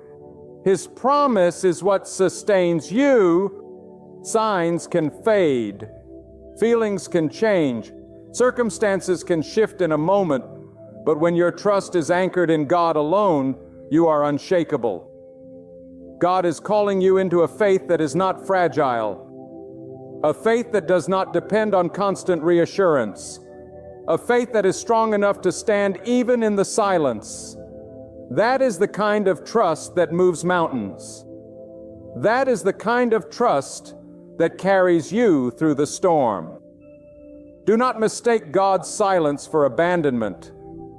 The silence of God is often the classroom of God. He is teaching you patience. He is stretching your faith. He is stripping away your dependence on what you can see and feel so that you learn to depend fully on Him. Think about it. If God gave you a sign every time you asked for one, you would lean on the sign, not on Him. If God confirmed every step before you took it, you would walk by certainty, not by faith. And yet, it is faith that pleases God. It is faith that transforms lives. It is faith that brings you into the deep waters where miracles happen. There are people who spend their entire lives chasing signs, waiting for proof, waiting for the perfect conditions before they take the first step. And because of that, they miss the blessing. They miss the breakthrough. They miss the joy of seeing what God can do with a heart that says, God, I don't see it, but I trust you. I don't feel it, but I trust you. I don't have the evidence, but I trust you. You see, real faith begins where human logic ends. Real trust begins when the evidence runs out. Real surrender begins when the signs disappear. And that's where God wants to bring you. Not because He delights in withholding, but because He delights in strengthening you. He wants you to have the kind of faith that cannot be shaken by silence. The kind of faith that cannot be destroyed by doubt. The kind of faith that cannot be toppled by delay. Right now, some of you are in the waiting room of life. You're waiting for healing, waiting for provision, waiting for direction. And it feels unbearable at times. But let me tell you something. Waiting is not wasted when God is involved. Waiting is the place where faith grows. Waiting is the place where trust is tested and proven. Waiting is the place where God prepares you for what He has already planned. And when the time is right, when your faith has been refined, He will move in a way that leaves no doubt. It was His hand all along. But until then, He is asking you one question. Do you trust me without a sign? Do you trust me enough to take the step without knowing what's on the other side? Do you trust me enough to keep walking when the path is dark? Kong Chen Sao Kao Hoi. Do you trust me enough to believe that I am working even when heaven seems silent? Kong Chen Sao Kao Hoi. That is the test of true faith. That is the proving ground of trust. You see, if your faith depends on signs, then your faith is shallow. But if your faith is rooted in God's character, then your faith is deep, unmovable, and eternal. And when the storms of life rage against you, you will not be swept away because your trust anchored in something greater than circumstances. It is anchored in God Himself. Let me ask you this. What is stronger? The one who always gets confirmation before moving, or the one who keeps walking in the dark, trusting that God is guiding every step? Which life is richer? The one that only believes when there are fireworks in the sky, or the one that believes even in the silence? Which faith is greater? The one that demands proof, or the one that clings to God without any proof at all? Then, hear me tonight. God is not preparing you for a life of weak faith. He is preparing you for a life of unshakable trust. An unshakable trust cannot be built on signs and wonders alone. It is built in the stillness, in the waiting, in the silence, where you feel nothing yet choose to believe everything. That is where the roots of faith dig deep. That is where your soul learns to lean not on what it sees, but on who God is. And let me tell you, God is faithful whether you feel it or not. That God is good whether you see it or not. God is guiding you whether you understand it or not. There comes a moment when every man and woman of faith must walk without a visible torch lighting the path. It is the night journey of the soul. It is the place where doubt whispers in your ear and fear tells you to turn back. And in that place you must decide, will I trust God even here? Will I move forward even without the sign? Will I hold steady even when the sky is dark? My friend, if you can trust God in the dark, then you will see His glory in the light. But if you only wait for the sign, you will never know the power of pure, raw faith. Signs are temporary, but trust is eternal. A sign may confirm you for a moment, but trust sustains you for a lifetime. God is calling you into a deeper dimension where your faith is not tied to circumstances, but to His eternal power. He is asking you to lift your eyes from the horizon of signs and set your gaze upon Him alone. Because if you can trust God without a sign, then no storm, no silence, no trial will ever shake you from His presence. Think about the times in your life when you felt abandoned, when heaven seemed silent, when every door closed in your face, and yet here you are still standing. Was it the sign that carried you through? Or was it the unseen hand of God holding you when you could not see Him? Do you realize that you would not have made it this far if God had not been guiding you every step of the way? Even in silence He was speaking.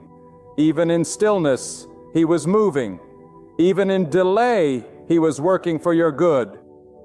There is a reason why God sometimes withholds the sign, because He knows how easily our hearts can become addicted to proof. He knows how quickly we shift from worshiping Him to worshiping the experience. He knows that if He gave us constant confirmation, our faith would never grow. So He calls us higher. He says, "Trust me not because of what you see, but because of who I am. Trust me not because of the evidence, but because of my promise. Trust me not because I prove it every day, but because I am God and I cannot fail." And how powerful it is when a soul reaches that place, when you no longer beg for signs, but instead anchor your life in God's character. When you no longer demand proof, but instead declare, "God, I trust you in silence just as much as I trust you in blessing." That is when your life becomes unshakable. That is when peace floods your soul even in the middle of chaos. That is when strength rises in you that the world cannot explain. But listen carefully. This does not mean the silence is easy. The silence of God can test you like nothing else. It can strip away every comfort, every assurance, every crutch you leaned on. It can leave you with nothing but a choice to believe or not to believe. And that is the sacred crossroad of faith. At that crossroad, heaven leans close. At that crossroad, God watches the depth of your trust. And at that crossroad, the strongest declarations of faith are made not with words, but with endurance. Do you understand that when you choose to trust God without a sign, you are declaring something louder than any sermon? You are declaring that God is greater than your need for proof. You are declaring that God's character is enough. You are declaring that His silence is not a prison, but a process, not a punishment, but preparation. That is the testimony that shakes the foundations of fear. That is the kind of trust that changes generations. Perhaps right now you are in a valley waiting for a sign to tell you what to do next, and all you hear is silence. Do not despise that silence. Do not curse it. Do not run from it. For in that silence, God is shaping you. He is carving away doubt. He is polishing your faith until it shines. He is preparing you for a greater season where your trust in Him will unlock blessings you could never have imagined. And here is the truth. When the sign finally comes, when the breakthrough finally arrives, it will not be the sign that makes you strong. It will be the faith you built in the silence that allows you to stand and rejoice. The sign may confirm what you already believed, but it is the silent trust that will have carried you there. That is why God teaches you to trust without a sign, because He wants your strength to come from Him, not from circumstances. There is something extraordinary that happens when you stop asking God for signs and start declaring your trust in Him without them. You begin to discover a strength within you that you never knew existed. You begin to rise above fear because you are no longer waiting for circumstances to tell you whether God is with you. You already know He is. You no longer tremble at uncertainty because you are not leaning on what you see. You are leaning on the eternal arm of God. That is when trust becomes unshakable, because it is not built on the fragile foundation of evidence, but on the unchanging nature of God Himself. So many people weaken their own faith because they are constantly searching for a sign. They pray for a dream, a voice, a sudden miracle, something to make them feel secure. But let me tell you, security that comes from signs is shallow and temporary. True security comes from the knowledge that God is who He says He is. Whether or not He shows you anything today, the greatest victories in life come not when you see, but when you believe without seeing. For when you can stand in the silence of heaven and still declare, God is faithful, then you have touched the deepest power of faith. Think about how God develops strength in the natural world. A tree does not become strong because the wind never blows. It becomes strong because the wind does blow. Muscles are not built because there is no resistance. They are built because there is resistance. And in the same way, faith is not strengthened when signs are everywhere. It is strengthened when signs are nowhere. God allows the silence because He is growing you. He allows the waiting because He is stretching you. He allows the lack of information because He is forming in you the kind of trust that can withstand anything. Do you see what God is doing in your life? He is teaching you not to live on emotional highs, but on spiritual depth. He is teaching you not to depend on quick fixes, but on eternal truths. He is teaching you not to crave the visible, but to lean on the invisible, because the visible world will shake, but the invisible power of God will never be shaken. That is why He asks you to trust Him without a sign, because when everything around you changes, you will still have an anchor that cannot move. Let me remind you of something important. Signs are for moments, but trust is for a lifetime.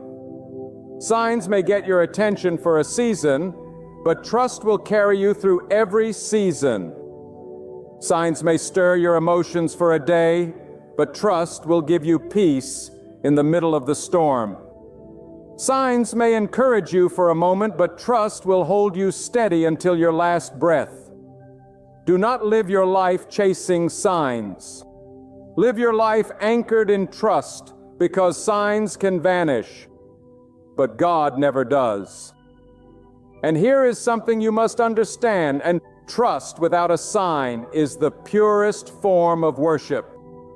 When you say, God, I believe you even when I see nothing, you are offering Him a gift greater than any song, greater than any ritual, greater than any outward act. You are offering Him your heart without conditions. You are saying, God, you do not need to prove yourself to me. I trust you because you are God. And that, my friends, is the kind of trust that shakes the very gates of doubt and fear. I know there are people listening who are weary. You've prayed and prayed, but the silence has been long. You've begged for a sign, but the heavens seem closed. You've wondered if God has forgotten you. Hear me clearly. God has not forgotten you. The silence is not a sign of neglect. It is a stage of growth. God is not ignoring you. He is investing in you. He is allowing you to build the kind of faith that will sustain you in ways you cannot yet imagine. The silence is shaping you, not destroying you. It is in the silence that you learn to stop asking, where is the sign, and start asking, where is my trust? It is in the silence that you discover the difference between a shallow belief and a deep conviction. It is in the silence that you begin to realize God's presence is not always loud, not always obvious, but it is always there. Just as the roots of a tree grow deeper in darkness beneath the soil, so your faith grows deeper in the unseen work of God. Do not despise the days without signs. Do not run from the seasons of silence. They are holy ground. They are sacred classrooms. They are the hidden chambers where God Himself is at work within you. And one day when you look back, you will see that it was not the signs that made you strong. It was the silence. It was not the confirmations that built your trust. It was the unanswered prayers, the dark nights, the quiet seasons that formed in you the faith you carry now. And let me tell you, when you finally learn to trust God without a sign, you become dangerous to fear. Fear loses its grip on you because fear feeds on uncertainty. But you have learned to trust in the God who never changes. Doubt loses its power over you because doubt demands proof, but you have learned to walk without it. The enemy loses control over you because the enemy thrives on visible discouragement, but you have learned to cling to the invisible power of God. That is why trust without a sign is not weakness. It is victory. Let me tell you something that will ignite your soul. When God asks you to trust Him without a sign, it is not to weaken you. It is to reveal a power within you that only the silence can awaken. The absence of signs is not the absence of God. It is the presence of a deeper lesson. God is not testing you to see if you will fail. He is training you to see if you will rise. And when you rise in the silence, when you stand without a sign, when you declare, God, my trust is in you alone, then heaven itself bears witness that your faith is real. This is the secret many do not understand. A sign can strengthen your moment, but trust without a sign strengthens your eternity. Anyone can believe when the path is lit, but it takes a soul anchored in God to walk forward when the path is hidden. Anyone can rejoice when doors swing wide open, but it takes a heart truly surrendered to God to lift its voice in praise when every door remains closed. That is the kind of faith God is shaping in you. The kind of faith that is not dependent on signs, but rooted in His very being. Do you know why this matters so much? Because life will not always give you signs. You will face situations where there is no clear answer, no open door, no instant solution. If your faith depends on signs, you will crumble in those moments. But if your faith depends on God, you will stand firm no matter what happens. Trust that is dependent on signs is fragile. Trust that is dependent on God is unshakable. There is a depth to trust that only silence can produce. In silence, you are stripped of every crutch, every assurance, every visible reminder, and left only with God Himself. And that is enough. That is more than enough. Because when you discover that God is all you need, then you realize He was always enough. The silence teaches you to see beyond circumstances. It teaches you to believe beyond feelings. It teaches you to walk by faith when your senses scream for proof. That is when your trust in God becomes unbreakable. Hear me. God does not want you to live a life of shallow faith, tossed around by every stance, weakened by every silence. He wants to make you strong. He wants to give you the kind of faith that storms cannot drown, that trials cannot crush, that silence cannot break. And the only way to build that kind of trust is to remove the signs and see if you will cling to Him anyway. That is why you must stop asking, why is there no sign, and start declaring, my trust is in God with or without the sign. Some of you are in the middle of a season where everything feels hidden. You are asking for clarity, but God is giving you silence. You are asking for direction, but the path looks foggy. You are asking for a sign, but nothing appears. Do not be discouraged. God is closer than you realize. Silence is not His retreat, it is His refining.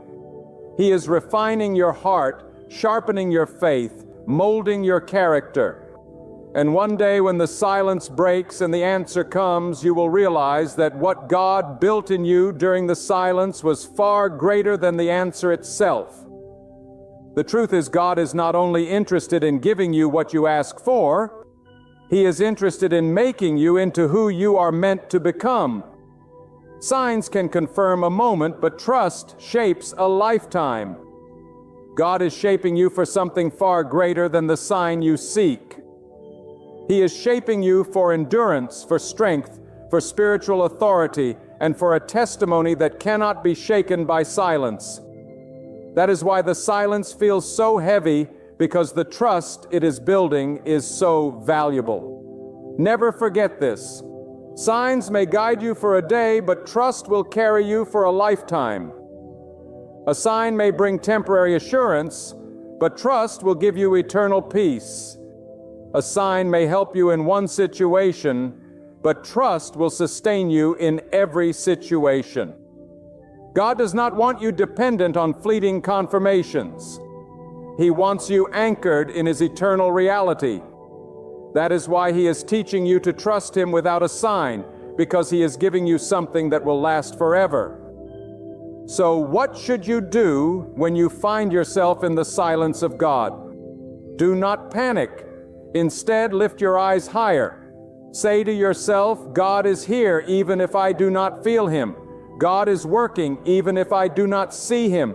God is guiding even if I do not understand Him. Refuse to let the silence shake your faith. Let the silence strengthen your faith. Refuse to let the absence of signs shake your faith. Let that very silence become the soil where your trust grows deeper. For every moment you choose to believe when nothing is seen, you are building a faith that cannot be destroyed. Do not think even for a second that God is unaware of your struggle. He sees every tear. He hears every prayer. He knows the hidden longings of your heart. And if He allows silence, it is because that silence is the teacher your soul needs right now. Silence is not punishment. It is preparation. Silence is not rejection. It is refinement. Silence is not emptiness. It is fullness waiting to be revealed in its appointed time. There will come a day when you will look back on this season of silence and realize it was one of the most important chapters of your life. You will say, I did not see a sign, but I learned to trust God.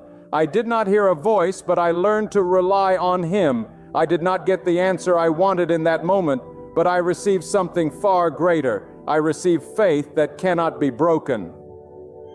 And that faith will carry you through storms you cannot yet see, trials you cannot yet imagine, and victories you cannot yet comprehend. That is why God is teaching you to trust Him without a sign, because He loves you too much to let your faith remain shallow. He is pulling you deeper, stretching you further, lifting you higher. He is saying, will you trust me when there is no evidence? Will you love me when there is no sign? Will you walk with me when the path is dark? And if your answer is yes, if you will trust Him without the sign, then you will discover that what He gives you in return is greater than any sign could ever provide. When God removes the signs, He is not leaving you blind. He is giving you a vision that cannot be taken away. Signs fade, but vision remains. And vision is not something you see with your eyes. It is something you carry in your spirit. Vision is the certainty that God is guiding you even when your path looks uncertain. A vision is the assurance that God's promises are greater than your present reality. And when you have that vision, you no longer tremble when signs disappear, because you know that your life is built on the solid foundation of God's Word and His faithfulness. Too many people spend their lives chasing proof when what they really need is to cultivate trust. They chase signs like a thirsty traveler chasing a mirage, never realizing that the true oasis is not in the sign, but in God Himself. A sign can refresh you for a moment, but God can sustain you forever. A sign can give you direction for a day, but God can carry you through every day. This is why God withholds signs at times, because He is weaning you off the temporary and drawing you into the eternal. Do not be fooled into thinking that trust without a sign is weakness. No, trust without a sign is the highest form of strength. It is easy to trust when the evidence is clear.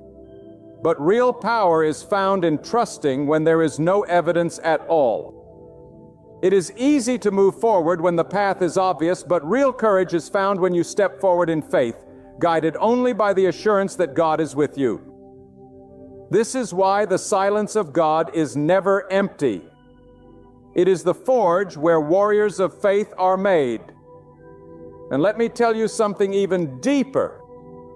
Signs can sometimes deceive, but trust in God never will. If you rely on signs alone, you can misinterpret them. You can mistake coincidence for confirmation, emotion for direction, and timing for approval. But when you anchor your trust in God alone, you will not be swayed by confusion, because your foundation is not in shifting signs. It is in the eternal rock of His presence. Signs may lead you to questions, but trust in God will always lead you to peace. There is a freedom that comes when you no longer demand signs. You are no longer tossed back and forth by circumstances. You are no longer dependent on feelings. You are no longer enslaved to conditions. You walk in the kind of freedom that says, God, even if I see nothing, I will still move. Even if I hear nothing, I will still believe. Even if I feel nothing, I will still worship. That freedom is the mark of a soul that has discovered the secret of unshakable faith. You see, God is not trying to give you a fragile hope. He is trying to give you a durable hope. And durable hope is not built on what is seen. It is built on what is unseen. Durable hope does not collapse when signs fade. Durable hope stands tall because it knows that God is greater than any sign. That is why the silence is not your enemy. The silence is your builder. The silence is your teacher. The silence is your companion on the road to unbreakable trust. And here is the beauty of it. When you learn to trust God without a sign, you stop living for external confirmation and start living for internal conviction. You stop asking, God, show me something, and start declaring, God, I know you are something. You stop begging for flashes of proof and start living in the steady glow of faith. And that faith transforms everything. It transforms your outlook, your choices, your strength, your resilience. It gives you the courage to keep walking when others give up, because you are no longer moved by signs. You are moved by God. Consider this. The greatest leaders of faith in history were not remembered because they followed signs. They were remembered because they trusted God when there were none. They stood when others sat. They moved when others froze. They believed when others doubted. And what made their faith remarkable was not the abundance of signs they received, but the scarcity of them. They walked into the unknown with nothing but God's word in their hearts. And that was enough. Let their testimony remind you that your trust in God is not weak when signs are absent. It is strong beyond measure. And perhaps this is what God is doing in you now. Perhaps He has closed the signs so that He can open your spirit.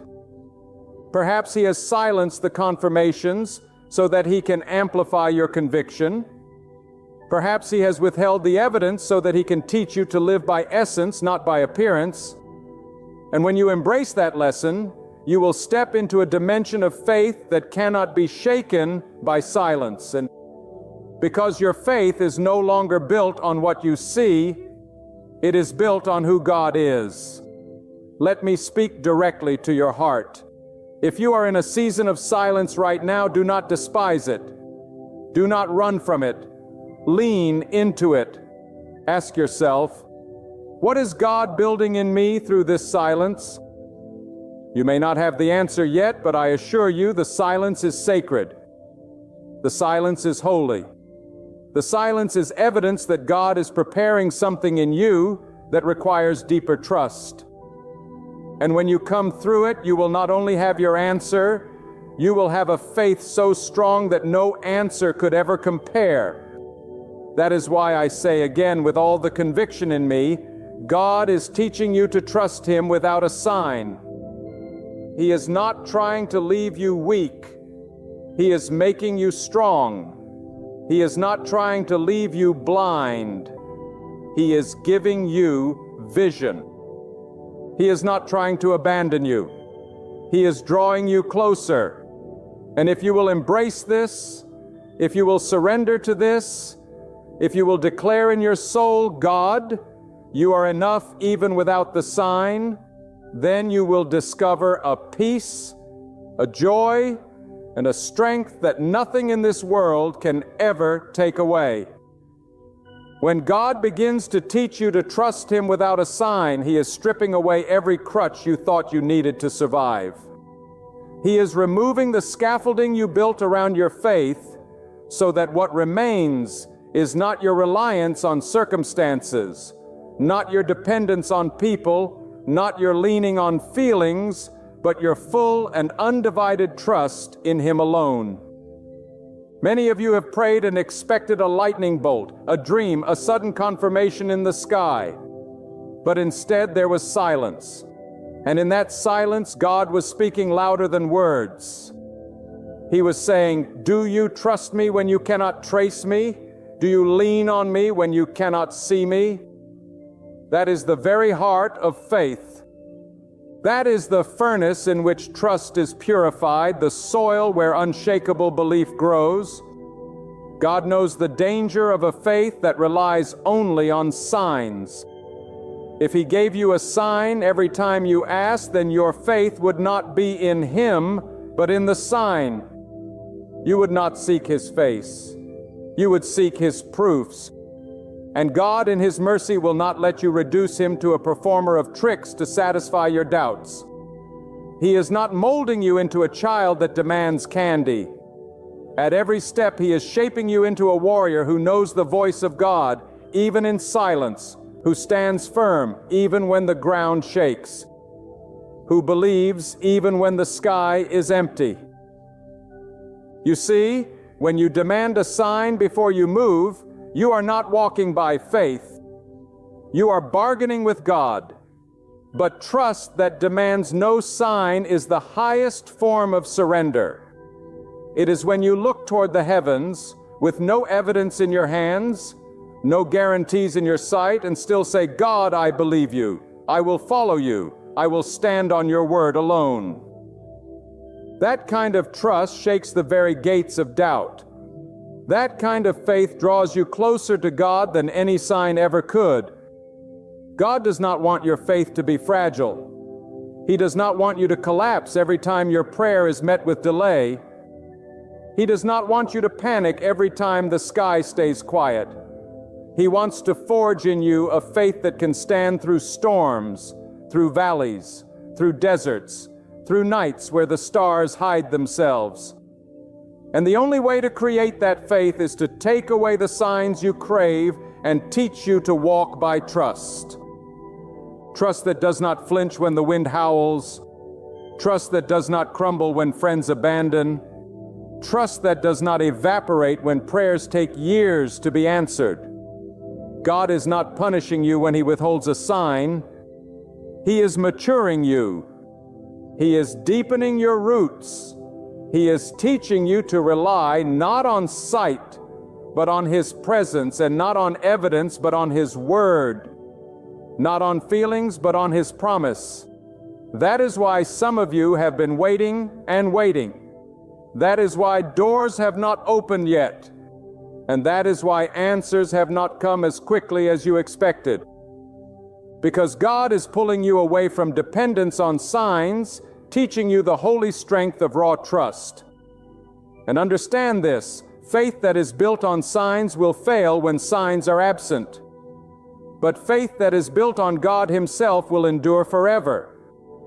When your faith clings to God rather than to signs, no silence can shake you. No delay can weaken you. No darkness can blind you. Because you know even when you cannot see Him, He is still there. Even when you cannot hear Him, He is still speaking in ways deeper than words. Even when you cannot feel Him, He is still holding you. Do not mistake God's silence for His absence. Do not mistake His delay for His denial. He is near, closer than the very breath in your lungs. He is watching how you respond when there is no sign, no confirmation, no reassurance. He is testing whether you will still believe, whether you will still worship, whether you will still trust. And every time you choose faith over fear, every time you choose to stand on His word without proof, every time you say, God, even without a sign, I believe you. You are proving that your trust is not shallow. It is strong. It is deep.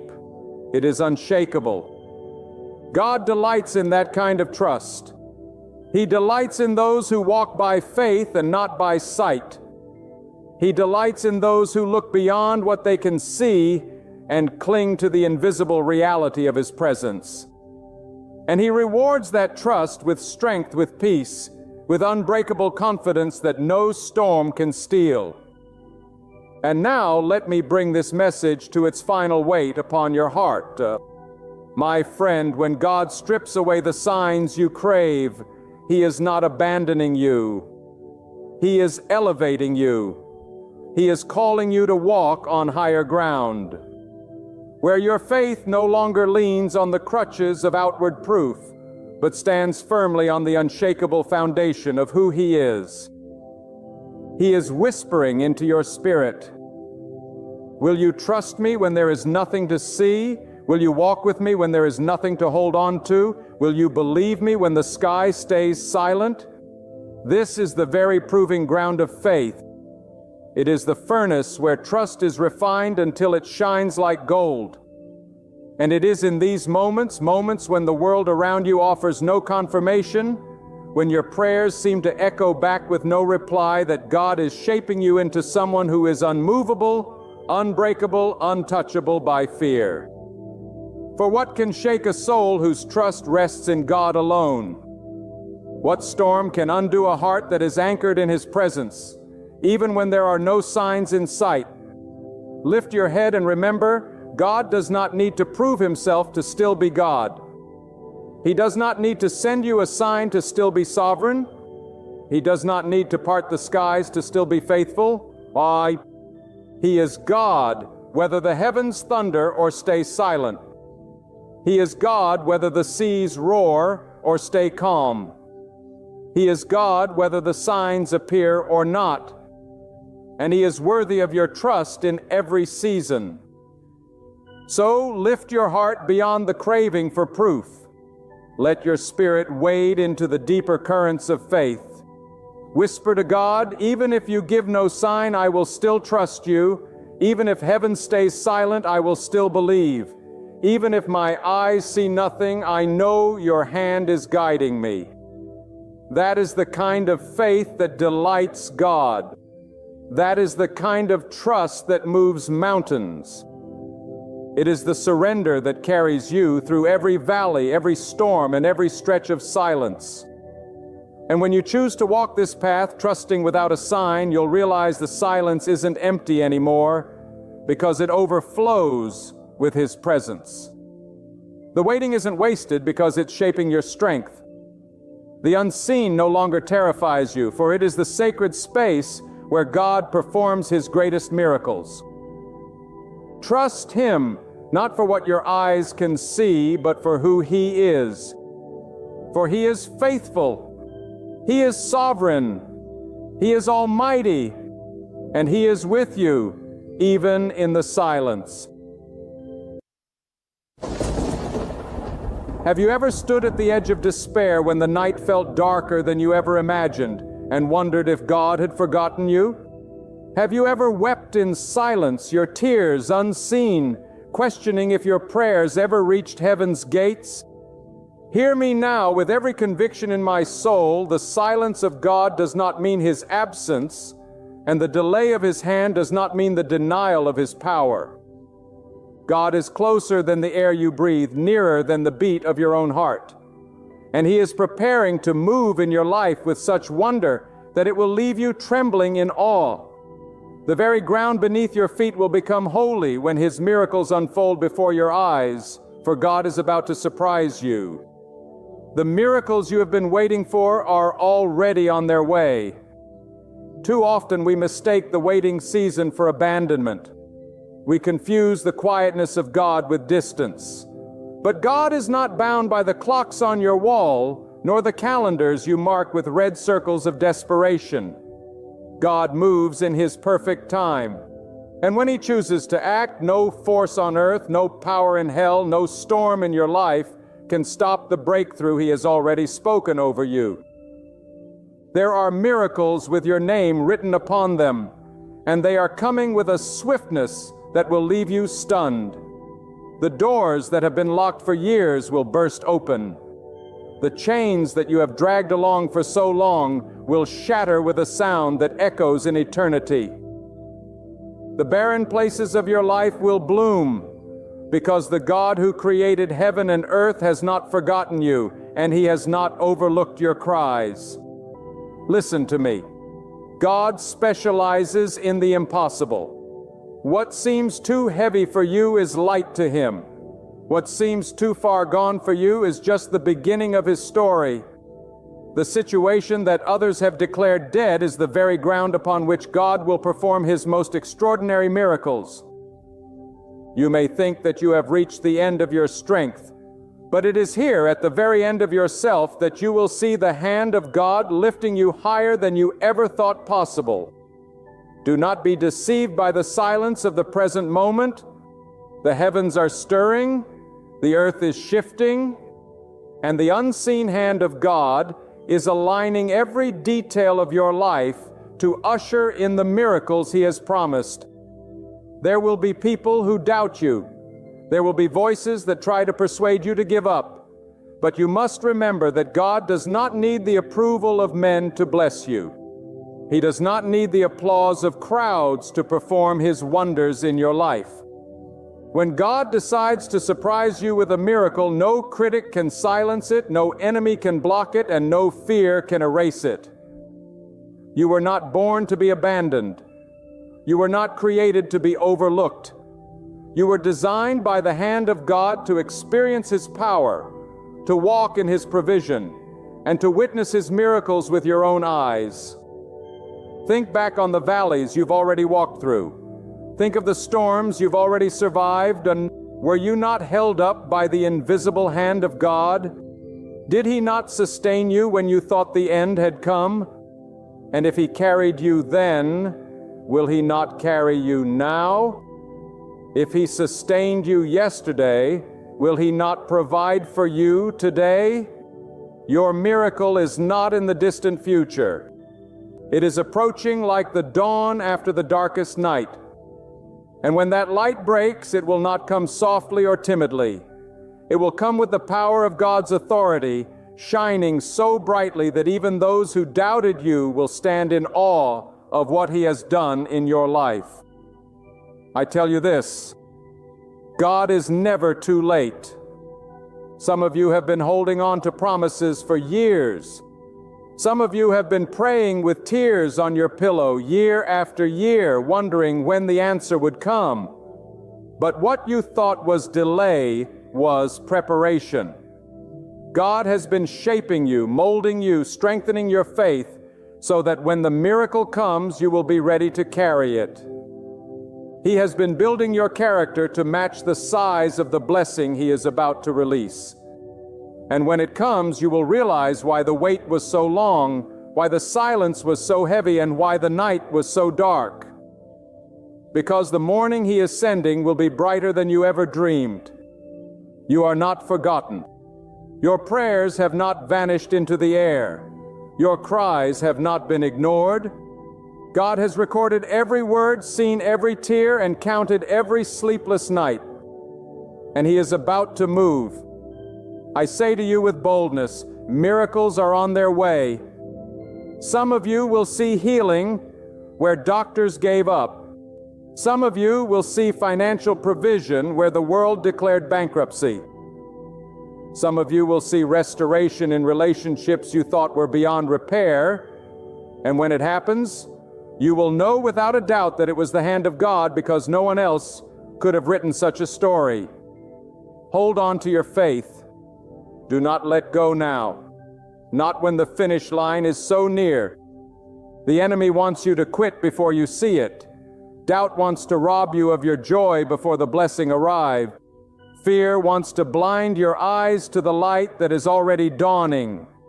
But if you will stand, if you will believe, if you will hold steady, you will see the salvation of God in your life in a way you have never known before. The desert is about to bloom. The dry bones are about to rise. The stone is about to roll away.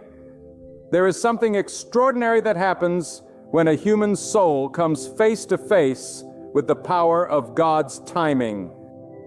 What feels delayed to you is right on schedule in His design. What feels impossible to you is a small matter in His command. Do you understand what that means? It means that every setback you have faced, every closed door that left you broken, every detour that confused you, none of it was wasted. God was not withholding. He was arranging. He was not ignoring you.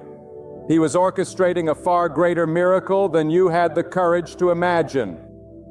I want you to lift your eyes above your circumstances and see the vastness of God. He holds galaxies in place, commands the seas, calls each star by name. Do you think the same God who manages the universe has lost sight of your life? Do you think the same God who painted the sky each morning has no plan for your future? That is the lie the enemy whispers, but it is not the truth. The truth is that God has already appointed blessings for you, and they will arrive in the very moment He has prepared. And when they arrive, you will marvel at the wisdom of His delay, because you will see that had it come earlier, you would not have been ready to hold it. There are some listening to me now who have carried disappointment like a cloak upon their shoulders. You have learned to expect little so that you will not be hurt by hope. But I declare to you this day that it is time to expect again. It is time to believe again, because God is not finished with you. The very areas where you feel forgotten are the very places God is about to flood with His miracles. That sickness that has lingered in your body is no match for the one who formed you in your mother's womb. That burden of debt, that chain of lack that has followed you for years, is nothing against the one who owns the cattle on 1,000 hills. That broken relationship that left you aching with loneliness is not beyond the touch of God, who mends what no hand on earth can mend. When God chooses to act, He does not merely restore you to where you were before. He multiplies. He increases. He pours out in a measure you cannot contain. Think of the rivers that carve through valleys, unstoppable in their flow. That is how the miracles of God will surge through your life. Unstoppable, undeniable, and overflowing.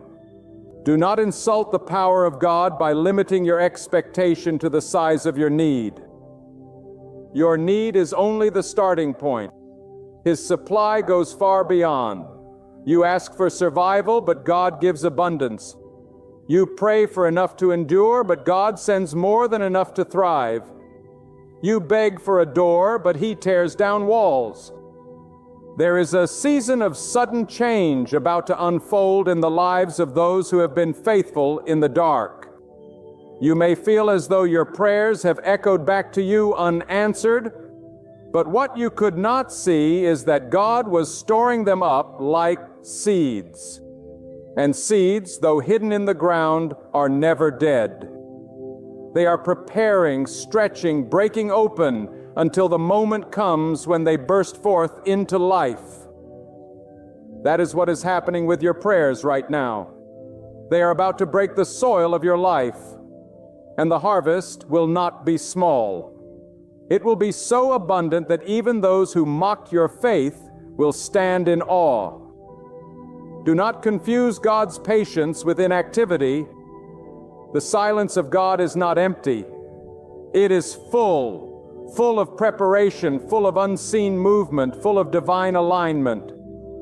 He has been whispering into the hearts of those who will bless you. He has been stirring the ground beneath your feet, moving obstacles out of your way that you didn't even know were there. And soon, very soon, you will look back and say, only God could have done this. You may feel right now that your strength is gone, that you have no energy left to believe. But hear me, it is not your strength that will bring the miracle. It is God's strength. Your job is not to figure out how, but to hold on to the belief that He will. The power is His, the timing is His, the miracle is His, and the glory will be His. That is why you cannot give up now. You are standing at the edge of something greater than you have ever known. The breaking point is the very place where God reveals Himself most clearly. God delights in showing His power in places that appear hopeless.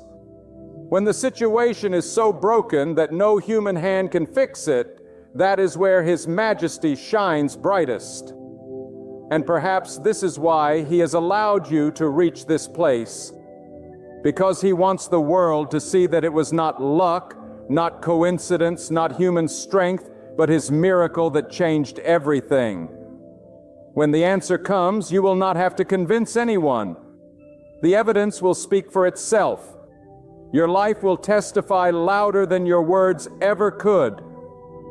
There are moments in life when it feels as though the heavens are closed, when you pray and the silence presses on you like a heavy weight. But silence is not abandonment, and waiting is not rejection.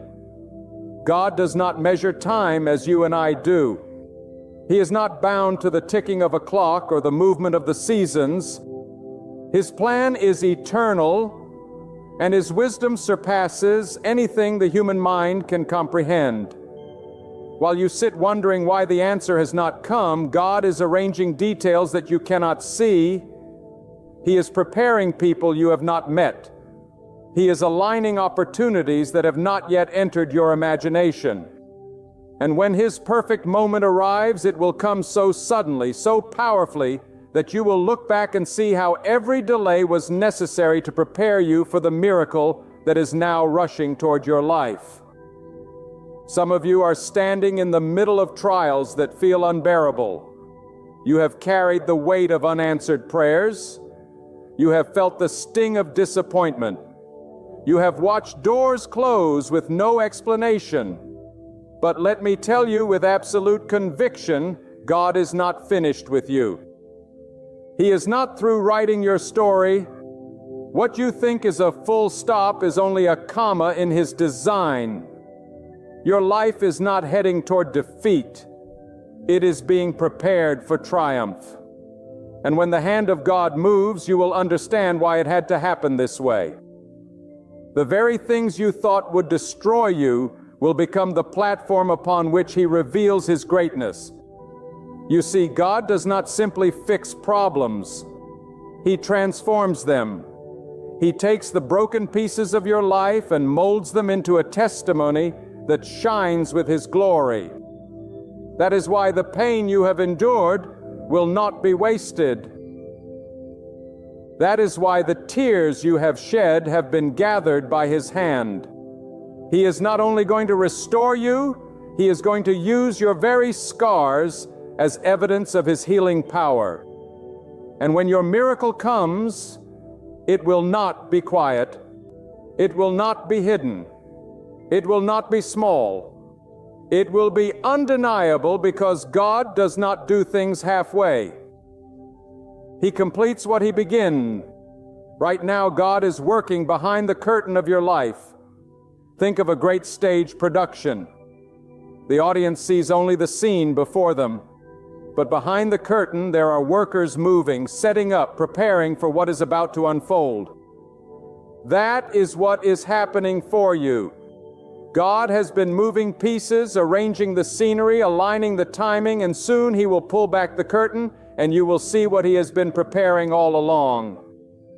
It will not only bless you, but it will astonish those around you, because it will be clear that only God could have orchestrated such a masterpiece.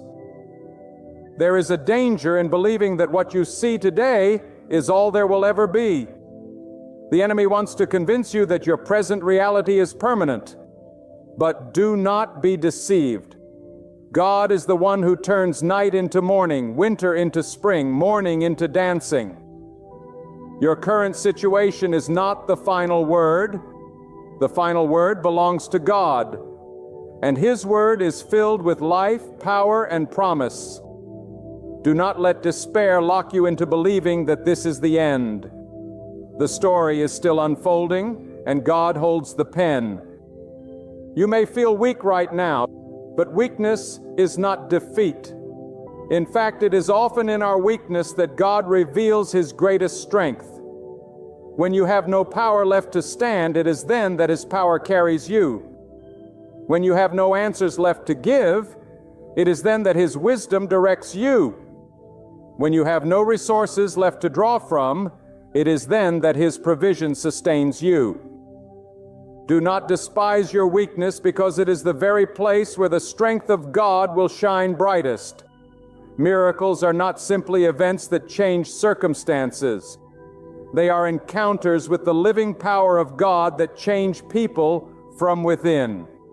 When He moves in your life, He will not only shift the external situation, but also enlarge your faith, deepen your trust, and strengthen your soul. That is why some of the greatest miracles come after the longest struggles.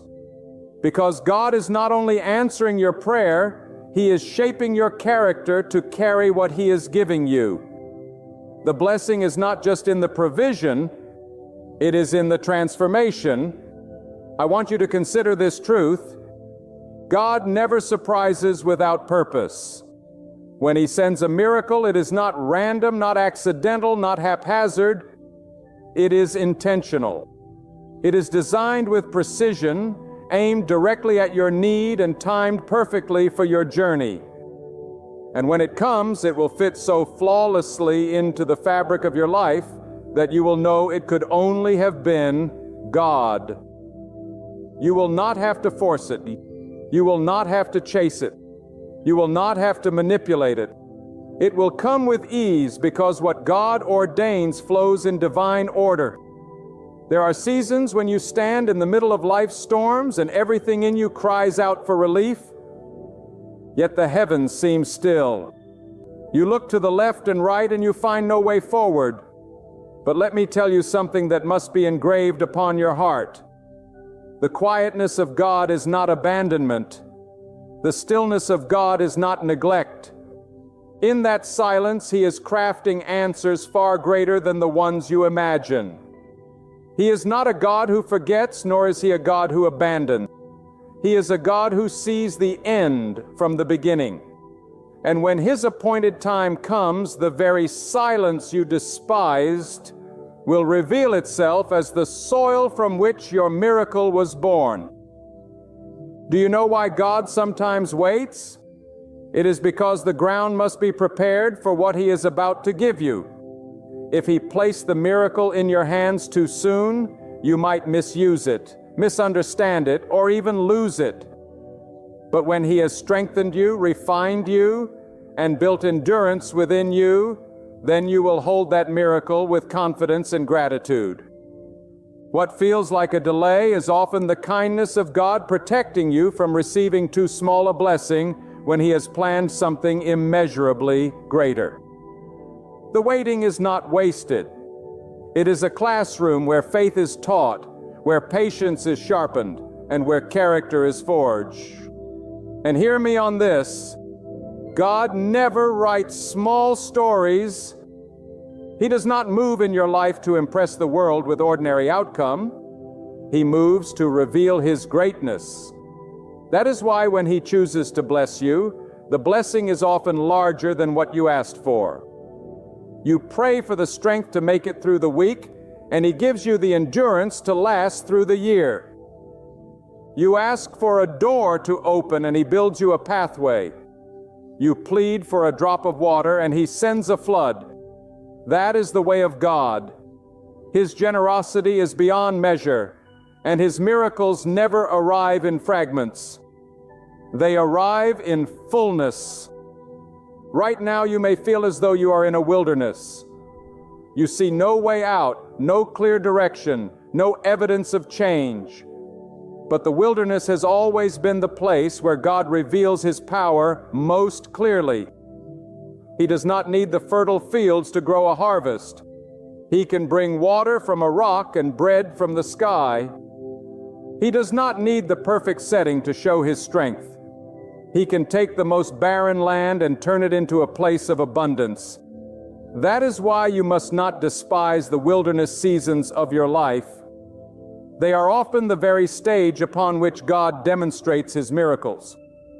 The truth is this: when God surprises you, it is rarely in the way you expect. He moves in ways that confound human understanding. He does not limit Himself to the paths you see before you.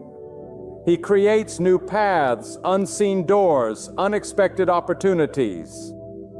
Some of you have been staring so long at the door that closed, you have forgotten that God is not confined to that one doorway. He has 1,000 ways to bring you into blessing. Do not cling so tightly to what ended that you miss what is beginning. God is not finished, and His surprises often come from directions you never anticipated. There are blessings with your name on them that you have not even considered in your prayers. God is preparing to place in your life things you never thought to ask for. He hears not only the words of your mouth, but also the desires of your heart, the longings you cannot even articulate. And He delights in fulfilling those hidden desires in ways that remind you of His intimate knowledge of who you are.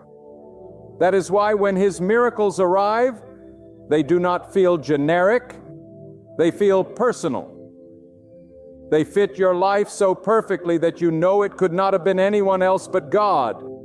Lift up your faith, because your expectation is the soil in which miracles grow. If you expect little, you prepare little. If you expect nothing, you prepare for nothing. But if you expect God to move in power, you prepare your life with boldness. You speak with confidence.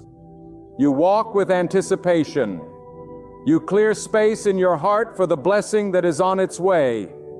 Expectation is not arrogance. It is trust.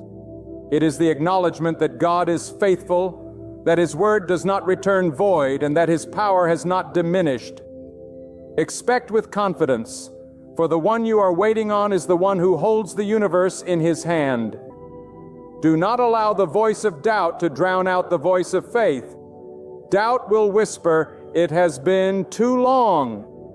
Faith declares, God is never late. Doubt will say, "It is too big." Faith answers, "Nothing is too hard for God." Doubt insists you are not worthy. Faith responds, "It is not my worthiness that matters, but God's mercy." When the battle between doubt and faith rages within you, choose faith. Anchor yourself in the certainty of God's character, because He has never failed and He never will.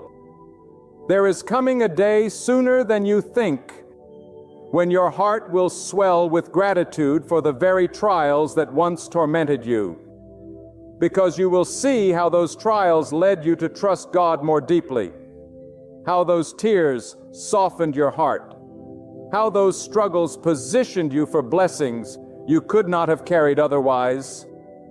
You will see that God wastes nothing, not even your pain.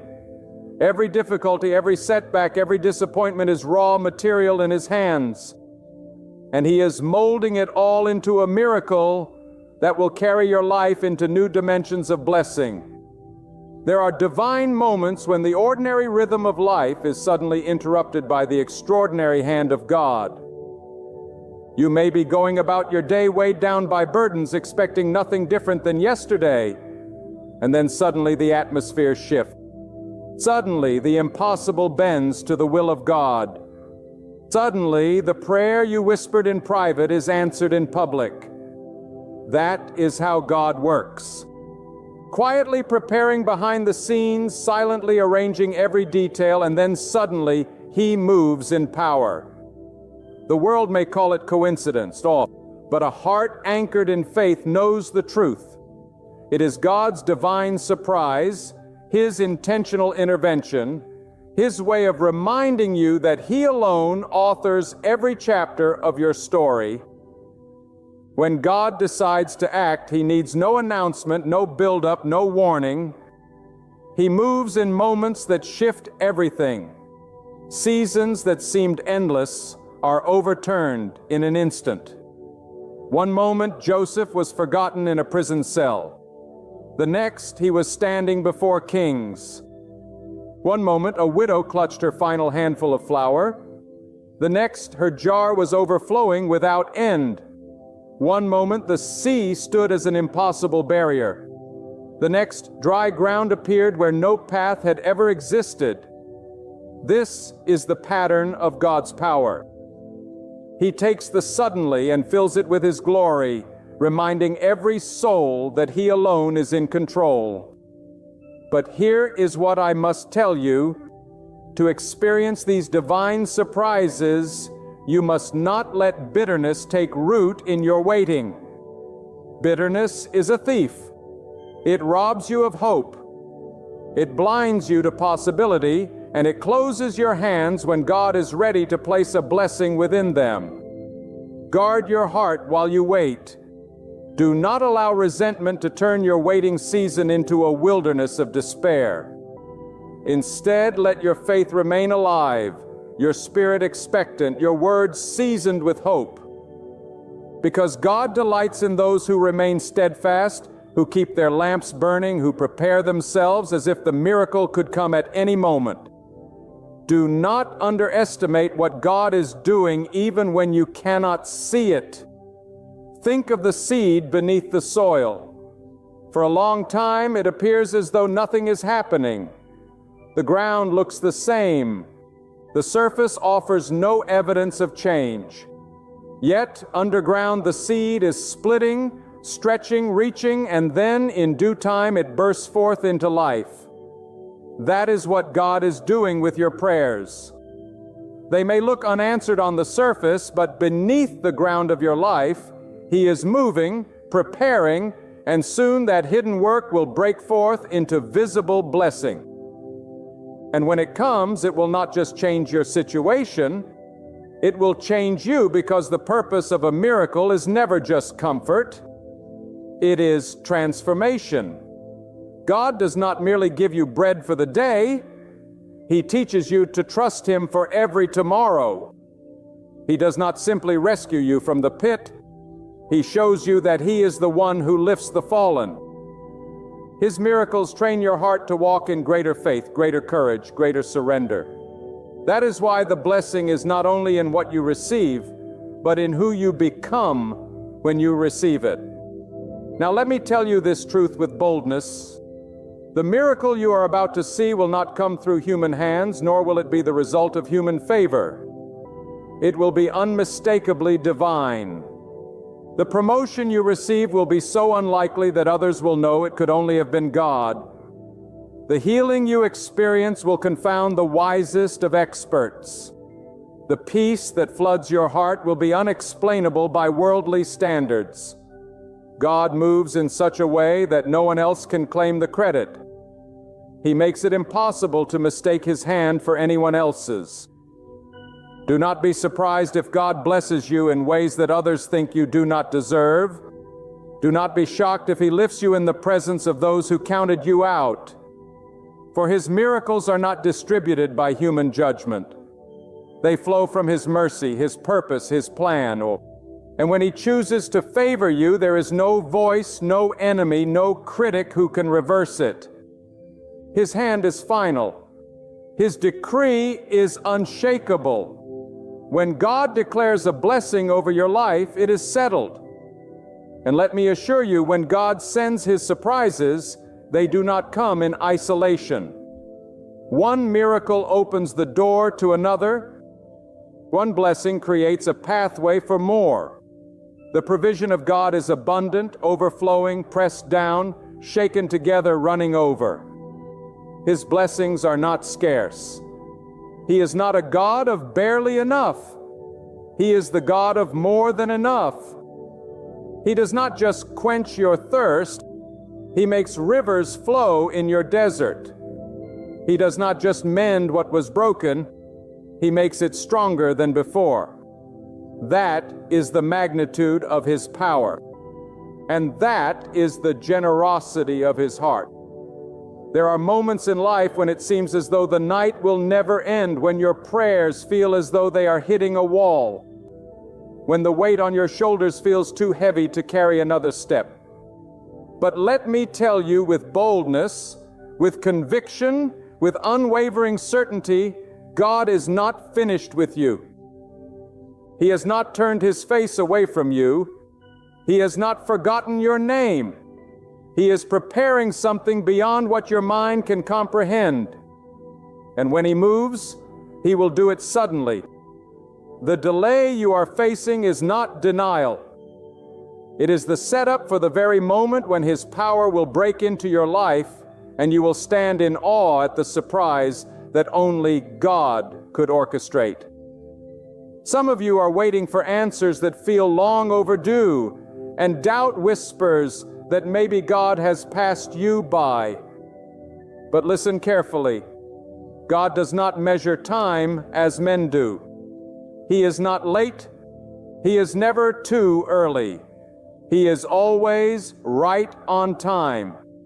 And His timing is not just perfect.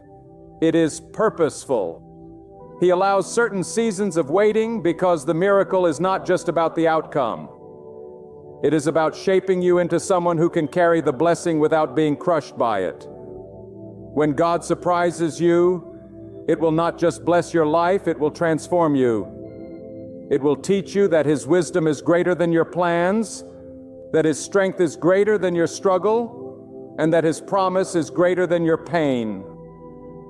You may not see the hand of God at work right now, but faith was never about walking by sight. Faith is about trusting that God is doing something behind the curtain of your life, weaving together details you could never connect on your own. The very doors that seemed closed were closed by His hand to protect you from something you couldn't see. The detours you thought were delays were actually redirections towards something greater. The valleys you walked through were not meant to destroy you, but to deepen you, to stretch you, to make you ready for the mountaintop that God is about to lead you to. Understand this. When God moves, it will not be ordinary. It will not be something that can be explained by human logic or human effort. It will be divine. It will be so remarkable that everyone around you will have no choice but to say, surely only God could have done this. And when He surprises you with the miracle, it will not just lift you. It will shine as a testimony for others who are struggling to believe that God still moves. Your breakthrough will not only be for you, it will be the evidence that God is alive, that He hears, that He answers, and that He is still in control. Think about the way God works in nature. The seed lies hidden in the dark soil, unseen, unmoving to the eye. But beneath the ground, God is doing His work. Roots are forming. Life is stirring. And in the appointed time, the seed breaks forth. And what was invisible becomes undeniable. Your life is no different. Just because you do not see movement does not mean there is no growth. Just because you cannot see the answer yet does not mean it is not coming. God is the God who takes what is buried and brings it to life. He is the God who turns barrenness into fruitfulness, mourning into dancing, ashes into beauty. Do not mistake silence for absence. Do not confuse waiting with abandonment. God is closer to you in the waiting than you realize. He is whispering strength into your weary soul, building faith that will outlast the storm, preparing miracles that you will soon see with your own eyes. The very thing you thought was the end of your story is about to be the beginning of a new chapter written by the hand of God. Let your heart rise in expectation, because expectation is the breeding ground of miracles. Do not walk through your days with your head hung low as though God has forgotten you. Lift your eyes. Lift your faith. Speak into your circumstances not with fear, but with confidence that God is still on the throne. Declare that what He has spoken will come to pass, because His word never returns void. When you hold on to His promise, you are holding on to something more certain than the rising of the sun and the setting of the stars. I want you to picture it right now. The surprise of God breaking forth into your life, that phone call that changes everything, that door that suddenly swings open, that opportunity that arrives out of nowhere, that healing that comes after the doctors had no answers, that peace that floods your heart when anxiety had gripped you for years. God is the author of suddenly, and when He moves, He does not just restore what was lost. He multiplies it. He elevates it. He makes it greater than you imagine.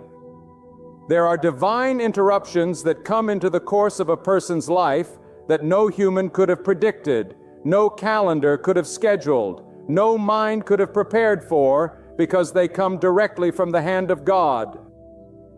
When God decides to surprise you, He does not ask permission from the systems of this world. He does not consult the opinions of those around you. And He does not wait for circumstances to align. He speaks and it is done. He commands and creation obeys. He opens and no man can shut. He shuts and no man can open. When He moves, it is not gradual. It is immediate. One word from God can turn years of weeping into a lifetime of rejoicing. One act from God can elevate you from obscurity to significance. One blessing from God can overturn every curse that was spoken over your life. But hear me clearly. God does not surprise those who are not ready. His miracles are not tossed carelessly into hands that are unprepared to hold them. He shapes you, refines you, stretches you, disciplines you, so that when the miracle arrives, you will not waste it or destroy it. Waiting is not punishment. It is preparation. When God makes you wait, it is not because He has ignored your cry. It is because He is building within you the strength to stand under the weight of the blessing. That is why you must never despise the waiting season. It is in the hidden place, in the unseen moments, in the nights where no one knows your tears, that God is writing the foundation for your breakthrough. Some of you have been wondering why your life took turns you didn't plan, why doors closed when you were ready to walk through them, why people left when you thought they would stay. It was not abandonment. It was protection. God was not removing people to hurt you. He was removing them so that when He surprises you, they will not be able to take the credit. He was stripping away what could have contaminated the blessing. He was pruning what would have hindered your growth. And He was teaching you to depend not on man, not on your own power, not on the fleeting promises of this world, but on Him alone. Do not be fooled by appearances. What looks like loss can be the seed of gain. What looks like defeat can be the setup for victory. What looks like silence can be the prelude to the loudest breakthrough you have ever experienced. God is a master of turning what seems to be the end into the beginning of something greater. Think of how the darkest hour of the night is always just before the dawn. In the same way, the darkest hour of your life is often the moment before God breaks forth with light that scatters every shadow. There is power in expectation. Expectation is the posture of faith. It is lifting your eyes when everything around you says, bow your head. It is standing tall when everything in your body says, give up. It is declaring with confidence that God is still working, even when the evidence has not yet arrived. When you expect God to move, you are aligning your spirit with His promise. And when that alignment happens, miracles manifest. Too many people miss the miracle because they stop expecting. They let disappointment harden their hearts. They let delays convince them that God has forgotten. But those who hold on with expectation, those who keep their faith alive even when the night drags on, those are the ones who see the surprise of God break forth like the rising sun. And when the miracle comes, it will not only bless you, but also redefine how you see God. You will no longer call Him distant. You will call Him near. You will no longer call Him silent. You will call Him faithful. You will no longer call Him delayed. You will call Him on time. The miracle is not just about changing your situation. It is about deepening your revelation of who God truly is. Every miracle is a mirror reflecting the nature of the one who gave it. So I urge you, lift your faith to a new level. Stop measuring God by the size of your problem. Stop limiting Him by the boundaries of your imagination. His thoughts are higher than your thoughts. His ways higher than your ways. What you call impossible, He calls easy. What you call too late, He calls right on time. What you call broken beyond repair, He calls ready for restoration. And when He acts, the very people who doubted you will be silenced, because they will see that it was not your strength, not your wisdom, not your resources, but the undeniable power of God. Miracles are not only about provision, healing, or opportunities. Sometimes the greatest miracle is peace in the middle of the storm, strength in the midst of weakness, clarity in the midst of confusion. God surprises not just by changing circumstances, but by changing hearts. He surprises by giving you courage when fear has gripped you, by giving you hope when despair has consumed you, by giving you vision when all you could see was darkness. And never underestimate the quiet miracles that God works within you, for often they prepare the way for the visible miracles around you. Beloved, let your heart be still for a moment and hear this truth. God is nearer than you realize, and His hand is already reaching into the hidden places of your life. The delays that troubled you were never denials. The tears that fell in silence were never unseen. The prayers whispered in the night were never unheard. God has been shaping, refining, and preparing you, because what He is about to release will not just touch one area of your life, it will overflow into every corner. Do not let fear convince you that the night will last forever. Do not let doubt rob you of the miracle that is already on its way. God is faithful. He does not forget His promises. He does not abandon His people. He never abandons His children to wander without light. He is the God who speaks into emptiness and brings forth abundance. The God who transforms sorrow into strength. The one who gathers the shattered pieces and makes them whole again. Right now, in this very moment, the Almighty is preparing something beyond your imagination. He is arranging a divine surprise that will lift you higher than you've ever dreamed. He is getting ready to answer prayers in ways far greater than you expected. He is opening doors so wide that no power on earth will ever close them.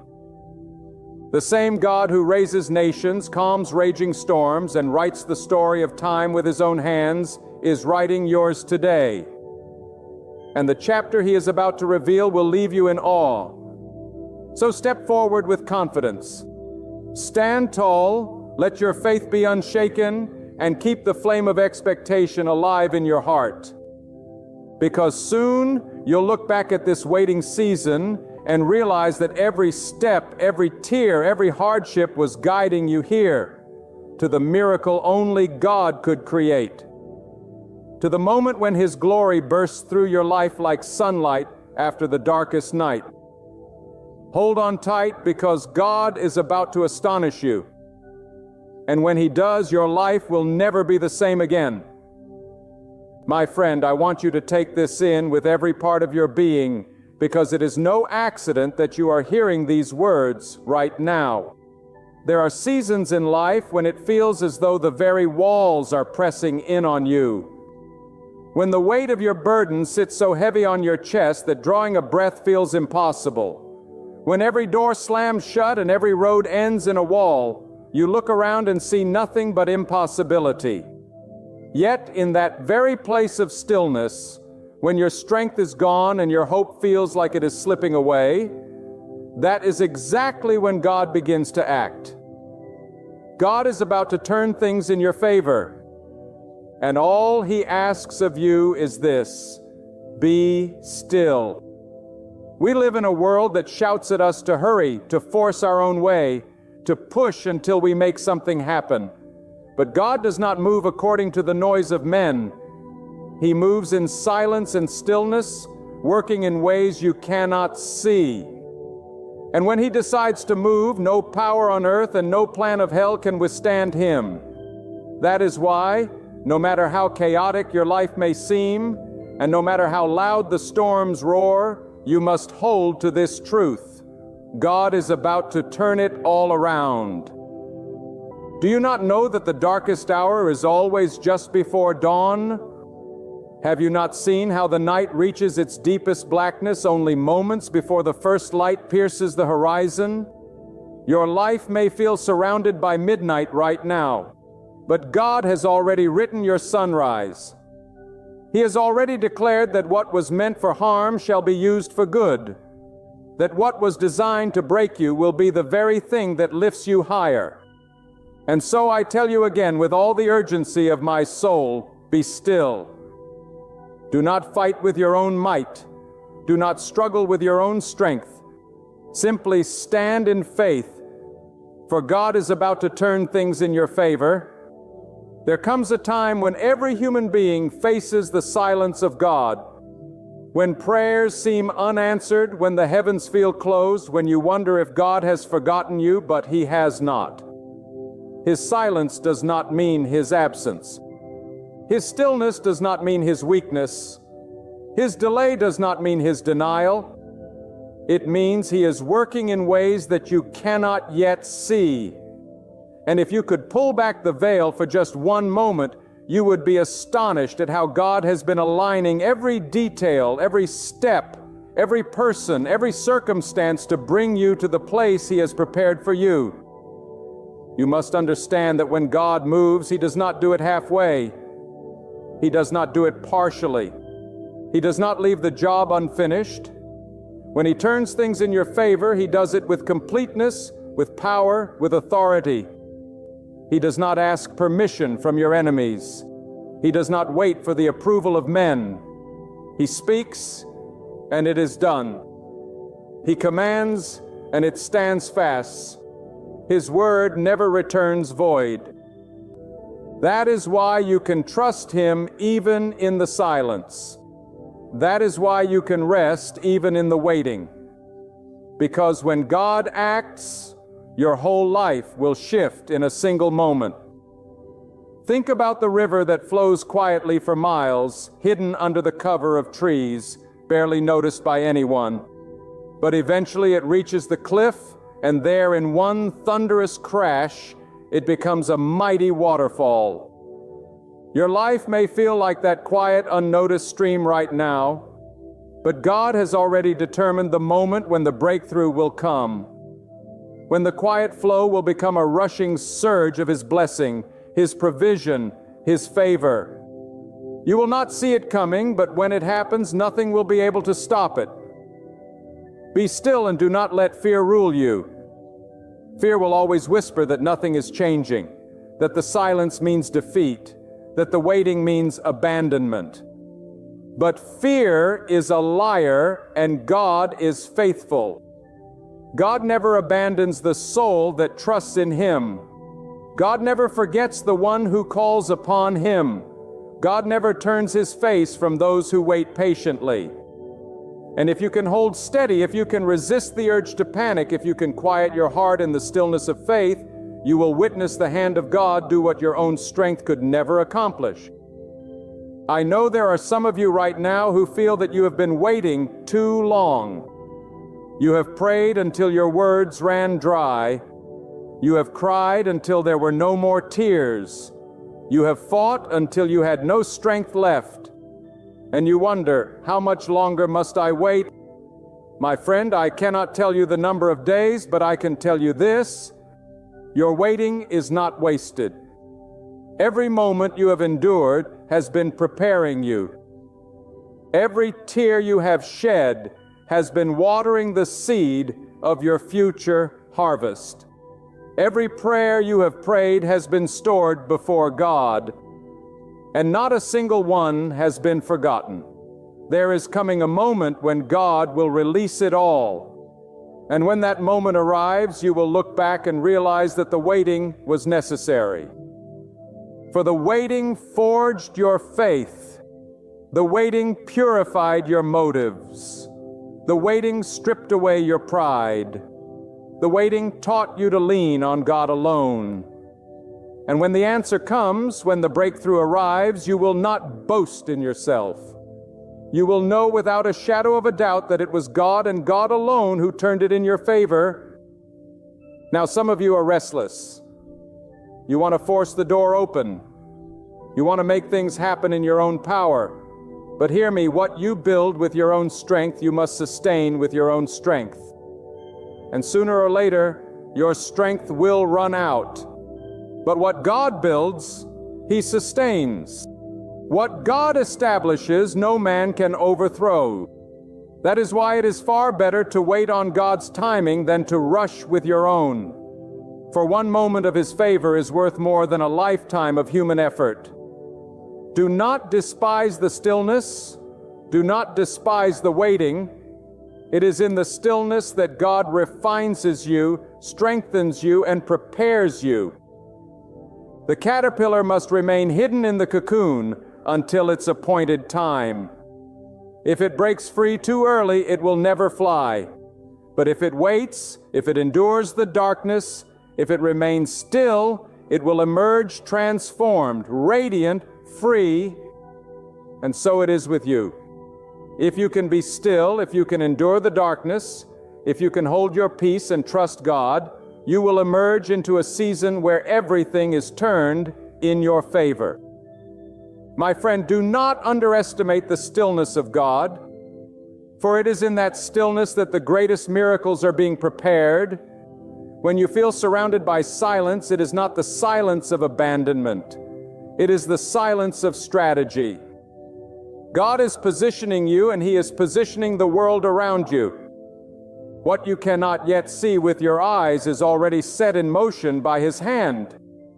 Just as the roots of a tree grow deep in the unseen soil long before the fruit ever appears on its branches, so God works in the unseen long before His blessing becomes visible in your life.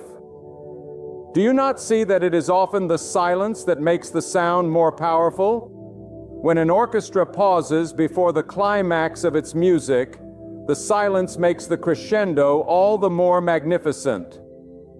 God has written the symphony of your life, and though you may be sitting in the quiet pause, the rise of His music is coming. Your heart will know that God alone was the conductor and every note was perfectly arranged. There are those who believe that being still means doing nothing, but stillness in God is not idleness. It is trust. It is a strength greater than striving. For it declares, I do not need to force my own way because God Himself is fighting for me. Do you not know that God can do more in 1 second of His favor than you could accomplish in 1,000 years of labor? Do you not understand that what seems impossible to men but a whisper to the power of God? That is why you must not fear the silence, nor despise the waiting, nor abandon the stillness. For in it God is preparing to turn things in your favor in a way that will leave no doubt of His hand. I say to you, be careful not to confuse delay with denial.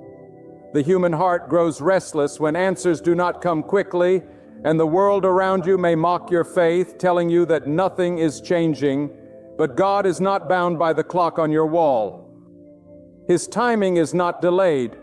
It is perfect. The seed that is planted does not bear fruit the same day it goes into the ground. The rain must fall. The sun must shine. The seasons must shift. And then in due time the harvest appears. So it is with God's plan for your life. Though it feels long, though it seems quiet, though the soil of your circumstance looks barren, the harvest is coming.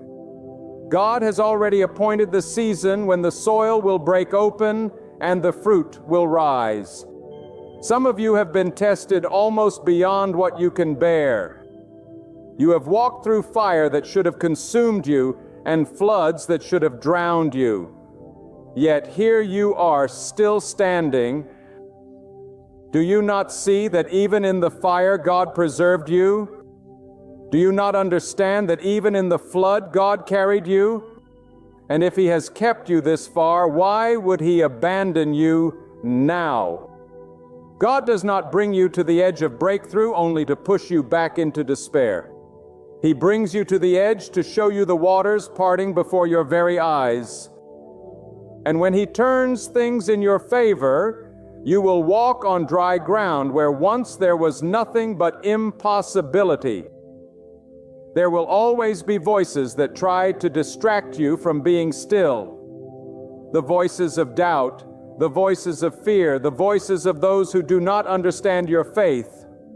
But you must hold steady. Silence those voices in your heart and listen instead for the whisper of God. For when He speaks, it cuts through the noise of the world. When He commands, every opposition must bow. When He decides and the outcome is sealed, and I tell you with conviction, God has already decided to turn it in your favor. Look at your life not as it is today, but as God sees it tomorrow. Where you see defeat, He sees victory. Where you see loss, He sees restoration. Where you see despair, He sees joy unspeakable. God does not see you as broken beyond repair. He sees you as a vessel being remade, stronger, purer, more radiant than before. The potter does not discard the clay that is marred in his hands. He reshapes it, remolds it, and fashions it into something greater. And so it is with you. Be still, for the hands of God are shaping your tomorrow. And when He is finished, your life will be a testimony that no man can deny. Do not measure your future by the shadows of your past, the mistakes you made, the failures you endured, the losses you suffered. None of these can chain the hand of God. When He chooses to turn things in your favor, the past loses its power, the pain loses its grip, and the sorrow loses its sting. God does not consult your history to decide your destiny. He does not ask the opinion of your enemies before lifting you up. He does not weigh your worthiness by the standards of men. He alone is God, and when He decrees a thing, it shall come to pass. And so I plead with you, do not let despair steal your stillness. Do not let fear rob you of your faith. The silence you endure is not a sign of defeat, but the prelude to victory. The waiting you carry not a waste of time, but the building of your testimony. The stillness you keep is not emptiness, but preparation for the hand of God to move. And when He moves, the world will see it. Your doubters will see it. Your enemies will see it. And you yourself will fall on your knees in awe. for you will know that only God could have turned it around. Consider the mountain that blocks your path. To you it seems immovable, unshakable, insurmountable. But to God it is but dust before His breath. You do not need to climb it in your own strength. You do not need to push it with your own might. You need only to be still and trust the God who can level mountains with a word. He is the one who makes a way where there is no way, who opens doors that no man can shut, who raises valleys and lowers hills until the path before you is straight. He is not intimidated by the size of your problem, nor is He limited by the power of your enemies. He is God, and He is about to turn things in your favor. My heart burns with urgency to tell you this. What God is preparing for you will not only bless your present, it will redeem your past and secure your future. He wastes nothing. Every pain you endured, every season of waiting, every tear that fell, He will weave into the tapestry of His plan until you look back and say, "It was worth it all, for this is what God had prepared." You may not understand it now, but you will. And when you do, you will not regret a single moment of stillness, for it will have led you to a victory beyond your imagination. There are moments when the stillness feels unbearable, when every fiber of your being longs to move, to speak, to fix what seems broken. Yet it is in that unbearable silence that God is perfecting the lesson you need most. The lesson of surrender. For as long as you cling to your own strength, you will never see the fullness of God's strength. As long as you are fighting to control, you will never know the power of being carried. But when you finally release your grip and let God take hold, you will discover that His way is not only higher than yours, it is perfect. Do not believe that the silence of God is the absence of His hand. His hand is never idle. Even when you cannot trace His fingerprints, He is writing your future. Even when you cannot hear His voice, He is speaking into your tomorrow. Even when you cannot feel His presence, He is closer than your breath. Stillness is not emptiness. It is the sacred ground where God is doing His deepest work. Sometimes God steals your life because He is stealing your enemies. He silences the voices that seek to harm you. He confuses the plans that seek to destroy you. And He overturns the traps that were set against you. You may think nothing is happening, but in truth, God is fighting battles you cannot see. And when He turns things in your favor, you will realize that the silence was not wasted. It was protection.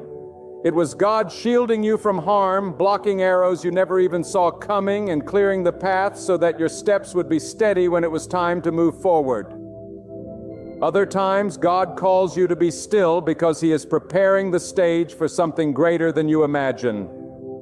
Think of the farmer who prepares the soil long before the harvest arrives. One day, the field may look barren, but it is not empty. It is waiting. And just as surely as the seasons change, the time of growth must come.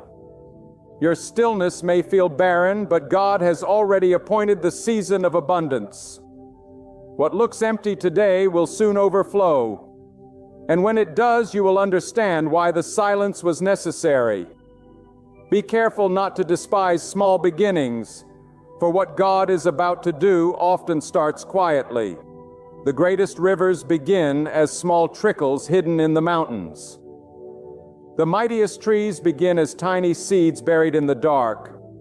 And the greatest works of God often begin in stillness, hidden from the eyes of men, until suddenly they burst forth with undeniable power. Do not mistake the small signs for insignificance. Those are the first whispers of a great turning in your favor. There is a reason God tells the weary soul to be still. Stillness is not weakness. It is trust in its purest form. It says, God, I believe you enough to stop striving. I trust you enough to stop forcing. I know you enough to rest in silence. This trust moves the heart of God more than 1,000 restless words. For what pleases Him is not the clamor of our anxiety, but the quiet strength of our faith. Do not think that your stillness means your destiny is on hold. On the contrary, it means your destiny is being fortified. God is not simply planning to restore you to where you were. He is preparing to elevate you to where you could not go without Him. And when that turning comes, it will not merely bring relief, it will bring transformation. What once broke you will become your testimony. What once burdened you will become your strength. What once caused you shame will become the very evidence of God's power in your life. My friend, I tell you this, the favor of God does not simply change circumstances, it changes you. It refines your heart. It sharpens your faith. It deepens your character. When God turns things in your favor, it is not only about doors arriving, it is about you being ready to walk through those doors and carry those opportunities with wisdom and courage. The stillness is not about delay, it is about preparation. And the greater the silence, the greater the preparation. Because the greater the blessing God intends to release. Do not envy those who seem to rise quickly. What grows too fast often falls just as fast. But what God builds slowly in silence, in stillness, stands unshaken through every storm. You may feel hidden, overlooked, forgotten. But the truth is that you are being rooted. And when the shift finally comes, you will rise with a strength no wind can break and a steadiness no storm can move. For God Himself will be your solid ground, and His favor will rest upon you like a shield. Even now, He is threading your story into something far greater than your eyes can see. You glimpse only fragments, moments of loss, shards of pain, stretches of silence, but God beholds the entire masterpiece. And when He unveils it, you'll realize nothing was wasted. Nothing was accidental. Nothing was without meaning. Every detail carried intention. Every season held significance. Every silence contained power. And all of it has been pointing to one divine reality. God was working all along to turn things in your favor. There are times when the stillness of God feels like the heaviest weight a soul can carry. You wake up and the problem is still there. You pray and the silence continues. You look around and others seem to move forward while you remain in place. Yet, let me tell you something with absolute certainty. The longer God keeps you still, the greater the revelation that is coming. The silence is not punishment. It is divine preparation. God is stretching the vessel of your life so that it can contain the abundance He is about to pour out. Do not let your heart be deceived into thinking that stillness means stagnation. Even in the wilderness, God was leading. Even in the desert, God was providing. Even in the valley, God was present. Stillness is not the absence of progress. It is the unseen progress of God's plan unfolding step by step. The ground beneath your feet may look dry, but rivers are flowing beneath the surface. The air around you may seem empty, but the winds of God's favor are gathering strength, ready to shift in your direction. The reason stillness feels so uncomfortable is because it goes against the very nature of our pride. We want control. We want speed. We want answers now. But God says, be still and know. Not be still and guess. Not be still and worry. But be still and know that I am God. And to know Him in that stillness is to discover that His wisdom is beyond our logic. His timing is beyond our calendar. And His ways are beyond our imagination. What looks delayed to you is on schedule for Him. What feels denied to you is being preserved by Him. What seems silent to you is being spoken over in the heavens by Him. I want you to picture this: a bowstring pulled back in silence. For a moment, nothing moves. There is only stillness waiting. But the longer that bow is drawn back, the farther the arrow will fly when it is released. That is your life right now. God has pulled you into a season of stillness, not to hold you back forever, but to prepare your launch. And when He releases you, the distance you cover, the favor you walk into, the breakthroughs you experience will be far greater than if you had been released too soon. There is also protection and stillness. God keeps you still because He knows that if you move now, you would walk into battles you are not yet equipped to fight.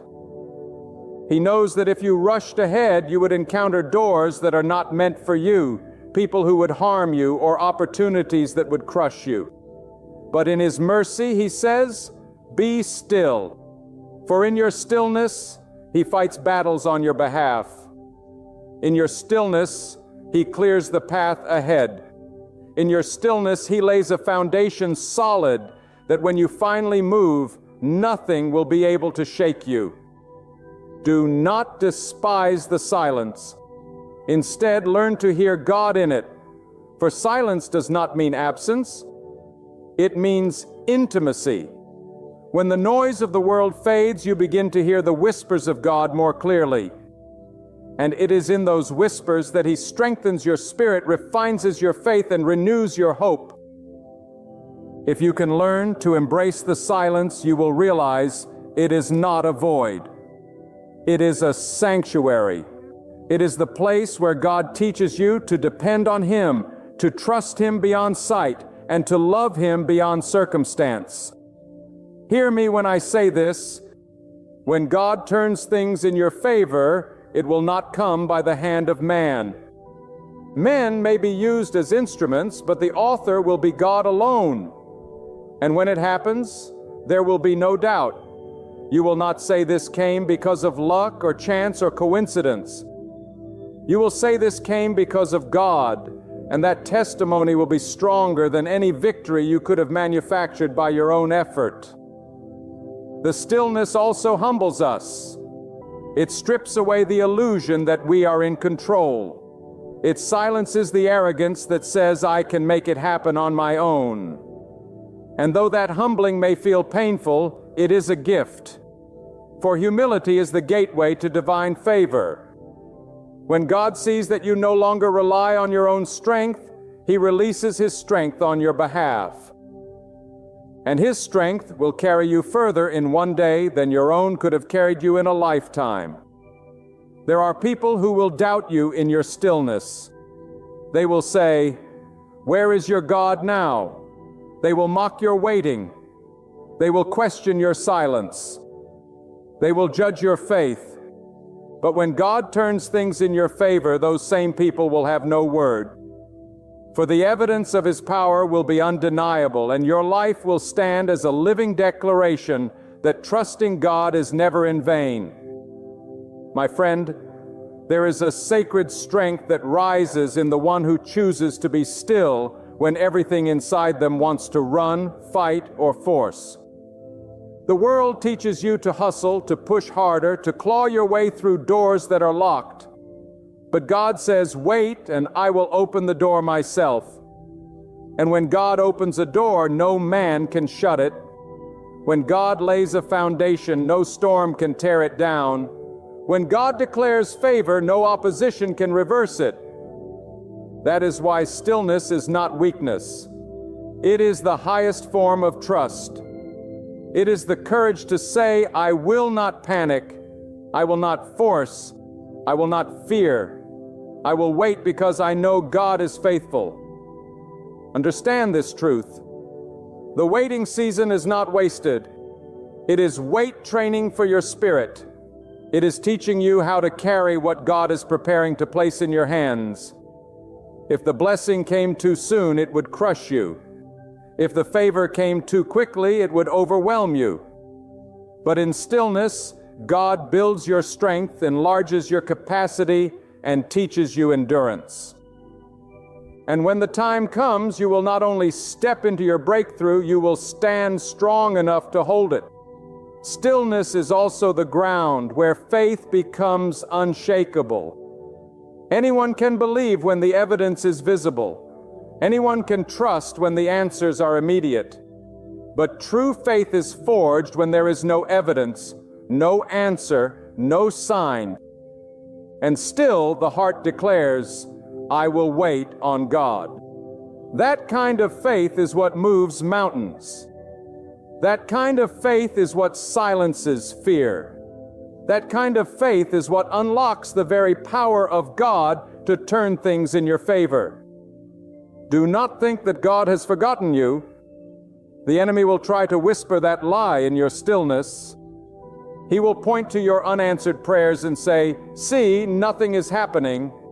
He will point to the success of others and say, see, you are left behind. But those are lies. God has not forgotten you. He is preparing you. God has not overlooked you. He has appointed your time. God has not abandoned you. He is standing closer than ever, guiding every unseen detail toward the moment when your life will shift with His favor. I must remind you, the turn of God often comes suddenly. One day of favor can outweigh years of struggle. One moment of His intervention can undo decades of pain. One act of His power can silence every enemy, heal every wound, restore every loss. And because you endured the silence, because you stayed still when it would have been easier to run, you will be ready when that moment comes. Some of you have been standing at the edge of surrender, tempted to give up because the silence feels too heavy. But let me tell you, you are closer now than you have ever been. Do not quit on the edge of your miracle. Do not walk away when the turning is about to happen. If you could see how near your breakthrough is, you would not despair. You would rejoice. For even now, God is aligning things you cannot see. Even now, God is softening hearts you do not know. Even now, God is opening doors that you cannot yet imagine. The stillness you feel today is the silence before the sound of victory. Be still and let God be God. Do not shrink Him down to the size of your understanding. His wisdom is higher than your thoughts. His power is greater than your fears. His plan is larger than your dreams. When you try to solve it in your own strength, you limit the outcome to what you can achieve. But when you let God solve it, the outcome will exceed what you ever dared to ask. He does not think small. He does not act partially. He does not work halfway. God works in fullness. And when He turns things in your favor, it will overflow into every part of your life. Your silence today is the soil of tomorrow's song. Your waiting now is the womb of tomorrow's testimony. Your stillness today is the seed of tomorrow's harvest. Do not curse the seed, because it has not yet broken the ground. The seed is alive, hidden though it may be, and in the right season it will push through the soil and bear fruit beyond what you imagined. So it is with the promise of God. It may be buried in stillness, but it is not dead. It is living, breathing, waiting for the appointed time when it will spring forth in glory. I urge you to see stillness not as a burden, but as a gift. For in the stillness, your ears are tuned to God. In the stillness, your heart learns endurance. In the stillness, your spirit is purified. And when the silence breaks, when the stillness ends, when the favor flows, you will look back and see that the waiting was not wasted. It was the very thing that prepared you to carry the blessing without it crushing you. Do not rush the hand of God. His timing is not late, it is precise. His silence is not cruelty, it is wisdom. His stillness is not neglect, it is love. And if you can trust Him in the quiet, you will rejoice in the turning. For He is about to turn things in your favor in ways so undeniable, so powerful, so complete, that you will say, it could only have been God. There are moments when silence itself becomes the loudest voice of God. It is in those stretches where no answer comes, no sign appears, and no breakthrough is visible, that God is teaching you how to live by faith instead of feelings. Feelings change with the wind, but faith anchors you to the eternal.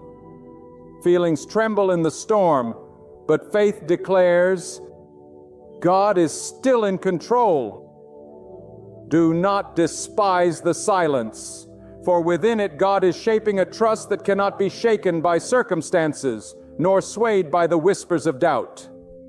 The one who learns to endure silence with faith learns to walk in a strength that no earthly power can strip away. Think of the ocean.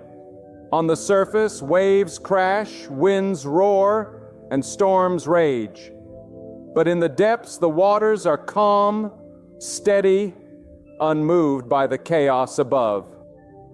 That is what God wants for your spirit, to live in the depth of His stillness, untouched by the storms of life. The storm may rage around you, but it does not have to rage within you.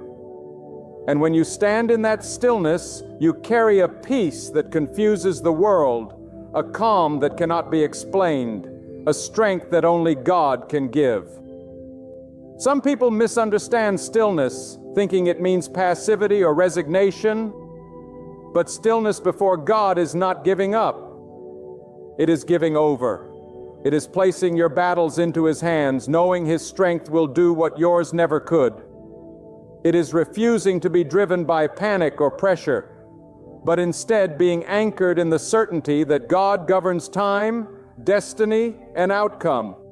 Stillness is not weakness. It is warfare of a higher kind. It is standing your ground in faith when every force of fear tells you to run.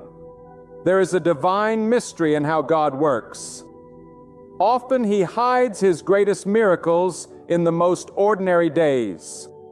You look around and see nothing changing, but under the surface, He is moving mountains you cannot see, aligning pieces you could never arrange, and orchestrating outcomes you could not design.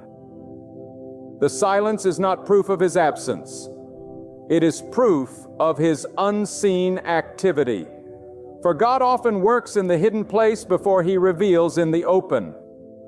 And when the revelation comes, it will make sense of every delay, every tear, every unanswered question. I tell you, the silence of God is not empty. It is full of wisdom, full of power, full of preparation. Just because you cannot hear His voice does not mean He is not speaking.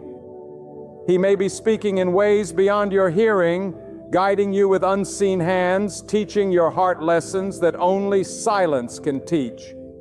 For sometimes words would only distract you, but silence shapes you. Sometimes direction would only rush you, but silence roots you. Sometimes answers would only make you cling to the gift, but silence makes you cling to the giver. And when the silence is finally broken, it is never with a whisper of chance. It is with the thunder of destiny. God does not turn things halfway. When He decides the time is right, He does not simply shift small details. He overturns entire situations. He makes the crooked places straight, the impossible possible, the barren fruitful, the forgotten remembered. When He turns it, He does so completely. That is why you must endure the silence, because the sound of His turning will be worth every second of waiting. Do not let impatience rob you of what God is preparing. Many have lost their blessing because they rushed ahead of God's timing. They planted seeds but dug them up too soon, never letting them take root. They prayed for doors but forced their way through windows, only to find themselves unprepared for what they demanded. But the one who waits on God The one who endures the stillness receives not only the blessing, but the strength to keep it. My friend, the silence is not your enemy. It is your ally. It is the proving ground of your faith, the training ground of your endurance, the refining ground of your trust. You may not see it now, but you will look back and thank God for the stillness. You will realize that it was in the silence that you found your deepest strength, your truest faith, and your closest encounter with God. For when all other voices faded, His presence was still there, steady and unshakable, carrying you when you thought you could not go on. And now I want to leave this truth pressed upon your heart.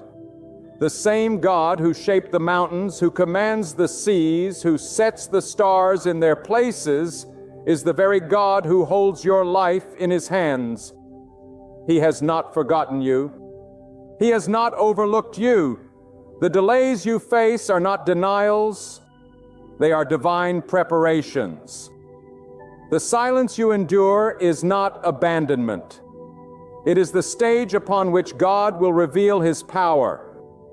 And when He turns things in your favor, it will not be small. It won't be halfway. It won't be average.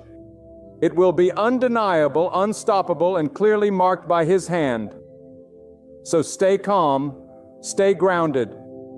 Don't let fear take the wheel. Don't let impatience rush you ahead. Don't let despair swallow your hope. Root yourself in faith and believe that the God who never fails is about to act on your behalf. Your darkest hour is giving way to dawn. Your valley is only the path to a higher mountain. Your tears are watering the very ground where your next blessing will bloom. And when it comes, you'll stand as proof that waiting on God is never wasted, that trusting Him is never pointless, and that His timing is always flawless. Lift your gaze, strengthen your spirit, and hold your position. For God is about to shift everything in your favor.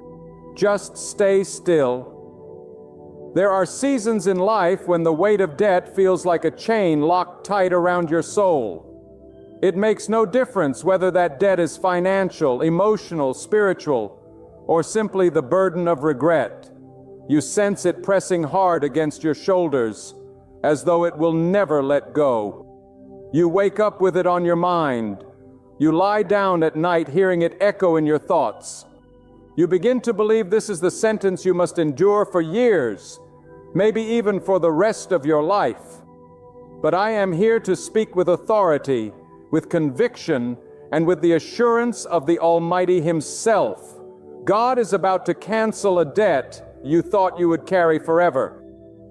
He is about to lift from you what no human could ever lift. He is about to erase what you believe could never be erased. He is about to release you from what has held you prisoner far too long. Do not mistake what I am saying for mere optimism or shallow encouragement. This is not about positive thinking. This is about the sovereign hand of God moving on your behalf. When God declares something finished, no man, no system, no circumstance, no memory, and no mistake can keep it alive. If He says a debt is canceled, it does not matter who signed the papers, who wrote the terms, who established the interest, or who predicted your failure. God's cancellation overrides every earthly condition. You may think you are too far behind, too broken, too guilty, or too weak to ever see freedom. But God's mercy does not measure you by your ability. God's power is not limited by your resources. God's decision is not bound by your past. When He speaks, chains break. When He moves, debts vanish. When He acts, burdens dissolve like smoke in the wind. I want you to feel this truth with every fiber of your being. You are not destined to remain under the weight that has suffocated you. You are not condemned to drag chains for decades until your strength gives out. God is about to intervene in a way you did not anticipate. He is about to open a door you could not force. He is about to set in motion events that will leave you speechless. Some of you have prayed for years for this day to come. Others have silently resigned, believing there was no point in hoping anymore. But God does not need your timetable to align with His. He is not bound by calendars, by contracts, or by human authority. He steps in at the hour no one expects. And when He does, what seemed impossible suddenly becomes undeniable reality. Think about the way a storm can rage for days. Winds tearing through and rain flooding every street, clouds hiding the sky, and then, in a single moment, the sun breaks through. What seemed endless is cut short. What seemed permanent disappears. That is what God is about to do for you. That is how God cancels a debt. He doesn't negotiate it down. He doesn't restructure it. He wipes it out with the force of His will. He erases it with the authority of His word. He makes it as though it never existed. And when He does, you will not only be free from what held you, you will stand as a testimony that God still delivers in ways human logic cannot explain. I know there are some listening right now who feel unworthy of such freedom. You think about the mistakes you made, the choices that got you into this mess, the people you hurt along the way. You feel as though the debt is deserved, as though you should suffer under it. But hear me, God's mercy is not given because you deserve it. God's mercy is given because He is merciful. His deliverance is not earned by your perfection. It is released by His compassion. You do not have to earn your way into His cancellation. You simply have to believe that He is able to do what no one else can. When you place your trust in Him, when you stand on the truth that He is greater than the weight pressing you down, you position yourself for a freedom that no one can steal. There are some who have carried debt for so long that it has become part of their identity.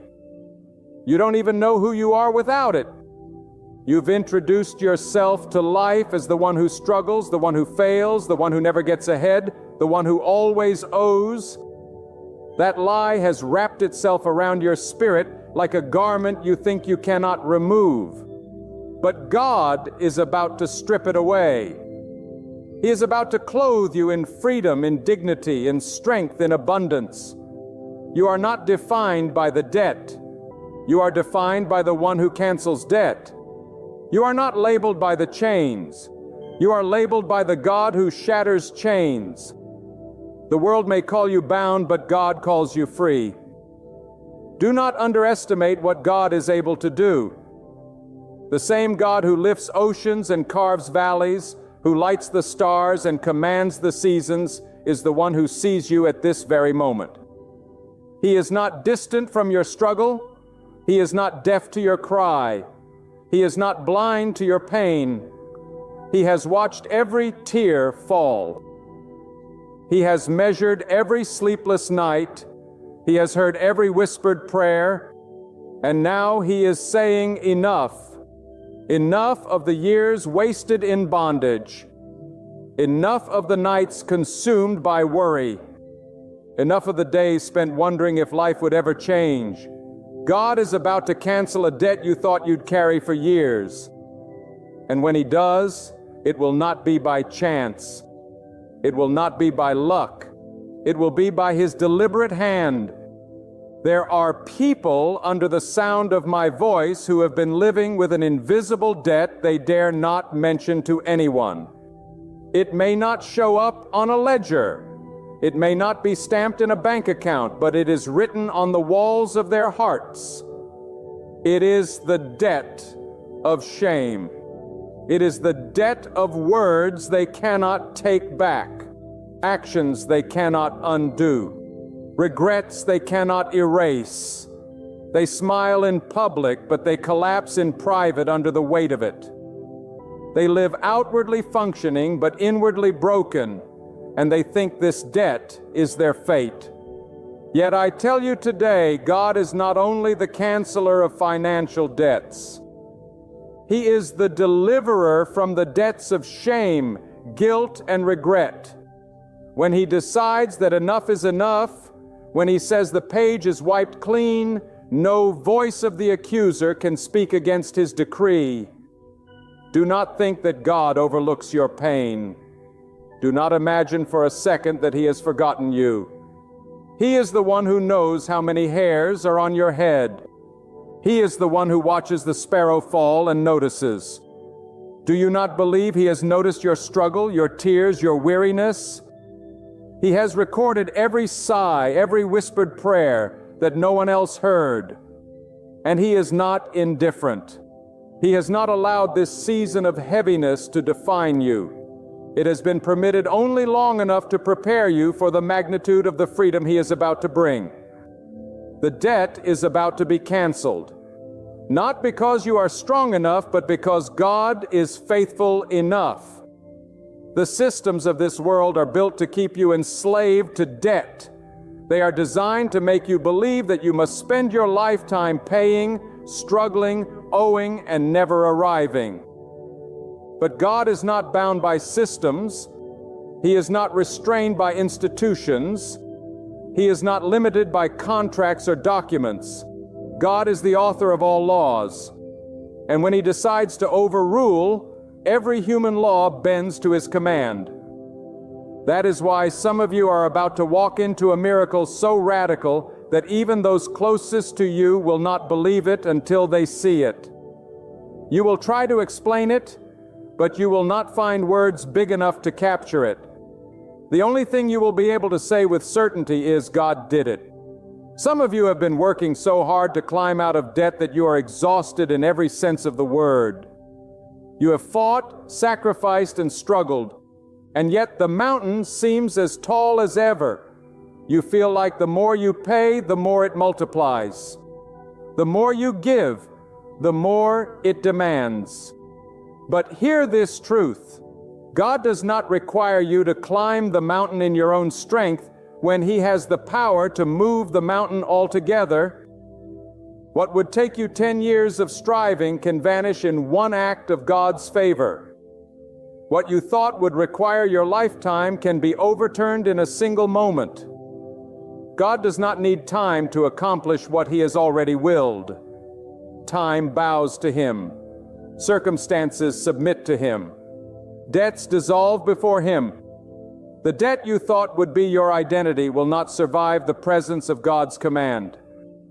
And when He cancels it, He does not simply leave you empty.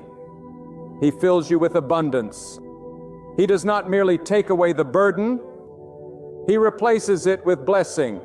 He does not only free you from chains, He positions you to walk in fields of opportunity you never imagined. That is the nature of God. He is not a God of halfway deliverance. He is not a God of partial blessing. When He moves, He does so fully, completely, decisively, leaving no trace of the bondage behind. But hear me carefully. God cancels debts not only for your benefit, but for His glory. The world is watching how you endure. Your family is watching how you walk through this trial. Your community is listening to the words you speak while under pressure. And when God cancels what you thought you would carry for years, it will be a sign not just to you, but to all who witness it, that God is real, that God is powerful, that God is faithful. Your deliverance is not just your story, it is His testimony through you. Do not be surprised if the release comes in ways you did not predict. You may have been expecting God to move through a promotion, but He might move through an opportunity you never saw coming. You may have thought the relief would come gradually, but it may come suddenly without warning. You may have expected to work for it, but you will discover it arrives by sheer grace. That is the beauty of God's power.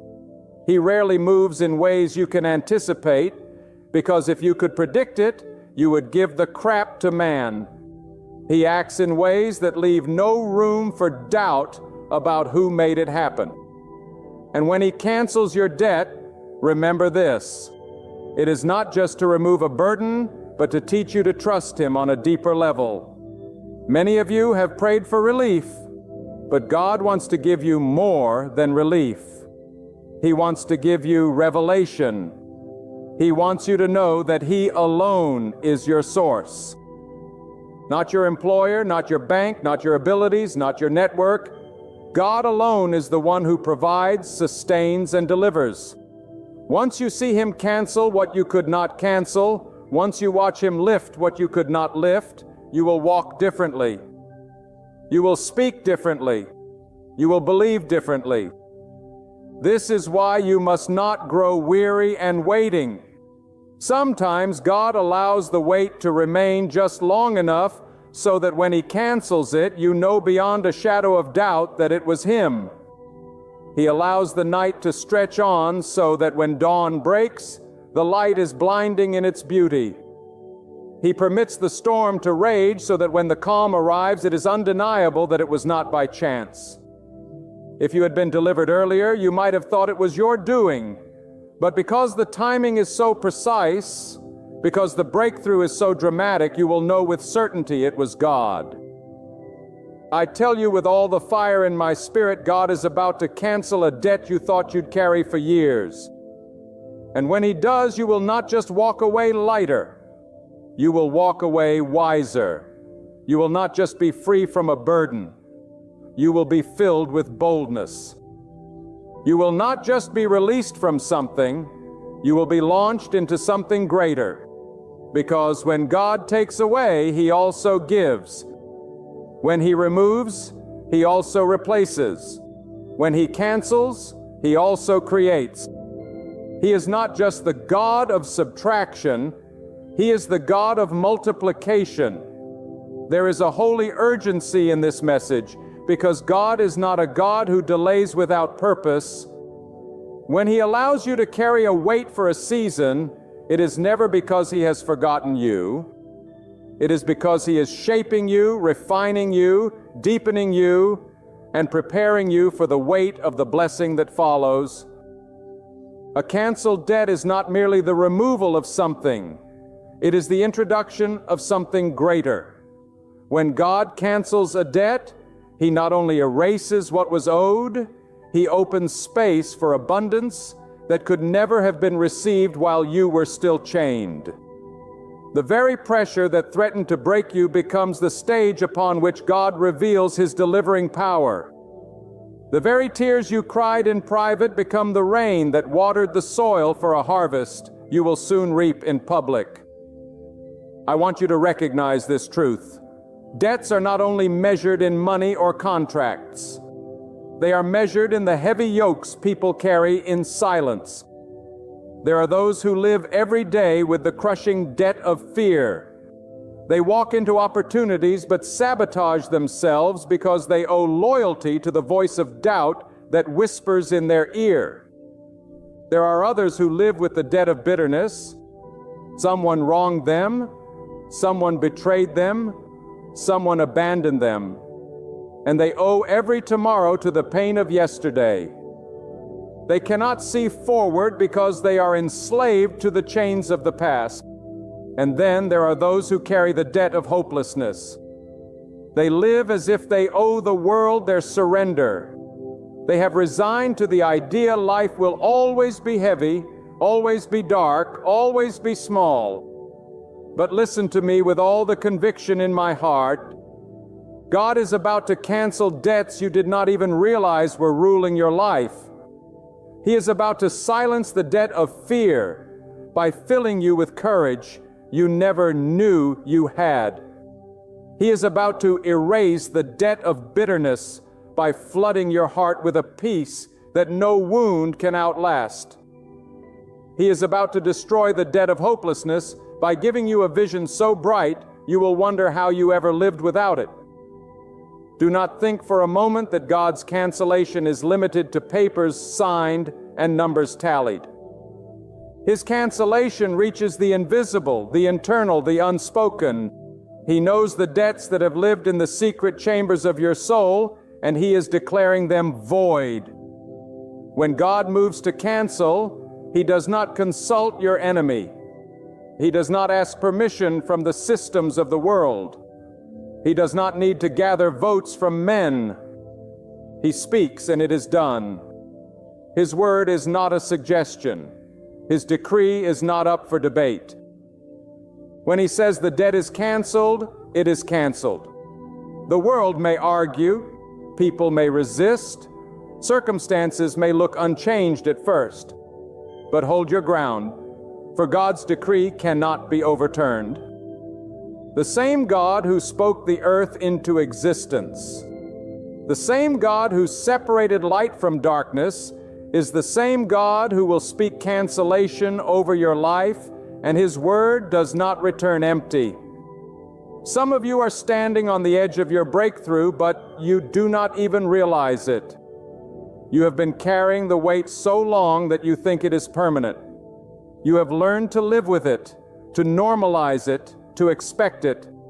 But God never designed you to live under the tyranny of perpetual debt. He designed you to walk in freedom. You were created to breathe deeply without chains pressing on your chest.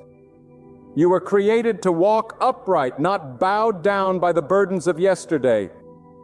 And that is why He is about to step into your situation and do what you could never do in your own strength. I must tell you something critical. When God cancels a debt, it is not only to liberate you, it is to remind you of who He is.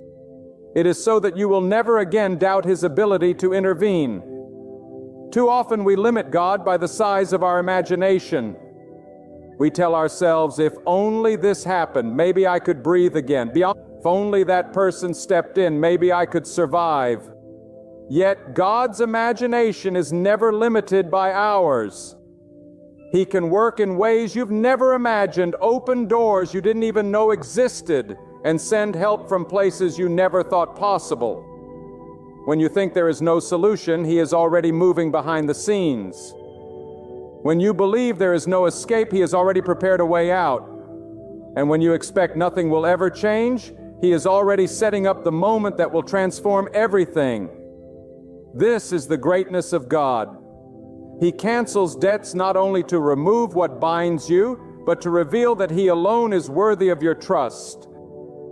He cancels debts to draw your heart closer, to show you that He is faithful, and to remind you that His hand is always stronger than the chains of this world. You may feel forgotten, but you are remembered. You may feel overlooked, but you are seen. You may feel condemned, but you are forgiven.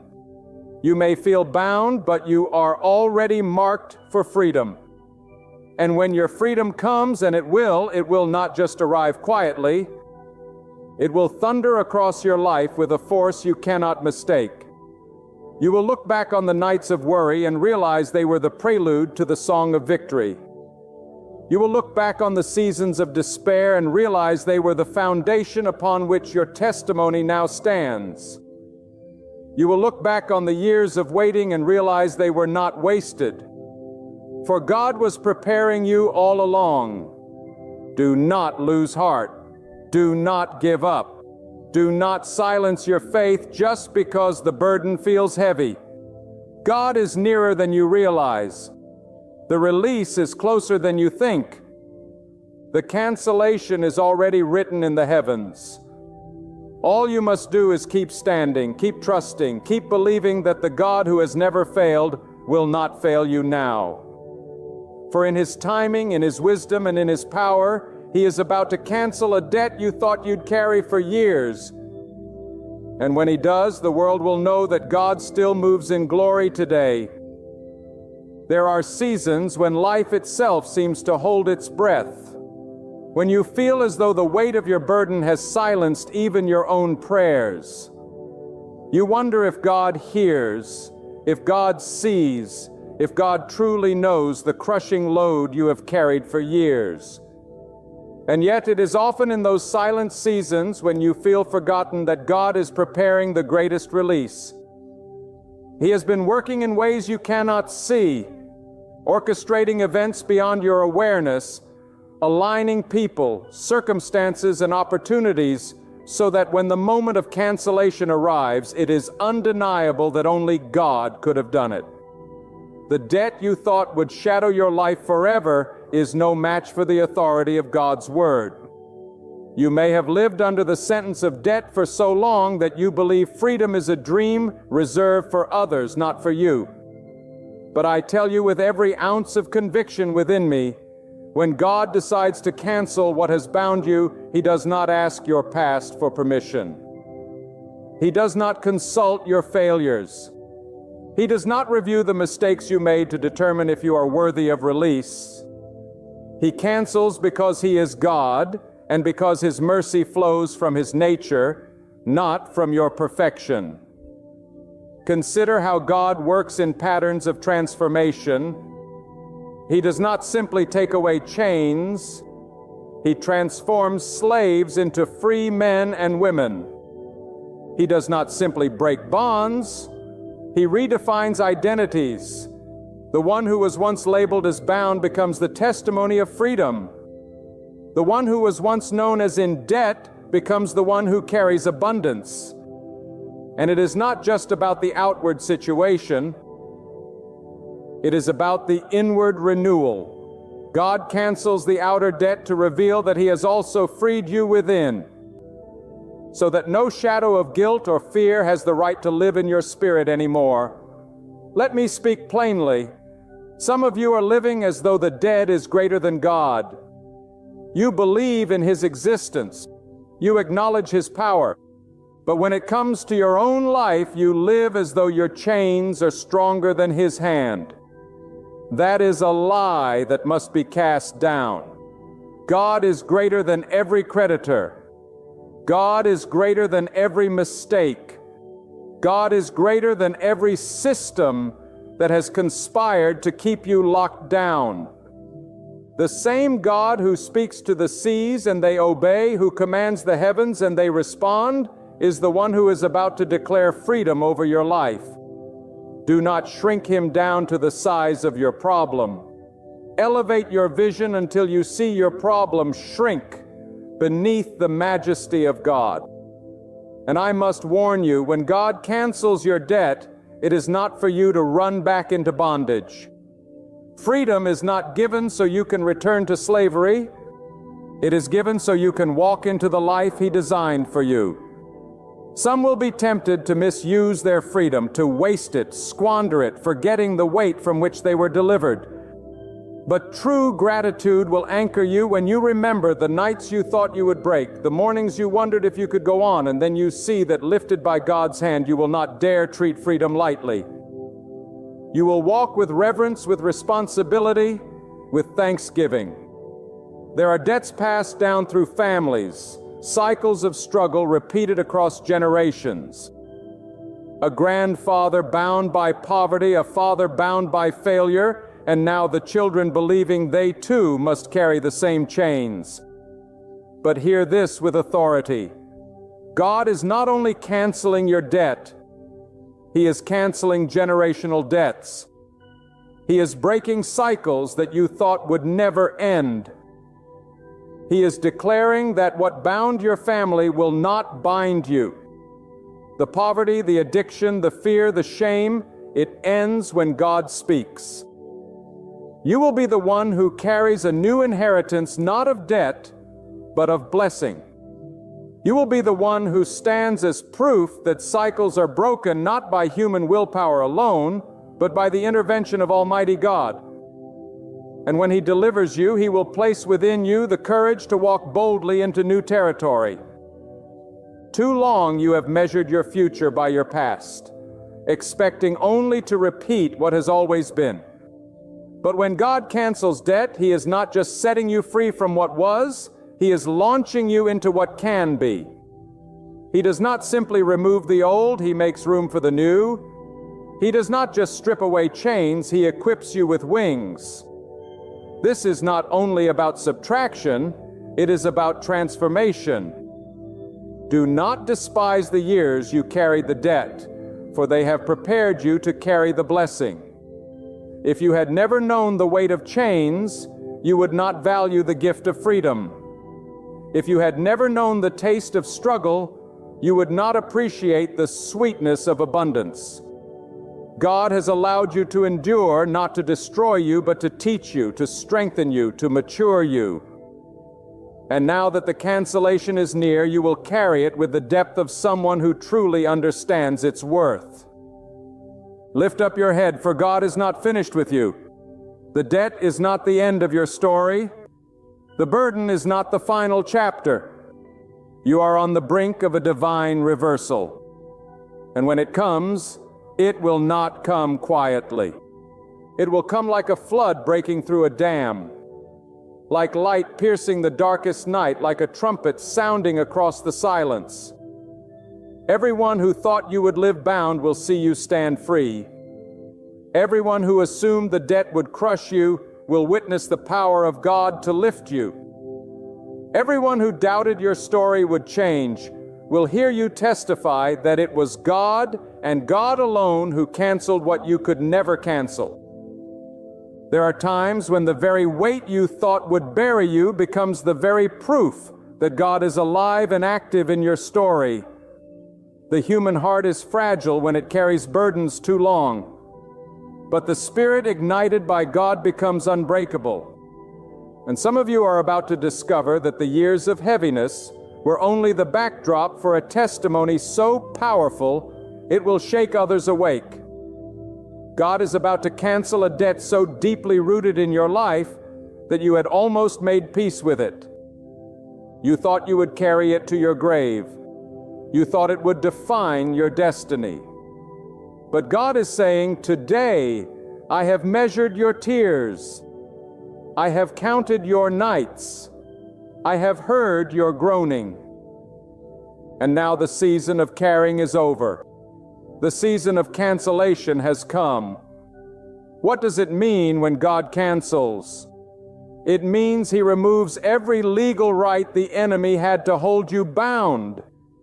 It means He shatters the accusations that have followed you. It means He reverses verdicts spoken against you in silence and in secret. It means the very thing you thought you would owe forever suddenly has no voice, no power, no hold. And when He cancels, it is not with a pencil that fades, not with ink that smudges, but with a decree sealed in eternity. What God cancels cannot be reinstated by man. What God erases cannot be rewritten by your enemies. What God removes cannot return to enslave you again unless you hand it back with unbelief. I want to speak to the one who has lived under financial strain so long that you have equated money with misery. Every bill has been a reminder of your insufficiency. Every deadline a mark of your weakness. You have thought, this is my story, I will never escape. But hear me clearly, God owns the cattle on 1,000 hills. The gold and the silver belong to Him, and He does not lack supply. He is able to provide streams and deserts, bread and famine, light and darkness, an opportunity where there seemed to be no door. You may think your economy decides your destiny, but it is God who holds your times in His hands.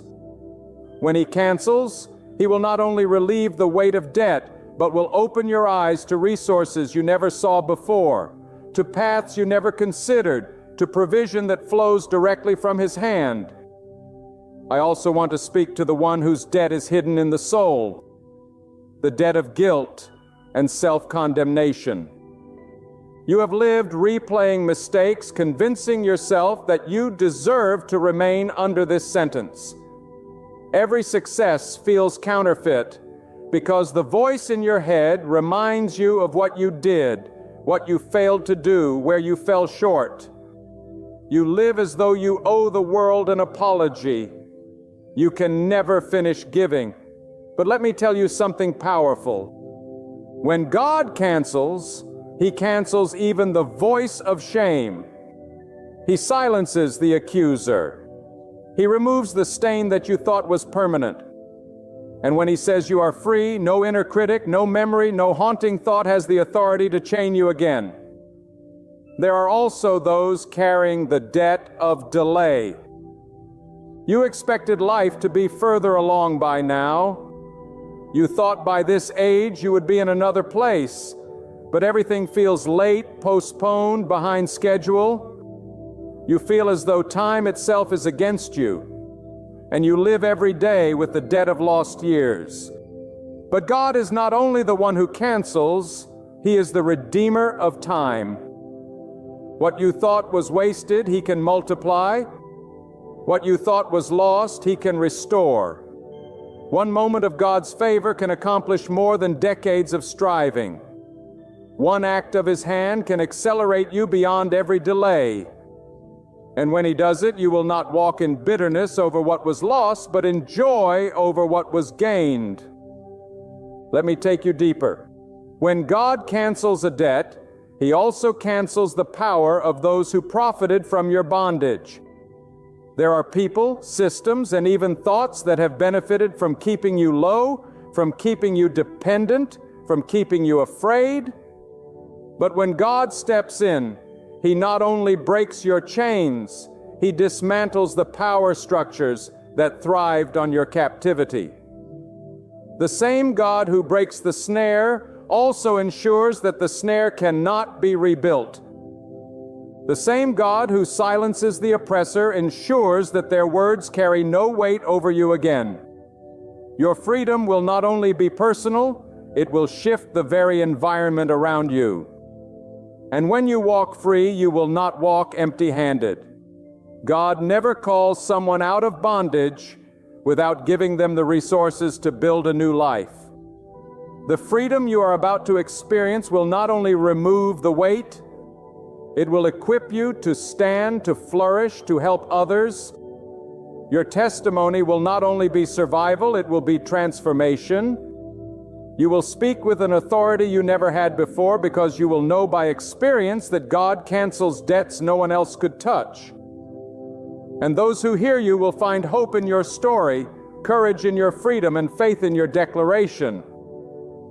There are moments when life presses you so heavily that you feel you cannot breathe, when the burden of debt, whether financial, emotional, or spiritual, sits on your shoulders like a mountain that will never move. But hear this truth: God never designed you to be crushed by the weight of debt. God never created you to live chained to what happened yesterday, to what you owe in guilt and shame, or even in finances. When God speaks of freedom, He does not speak of a small partial release.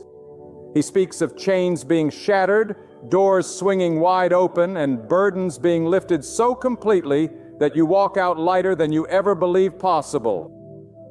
God is about to cancel a debt you thought you would carry for years.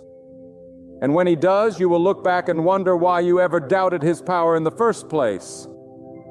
There is no weight too heavy for God to remove. There is no debt so large that it intimidates the Creator of heaven and earth.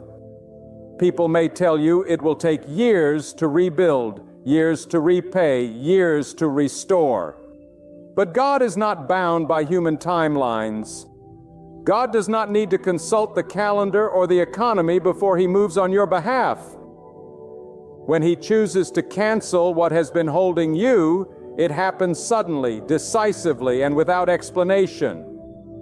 Others may not understand it, but you will know it was the hand of God because the freedom will be undeniable. I want you to consider the many who have walked before you, those who thought their mistakes had doomed them, those who believed their debts of failure, regret, or loss would never be erased. Yet when they humbled themselves before God, when they placed their trust in Him, they saw doors open that no human could have forced. They witnessed debts forgiven, mistakes redeemed, and broken pieces rebuilt into something stronger than before. God has never abandoned the one who cries out to Him, and He will not abandon you now. Debt is not just a matter of money. It is the weight of words you regret, the heaviness of time you feel you wasted, the bitterness of opportunities you think you missed. But God is saying to you, What you thought was wasted, I will redeem. What you thought was lost, I will restore. What you thought would bind you for life, I will break off in a moment. God is not just a counselor of numbers.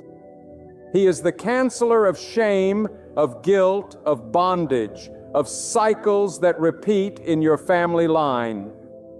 When God cancels a debt, He rewrites the story of your life so thoroughly that no one can connect you to the chains you once carried. You must understand that when God moves, He does not need the approval of banks, governments, or even the people around you. He does not wait for perfect conditions to set you free. He works in the middle of storms, in the heat of battle, in the places where you least expect His hand to show up. And when He shows up, the debt that seemed immovable suddenly loses its power. God has a way of not only removing what you owe, but also replacing it with blessings so abundant that it makes no sense except to give Him the glory. The enemy of your soul wants you to believe you will always carry this weight, that you will always live under this shadow. He whispers that you are too far gone, too buried, too chained to ever be free. But God declares something different over you. God says, I am your Redeemer, I am your provider, I am the one who lifts the heavy burden and breaks the yoke from your shoulders. When God speaks, every lie is silenced. Every debt loses its grip. Every fear is stripped of its voice. God is reminding you today that He has the final word. Not your debt, not your past, not your mistakes, not your circumstances. Sometimes God allows you to feel the full weight of a burden so that when He cancels it, you will never forget who delivered you. He allows you to walk through nights of weeping so that when the morning of freedom comes, your joy will be unshakable. He lets you reach the end of your strength so that you will know it was not your effort, not your wisdom, not your plan, but His hand alone that turned your story around. And when that moment comes, you will not boast in yourself, but you will lift your hands to heaven and say, it was God who set me free. Think of this. God has been moving behind the scenes, orchestrating what you cannot see. While you have been worrying about how the debt will ever be lifted, God has already written the end of the story. While you were trying to calculate, God was already creating. While you were counting the years, God was preparing the moment. He does not operate on delay. He operates on divine timing, and His timing is perfect. When He chooses to cancel what has bound you, He does it at the very moment it will bring Him the most glory and you the greatest freedom. But you must also prepare your heart for freedom. Some people grow so used to carrying their debt, their shame, their weight, that they do not know how to live without it. They have become identified with their chains. Yet God is saying to you today, do not settle for bondage. Do not adjust to slavery. Do not make peace with the debt. Stand in faith, for I am about to set you free. Freedom requires faith. Freedom requires courage. Freedom requires you to believe that God is greater than the mountain in front of you. The question is not whether God can cancel your debt, but whether you will trust Him enough to let Him do it. Will you keep holding on to fear, or will you surrender it to God? Will you keep rehearsing the lies, or will you declare the truth that God is your deliverer? Will you keep measuring the size of your problem, or will you lift your eyes to the size of your God? He is not asking you to figure out how it will happen. He is asking you to believe that it will happen. He is asking you to trust Him even when you cannot see the path forward, because He has already prepared the way. And when the debt is canceled, when the burden is lifted, do not forget to use your freedom for God's glory. Do not waste the new life He has given you. Walk boldly, live gratefully, serve faithfully, and testify openly, because your story will not just be about what was canceled, it will be about who canceled it. And that testimony will give hope to others who are still carrying their weight, still living under the shadow of debt, still waiting for their breakthrough. God has not brought you this far to leave you in chains. He has not allowed you to walk through the valley only to abandon you there. He is bringing you to the mountain of freedom, to the place where debts are canceled, where burdens are lifted, where hope is restored, and where His power is undeniable. And He is about to do it in your life in ways you could not have imagined, so that when it happens, you will know beyond any doubt it was God and God alone who set you free. My beloved, hear me with the full weight of truth burning in my spirit. The debt that has pressed upon your life, whether it's in your finances, your thoughts, or your heart, carries an expiration date. And that date is not set by this world, but by the mighty hand of God. Do not tremble at what tomorrow might bring, for the one who holds tomorrow has already written your freedom into the story. The chains you believed would cling to you for years are about to break apart. The heavy load you thought you'd carry until your final breath is being lifted even now. God Himself declares over you, enough. The debt is canceled. Lift your eyes, for the darkness is fading and the dawn of freedom has begun to rise. Stand firm in faith, because the same God who created the heavens and the earth is fighting on your behalf. Trust Him, for He has never failed and He never will. Step forward not with fear, but with confidence, for God has already gone before you. Doors are opening. Chains are breaking. The weight is being lifted. Your freedom is here. Now walk in it. Live in it. And give all the glory to God. For He alone has done this great thing. My friend, lean in and hear this. What I am about to speak over you is no accident. In this very moment of your life, God is arranging a fresh beginning for you. You may have walked through valleys of deep sorrow. You may have carried loads so heavy your soul felt it might shatter under the strain. You may have endured nights where silence roared louder than any storm. Yet God has not abandoned you.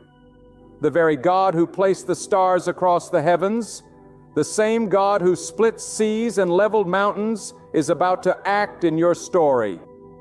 And when God acts, no power in heaven or on earth can overturn what He has declared. There comes a moment when yesterday can no longer hold you captive. There comes a moment when the failures, the regrets, the shattered pieces, and the tears of yesterday lose their grip on who you are. God is not a God of dead end. He is the God of new doors, new paths, new mercies. The pain you endured was not in vain, for it has shaped you, prepared you, and brought you to this very hour where God Himself whispers, I am making all things new. You are not standing at the end. You are standing at the beginning of something you cannot yet see, but will soon testify about.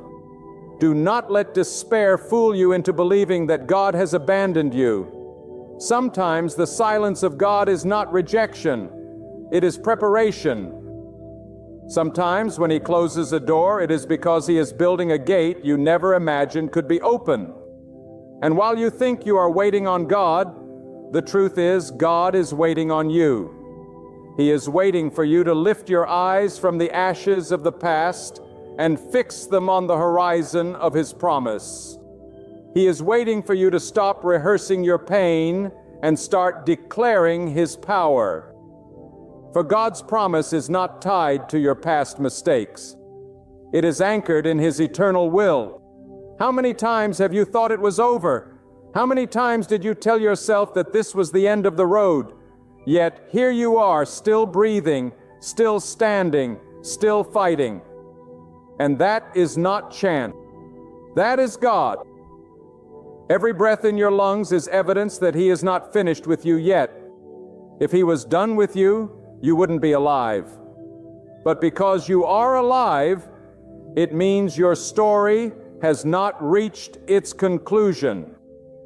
The author of your life is about to write a chapter that will make sense of the suffering, that will redeem the wasted years, that will turn the midnight tears into a sunrise of joy. You must understand this truth. God specializes in beginnings that are born from endings. He brings light out of darkness, hope out of despair, life out of death. He takes the broken and makes them whole. He takes the rejected and calls them chosen. He takes the forgotten and crowns them with favor. Do not measure your future by the failures of your past. God does not consult your past to decide your tomorrow. When He declares a new beginning, nothing, absolutely nothing, can stop it. Not people, not circumstances, not even your own mistakes, because God's mercy rewrites the script. And yes, there will be those who doubt it. There will be voices that whisper, "You cannot change. You cannot rise. You cannot begin again." But those voices are lies born of fear and limitation. For when God decrees a new season, you do not need the approval of people. You do not need their validation. You do not need their applause. You only need the power of God. He will carry you. He will open the way. He will provide strength when yours has run dry. He will set before you opportunities that no man can shut. Some of you are carrying scars so deep that you believe they disqualify you. But let me tell you, your scars are not evidence of defeat. They are evidence of survival. They testify that you went through the fire, but the fire did not consume you. You went through the storm, but the storm did not drown you. And if God brought you through that, then surely He can carry you into a new tomorrow. The same hand that preserved you is the hand that will promote you. The same voice that calmed your storms is the voice that now calls you forward. God is about to breathe the new life into places you thought were dead. He is about to restore dreams you buried in the graveyard of disappointment. He is about to turn mourning into dancing, ashes into beauty, despair into hope. This is not just a motivational saying. This is the reality of God's power. His promise is not fragile. His word does not return void. When He says, "Behold, I am doing a new thing," then rest assured He will do it. Even if you cannot see it yet, trust that it is already unfolding. Seeds grow in silence before they break through the soil. God is working in the unseen before He manifests in the visible. You see, life is not about what you have lost. It is about what God is preparing to give. Sometimes He removes to replace. Sometimes He tears down to build stronger. Sometimes He allows endings to usher in beginnings. Stop holding on to what He has already released. Stop clinging to the doors He has shut. The longer you mourn what is gone, the longer you delay what is coming. God cannot fill hands that are already clenched around yesterday. Open your heart.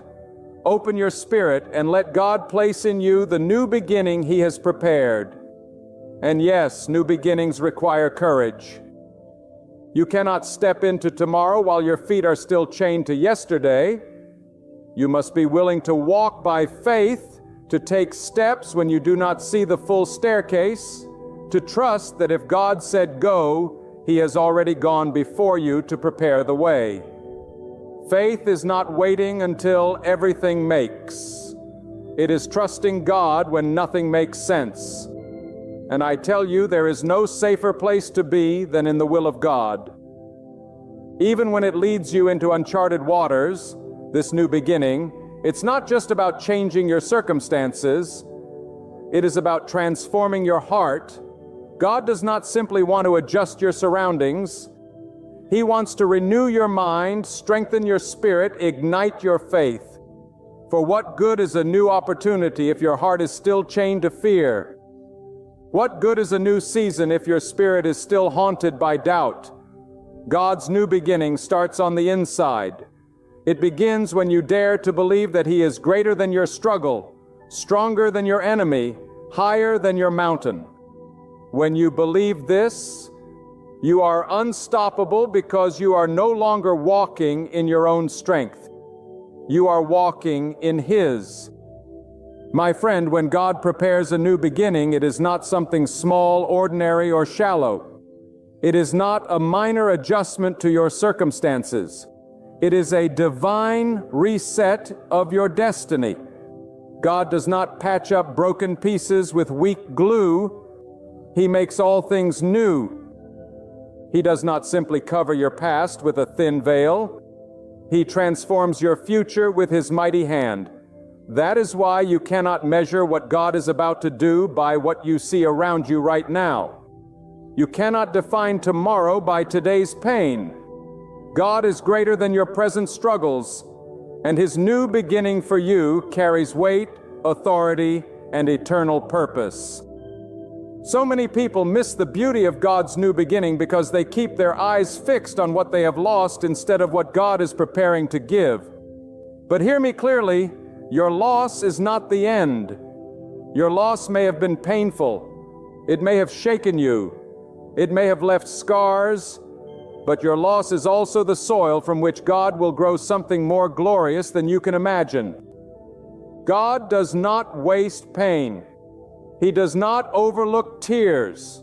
Every sleepless night, every silent cry, every heavy burden has been seen by God, and He has stored it as seed for the harvest that is now on its way. The harvest is always greater than the seed. What you sow in tears, you will reap in joy.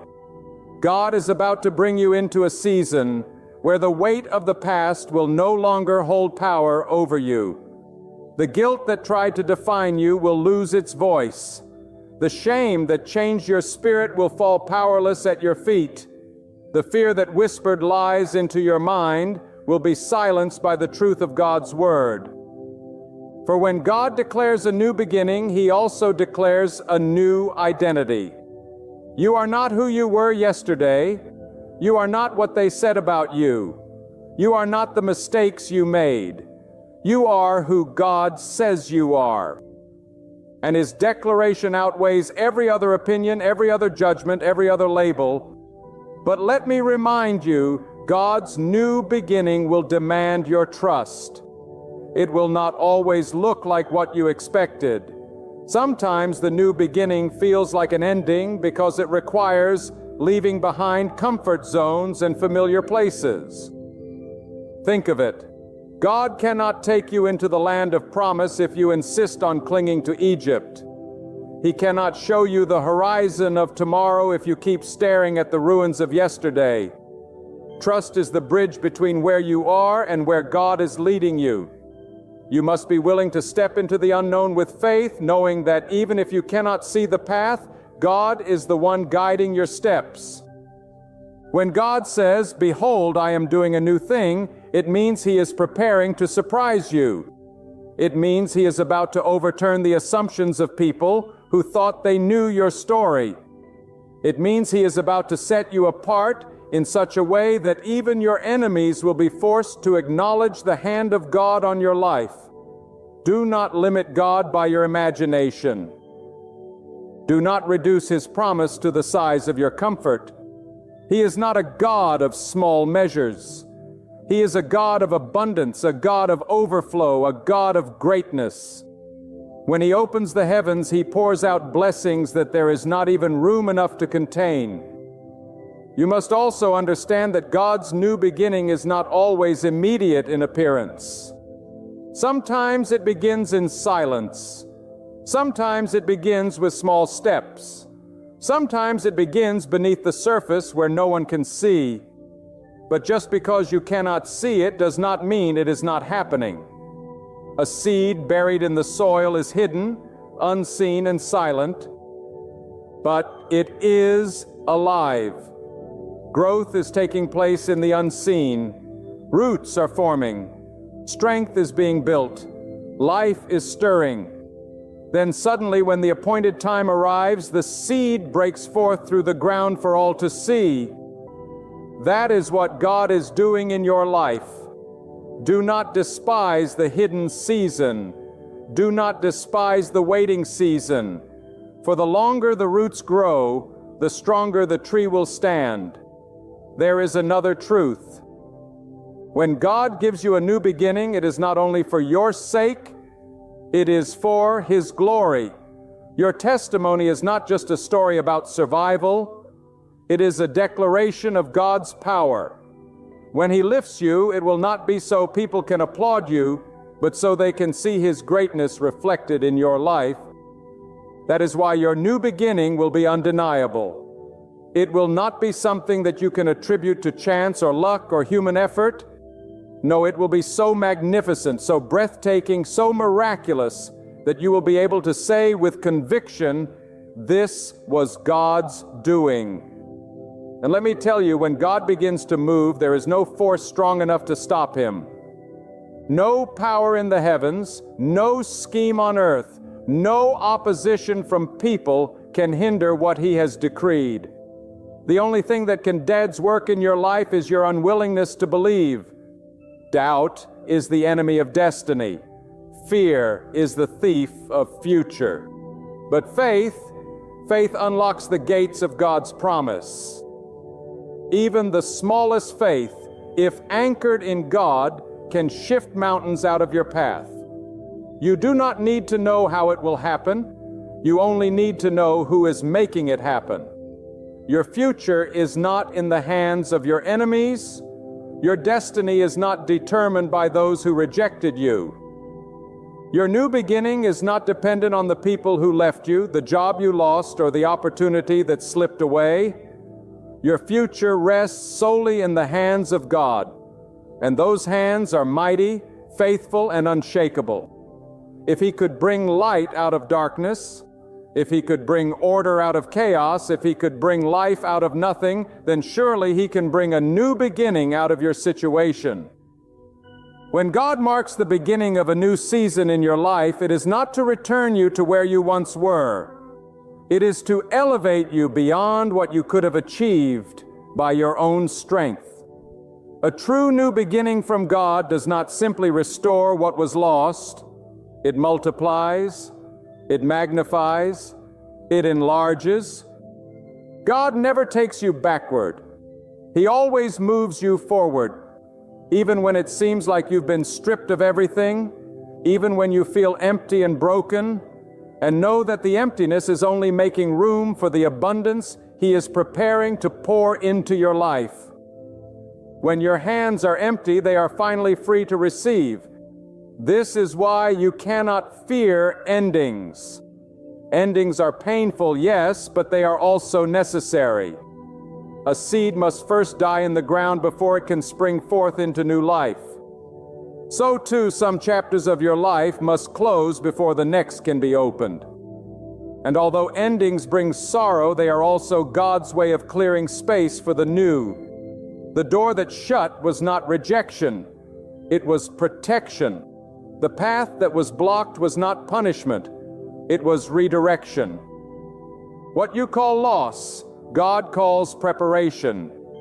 He is moving you away from what cannot carry you in the destiny He has prepared. God's new beginning is not random. It is deliberate. He does not act without purpose. Every step, every turn, every acceleration, it all flows from His divine plan. He sees the road ahead when all you see is the dust of the present. He knows what dangers lie in paths you thought were best for you. He knows what blessings are hidden in directions you never considered. And when He orchestrates a new beginning, it is always for your good.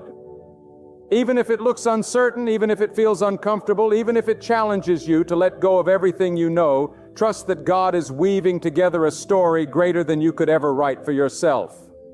But understand this, God's new beginning is not about comfort. It is about transformation.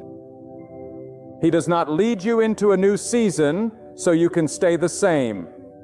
He calls you forward so that you may rise higher, walk stronger, life deeper in faith. He wants to break chains of fear that once held you back.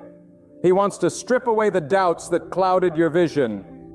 He wants to replace weakness with strength, despair with hope, and sorrow with joy. God's new beginning is not a small adjustment. It is a revolution in your life. It is a shift so powerful that you cannot remain who you once were. And do not be surprised if this new beginning demands separation. There are people, habits, and patterns that cannot follow you where God is leading. Not everyone who started with you can go with you. Not every friendship is meant for the next chapter. Not every environment is designed for your growth. God in His wisdom removes what would hinder your destiny, even if it hurts to let go. Do not cling to what He is pruning away. If He is taking it out of your life, it is because it cannot survive the light of your new season.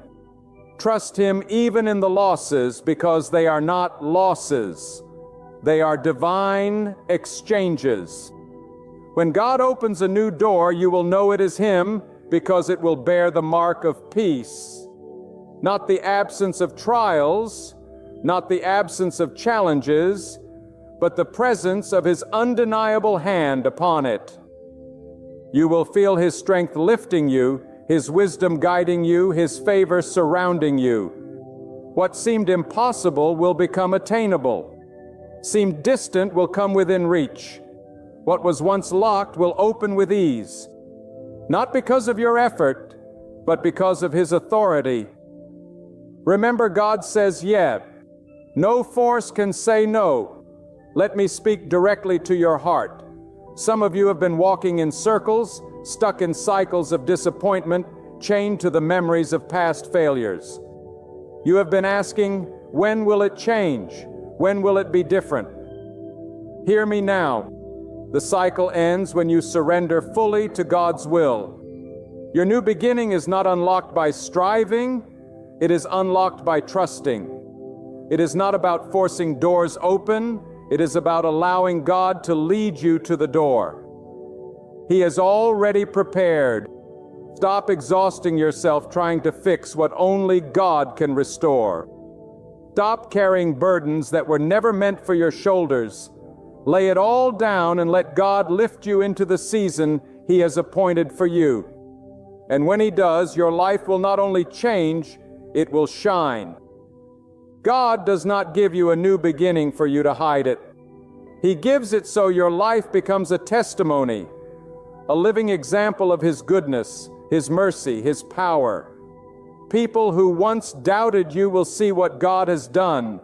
Those who mocked you in your valley will watch as He sets your feet on a mountain. Those who thought it was over for you will witness the glory of God rising from your life. Not so they can exalt you, but so they can recognize the greatness of the one who lifted you. Never forget your new beginning is proof that God is faithful. Even when you failed, He remained steadfast. Even when you doubted, He remained sure. Even when you turned away, He remained near. That is why this new season is not something you earn. It is something you receive. God's mercy writes over your mistakes. His compassion covers your shortcomings. His power redeems your wasted years. He takes what you believe was lost beyond repair and breathes new life into it again. When God prepares to usher you into a new beginning, He does not speak it quietly into the shadows of your world. He announces it with authority. He sends a divine tremor that shakes loose the chains of your past and bursts open the gates of your future. And when God makes a declaration, all of creation moves at His command. The winds shift, the seas divide, the mountains bow, and the valleys rise to meet His word. So tell me, why would you doubt that He can renew your story? Why believe that your past mistakes, your quiet fears, or the giants that stand before you are too strong for His hand? If He rules the cosmos, surely He can speak a fresh beginning into your life. The truth is, God's new beginning for your life is often disguised as disruption.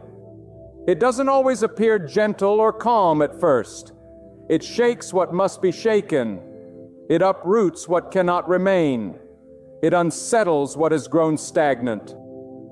Because God is not interested in you building a future on a cracked foundation. He will tear down what is unstable so He can rebuild you on a rock that cannot be moved. So when everything around you feels like it is collapsing, do not assume it is destruction. It may very well be the hand of God clearing the ground for something stronger, purer, greater than what stood before. Do not forget, God has always been a God of beginnings. From the very dawn of time, He spoke into the chaos and birthed order. He looked at emptiness and filled it with light. He looked at formlessness and shaped it with beauty. That same God has not changed. He looks at the chaos in your life and speaks order. He looks at the void in your heart and fills it with His presence. He looks at the broken pieces of your past and crafts them into something glorious. This is who God is. The one who creates something out of nothing, who brings life out of what seems hopeless. But to walk into a new beginning, you must let go of the illusion that you control everything. Too many people miss the move of God because they refuse to release their grip on the old. They try to drag yesterday into tomorrow. But God says, release it. You cannot carry old baggage into a new season. You cannot drag broken relationships, toxic habits, bitter attitudes, and heavy regrets into the fresh work God is trying to do. He calls you to lay it down, to trust Him, to walk forward unburdened. And yes, it is hard to let go. Yes, it is painful to surrender. But what you release into God's hands, He transforms into something far greater than what you cling to. God's new beginning is not fragile. It is unstoppable. It is not dependent on human approval or worldly systems. When He decides to lift you, there is no authority high enough to block it. When He decides to heal you, no sickness is strong enough to resist it. When He decides to bless you, no curse, no opposition, no enemy can withhold it. For God does not negotiate with creation. He commands it, and His command is final. That is why you can walk into your new beginning with boldness, not trembling, not because of who you are, but because of who God is. And yet, God will test your faith as He ushers you into this new chapter. Do not be surprised if the path forward looks narrow. If it feels like the ground beneath you is unfamiliar, for faith is not proven in comfort, it is proven in trust. God will call you to step even when you cannot see the full way. He will call you to believe even when the evidence around you says otherwise. He will call you to declare His promise even when your reality has not yet caught up. This is how you partner with God's new beginning, not by sight but by faith. And those who walk by faith see doors open that the world swore were forever locked. Your new beginning may come with resistance. The enemy does not rejoice when God elevates you. There will be whispers of doubt. There will be obstacles. There will be distractions designed to pull you back into the old. But remember this, the presence of resistance is often proof that breakthrough is near. You don't fight battles over empty ground. You fight battles over valuable territory. The struggle you feel right now is not because God has abandoned you. It is because the enemy knows God is about to establish you. Stand firm. Do not retreat. For the God who begins a new work in you will also defend it. And never underestimate the timing of God. What feels delayed to you is right on schedule with Him. He is not bound by your deadlines, and He is not late. He is deliberate, intentional, precise. He waits until the moment that will bring the greatest glory to His name and the greatest strength to your spirit. While you think nothing is happening, He is aligning pieces you cannot see, preparing hearts you do not know, orchestrating circumstances you cannot control. And when the fullness of time arrives, what seemed impossible will unfold effortlessly before your eyes. When God speaks a new beginning into your life, it does not come with a whisper of uncertainty. It comes with the thunder of divine authority. His word does not tremble. It stands firm and unshakable. When God says, I am making all things new, there is no force on earth or in the heavens that can reverse His decree. And this is why your heart must rise with confidence, not in your own strength, but in the certainty that the Almighty is at work. The same God who called light out of the darkness is calling you out of despair, out of limitation, out of fear, into a dawn that no night can overcome. But do not miss this truth. God's new beginning is not just about change on the outside.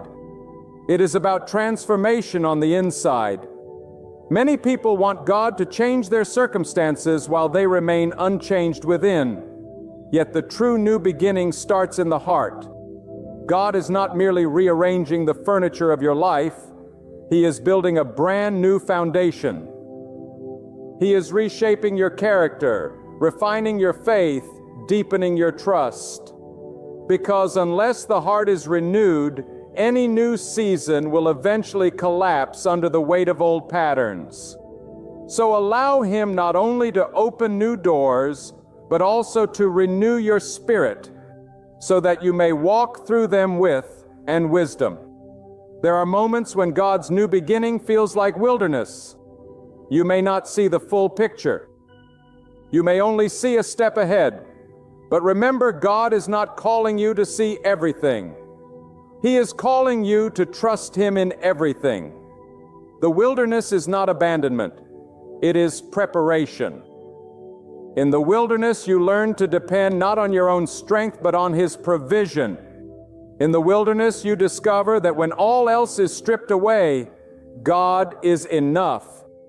And once you learn this truth, no challenge, no storm, no enemy can shake you, because you know that if God sustained you in lack, He will sustain you in abundance. Your new beginning may also require patience. God's timing is often different from ours. We want everything now, immediately, without delay. But God is never rushed, and He is never late. He is precise, deliberate, perfect in His timing. What seems like delay is often the hand of God preparing the ground, aligning the people, and setting the stage for your breakthrough. Just as a tree does not bear fruit in its first season of planting, so too your life must endure seasons of quiet growth before the visible harvest comes. Do not mistake silence for inactivity. God works in hidden places long before He reveals His work in public view. Do not think that your failures disqualify you from God's new beginning. If that were true, none of us would ever rise again. God is not limited by your past. He redeems it. He takes the very mistakes you thought ruined you and turns them into stepping stones for your future. What others meant for harm, God will use for good. What seemed like a setback will be revealed as a setup. Do not let shame bind you to yesterday. God's mercy is greater than your mistakes, and His power is stronger than your regrets. If He has declared a new season over your life, then your past cannot dictate your tomorrow. When God opens a new beginning, He does so with purpose. He does not elevate you so you can boast in yourself.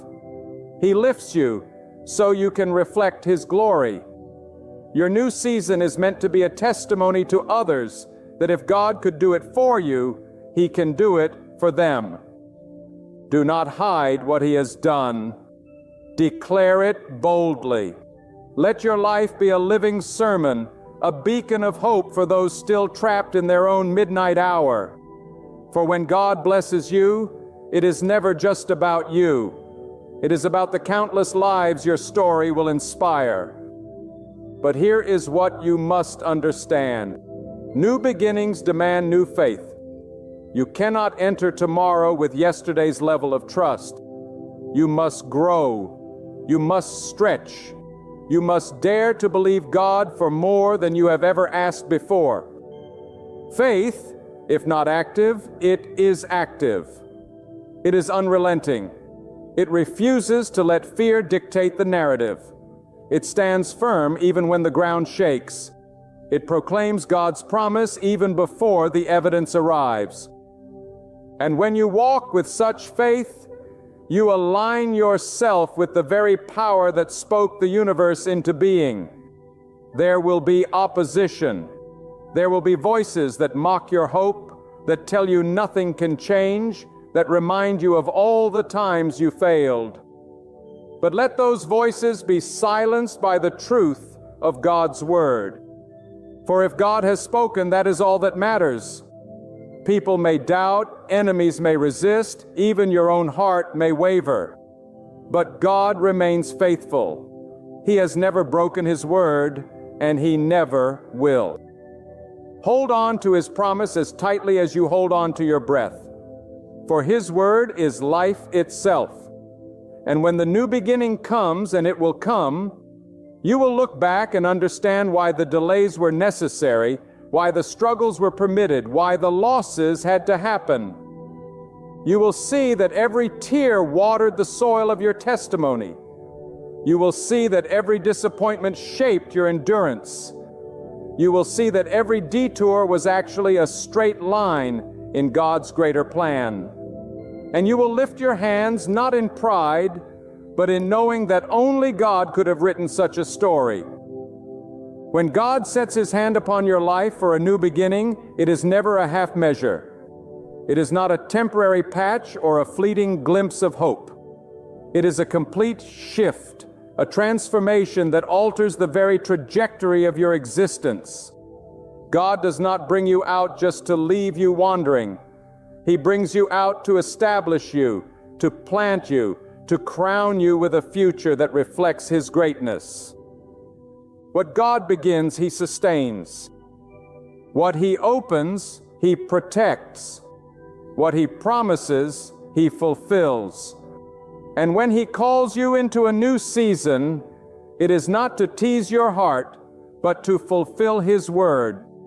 You must understand a new beginning with God is not an escape. It is an elevation. He does not pull you out of a pit so you can return to the same valley. He raises you so that you can stand on higher ground. And from that higher ground, you see what you could not see before. From that new height, the obstacles that once intimidated you become small in comparison to His power. This is why your perspective must shift. Your eyes must be trained not on the dust of the ground, but on the horizon of His promise. For as high as the heavens are above the earth, so are God's thoughts above yours, and so are His ways beyond your ways. But do not forget, God's new beginning often requires the surrender of the old. You cannot enter into tomorrow still carrying yesterday's chains. You cannot embrace what God is placing in your hands if your fists are clenched around what He is trying to remove. Some of you are holding on to bitterness, replaying old wounds, rehearsing old betrayals, and yet asking God for something new. Let me tell you, with love and boldness, you cannot walk into your new season carrying the poison of the past. Release it. Place it into God's hand. Trust Him enough to let go so that He can replace your sorrow with joy, your bitterness with peace, your despair with hope. God's new beginning also comes with fresh responsibility. With every blessing comes stewardship. With every door He opens comes a call to walk in faithfulness. You cannot treat His gift lightly. He is not giving you a new chapter so you can live in the same old patterns. He is lifting you so that your life can be a reflection of His holiness, His strength, His mercy. To whom much is given, much is required. And when God entrusts you with a new beginning, He calls you to walk with integrity, to live with humility, to shine with courage, so that others may see His light through you.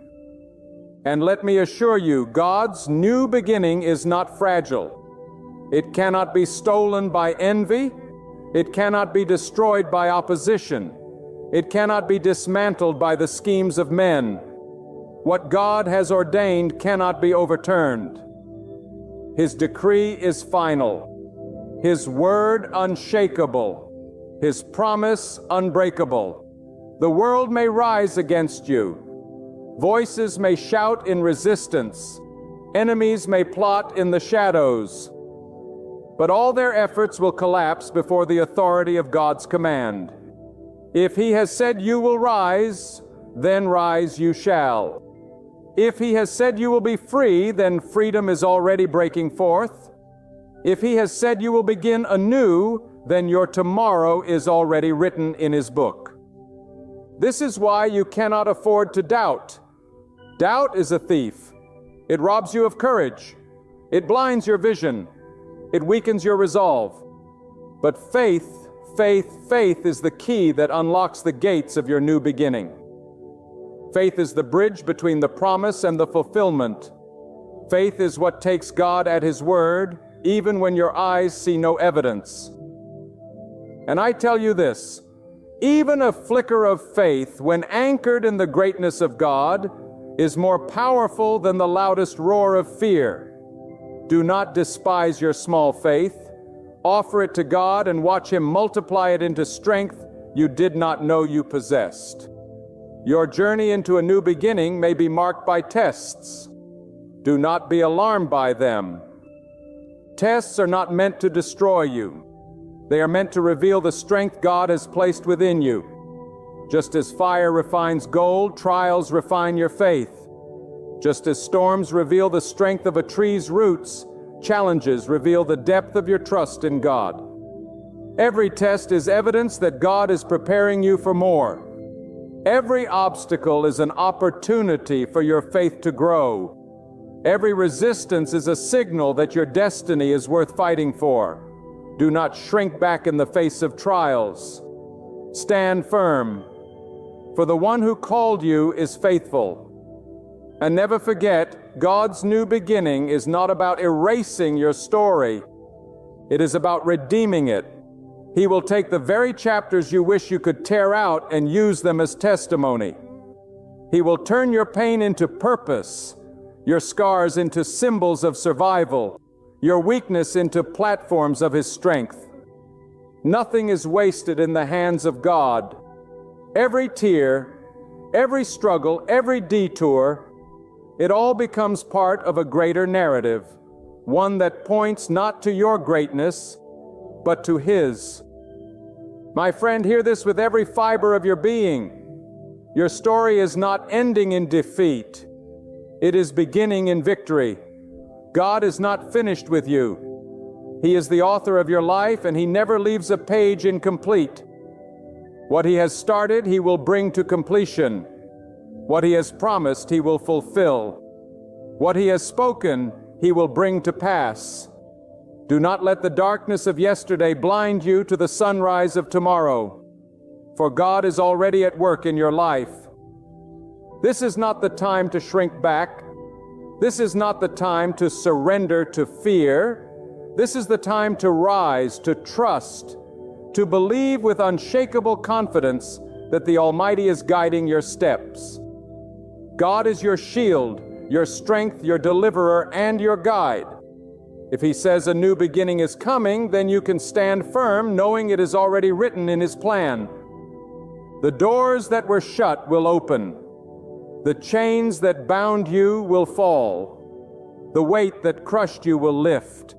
And the sorrow that once drowned you will be replaced with joy that overflows. Walk forward boldly, for you are walking with God. Do not dwell on what lies in ruins behind you, for your destiny is not in the ashes of yesterday, but in the promise of tomorrow. Do not fear what you cannot see, for God already stands in the places you have yet to walk. Do not question His strength, for His power has never known defeat. Step boldly into this new season with courage, with faith, and with a flame of hope alive within your heart. For the Maker of heaven and earth has already spoken it into being. The page is turning. The chapter is changing. The story is moving forward. And it is God Himself who holds the pen to write the next line of your life. Trust His hand. Walk in His way. Yield to His will. And you will witness with your own eyes what only He can bring to pass. A divine new beginning has been spoken over your life. And when God proclaims it, no force in creation can undo it. Your future is secured. Your steps are ordered. And your victory is already written. My friends, I want you to listen tonight with the deepest focus of your heart. What I am about to share is not just another sound to fill the quiet.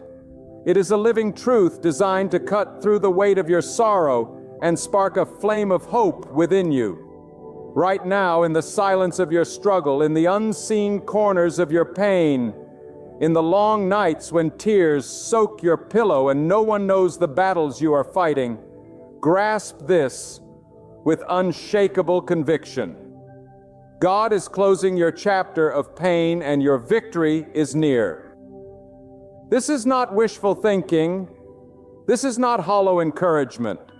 This is the eternal reality that when God authors your story, He never abandons you in the darkness.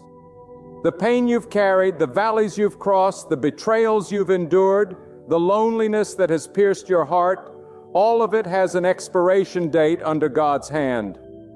And today I declare to you that the chapter of suffering is drawing to an end because God Himself is turning the page toward your victory. You see, too often we measure our lives by the weight of our trials, and we think that pain has the final say. We wake up with burdens and go to bed with worries. We walk through the day haunted by memories of what was taken from us, opportunities that slipped away, people who abandoned us in storms that nearly drowned us. We think the season of loss will never end. But I want you to know, pain is not eternal. Suffering is not sovereign. Trouble does not hold the pen to your life story. Only God holds that pen. And when God decides that enough is enough, when God says the wilderness has lasted long enough, when God declares that your season of breaking has fulfilled its purpose, nothing and no one can stop Him from closing the chapter of pain and leading you into victory. You may feel tonight like the weight of your